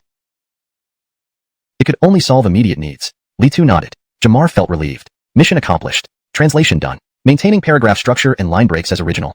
Elder brother, do you think that without you, I can't accomplish anything? In the end, I still have to thank you. This was not a plan given by uncle. Instead, it was developed by me. I refined the strategy of the court buying coal balls and selling them at low prices to the people, eventually turning it into a good plan. Just then, Braydonk shook his head and said, Not feasible. The grain is mainly controlled by the 4 surnames and 6 families. This approach won't solve the fundamental problem. According to this old minister's view, we should still open the granaries, and the court should actively raise prices. Jamar was rejected. Initially annoyed, he almost exploded when he heard Braydonk's latter statement. Oh my god, you are the Minister of Revenue, and this is the rotten idea you came up with. The translation maintains the original paragraph structure and line breaks while ensuring the English is natural, fluent, and free of grammatical errors. It also preserves the tone and style consistent with the previous content. Chapter 366. Only this palace remains sober. Braydonk knew that once he spoke, Fin Leaf would likely interrupt him again. So, just as Leaf was about to stop him, Braydonk suddenly barked loudly, Your Majesty, shut your mouth first. Old Minister is speaking. You don't let me finish. Can't you give Old Minister a chance to, Spitz twice explain? Leaf was stunned and actually closed his mouth. The main reason was Braydonk's action was too surprising. Across the entire court, only Andrew dared speak this way to Fin Leaf. Now, there was another one. Could stubbornness be contagious? In an instant, Leaf became curious instead, eager to see how Braydonk would defend himself next. How would he cough, explain? On the other side, Eldon was sweating it out. Good grief, has Braydonk gone mad? You are Brother Das Man, suppressing this palace by allowing Father Fin to raise grain prices. All to deny this palace the opportunity for merit. It turns out, you were preparing against this palace all along. Unfortunately, Father Fin still doesn't know his crown prince is being targeted. Even Uncle hasn't been paying attention to this palace lately. This palace has been abandoned. No matter. This palace can save itself. At this moment, Braydonk had no idea of Eldon's complex inner thoughts and quickly seized the opportunity to speak eloquently. Your Majesty, if the government opens the granaries, the price of grain should also rise. This price hike isn't truly an increase. It's aimed at grain prices. My god. Strange. Raising prices to lower them? What logic is this? Leaf gave in. This Braydonk really has become senile. Eldon sneered inwardly. To stop this palace from gaining merit, you can come up with such nonsense. Father Fin, you must not be deceived. Braydonk said mysteriously, Your Majesty, Guangzhou citizens lack money, something well known across the Tang Dynasty. So, those grain merchants seek profit and dare to openly raise prices. If the court follows suit and spreads this news, we can use the Tang Daily. Leaf. Spread the news? Do you wish my realm to be in revolt? Braydonk continued smiling. Then, wouldn't the grain merchants outside Guangzhou want to make profits when they hear the news? That's right. Leaf felt confused, unable to fully grasp the concept. Only a thin layer away from understanding, but the fog before him remained unlifted. Chuckles. Eldon laughed. This palace can't help it. This Bradonk, wanting the grain merchants outside Guangzhou to profit. Do you think these merchants will thank you for the opportunity? Too foolish. Though mocked, Bradonk didn't get angry. Instead, Li frowned. For the Alvin of Crown to show no manners. Bradonk went on, this way, numerous grain merchants will rush to bring their grains here. By then, will grain in Guangzhou still be scarce? Leaf's eyes lit up. Bradonk chuckled. As the saying goes, rarity brings value. If grains fill the streets, how valuable could they be? Leaf finally understood. Simple logic, yet beyond common imagination. True to form for the Minister of Revenue, indeed professional. Leaf nodded, well said. I find it feasible. Eldon stepped forward, laughing. Father Finn, your highness is getting old and muddled. How can it? Feasible? He collapsed. Father Finn thinks it's feasible? Is this possible? What folly. However, it's an opportunity. Time for this palace to shine. Father Finn, absolutely not. Eldon spoke sternly. Instantly, he seemed possessed by Andrew. Indeed, not only did Eldon feel it, even Finn Leaf and Bradonk shared this strange illusion. Hawk, what's wrong with him? Leaf frowned. Justino. Eldon cried out, Father Finn, please do not be deceived by Secretary Tang's absurdity. Bradonk calmly replied, Alvin, listen to this old man. You misunderstand the core issue. Eldon stood tall, shouting, no. This palace won't listen. For the people, this palace won't heed your sophistry. Bradonk. Alvin, have you lost it? Are you delirious today? Leaf, face darkening. Justino, go back? No. Eldon firmly said, son must prevent Father Finn from erring. Do not be confused. Leaf almost wanted to kill this brat. Who is making mistakes? Who is confused? You young fool understand nothing. Eldon emotionally argued, Father Finn, clearly son's strategy is best. Do not distrust son because I am young. To bolster his argument, Eldon brought up examples. Father Finn, last winter, the coal briquettes, remember? The court sold coal briquettes at flat rates. Prices didn't rise. Leaf felt dizzy. This hawk son is truly dumb. Earlier ideas had some merits, but referencing coal briquettes is completely irrelevant. Coal mines are primarily controlled by the court. Following Dorian's advice, the nobles realized it too late and only regretted. However, grain is different. Can I control grain like coal? Son, are you useless? Leaf sighed, go down. A disappointed father's heart, who can comprehend? Eldon retorted, Father Finn, you're wise and valiant. Do not be confused today. Leaf, bring the hawk back to the Eastern Palace. Father Finn, out. Get out of my sight. Get out. Unmoldable timber. Eldon was shocked. What? Father calls this palace unmoldable? Oh no. Tang's secretary is confused. So is Father Finn. Only this palace remains sober. No. This palace must turn the tide. Driven by the desire for merit and fear of Dorian's threat, Eldon ran straight to Zhao Guogong's residence. Quick, tell uncle something major happened. He must return. Frederick was still on duty and not at home. Eldon shouted, instructing the steward to report. Shortly after, hearing the steward's relay, Frederick rushed home without delay. Honestly, he broke into a sweat. While his nephew, the Alvin, lacked shrewdness. Never before had he acted like this. If he says something big happened, it might really be significant. Unexpectedly, just upon arrival, Eldon narrated everything that transpired in Ganula Hall. Possessed by spirits, Eldon explained the cause and effect accurately. Momentarily, Frederick was speechless. Chapter 367. Violetta, curse me. The old fox truly was an old fox. He immediately grasped the benefits of selling grain from the state granaries at higher prices. Bradonk, indeed, has amassed great wealth, worthy of being the Minister of Revenue. I can't match that. Jamar shook his uncle Frederick, who seemed to be in a daze, and anxiously said, Uncle, Father and Bradonk are both losing it. They won't listen to my advice. Hurry up and stop them. Frederick looked at his nephew, the hawk, expressionlessly and asked, think about it carefully. What does rarer things are more valuable mean? Jamar urged, oh come on uncle, don't talk about those things now. Quickly go to the palace. Don't let father do something rash. Sigh. Frederick gave a heavy sigh. He had never found his nephew as useless as this before. As a hawk, he still didn't understand what was happening. Fine, you're still young. I won't blame you. But why can't you calm down and think clearly? How will you handle the threat of that illegitimate child in the future? Uncle, hurry. You aren't dumb too, are you? Seeing no reaction from his own uncle, Jamar blurted out. Frederick gave a cold smile and said, today, your uncle is beating you for your own good. Jamar was utterly confused. What? Smack. A heavy slap almost made Jamar spin on the spot. In a moment, Jamar stood frozen for half a moment, then suddenly slapped himself again, wincing in pain while muttering, I must be dreaming. Otherwise, how could each of you act so oddly? Snap out of it. This is terrifying. Frederick. Frederick grabbed Jamar and pressed him to the ground, raising his hand to smack his bottom. Let you dream. Make you wake up quickly. Make you terrified. Suddenly, the Zhao Guogong mansion was filled with cries of anguish. Help. Save me. Wake me up from this nightmare. It's too realistic. My bottom hurts. Bradonk personally led several dozen empty carts to Peach Blossom Land. Dorian understood the strategy, which his father the Emperor had agreed to. After all, refusing would be against reason. The ancients weren't foolish. Only certain limitations constrained their imagination. However, once enlightened, they got it right away. Dorian asked, Perry, how much do you want? Bradonk boldly replied, 20,000 sure first. As Minister of Revenue, it was rare to see him being so generous. Then, Bradonk pulled out a contract, saying, here, Prince, I've already signed it. Just need your signature for confirmation. The two words, I owe you, were prominent. Dorian, face dark, said, Perry, if this were your personal business, I wouldn't even need a signed IOU. Take the grain now. But this is the court's matter. I cannot sign this IOU. Braydonk nonchalantly replied, Alvin, it's not final yet. Just sign now. Dorian asked, do you think my plan will fail? Braydonk shook his head.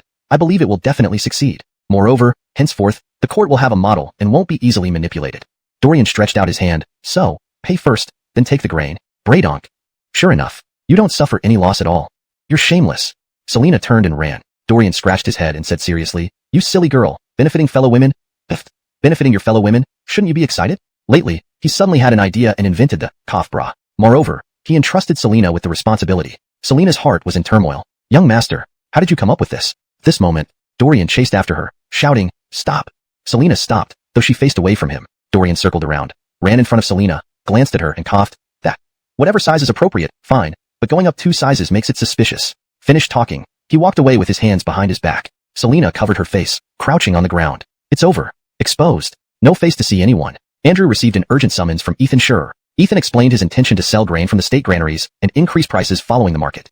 Upon hearing this, Andrew started clapping loudly. Ingenious. Your Majesty, this is indeed ingenious. The on-duty Imperial Guard heard nothing but Andrew's praises, sucking up. Embarrassing. Unexpectedly, even Director Emmanuel succumbed? Indeed. Officialdom changes everything. Whatever loyal officers and valiant generals become, in the end, they end up groveling and flattering. Inside the hall, Janissar smiled and said, Minister Emmanuel. Andrew's expression changed instantly, cautiously replying, Your Majesty, just speak directly, please. This intimate title meant trouble. Janissar's smile froze. Good job, Mr. Criticizer. Really necessary? Janissar sternly said, regarding the sale of grain from the state granary, some talented individuals among the aristocratic families may see through it. So, I have a task for you. Andrew knew it was a trap, but to help the common people overcome this crisis, he stepped forward. Your Majesty, command me. Janissar astonishingly ordered. Violetta, curse me. Andrew. Are you serious? Janissar pounded on the table. Curse fiercely. Andrew. Is your Majesty unwell? Janissar gave a peculiar smile. Write an article in the Tang Daily criticizing me, using your real name. The entire Tang Dynasty must know you're cursing me. Andrew's heart thumped. Heaven. Has the Emperor gone mad? Did Andrew usually criticize the Emperor too harshly, leading to sudden madness? Maybe. Speak more tactfully from now on. Look at this, agitating Donnie. Janissar added. The topic should be about my decision to sell grain from the granary and raise prices with other merchants. Andrew realized. So, that's it. Got it right away. But, translation ends here, maintaining the original tone, structure, and style as requested. If you require further translation or editing, feel free to ask. Hashtag chapter 368. Your Majesty, how vicious you are. Andrew rubbed his hands together and said, Your Majesty, I must say this up front. This is the first time I will publicly criticize you in the newspaper. If my words are too harsh, please do not blame me. Finleaf burst into laughter. Minister Emmanuel, among all the officials, only you have the ability and courage to scold me like this. That's why I chose you for this task. You can go ahead and let it all out. If your criticism isn't severe enough, others might see through our plan, and my efforts would be in vain. Andrew nodded vigorously and continued, Your Majesty, this charade between us as ruler and subject isn't a big deal. However, the backlash from the common people, Your Majesty should be prepared. Leaf waved his hand. Don't worry, I'm fully prepared. Moreover, the aristocratic families will also stir up public resentment against me. So be it. Let them weep when the time comes. And the people will surely praise me. Andrew left with relief, ready to pin his critique. He wrote fluently, effortlessly completing his article. After all, he was no stranger to criticizing Finleaf. Next, Andrew personally went to the Tang Dynasty Daily. At that moment, Leaf's imperial decree had already spread throughout Chang'an, facilitated by the shadow guards, spreading rapidly. When Helmet saw Andrew, he was about to ask what happened when Andrew handed him the written article. Helmet almost couldn't help but laugh. The issue of selling grain from the granaries was something he and a few key ministers had been summoned to discuss by Finleaf, with strict orders to keep it confidential. The decision to have Andrew criticize Leaf in the Tang Dynasty Daily had been made by a group discussion. Poor Andrew wasn't present at the time. A deliberate move by Finleaf.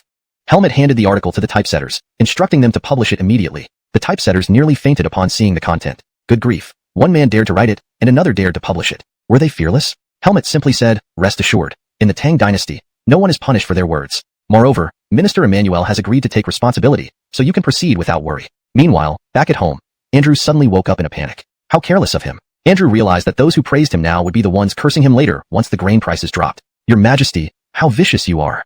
This was definitely an act of revenge. The next day, in court, seeing Andrew absent, Finleaf asked, Why isn't Minister Emmanuel here? Helmet replied with an odd look on his face. Your Majesty, Minister Emmanuel claims to be unwell and has requested a few days off. Sympathetically, he added, It seems Andrew has finally understood that Donnie and the others played a big trick on him. Leaf laughed heartily. Very well, let him rest. He doesn't need to come to court for now. Everyone else remained silent, unsure if Finleaf missed Andrew's daily criticisms or not. After all, Andrew basically criticized him every day. Now, Finleaf must be secretly gloating over Andrew staying home. However, even without Andrew, there were still those willing to speak out. Official Bo stepped forward and loudly proclaimed, Your Majesty, I've heard you open the granaries to sell grain, and at quite a high price. This is very inappropriate. Please prioritize the people. Several other officials joined in agreement. Please prioritize the people. Finleaf angrily retorted, Ministers, don't speak further. The price I set is 10 coins lower than the market rate, which benefits the people. The court erupted in dismay. Benefiting the people? Wasn't this just an excuse to make money? Recently, the government had indeed started selling grain from the granaries, albeit at 10 coins below market rates. However, the iron will to challenge the emperor. Bo also had strong resolve, but his age and Finleaf's apparent misconduct made him hesitant. They both served Hawkunket, and if the corrupt Finleaf remembered this, anything could happen. You dare. Finleaf stood up abruptly, furious. Andrew, weren't you resting? Who allowed you to come here? Andrew's hair bristled with anger. Corrupt Fin, grain prices in Guangzhou have skyrocketed to 90 coins per unit. As the ruler, instead of benefiting the people, you sell grain and collude with merchants to exploit them. Isn't that the behavior of a corrupt emperor? Finleaf retorted, my price is 10 coins lower. Andrew laughed mockingly, tears almost streaming down his face. 10 coins lower? What nonsense. Why not eat meat paste? Everyone froze at the last sentence, watching Leaf tremble with rage. Corrupt Fin, Andrew had called him many times. But this was different. Why not eat meat paste? Carried immense impact. Take Andrew out. Moments later, Andrew was physically removed from the room, his feet never touching the ground. Andrew felt humiliated and sacrificed much for the charade. After court adjourned, Andrew sneaked into the Ganu Palace, anxiously asking, Your Majesty, with prices at 90 coins, will they really drop? Finleaf looked grim, uncertain himself. He passed the buck to Bradonk, saying, Ask him. Andrew turned and saw Bradonk standing beside him. Finleaf added, Bradonk thought up this strategy. Bradonk. Before the results were clear or deviated, Bradonk would bear the burden alone. Your Highness, I have sacrificed so much and endured such pressure. In the future, don't criticize me anymore. Chapter 369. A Grand Initiative. Finleaf's head felt as if it had doubled in size when he saw the report. The court was short on grain once again. Although Finleaf had agreed to open the granaries for selling grain, currently, the people still had enough food reserves to last them for some time. Therefore, these grains on sale were merely a ruse. Some regions suffered heavily from disasters and required relief supplies. Secretary Bradonk, you go to find my son. Have him buy more grain. Many areas have been hit hard by calamities and are waiting for government relief. Also, start promoting the cultivation of sweet potatoes and potatoes. Bradonk's face immediately turned green, replying, Your Majesty, this old minister cannot handle this alone. Could you assign someone to assist me? Leaf immediately chose Andrew. Let Andrew take charge of promoting sweet potatoes and potatoes. It's mid-July now, just in time for planting. Let's harvest as much as we can this autumn. Truthfully, Finleaf wasn't holding out much hope for the autumn harvest due to the prolonged locust disaster affecting cultivation. Andrew accepted the task without hesitation. Promoting these new crops could bring considerable credit if successful. Bradonk wasn't jealous. After all, once grain prices stabilized, Andrew would likely face criticism. This arrangement by Finleaf was also a form of compensation. Andrew didn't protest. In July, after Dorian's sweet potatoes and potatoes grown in greenhouses last year matured and were harvested, the yield was maintained at approximately 20 stones per acre, considering they were greenhouse grown and thus influenced production. For the Tang Dynasty, this was simply astonishing. The entire court witnessed this incredible yield when they were pulled into labor, and the news was even published in the Tang Daily News. However, 2 days later, the results of Andrew's promotion efforts were far from satisfactory. Ganu Palace. Finleaf asked, Minister Emmanuel, how did it go? Andrew replied humbly, Your Majesty, this minister has limited abilities. Few farmers acknowledge the new crops. Leaf asked, puzzled, why is that? Weren't the yields of the sweet potatoes and potatoes in Taoyuan reported in April by the Tang Daily News? Why do so many farmers not believe it? Andrew laughed bitterly, Your Majesty, the planting seasons for sweet potatoes and potatoes vary. March and April for sweet potatoes, and different months for potatoes depending on the region. Even though the Tang Daily News reported it, the current season might be either too early or too late. Farmers are afraid of crop failure and don't dare plant. Leaf fell silent, feeling disheartened. He waited eagerly for the second year of Pedruin, but his efforts to promote the new crops seemed fruitless. This was unbearable. Andrew suggested, perhaps, we should ask Alvin Dorian? Leaf scoffed, such matters, I can handle. Why consult him? Andrew understood. As an emperor, one must preserve one's dignity. Moreover, if no one in the court could solve this, it would reflect poorly on Finleaf's leadership. Andrew ceased advising. He also needed to save face. Leaf suddenly stood up, saying calmly, I haven't seen my naughty son in a while. Missing him every day feels like 3 autumns. With that, he left. Andrew was taken aback. Using missing you every day feels like 3 autumns on a father-son relationship? Finn, you're ruthless. Despite verbally denying it, his actions spoke otherwise. Immediately following, Andrew also followed suit. At Taoyuan, Alex was visiting Dorian. Dorian asked, how did it go? Alex bowed, honestly, I failed your trust, so I came here. Dorian waved his hand, since we're family, let's skip the young master formalities. Alex wanted to refuse, but then heard Leaf's voice. He's right. Turning around, Alex saw Finleaf with Andrew behind him. Your Majesty. Alex began to bow. Leaf stopped him, saying seriously, we aren't in court, nor are there any outsiders here. Alex glanced at Andrew. Leaf. Is this not awkward? Andrew felt embarrassed. Does my presence feel unnecessary? Should I leave? Leaf calmly responded, in court, he is the imperial censor. Here, he is my son's steward. Andrew. Not a bad reason. Exactly. Being a steward for life isn't what Andrew wanted to say. Leaf firmly said, call me cousin. Alex was astonished. Is Leaf willing to put in so much effort to utilize Alex? Leaf continued, soon. I plan to restore your father's posthumous title. Alex shuddered, deeply moved. Before, restoring Josh's title was only Dorian's promise. But now, with Finleaf's guarantee and Andrew witnessing it, it was certain. Alex thanked him. Thank you, your majesty. Leaf shook his head. Family, no need for your majesty. Call me cousin. This time, even Dorian couldn't stand it. Wasn't this too forced? Dorian quickly changed the topic, handing over a fishing rod. Here, uncle, take this gift and go fish. If they grow other crops, they might lose their autumn harvest. Which would they choose? Leaf decided, teeth clenched. It was indeed effective. His son understood farmer psychology. Beside them, Andrew admired the strategy silently. If only you were the legitimate eldest son, or not a bastard, or had been born into the royal family. Never mind. I'll leave this headache for Donnie to deal with. Chapter 370. If not for being a nephew, he would have given up long ago. After leaving the peach blossom spring, Alex really went to fish. Moreover, he found a murky little puddle. If there were any fish in it, that would be truly unbelievable. Before long, someone came looking for him. The young master with a grim expression introduced himself. This young master is the head of the Taiyuan Wang clan in Chang'an. I've heard that Mr. Yang does grain business in Guangzhou. Today, I have specially come to visit. Alex was surprised by Dorian's deduction but maintained his composure and asked, So you are young Master Wang. What brings you here? Sam arrogantly said, Your grain will be entirely taken care of by our Taiyuan Wang clan. Alex calmly shook his head. Young Master Wang, I'm not selling the grain. Sam snorted coldly. Do you not trust this young master? Remember, when the Taiyuan Wang clan speaks, we keep our word. I repeat, all your grains will be acquired by us. He emphasized, remember, all of them. Alex's face changed slightly, but he did not speak hastily. Sam declared firmly, let's not beat around the bush. Grain prices have skyrocketed recently, already reaching 120 coins per dough. But why isn't Yang's grain shop selling grain? A flash of anger crossed Alex's face, but vanished instantly. Sam explained patiently, the reason is simple. Despite favorable prices, you know well that this money burns too hot to handle. That's why you had to shut down your shop. Because, although you have capital in grain, you lack a solid foundation. Therefore, you can't make this money. Today, if I buy your grain, it's as if I'm giving you a windfall. At 120 coins per dough, I'll buy it from you at 80 coins.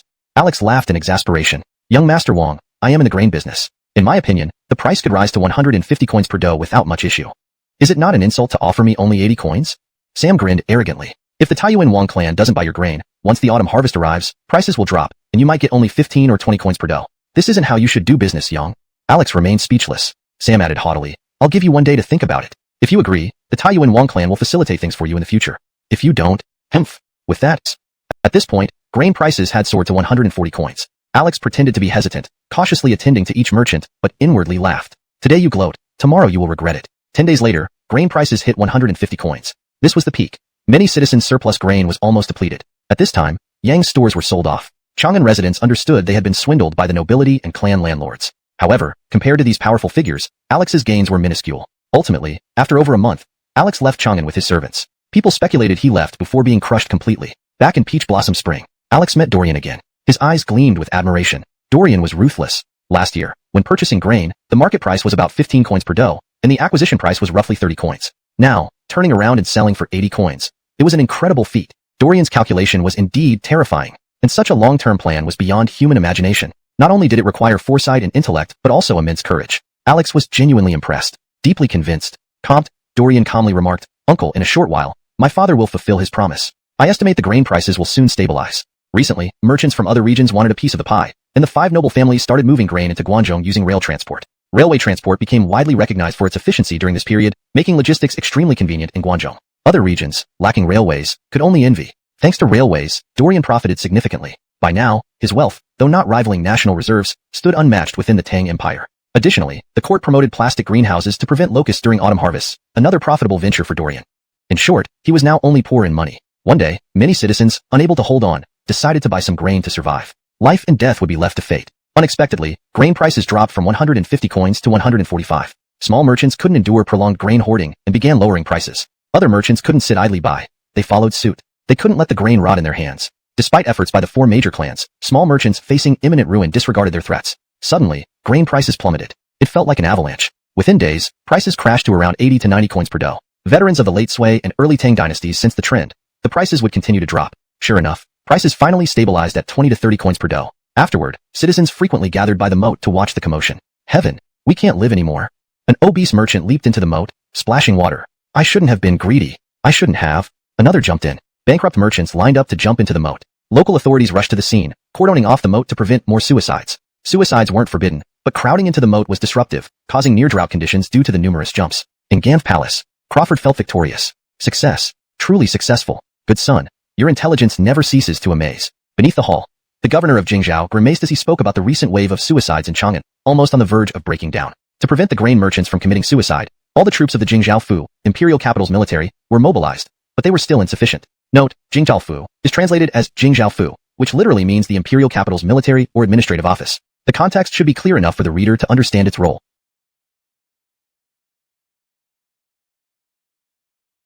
For smoother reading and clarity, it might be better phrased as, to prevent the grain merchants from committing suicide, all available troops from the capital's military were deployed, but they were still inadequate. Looking up, he saw. Note, this phrase is incomplete in the context provided. Here's a more integrated version within the broader context. Looking up, he was taken aback. My goodness, Your Majesty, why are you so cheerful?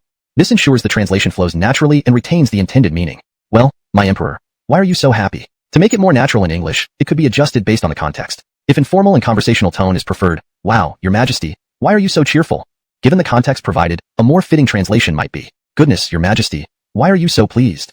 This maintains the surprise and questioning tone from the original text while sounding natural in English. Leaf felt the peculiar gaze of the Jingzhou governor and coughed, saying, as the governor of Jingzhou, you must maintain peace in Chang'an. If some people really can't bear to live, if you can't stop them, just let them be. Let it rain if heaven wishes, and let mothers remarry as they wish. Jingzhou governor. I also wanted to make a fortune. Now I'm nearly penniless. I want to commit suicide too. Next, Andrew reported that the new farming methods were beginning to show success. Although not very ideal, over 20% of the peasants were willing to plant the new crops. Leaf, hearing this, almost burst into laughter. Thanks to his control as an emperor, he suppressed his laughter inside. How difficult it is for me to hold back this laughter. The next day, in court, inside Taiji Palace was filled with sorrow and despair. Many ministers looked as miserable as if they had lost their parents. There's no need to say more, everyone got involved. Now, all are crying because of the loss. Leaf laughed heartily and said, Tang Shangshu, you have great merit in restoring grain prices to normal. Brush. Countless cold gazes fell upon Braydonk, pinning him tightly. He felt as if the underworld's king called for his death at midnight, and he wouldn't survive till dawn. Braydonk inwardly lamented, this is my duty. It's over. I cannot avoid carrying this heavy burden. I can't expose the prince, can I? Not to mention Dorian's thoughts. Thin Leaf would certainly flay him alive. Ultimately, I, Braydonk, Minister of Revenue, was tricked again? But seeing these greedy bastards lose everything, I feel good inside. East Palace. Ah. Eldon went mad, smashing things furiously. Over.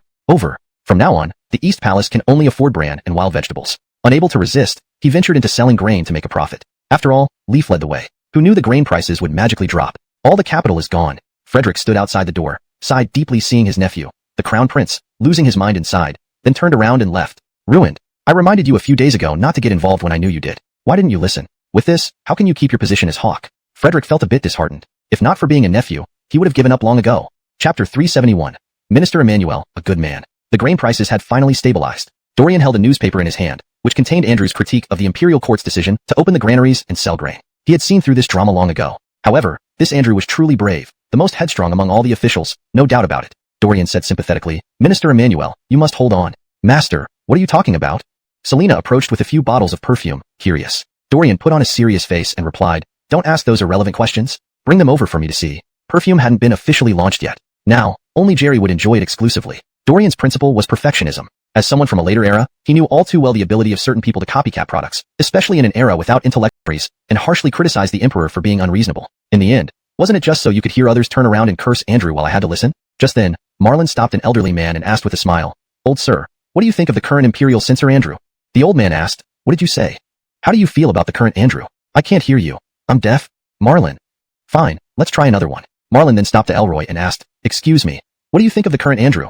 The Elroy gave him a strange look and replied, I use my eyes to see. Marlin asked, perplexed, I mean, how do you view the current Andrew as a person? The Elroy impatiently repeated, I said, I use my eyes. What else do you want? Marlin. Is this guy sick? Andrew, who was behind him, couldn't help but laugh inwardly at Ethan G's consecutive setbacks. Ethan G gritted his teeth and decided he wouldn't believe until he heard something substantial. He then stopped a vegetable farmer selling vegetables and asked, how do you view the current Andrew? Marlin added hastily, recently, Andrew severely criticized the court. Upon hearing this, the farmer immediately became interested. Marlin listened full of expectation. The farmer sighed, this Minister Emmanuel is a good man indeed. Marlin. Just that? Marlin refused to give up and said, this time the grain prices in Guangzhou skyrocketed, and the court intentionally opened the granaries to sell grain. Grain merchants rushed here. Consequently, grain piled up within Guangzhou, forcing merchants to lower prices. Andrew short-sightedly accused the court of profiting from the national disaster. Andrew sighed inwardly. Your Majesty, to belittle Andrew, you personally came down here when no one said anything against him. Isn't this cheating? Marlin sneered. If the court had followed Andrew's advice not to open the granaries, it wouldn't have attracted other grain merchants to transport grain here. If the grain supply in Guangzhou didn't meet demand, how could merchants afford to lower prices gradually? Do you think Andrew is confused? With such detailed explanations, could you still not understand? After listening, the farmer suddenly realized and said, "So that's what you mean?" Marlin again waited eagerly for the farmer to criticize Andrew, only to hear. The farmer said profoundly, "Minister Emmanuel is a good man." Spit. Marlin was completely thrown off guard. Even now, you still call him a good man? The farmer disdainfully glanced at Marlin and silently shook his head. Marlin was dumbfounded. What does this mean? The farmer smirked coldly. "I know who you are, a mortal enemy of Minister Emmanuel?" Marlin. "Your Majesty, how should I respond? Want to hear bad things about Minister Emmanuel? You're dreaming." Marlin sucked in a breath sharply. "Does this Andrew have such high prestige among the common folk?" The farmer, with a cold expression, continued, "I know very well that Minister Emmanuel dared to confront Donnie for our sake, risking decapitation. No one in the entire court has a harder head than Minister Emmanuel." Marlin was speechless. Andrew's head was indeed hard, very hard. The farmer snorted, "Though I am just a vegetable seller, I understand this truth. Gold is never perfectly pure, and no one is perfect. For daring to confront the emperor on behalf of us commoners, Minister Emmanuel is undoubtedly a good man." His words instantly drew onlookers. The farmer suddenly became animated, waving his arms and shouting, "Everyone, isn't that right?" Everyone immediately responded, "Colmes, Minister Emmanuel is a good man. Pillar of the state." Immediately afterward, the farmer disdainfully glanced again and arrogantly asked, "Understand now?" Marlin was bewildered. "Your Majesty understands nothing." The farmer asked again, "Get it?"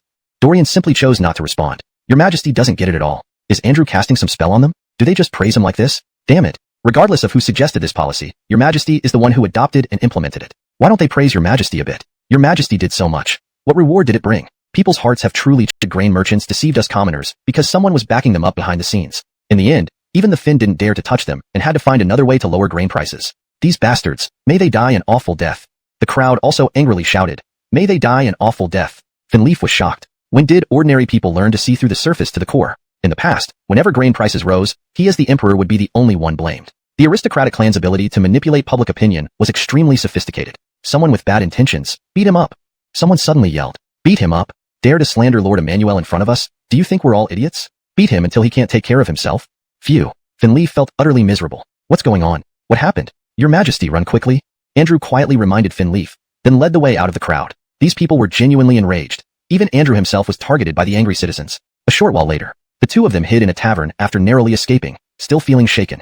Finleaf's feelings were now quite complex. The key issue was that he had no idea what had caused such anger. "Xincheng, you seem to have quite a good reputation among the people of Chang'an." Andrew humbly replied, "Your Majesty," and people yet maintained high social status. Both the emperor and Andrew felt their hairs stand on end. Heaven, who could have so thoroughly exposed the ugliness of the aristocratic clans and conducted such in-depth research? This youth is extraordinary. Finleaf suddenly stood up, energized. Find out who's behind this. This person must serve me. Andrew was alarmed. No matter who this person is, his proposed market economy concept was particularly intriguing. Moreover, this person seemed to harbor no goodwill towards the aristocratic clans, which could be a powerful tool for the emperor against them. Suddenly, Andrew's expression changed as he thought about the youth who defended him, and a hypothesis formed in his mind. Could it be? Andrew asked strangely, "Your Majesty, could it be a prince?" Finleaf laughed despite himself. Although thinking this way belittled his own offspring, honestly speaking, his children were not yet adults, and their life experiences were insufficient to have such profound insights into the aristocratic clans. Especially regarding the market economy, one small part revealed the whole picture. Finleaf realized that understanding the market economy would help avoid situations like the grain price hike controlled by the aristocrats. Finleaf chuckled. "My son wouldn't." Halfway through his sentence, he suddenly realized. Right. It wasn't his idea? Everyone was shocked. Bradonk laughed bitterly. "Your Majesty, don't blame me. This wonderful strategy came from the prince, but it offends too many people. So, I shamelessly took credit for it. However, I think Your Majesty should not let others know about this." Finleaf moved emotionally. "Duke of Donghua, thank you." Without further ado, this was for the protection of Lenore. Though Bradonk spoke lightly, taking such credit meant offending the aristocratic clans deeply. He, Bradonk, Minister of Revenue, not like Andrew, who had an iron will. Comte, he did something foolish for Lenore. Andrew was profoundly touched. Why would Bradonk go to such lengths unless? Andrew stopped this train of thought. Who cares? When the prince is recognized by his ancestors, many enemies will arise. Given the prince's great contribution, Andrew vowed to help clear obstacles and kick away any demons standing in the prince's way. Meanwhile, they arrived at Peach Blossom Spring. The three directly went to Lenore's courtyard. Before seeing him, they heard voices. "Young master, hurry up. You silly girl, don't rush." No, I can't wait. Take it easy, men shouldn't be rushed." The last line made all men wince in understanding. Finleaf. What is this scoundrel doing? Andrew. Forget the Justino has disappointed me greatly. Previously when grain prices rose, he suggested an outrageous idea, to buy grains from merchants at lower than market rates and sell them cheaply to the people. His intention was good, but this would have meant asking favors from the aristocratic clans. As the hawk, he lacks foresight, which pains me deeply.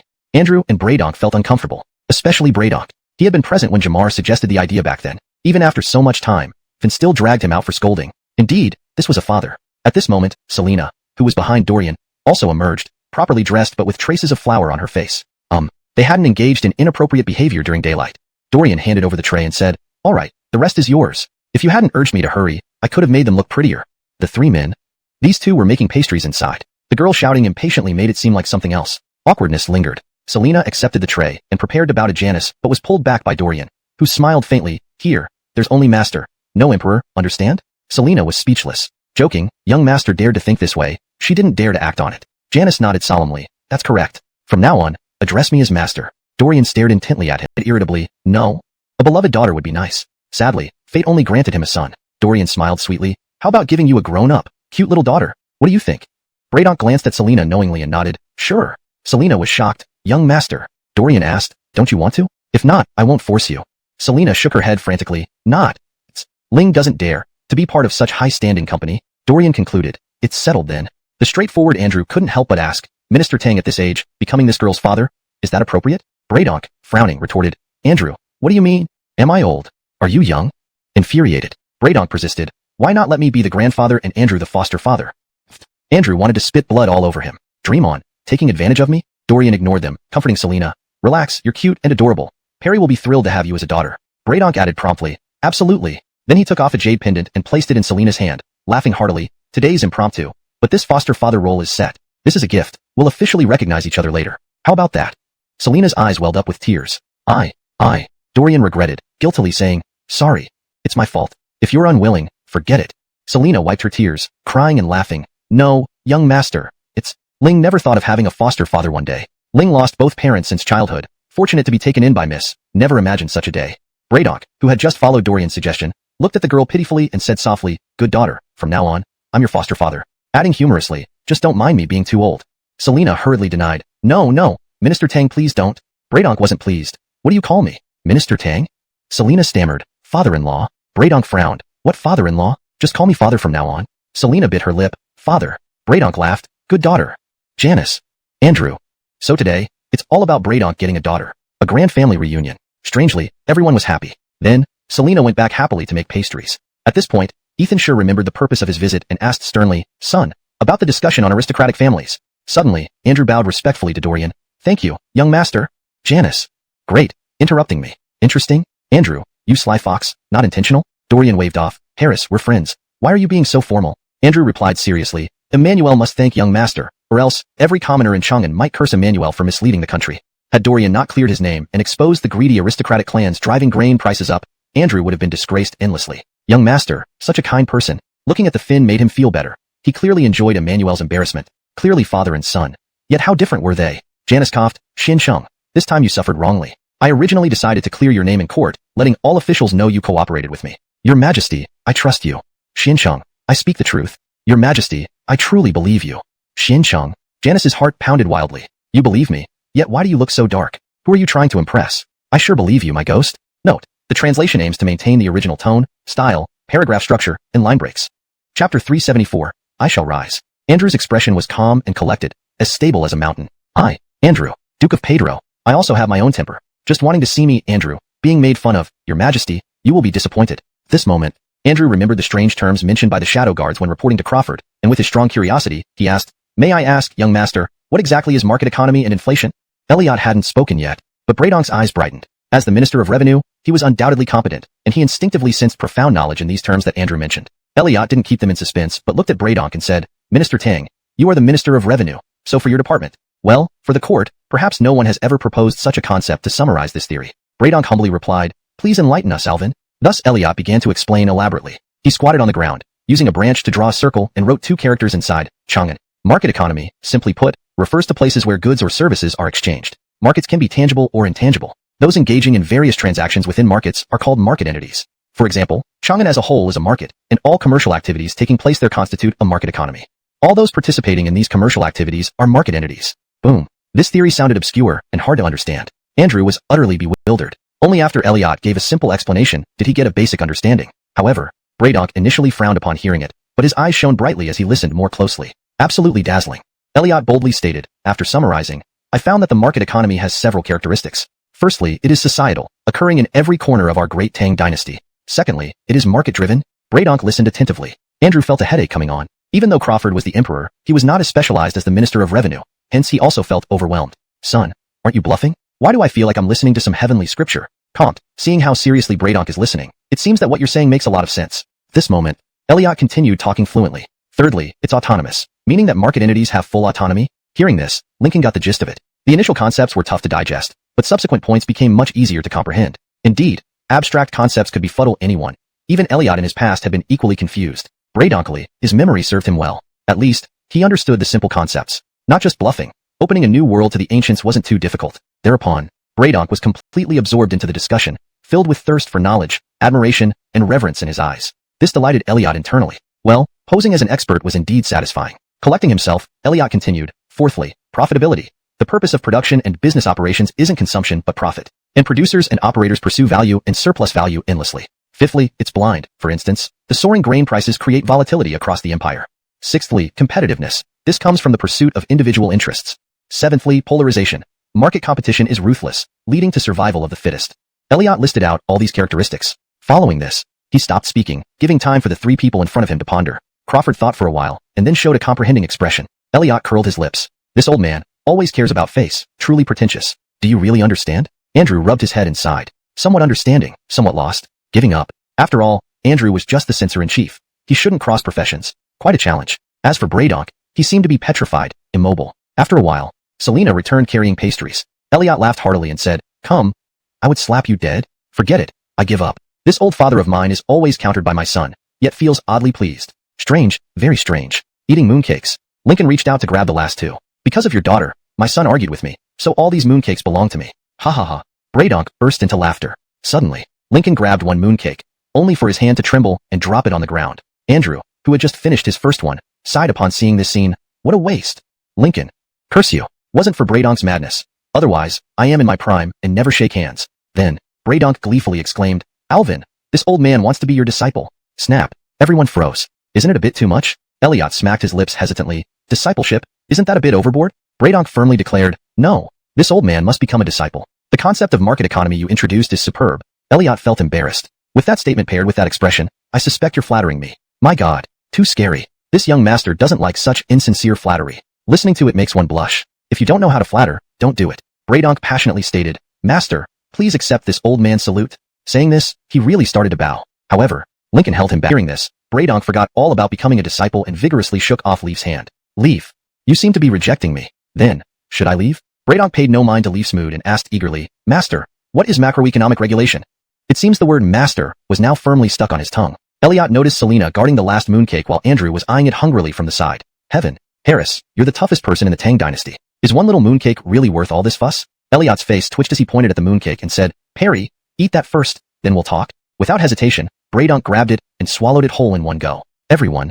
Isn't he afraid of choking? Elliot was speechless. This moment, he naturally thought of how Zhu Beiji devoured the ginseng fruits. Anything less wouldn't do justice to Bradonk's one-bite consumption. Sure, 3 bites for a pig might be impossible, but 1 bite for a mooncake wasn't a problem. Bradonk swallowed without changing expression and asked, Can we talk now? Selina was gently patting Bradonk's back to help him breathe smoothly, but from the look on his face, swallowing it whole wasn't much of a challenge for him. Elliot wiped a sweat drop and said helplessly, All right, if I don't speak now, I'm afraid you'll eat me. Next. Elliot began. Imperial estate belonged to Donnie. Did she want to snatch food from a tiger's mouth? Kyle, feeling uneasy, retorted, What imperial estate? You mean the palace estate, right? What do you want with it? Dorian mused, If my guess is correct, Dad's palace estate probably can't compare with my peach blossom land, can it? Kyle, what did this mean? Was she trying to show off? After all, it was only due to Dorian's proximity that Peach Blossom Land had become what it was. As for the imperial estate, it merely had more fertile land. Some of it was even confiscated land from traitorous officials. So, it wasn't much different from the farmland of ordinary people. Unaware of the drama unfolding in her father's mind, Dorian continued. To effectively implement macroeconomic policies, the court must possess various resources. But apart from money, it seems we don't have much else, she said. And even our money isn't abundant. It was only the second year of the Pedruan era. The Ministry of Revenue was poor. Bradonk, deeply understanding this, nodded continuously. Dorian added, They say, food is the first necessity of the people. I think we shouldn't rush too fast, otherwise it might backfire. Do you understand? The 3 men, ruler and ministers, fell silent. Only Selina looked on with curiosity. Bradonk scowled. Alvin, my daughter is here. Be mindful of your words. Dorian gave him a thumbs up. Bradonk had indeed mastered the art of being fiercely protective. She then continued, Grain reserves must be sufficiently stocked. The imperial granary isn't enough. Should there be another fluctuation in grain prices, the court needs to have its own stock to intervene and prevent the prices from soaring uncontrollably. All three understood this logic. The aristocratic families weren't fools. They wouldn't keep falling for the same trick repeatedly. Even ordinary merchants wouldn't make the same mistake twice. They were cunning. Therefore, the palace estate can emulate my peach blossom land. Start by building irrigation channels and practicing intensive farming. We can also build greenhouses during winter to primarily grow grains. As for how to improve yields through intensive farming, I have written a small handbook. Here, take a look. Dorian entered the house and soon emerged with a little booklet. Its cover was completely blank. Kyle took it, opened it, and found the content with an unfamiliar yet intriguing. For instance, the optimal planting density per mu, Chinese unit of area. Truthfully, every farmer had their methods, but the results varied wildly. Now, Dorian sought to You nailed the key points. However, she wasn't there to educate on scientific knowledge. Stop asking irrelevant questions. Asien, proceed. It was Ronnie's first time operating it, but he quickly got the hang of it. The eyes of the three men gleamed with admiration. Impressive. Kyle wasn't a conservative tyrant. This revision ensures the term accurately conveys the meaning. Hunjuan often refers to an incompetent or corrupt ruler, which is better translated as tyrant in this context for fluency and accuracy. However, since tyrant might be too strong depending on the broader context, Kyle wasn't a conservative ruler, can also be a fitting alternative that maintains naturalness and consistency. For a more refined translation of the entire passage, additional context would be beneficial. Here's a smooth version based on the provided segment. Kyle wasn't a conservative ruler. Andrew and Bradonk weren't old-fashioned scholars who were out of touch with national affairs either. They didn't view such tools as mere gimmicks, but recognized their practical value. Otherwise, how could the Tang Dynasty shine so brightly in the future? Let me try. Bradonk had been eager to have a go, so he asked Ronnie to take off the spray tank. Then he put it on himself and played with it gleefully. Andrew shook his head and sighed on the side. Minister Tang, you're doing it wrong. Andrew chuckled. Bradonk, though older, could manage it. Was Andrew saying he couldn't? If he wanted to play, he should just say so. No one denied him. Let me have a go. I can do it too. Watch this. Selena and Dorian exchanged bewildered looks. Were they treating this like a toy? One was the current Duke of Pedro and Chief Censor. Another was the Duke of Ju and Minister of Revenue. And the last was the supreme ruler of the Tang Dynasty. Could they restrain themselves a little? Seeing this, Dorian finally understood why some said, men are perpetually young at heart. Look at these three rulers and ministers. This statement certainly applied to them. Chapter 376. Passing the buck? Dorian, speechless, said, can we show some restraint? This is a pesticide application tool, not a toy. Cough, cough, cough. Ha ha ha. Just curious, that's all. The three men, one lord and two ministers, were quite embarrassed. Dorian calmly added, I have several pesticide formulas that can effectively control pests to boost grain yields, especially for killing locust eggs, which could greatly reduce the probability of locust disasters. Boom. The three were stunned, their eyes turning red instantly. Andrew heartbrokenly asked, why didn't you say so earlier? Bradonk lamented, this year's locust disaster. Oh no. Finleaf felt an urge to take off his shoe and beat someone, almost grinding his teeth as he said, my good son, do you know how your father feels right now? With those words out, Andrew and Bradonk also Bradonk. Leaf. What a shameless face Andrew has. However, due to the impressive year-end dividends from the initial business, everyone acknowledged Dorian's ability to make money. Bradonk formally declared, I want shares too, and you must agree. These shares will benefit my daughter in the future. Do you have any objections? Andrew was taken aback. Too hasty. Look at how skillfully Bradonk found an excuse. Bradonk coughed twice, sighing deeply. I'm old now, and just want to leave a lasting legacy for my newly recognized daughter. Selena was moved to tears. Dorian. Girl, what are you moved about? Can't you see all your father has on his mind are coins? Perry, you're being unfair. Leaf finally spoke up, thinking hard but finding no good excuses. Your emperor lacks money. Must take shares. Dorian retorted, Father, many lack money, not just you. Leaf was choked into silence, grumbling, I'm your father. Does that count as a reason? Dorian gave in. That argument was unassailable. But Dorian smiled faintly. I suddenly remembered another issue. Our people lack meat, and commoners can't afford it. I have a bold idea. For some reason, Bradonk felt uneasy. What's going on? He won't trick me again, right? No, this shouldn't involve me. Ah, scared by previous tricks, seeing this prince's smile sends chills down my spine. It seems this prince's psychological shadow is deeply rooted in my mind. Dorian continued. There are plenty of cattle and sheep on the grasslands. Their cows can be used both for eating and training as oxen for farming. Our empire desperately needs oxen. If we... The three men's eyes lit up, then dimmed again. Transporting live animals from the grasslands to the core of our empire. How easy is that? Seems something is off. How come I didn't think of it? Dorian revealed his thoughts. My railway in the Guangzhou region works well. So, I plan to build a railway to the Turkic grasslands. 1. To transport their livestock to our empire, meeting the need for meat. 2. Tribes working with us benefit and get tied to our economy. To protect their interests, they won't dare attack us. Otherwise, we cut off trade. Leaf frowned. Wouldn't they sabotage the railway without benefits? Dorian laughed. Father, you lack vision. Leaf. As emperor, do you think I lack vision? Just go on. If you don't humiliate me, you itch. Dorian added. Think about it. Harsh conditions on the grasslands. Buying their livestock improves their lives. Who wants to risk their head? Anyone sabotaging the railway becomes an enemy to all herders. Sigh. The three were shocked again. So, cunning. Turns out, the secret behind this railway is this. Dorian went further, shocking them even more. We want to eliminate the Turkic threat, but it's tough. Since Han defeated Xiongnu, enemies still rise on the grasslands. Why not change our strategy? Bradonk nodded eagerly. A trade war, tying enemies to the economic wagon. Who dares use force when tied to mutual benefits? Any troublemakers can be kicked off and left to fend for themselves. Now, his ministry was quietly planning this. Unexpectedly, Dorian continued, gather friends, reduce enemies, and the last few will be extinguished in conversation. Braydonk. Dumbfounded. This prince's strategy leaves no room for enemies to live. Dorian asked casually, what do you think? The three were impressed. Is this really a 15-year-old? Genius, a him, deity perhaps? Leaf, glowing, said, gentlemen, what do you think of my son? Andrew. Braydonk. Your Majesty, what do you plan? Before they could respond, Leaf exclaimed confidently, my son is a unicorn child. My son has extraordinary talents. My son follows me. Puff. The last one was truly shameless. Andrew and Braydonk felt utterly hopeless, beaten not by innocence, but by your shamelessness. Faceless humans, invincible. They retreated. This suddenly appearing elder brother put tremendous pressure on him. Just the merit from the new grain varieties alone was enough to last him a lifetime. So, Hawk Eldon had been losing hair from worry recently. Now, everything was finally clear. Eldon pounded his chest vigorously and assured, Father, rest assured, your son will not disgrace this mission. Leaf said slightly awkwardly, it's just about constructing water channels and organizing the food zones of the palace estate. Don't stress too much. To be honest, the Hawk had never been so energized before. Previously, when faced with Leaf's instructions, he would usually tremble nervously, lacking any confidence. Why does he seem so different today? Did I say something wrong just now? After thinking carefully, it seemed nothing was out of place. Forget it, let's discuss important matters quickly. Leaf encouraged Hawk Eldon a few more times and hurriedly headed towards Teoyuan. Over these 2 days, Helmet reported on Dorian's invention of pesticides in the Tang Daily News. The entire city of Chang'an was shaken. Regarding Dorian, some people were skeptical, but others were convinced. For example, the Tang Daily News recently reported on the bumper harvest of sweet potatoes and potatoes grown in Teoyuan, which astonished everyone. Since such high yields from the new crops were true, there was no need to doubt pesticides. Not only that, Teoyuan was reportedly undergoing significant construction. Unlike traditional buildings, Teoyuan was constructing single-story because of this. Then, he whispered quietly, men understand men. The Alvin has feelings for you. So he set this up intentionally. He used unconventional methods to catch your attention. In short, the Alvin truly knows how to play the game. Patty was disgusted, fuming with anger. Brother, listen to me. I'm not a little girl anymore. You men disgust me, and you know it. But the Marquis isn't like that. Don't slander him. Eider, rebuked by his own sister, felt delighted inside but still chuckled. You're right, sister. I'm disgusting, but the Alvin isn't someone like me. I'll be more careful with what I say in the future. Ha ha ha. His sister must have feelings for the Alvin. One with affection, one with intention. Wouldn't this work out? At this moment, Eider was so happy he felt lightheaded. Patty knew her brother's thoughts but remained cold-faced. Leave. I have college matters to attend to. No time for you.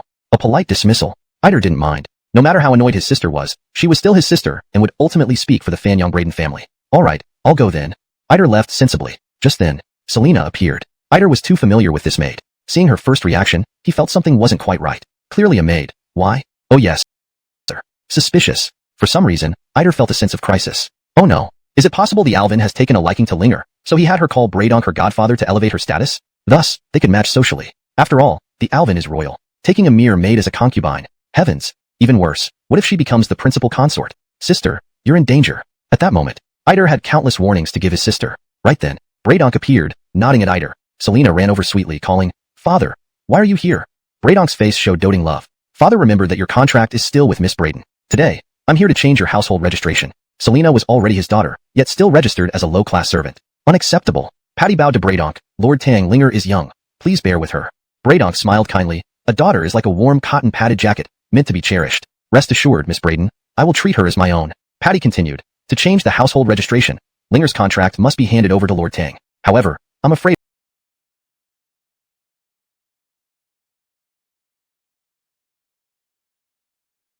I can't assist Lord Tang with this anymore.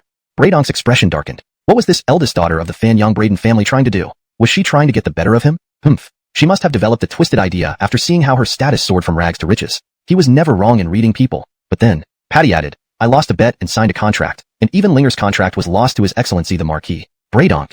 Cough, cough, cough, fine. He misjudged her. Everyone has moments when they make mistakes. If you walk by the river often enough, you're bound to get wet feet eventually. Suddenly, Braydonk abruptly realized and felt furious inside. What? You, Alvin, have my daughter's contract and should return her freedom. You didn't. Scum. Good job, Alvin. Come out here. Braydonk roared furiously and went to find Dorian. I won't let you have a moment's peace if you don't give me an explanation. The overprotective father, terrifying indeed. Selena hurriedly followed after him. A faint smile appeared on Patty's face. Eider sighed in relief and laughed. Sister, you're definitely superior. With Lord Tang making such a fuss, the Alvin will surely grow to dislike Linger somewhat. Over time, Linger won't be able to compare to you. Patty frowned. Stop talking nonsense. I regard Linger as my own sister. I was just up and rolling up his sleeves. Dorian suddenly exclaimed, Perry, It seems you still treat Linger like your own daughter. Did I just remind you of something you feel guilty about? Braydonk had seen it all before. Don't you see that I'm ready to beat you up? But then, Dorian grabbed his hand and cried out, Perry, you rolled up your sleeves. Don't tell me you're so guilty that you want to commit suicide? Braydonk was stunned. Who wants to commit suicide? Don't make things up. Dorian earnestly advised, Perry, you must calm down. It's really not worth it, let me tell you. Then he looked at Selena and asked, is it worth it? You tell me, girl. Selena, Can I say my father came to settle accounts with you? Selena hesitated for a moment and continued, actually my father. Stop talking, I understand. Dorian waved his hand to cut her off and said to Braydonk, look at you, Perry. You have a good daughter who cares about you so much she doesn't want you to hurt yourself. Don't be impulsive. Braydonk was completely bewildered by Dorian's barrage of words. Without a knife or sword, am I supposed to kill myself with 2 fists? Are you saying I'd commit suicide just because you're insinuating I feel guilty? Braydonk's eyes were filled with scrutiny. Slap. Dorian took out a piece of paper and stuffed it into Braydonk's hand, shaking his head and sighing, look at me. I've been thinking about this matter long before you did. As a father, of a superior. Exclusive to this palace. Brother, can you handle this? Definitely not. Bolivar is truly remarkable. Colmes, yes. He's a true blessing to us farmers. We've tilled our fields for a lifetime, and still don't match even a fraction of what the prince has accomplished. How ashamed we are. Far away, a group of people gathered and muttered among themselves. However, their voices just reached Jamar's ears. Jamar smiled. Then, he strode over with regal poise. Greetings, your royal highness. The farmers hastily bowed. Jamar smiled and asked, no need for such formalities. I heard you discussing someone just now? These peasants were straightforward and immediately responded. Colmes, we were talking about the prince. Bolivar is truly a star of hope for us farmers. Thank you, prince. Jamar smiled faintly and said, there's no need for such praise. This palace doesn't enjoy compliments. Don't compliment me behind my back. This palace merely wishes to remain modest and unassuming. The peasants were speechless, feeling awkward. After all, they were peasants, having farmed for generations with no peculiar thoughts or exceptional acting skills. An odd expression crossed their faces, and an eerie atmosphere enveloped them. None of the peasants spoke, seemingly eager to escape. Jamar frowned, sensing an uneasy vibe. Being the hawk, he wasn't a fool. His inherent superiority imbued him with arrogance. Human relations were a mystery to him. After all, aside from the emperor, everyone revolved around him. At this moment, he easily detected the issue from the peasants' reactions. Controlling the trembling in his sleeves, he forced a stiff smile and asked, this palace didn't catch which prince you were referring to. One peasant, less astute, failed to notice the abnormality in the prince's smile and answered truthfully. We were talking about that prince. Jamar. Are you kidding me? Jamar frowned further and asked, father has many sons. Which one were you referring to? The Gaylord County. You know the Gaylord County how? Jamar felt as if struck by lightning. All the court officials knew his brother's identity, but these humble peasants, mere commoners, how did they find out? The peasants chattered among themselves. Several days ago, the emperor visited. The emperor mentioned he had an excellent son who was raised in the countryside. Recently, we heard about a pesticide that kills pests and increases crop yields, invented by this prince. Not only that, the new grains planted in our estate also came from the prince. The emperor also said the estate's redesign was done by the prince. Look at those irrigation channels, future farming will be much easier, along with the water wheels. Not to mention the concrete roads, impressive indeed. Nathan's eyes flickered. So, Donnie didn't hesitate to acknowledge the identity of this illegitimate son in front of several farmers. It seemed Donnie couldn't wait for this illegitimate son to be recognized by the royal family. This is actually a good thing. On the day of recognition, I'll definitely send him to serve as the vassal king. Nathan consoled him. Justino, highly intelligent, don't panic. The emperor is just eager to have this illegitimate son return to the royal family. This is a good thing. Jamar, wiping away his tears, said, no, uncle, stop talking. I don't believe you. Nathan shook his head. Did you forget what your uncle told you? As long as he returns to the royal family, I will make sure he becomes a vassal king. At that time, what can he compete with you for? Jamar replied dispiritedly, no, father won't send him to be a vassal king. My position as hawk is uncertain. Nathan, if he weren't his maternal nephew, he would have dismissed him already. As hawk, this is your level of resilience? Disgraceful. Nathan, frustrated and upset with him, said, how do you expect your uncle to talk to you? I reminded you before. You are now the legitimate hawk. And he wasn't the eldest legitimate son, but usurped the throne from the elder brother, the hidden crown Prince Unkit. No matter what, there was still a stain on his ascension to the throne. A stain that couldn't be washed off even in 1,000 years. This was a hidden sore spot in Leaf's heart. Nathan understood this emperor brother-in-law too well. Just then, if Jamar's words were really heard by Finn Leaf, they would at most make him sad and furious. But those words were like a thunderbolt hanging over his head. Who knew when Leaf might feel struck by lightning? Thus, the outcome for Jamar would be predictable, especially with such an outstanding illegitimate son. Nathan thought about it and earnestly said, Justino, since your father is like this, as long as you don't make big mistakes, the position of hawk must be yours. Jamar finally understood and felt hope rekindling in his heart. That slap was well worth it. It woke him up. Jamar gratefully said, thank you, uncle, for waking me up. Nathan felt comforted by his maturing nephew. Remember, just do what a hawk should. No matter how much this illegitimate son contributes, your position as hawk cannot be shaken. Jamar. The hope that had just been ignited was immediately doused. If Nathan knew how to read minds, he'd probably wish he hadn't opened his mouth. It only had the opposite effect. Jamar, fearing another show of weakness that might earn him another slap from his uncle, quickly decided to change the subject. Having two swollen cheeks wouldn't look good. Leaving the Zhao State Duke's residence, on the way back to the Eastern Palace, Jamar formed a bold idea. Shouldn't the palace prepare for an alternate route? Even if something terrible happens and I lose the position of Hawk, at least I should be able to save my life. Being part of the imperial family, the cruelty of the struggle for the throne was deeply understood by him at his young age. Immediately, Jamar made a decision. The next morning, early in the morning, Jamar came to Peach Blossom Spring and found Dorian, who was inspecting. After a month, Jamar almost finished renovating the palace garden. Here, Dorian had set up new workshops producing pesticide barrels and pesticides. For the pesticides, which are toxic, Dorian adopted strict management and borrowed 3,000 soldiers from the military to patrol around. Workers entering and exiting the workshops were rigorously inspected daily. In this era, there was no concept of privacy. With generous benefits, the workers had no complaints. Dorian instructed, remember to wear the mask. Whoever doesn't wear one will be dismissed. The workers assured him immediately. Colmes, obeying Oral's orders. At that moment, Dorian saw Jamar and asked, Third brother, I haven't seen you in a month. Where have you been? Jamar touched his nose and said, Father Finn gave me the task to renovate the palace garden. I just finished. Oh, so why are you here to find me? Elder brother. In an instant, Jamar nearly shed tears. Colmes, pity party. Dorian felt uncomfortable, quickly pulled him aside, and sternly scolded. At least you're the Hawk. Even if you were suffering, you can't cry in front of everyone like this. Jamar. Who cried in front of everyone? I just got into character quickly, and needed to shed some tears to sell pity. Dorian straightforwardly asked, Speak up, what do you want me to do? Jamar pouted, Elder brother. Look at me, I don't know anything. Apart from what Master taught me, I know nothing else. You see, am I useless? Dorian nodded, right, quite useless. Ahem, I mean not completely useless. Seemed off somewhere. Jamar. Dorian hurriedly added, I mean you are not useless, just not very capable. Still wrong. These words are problematic. Jamar. Elder brother, are you being intentional? Every word pierces my heart. Does making me suffer lead to you taking over? Dorian coughed. What I meant to say is that, as Hawk, you learn how to govern the empire. You are the future helmsman of our Tang Dynasty. You don't need to know everything. You just need to know how to recognize talent and use it. Jamar felt somewhat comforted. Isn't that true? A future heir shouldn't be doing everything himself. Dorian continued regretfully, not like me, who discovered sweet potatoes and potatoes, improved the curved plow, invented the water wheel, and introduced Tang Daily News and cement. It seemed he knew every detail by heart. You tell me, what kind of fate do I have?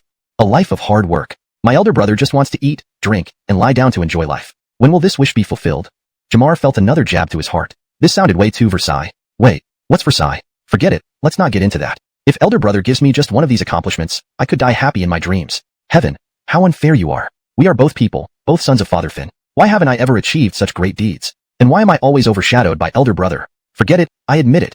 It's not just being overshadowed. It's like being pinned under Mount Tai. Elder brother stands atop Mount Tai. Jamar silently wept. Dorian exclaimed, Third brother, why are you crying? Hearing this, Jamar cried even harder. Elder brother, do you really have no sense at all? You're a little man now. If you don't want to talk about it, I won't force you. All right, elder brother will give you shares in the new workshop. Thank you, elder brother. Happy now? It's all right. Dorian. In the end, Jamar received shares in the new workshop and left with mixed feelings. Just feeling awful. Even shares couldn't mend his broken heart. Dorian called from behind, Third brother, taking shares is one thing. Remember to send the money over. Thud. Jamar stumbled and fell to the ground. So, it wasn't free shares after all. I don't have any money. Translation note, Versailles here refers to a term used on social media to describe humble bragging or indirectly showing off one's luxurious lifestyle in a seemingly casual manner. Chapter 380. Do you remember the last time I beat you? Finleaf was preoccupied with the production at the pesticide workshop and came to observe it. Not only him, but all of Tang Dynasty had high hopes for this workshop. Unexpectedly, Dorian pulled him aside mysteriously and asked in a low voice, So, what's wrong with my third brother recently? Leaf frowned and replied, Nothing much. Just appointed him to oversee the renovation of the palace estate. He's the crown prince, who will govern the entire empire in the future, he continued. Even though he hasn't yet been crowned, he should start learning from small tasks. After saying that, he subtly observed his son's reaction. Dorian responded oddly, That doesn't seem right. Something must have happened. Comsterday, when my third brother came to me, he was crying as soon as we met. Leaf sighed in relief. All he saw in this son was love and concern for his younger brother. Dorian nudged him, slightly annoyed. I'm talking about something serious here. Why are you daydreaming? He sighed, Father, even though you're an emperor, don't forget you're also a father. Born among commoners, I may not understand the imperial environment, but when your son is suffering, shouldn't you care? Besides, teenagers tend to think a lot. I reckon, third brother might have entered puberty early. Do you get what I'm saying? Leaf laughed. Understood. Understand Jack squat. He didn't know the first thing about puberty, but Leaf thought of something else, something he did understand. Immediately after leaving Peach Blossom Spring, Leaf's expression turned cold. Oh really? You're put in charge of the palace estate and act so happy, then you come to complain to your elder brother. And worse, your elder brother mistakenly thought being emperor made me an irresponsible father. How can you make your elder brother willingly acknowledge you as kin? Clever. You little scoundrel. Today, I won't beat you to death. East Palace. Leaf suddenly arrived. Alvin Eldon came out to welcome him. With his hands behind his back, Leaf smiled and said, Justino, do you remember the last time I beat you? Eldon. Dad, why are you asking this now? Suddenly, Leaf revealed a branch from behind, skillfully grabbed Eldon, pinned him down, and started whipping him with the branch. You need to remember, this is the last time. Ah, father, please stop. What's happening? What's happening? Ha ha ha, don't tell me you have no idea? Leaf laughed wildly, almost crazily. Eldon's heart pounded as if he was on the verge of his doom. Slap, slap, slap. The branches whistled through the air. His pants were shredded in an instant. Leaf's technique of beating children was truly masterful. Ah, my heart. Ah, no clue. Ah, tears and snot flowed out. A nightmare. This was a nightmare. And worse, it was an unprovoked disaster. Leaf grinned cruelly. If you don't have a clue, I'll beat some into you. Eldon, is there any sense in this? Slap. Aya. Slap. Aya. Slap. Aya. Somehow, there was an inexplicable rhythm. Because of this strange rhythm, Leaf became increasingly addicted, feeling incredibly refreshed. What a rush. In the future, whenever I'm in a bad mood, I'll just beat a child. Eldon, still writhing in pain, shivered again, experiencing a chilling dread. Finally tired, Leaf stopped, satisfied, and walked away. Eldon was supported by eunuchs, his legs trembling. Growing up, he'd never suffered such a brutal beating. So painful. No matter how hard he tried, he couldn't figure out why he had received this severe punishment. It seemed, since yesterday at Peach Blossom Spring, after receiving shares of the pesticide workshop, he got beaten. So, did father think someone snatched his benefits? Quick, to Peach Blossom Spring. Eldon wailed, support me, I can't sit for days. Upon arriving at Peach Blossom Spring, Eldon was carried off the carriage by 2 Imperial guards and taken to find Dorian without touching the ground. Dorian asked in surprise, third brother, you look like you're dying? Spit. Eldon nearly cried, shouting, elder brother, I don't want these shares anymore. Why? Look at my butt. Cough, cough, cough. Your elder brother has no such tastes. Eldon looked up at the sky, holding back tears. He lamented, elder brother, I was beaten before coming here. Dorian exclaimed, who dared to beat you? Don't they want to live? Eldon said resentfully, father. Dorian felt awkward. Well, father's beating sons is natural. As your elder brother, there's not much I can say. Father couldn't possibly beat you without reason, right? After all, you're the crown prince and already quite grown up. Did you do something foolish? Indeed, Dorian instinctively assumed Eldon had done something wrong. As he knew, historically, Eldon emulated the customs of the Turks, enemies of Finn Leaf. As for the rumors of his favorite attendant, Puke, Dorian gagged at the thought. Even planning to kill his teacher Winston, and fearing instability in his position as crown prince, attempting to assassinate the fourth prince, the little fatty Finley. One incident after another. Thinking about these things now, Dorian realized this mischievous boy had committed so many acts that angered heaven and man after Jerry's death. Could this be happening earlier than expected? Dorian's gaze towards Eldon became more peculiar. Seeing Dorian's eyes, Eldon immediately cried out, elder brother, I swear I didn't do anything. I haven't done anything. In the past month, apart from overseeing the palace estate renovation, I've been studying with teachers. By heaven and earth, every word was true. Absolutely nothing false. Because he wanted to behave well to gain father's attention and prove himself a competent crown prince. Me, the crown prince, wasn't easy. Of course, he couldn't tell Dorian this. Dorian pondered, if what you say is true, then let me remind you, father visited today.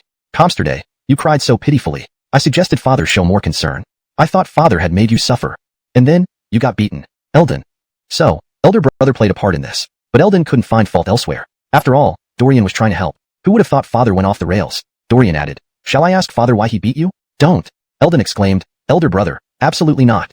After father found me yesterday, I was beaten. If you involve yourself further, what if I get beaten again? Let this be an unsolved mystery. Then you and I will both be fine. Everyone's better off. Isn't that great? Just then, Ronnie reported, Master, a man named Sam wants to see you. Dorian refused directly. Don't meet him. He says he's the second son of the Taiyuan Wang clan. That's exactly why I won't see him. Ronnie left without another word. But Eldon frowned, sensing something ominous. Back then, the eldest son of the Taiyuan Wang clan, Roberto, tried to recruit him but was rejected. Now, the second son of the Taiyuan Wang clan comes to see Dorian. Thinking about it, hasty. With the support of the Taiyuan Wang clan, he wouldn't worry so much about elder brother's threat. Foolish. Is the Taiyuan Wang clan now aligning with elder brother? Eldon understood all the intricacies and complexities too well. Chapter 381. The best outcome is to kill you. The Wang family of Taiyuan sent another letter, attempting to reconnect with the hawk. Then, Sam, as the main handler in Chang'an, did not want to go along with this plan. In that, I am the second son of the Wang family of Taiyuan Jinyang, and also the main handler in Chang'an. Ronnie's expression turned strange. Your grandma isn't female. How can she be the second son of Jinyang Wang family? Sam was speechless. Are you deaf? Or have brain damage? After some thought, Ronnie asked again, you said you were the second son of Jinyang Wang family, but now it's about your grandmother? Sam was raging inside. You fool. Ronnie sighed. I get it. You must have brain damage. Sam. What? How dare you insult me and then blame me? Unreasonable. Ronnie advised, if you're sick, get treated. Visiting our young master won't help. Our young master has many skills, but treating mental illnesses isn't one of them. Brain damaged yourself? Your whole family is brain damaged. Sam swore that if this man weren't Dorian's protector, he would kill him. Sam forced a smile. You misunderstood earlier. I said I am the second son of the Wang family of Jinyang, not that my grandmother is. Ronnie, serious, said, that's not what you said. I am the second son of the Wang family of Taiyuan. That's what you said, right? Sam. I'll kill you. Ronnie mockingly said, forget it. Arguing with you makes me look like I'm brain damaged too. Sam. Go to hell. You are the one who is brain damaged. Ronnie waved his hand, showing pity. Go away. Pitiful. Sam almost fell flat on his face. Never in his life had he felt such humiliation, and he had to keep it bottled up. I endure. One day, I will definitely kill you. Otherwise, I am not a man. Damn. Am I still a man? Sam, his face contorted into a twisted smile, said, I'll say it again. I am the second son of the Wang family of Jinyang and the main handler in Chang'an. Understood? Ronnie nodded. I need to see your young master, understood? Ronnie nodded again. Sam sighed in relief. Still not reporting to your young master? Ronnie sternly replied. Our young master said no. Again with this line. Earlier when I asked if you understood, why did you nod? Am I going to die here today? Through gritted teeth, Sam said, please report again. He kept comforting himself. This guy is crazy, ignore him. Wait for later. When there's a chance, have the young master kill him. No need for my hands to be dirty. Thinking this way made him feel better. Ronnie looked at him like a fool, saying reluctantly, all right, since you're brain damaged, I'll report again. Turning, he went back inside. Sam, don't go. Don't leave. Come back. I don't care anymore. I'll kill you. At that moment, Hawk Jamar was escorted by 2 Imperial guards and glanced at Sam. Then he left. Instantly, Sam felt a jolt in his heart. What's going on? Jamar, whom he recognized, basically held everyone in Chang'an in his mind. Since becoming, a non-man, his memory became exceptional. Perhaps, every gain comes with a loss. A prince, supported and walking out from within? Could it be Dorian beat him up? Otherwise, why would this happen? Meanwhile, Jamar muttered painfully, Big brother, I hate you. Why do you do this? Why do you do this? If you hadn't lied to Father Emperor, would I have been beaten? Though Father Finn seems irrational, you're still the cause. Exactly. Me. The Hawk. Wronged. What's the point of being the Hawk? Money and power can't soothe my broken heart. To Sam, this meant something entirely different. Unbelievable. Absolutely terrifying. An illegitimate son dared to beat the Hawk. So arrogant? Isn't he afraid of dying too soon? Sam hesitated, deciding to consider carefully. Standing on the wrong side easily drags you down. He just wanted to find a prince who could defeat the Hawk and ascend the throne, letting his brother Roberto cry on the sidelines. Not finding a brash fool to follow into oblivion. Farewell. Sam stopped hesitating and who can guarantee no hidden agenda influenced this? Furthermore, the endings of Helmut and Bogdan's descendants hinted at unseen sinister forces. These bastards tried to drag him into trouble. Dorian coldly stated, I just want to be the richest child of Tang. Disturb me, and don't blame me for being ruthless. Hashtag chapter 382. The 1,000-Colmar-old second son. Ronnie arrived at the Eastern Palace and relayed Dorian's words. But unexpectedly, Jamar's eyes lit up. Well, why was I so foolish? At the very least, I am the legitimate Hawk and should have my own core followers. Why did I reject others who came to offer their loyalty? In an instant, Jamar deeply regretted his decision. Back then, in Hudong Circuit, he shouldn't have listened to his elder brother's advice. The Taiyuan Wang family is one of the 5 great clans. With such a prestigious family showing loyalty, even if my personal abilities are not as strong as yours, wouldn't having their support be enough to surpass you? I am brilliant. Seeing the Hawk's reaction, Ronnie felt a chill in his heart. It's over. Young Master's good intentions were ultimately betrayed. Your Highness, don't do something foolish. You can't afford the consequences. When the former Hawk and Donnie contended power before Xuanwu Gate, why didn't the Grand Fin stop it? Some say that Donnie had already taken control of the Grand Fin. Nonsense. Donnie nearly lost his life at the hands of the former Hawk. The reason was that behind the former Hawk stood the 5 great clans. Although the Grand Fin didn't dare to directly oppose these powerful families, he promised to share the empire with them. This was a helpless compromise. Thus, during the incident at Xuanwu Gate, the Grand Fin hesitated, not wanting the former Hawk to be entirely controlled by the 5 great clans, or become a puppet. This hesitation ultimately determined the outcome of the incident at Xuanwu Gate. Otherwise, if the Grand Fin had dispatched the Imperial Guards, Donnie would have been in serious trouble. Your subject takes his leave. As Ronnie left the Eastern Palace, he saw a shadow. Instantly, his worries deepened. This person was none other than Sam. Sam coming to the Eastern Palace for what purpose? There was no need to guess. However, Ronnie's position destined him not to counsel Crawford directly, but only to warn young Master. At this moment, in the Eastern Palace, Sam respectfully said, Sam of the Taiyuan Wang family pays respects to your Highness, the Hawk. Jamar kept a straight face and responded, what does the second son of the Taiyuan Wang family want from me? Sam sighed, to be honest, our clan has always believed that your Highness carries imperial fortune and will be the wise ruler of the future. So, we wish to serve your Highness faithfully. Jamar snorted, speak plainly. As the Hawk, he wasn't stupid. Only Dorian's immense achievements made him feel overshadowed. He didn't believe a word of Sam's sweet talk. Back in Hudong Circuit, Roberto had always wanted to express his allegiance but never got the chance because Jamar pretended not to hear. Today, however, it was the second son of the Taiyuan Wang clan instead of Roberto. No way. If anyone was to come, it should be Roberto, not this second son Sam. What did the term legitimate heir mean? Everyone understood. Moreover, the Taiyuan Wang family was offering servitude. When had they ever been this humble? Sam hesitated. He hadn't expected the Hawk to be so straightforward. You're not afraid. Well, as the Hawk, few dared challenge him. Unexpectedly, Jamar continued, if my conjecture is correct, weren't you cast aside by the Jinyang Wang family? Sam. I'm in charge here. Who's cast aside? Baloney. I have not. Jamar enigmatically said, there's no need for you to say more. I understand. Sam.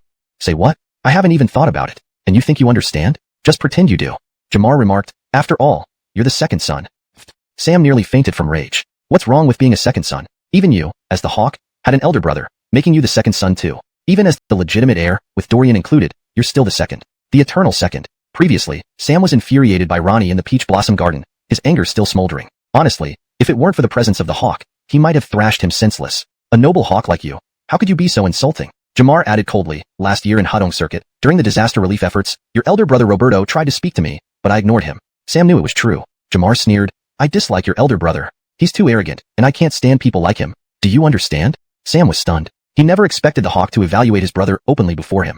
In that moment, Sam realized that he should respect Jamar despite his young age. Born into royalty, as the legitimate heir, how could he be simple-minded? Don't forget, Nathan, the cunning uncle, is his maternal uncle. The game was revealed. Straightforward. Sam abandoned his concealment and spat. Your Highness, this visit represents myself, not the Jin Yang Wang family or my elder brother. Jamar smiled mildly. Very well. One day, I will ensure you become the leader of the Jin Yang Wang family. Sam, moved, knelt down. Thank you, Your Highness. Thud. Jamar hurriedly helped him up. Calmed. Beneath his calm demeanor, he remained fully aware. Once you kneel, even just on one knee, it showed your submission. Someday, I'll make you truly submit. In Ganf Hall, the shadow guards were reporting. If Jamar and Sam were there, they'd likely be terrified. The guards recounted every detail of the meeting between Jamar and Sam. Terrifying indeed. Quite reasonable. Crawford understood the threat posed by the aristocratic clans, especially concerning the hawk, who would inherit the throne. Thus, he enforced multiple layers of protection and surveillance. Fine. Let's play the game. It's time you exercised yourself as the hawk. As the hawk, how can you lack your own loyalists? But playing with the 5 great clans is just a game. Take it lightly. Don't worry, even if things go wrong, I'll fix it for you. And you, Jin Yang Wang family, Cullen, old man, I won't forget this. I'll send you off before you turn 100. Your Majesty, Ronnie requests an audience. Let him in. Upon entering, seeing the shadow guards present, Ronnie hesitated but said, Your Majesty, young master wants you to come once. Crawford. Well done. Only you could command me like this. Without a word, he left. Shadow guard. Your Majesty, I haven't finished. The hawk instructed Sam to invite several non-elder sons from the 5 great clans. Other aristocratic clans' non-elder sons were also welcome. Only the commoners were not mentioned. Chapter 383. Are you here just to annoy us? Finn Leaf had just left the palace when he saw Dorian waiting for him, and beside him was Braddock. Leaf. Braddock, do you feel redundant? The 3 of them were strolling down Chang'an streets, with Leaf constantly glancing at Braddock. Braddock felt as if he were sitting on a bed of needles. Your Majesty, I know you want to spend some precious father-son time with your son. But what could I do when the prince came to the Ministry of Revenue and dragged me out, assuring that he could increase the tax revenue? How could I possibly not come? This moment, Leaf recalled something he intended to remind his son about earlier, but forgot due to other matters. Today, he decided to discuss it thoroughly. In an earnest tone, Leaf said, Son, since you have handed over your businesses to others for management, let me remind you that when entrusting your enterprises to someone else, you must choose a trustworthy person. Understand? Dorian nodded indifferently. This made Leaf upset. How can you be so foolish with such a simple truth? Dorian smiled. For someone of your age, why are your emotions so volatile? Leaf retorted fiercely. Clarify your words. How old do you think I am? Pointing at Braddock, he continued, This is what being elderly looks like. Spit. Braddock nearly spat blood. Wait, don't drag me into your family disputes. It's not fair, otherwise, I'd slap you silly. Braddock couldn't help but laugh, seeing the Emperor's vexed look, realizing he should hold back, even though it was hard to suppress. Dorian smiled and said, All right, enough teasing. Let's get to the main topic. Leaf.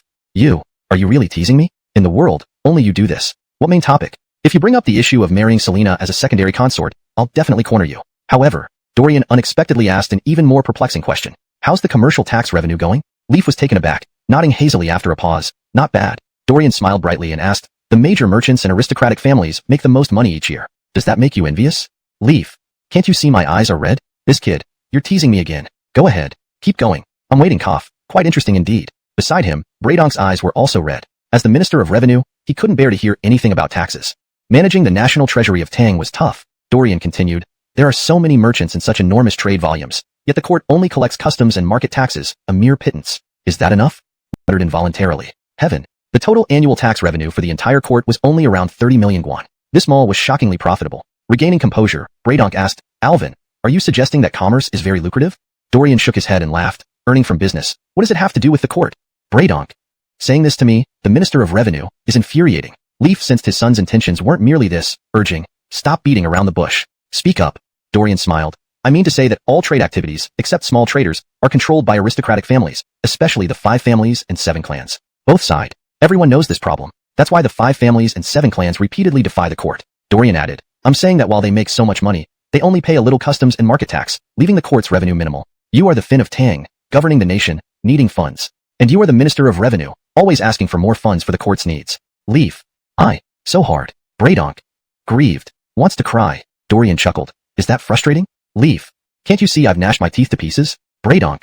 Can't you see I want to kill someone? Scary or not? Do you fear it or not? Dorian calmly replied. Collecting only customs and— No. I have invoices. What do I have to fear? Invoices? Leaf. Braydonk. They didn't understand. The Emperor and his minister were seething with anger, exchanging a meaningful glance. Ethan. This brat really deserves a beating. Should we thrash him? Braydonk. Beat him. If he were your son, you wouldn't be worried. I sure as hell am not. Both the Emperor and the minister rolled up their sleeves, ready for action. Dorian. There seemed to be an ominous aura in the air. Dorian quickly said, Do you know why I feel so comfortable in trusting my business to others? Ethan grunted. I'm too tired to even lecture you. Aren't you just too carefree? Braydonk was even more straightforward, looking at Dorian as if he were a complete fool. No, no, no. I have invoices. What do I have to fear? Invoices? Ethan. Braydonk. They were completely baffled. Note, the term Fapal invoice is directly translated into English as invoices to maintain the original tone and style, which might seem out of place in the historical context. Chapter 384. Finn Leaf wants to destroy the Great Wall. Nathan and others were suddenly summoned, and it was in the middle of the night. Hurry up. Even faster. My Lord Greta. Lord Gino. Lord Dew is here too. Lord Emmanuel is present. What are you, living bandit, doing here? Cloppity clop. The sound of carriages and hooves echoed loudly on the official road. Normally, the residences of all officials were not far apart, sometimes only separated by a wall. Therefore, with such commotion, it was hard for anyone to ignore it. Suddenly, the entire bureaucracy of Chang'an fell into turmoil. After all, no one had heard of any natural disaster or military strife on the border that might affect the empire. Nathan and the others causing such a stir. Could something have happened in the palace? Instantly, everyone was uneasy. The next day, during the court session, people were whispering in groups. What happened yesterday? I don't know either. Perhaps it's something in the palace. Speak carefully. It was better if no one spoke. But as soon as they did, everyone became anxious, their faces pale. Fortunately, the number of guards seemed normal as usual. But due to last night's disturbance, everyone was still feeling jittery. At this moment, Nathan and the others arrived fashionably late but quickly overtook the crowd. The old fox showed no change in expression. Behind him, Helmet yawned, clearly having had a sleepless night. Bogdan looked worried. Even the carefree living bandit Hendrik sighed and glanced around cautiously before resuming his crab-like walk, nearly knocking down a few colleagues. If it were another day, these people would have argued endlessly. However, today everyone was preoccupied with their own thoughts, so no one cared. Everyone entered the Taiji Palace, and the court session began. It was almost business as usual. Each department presented unresolved matters for discussion. Before today, they often debated fiercely, even coming to blows. At the time, the Tang Dynasty was very open, unlike the later dynasties where officials could openly fight in the palace. However, right now, oddly enough, no one opposed anything. Everything passed without resistance. Then, the decisions were set in stone. At this moment, it was unusually quiet. Ha ha ha. Finleaf smiled faintly. Jonas, you said you have some ideas about market taxes, didn't you? Finally, he, the Emperor, broke the silence. Instantly, everyone's ears perked up. Alright, Donnie wants to put on a show with Nathan for everyone. Let's give them a face-saving chance and watch. Who would have thought that? Nathan, looking baffled, replied, Your Majesty, did I?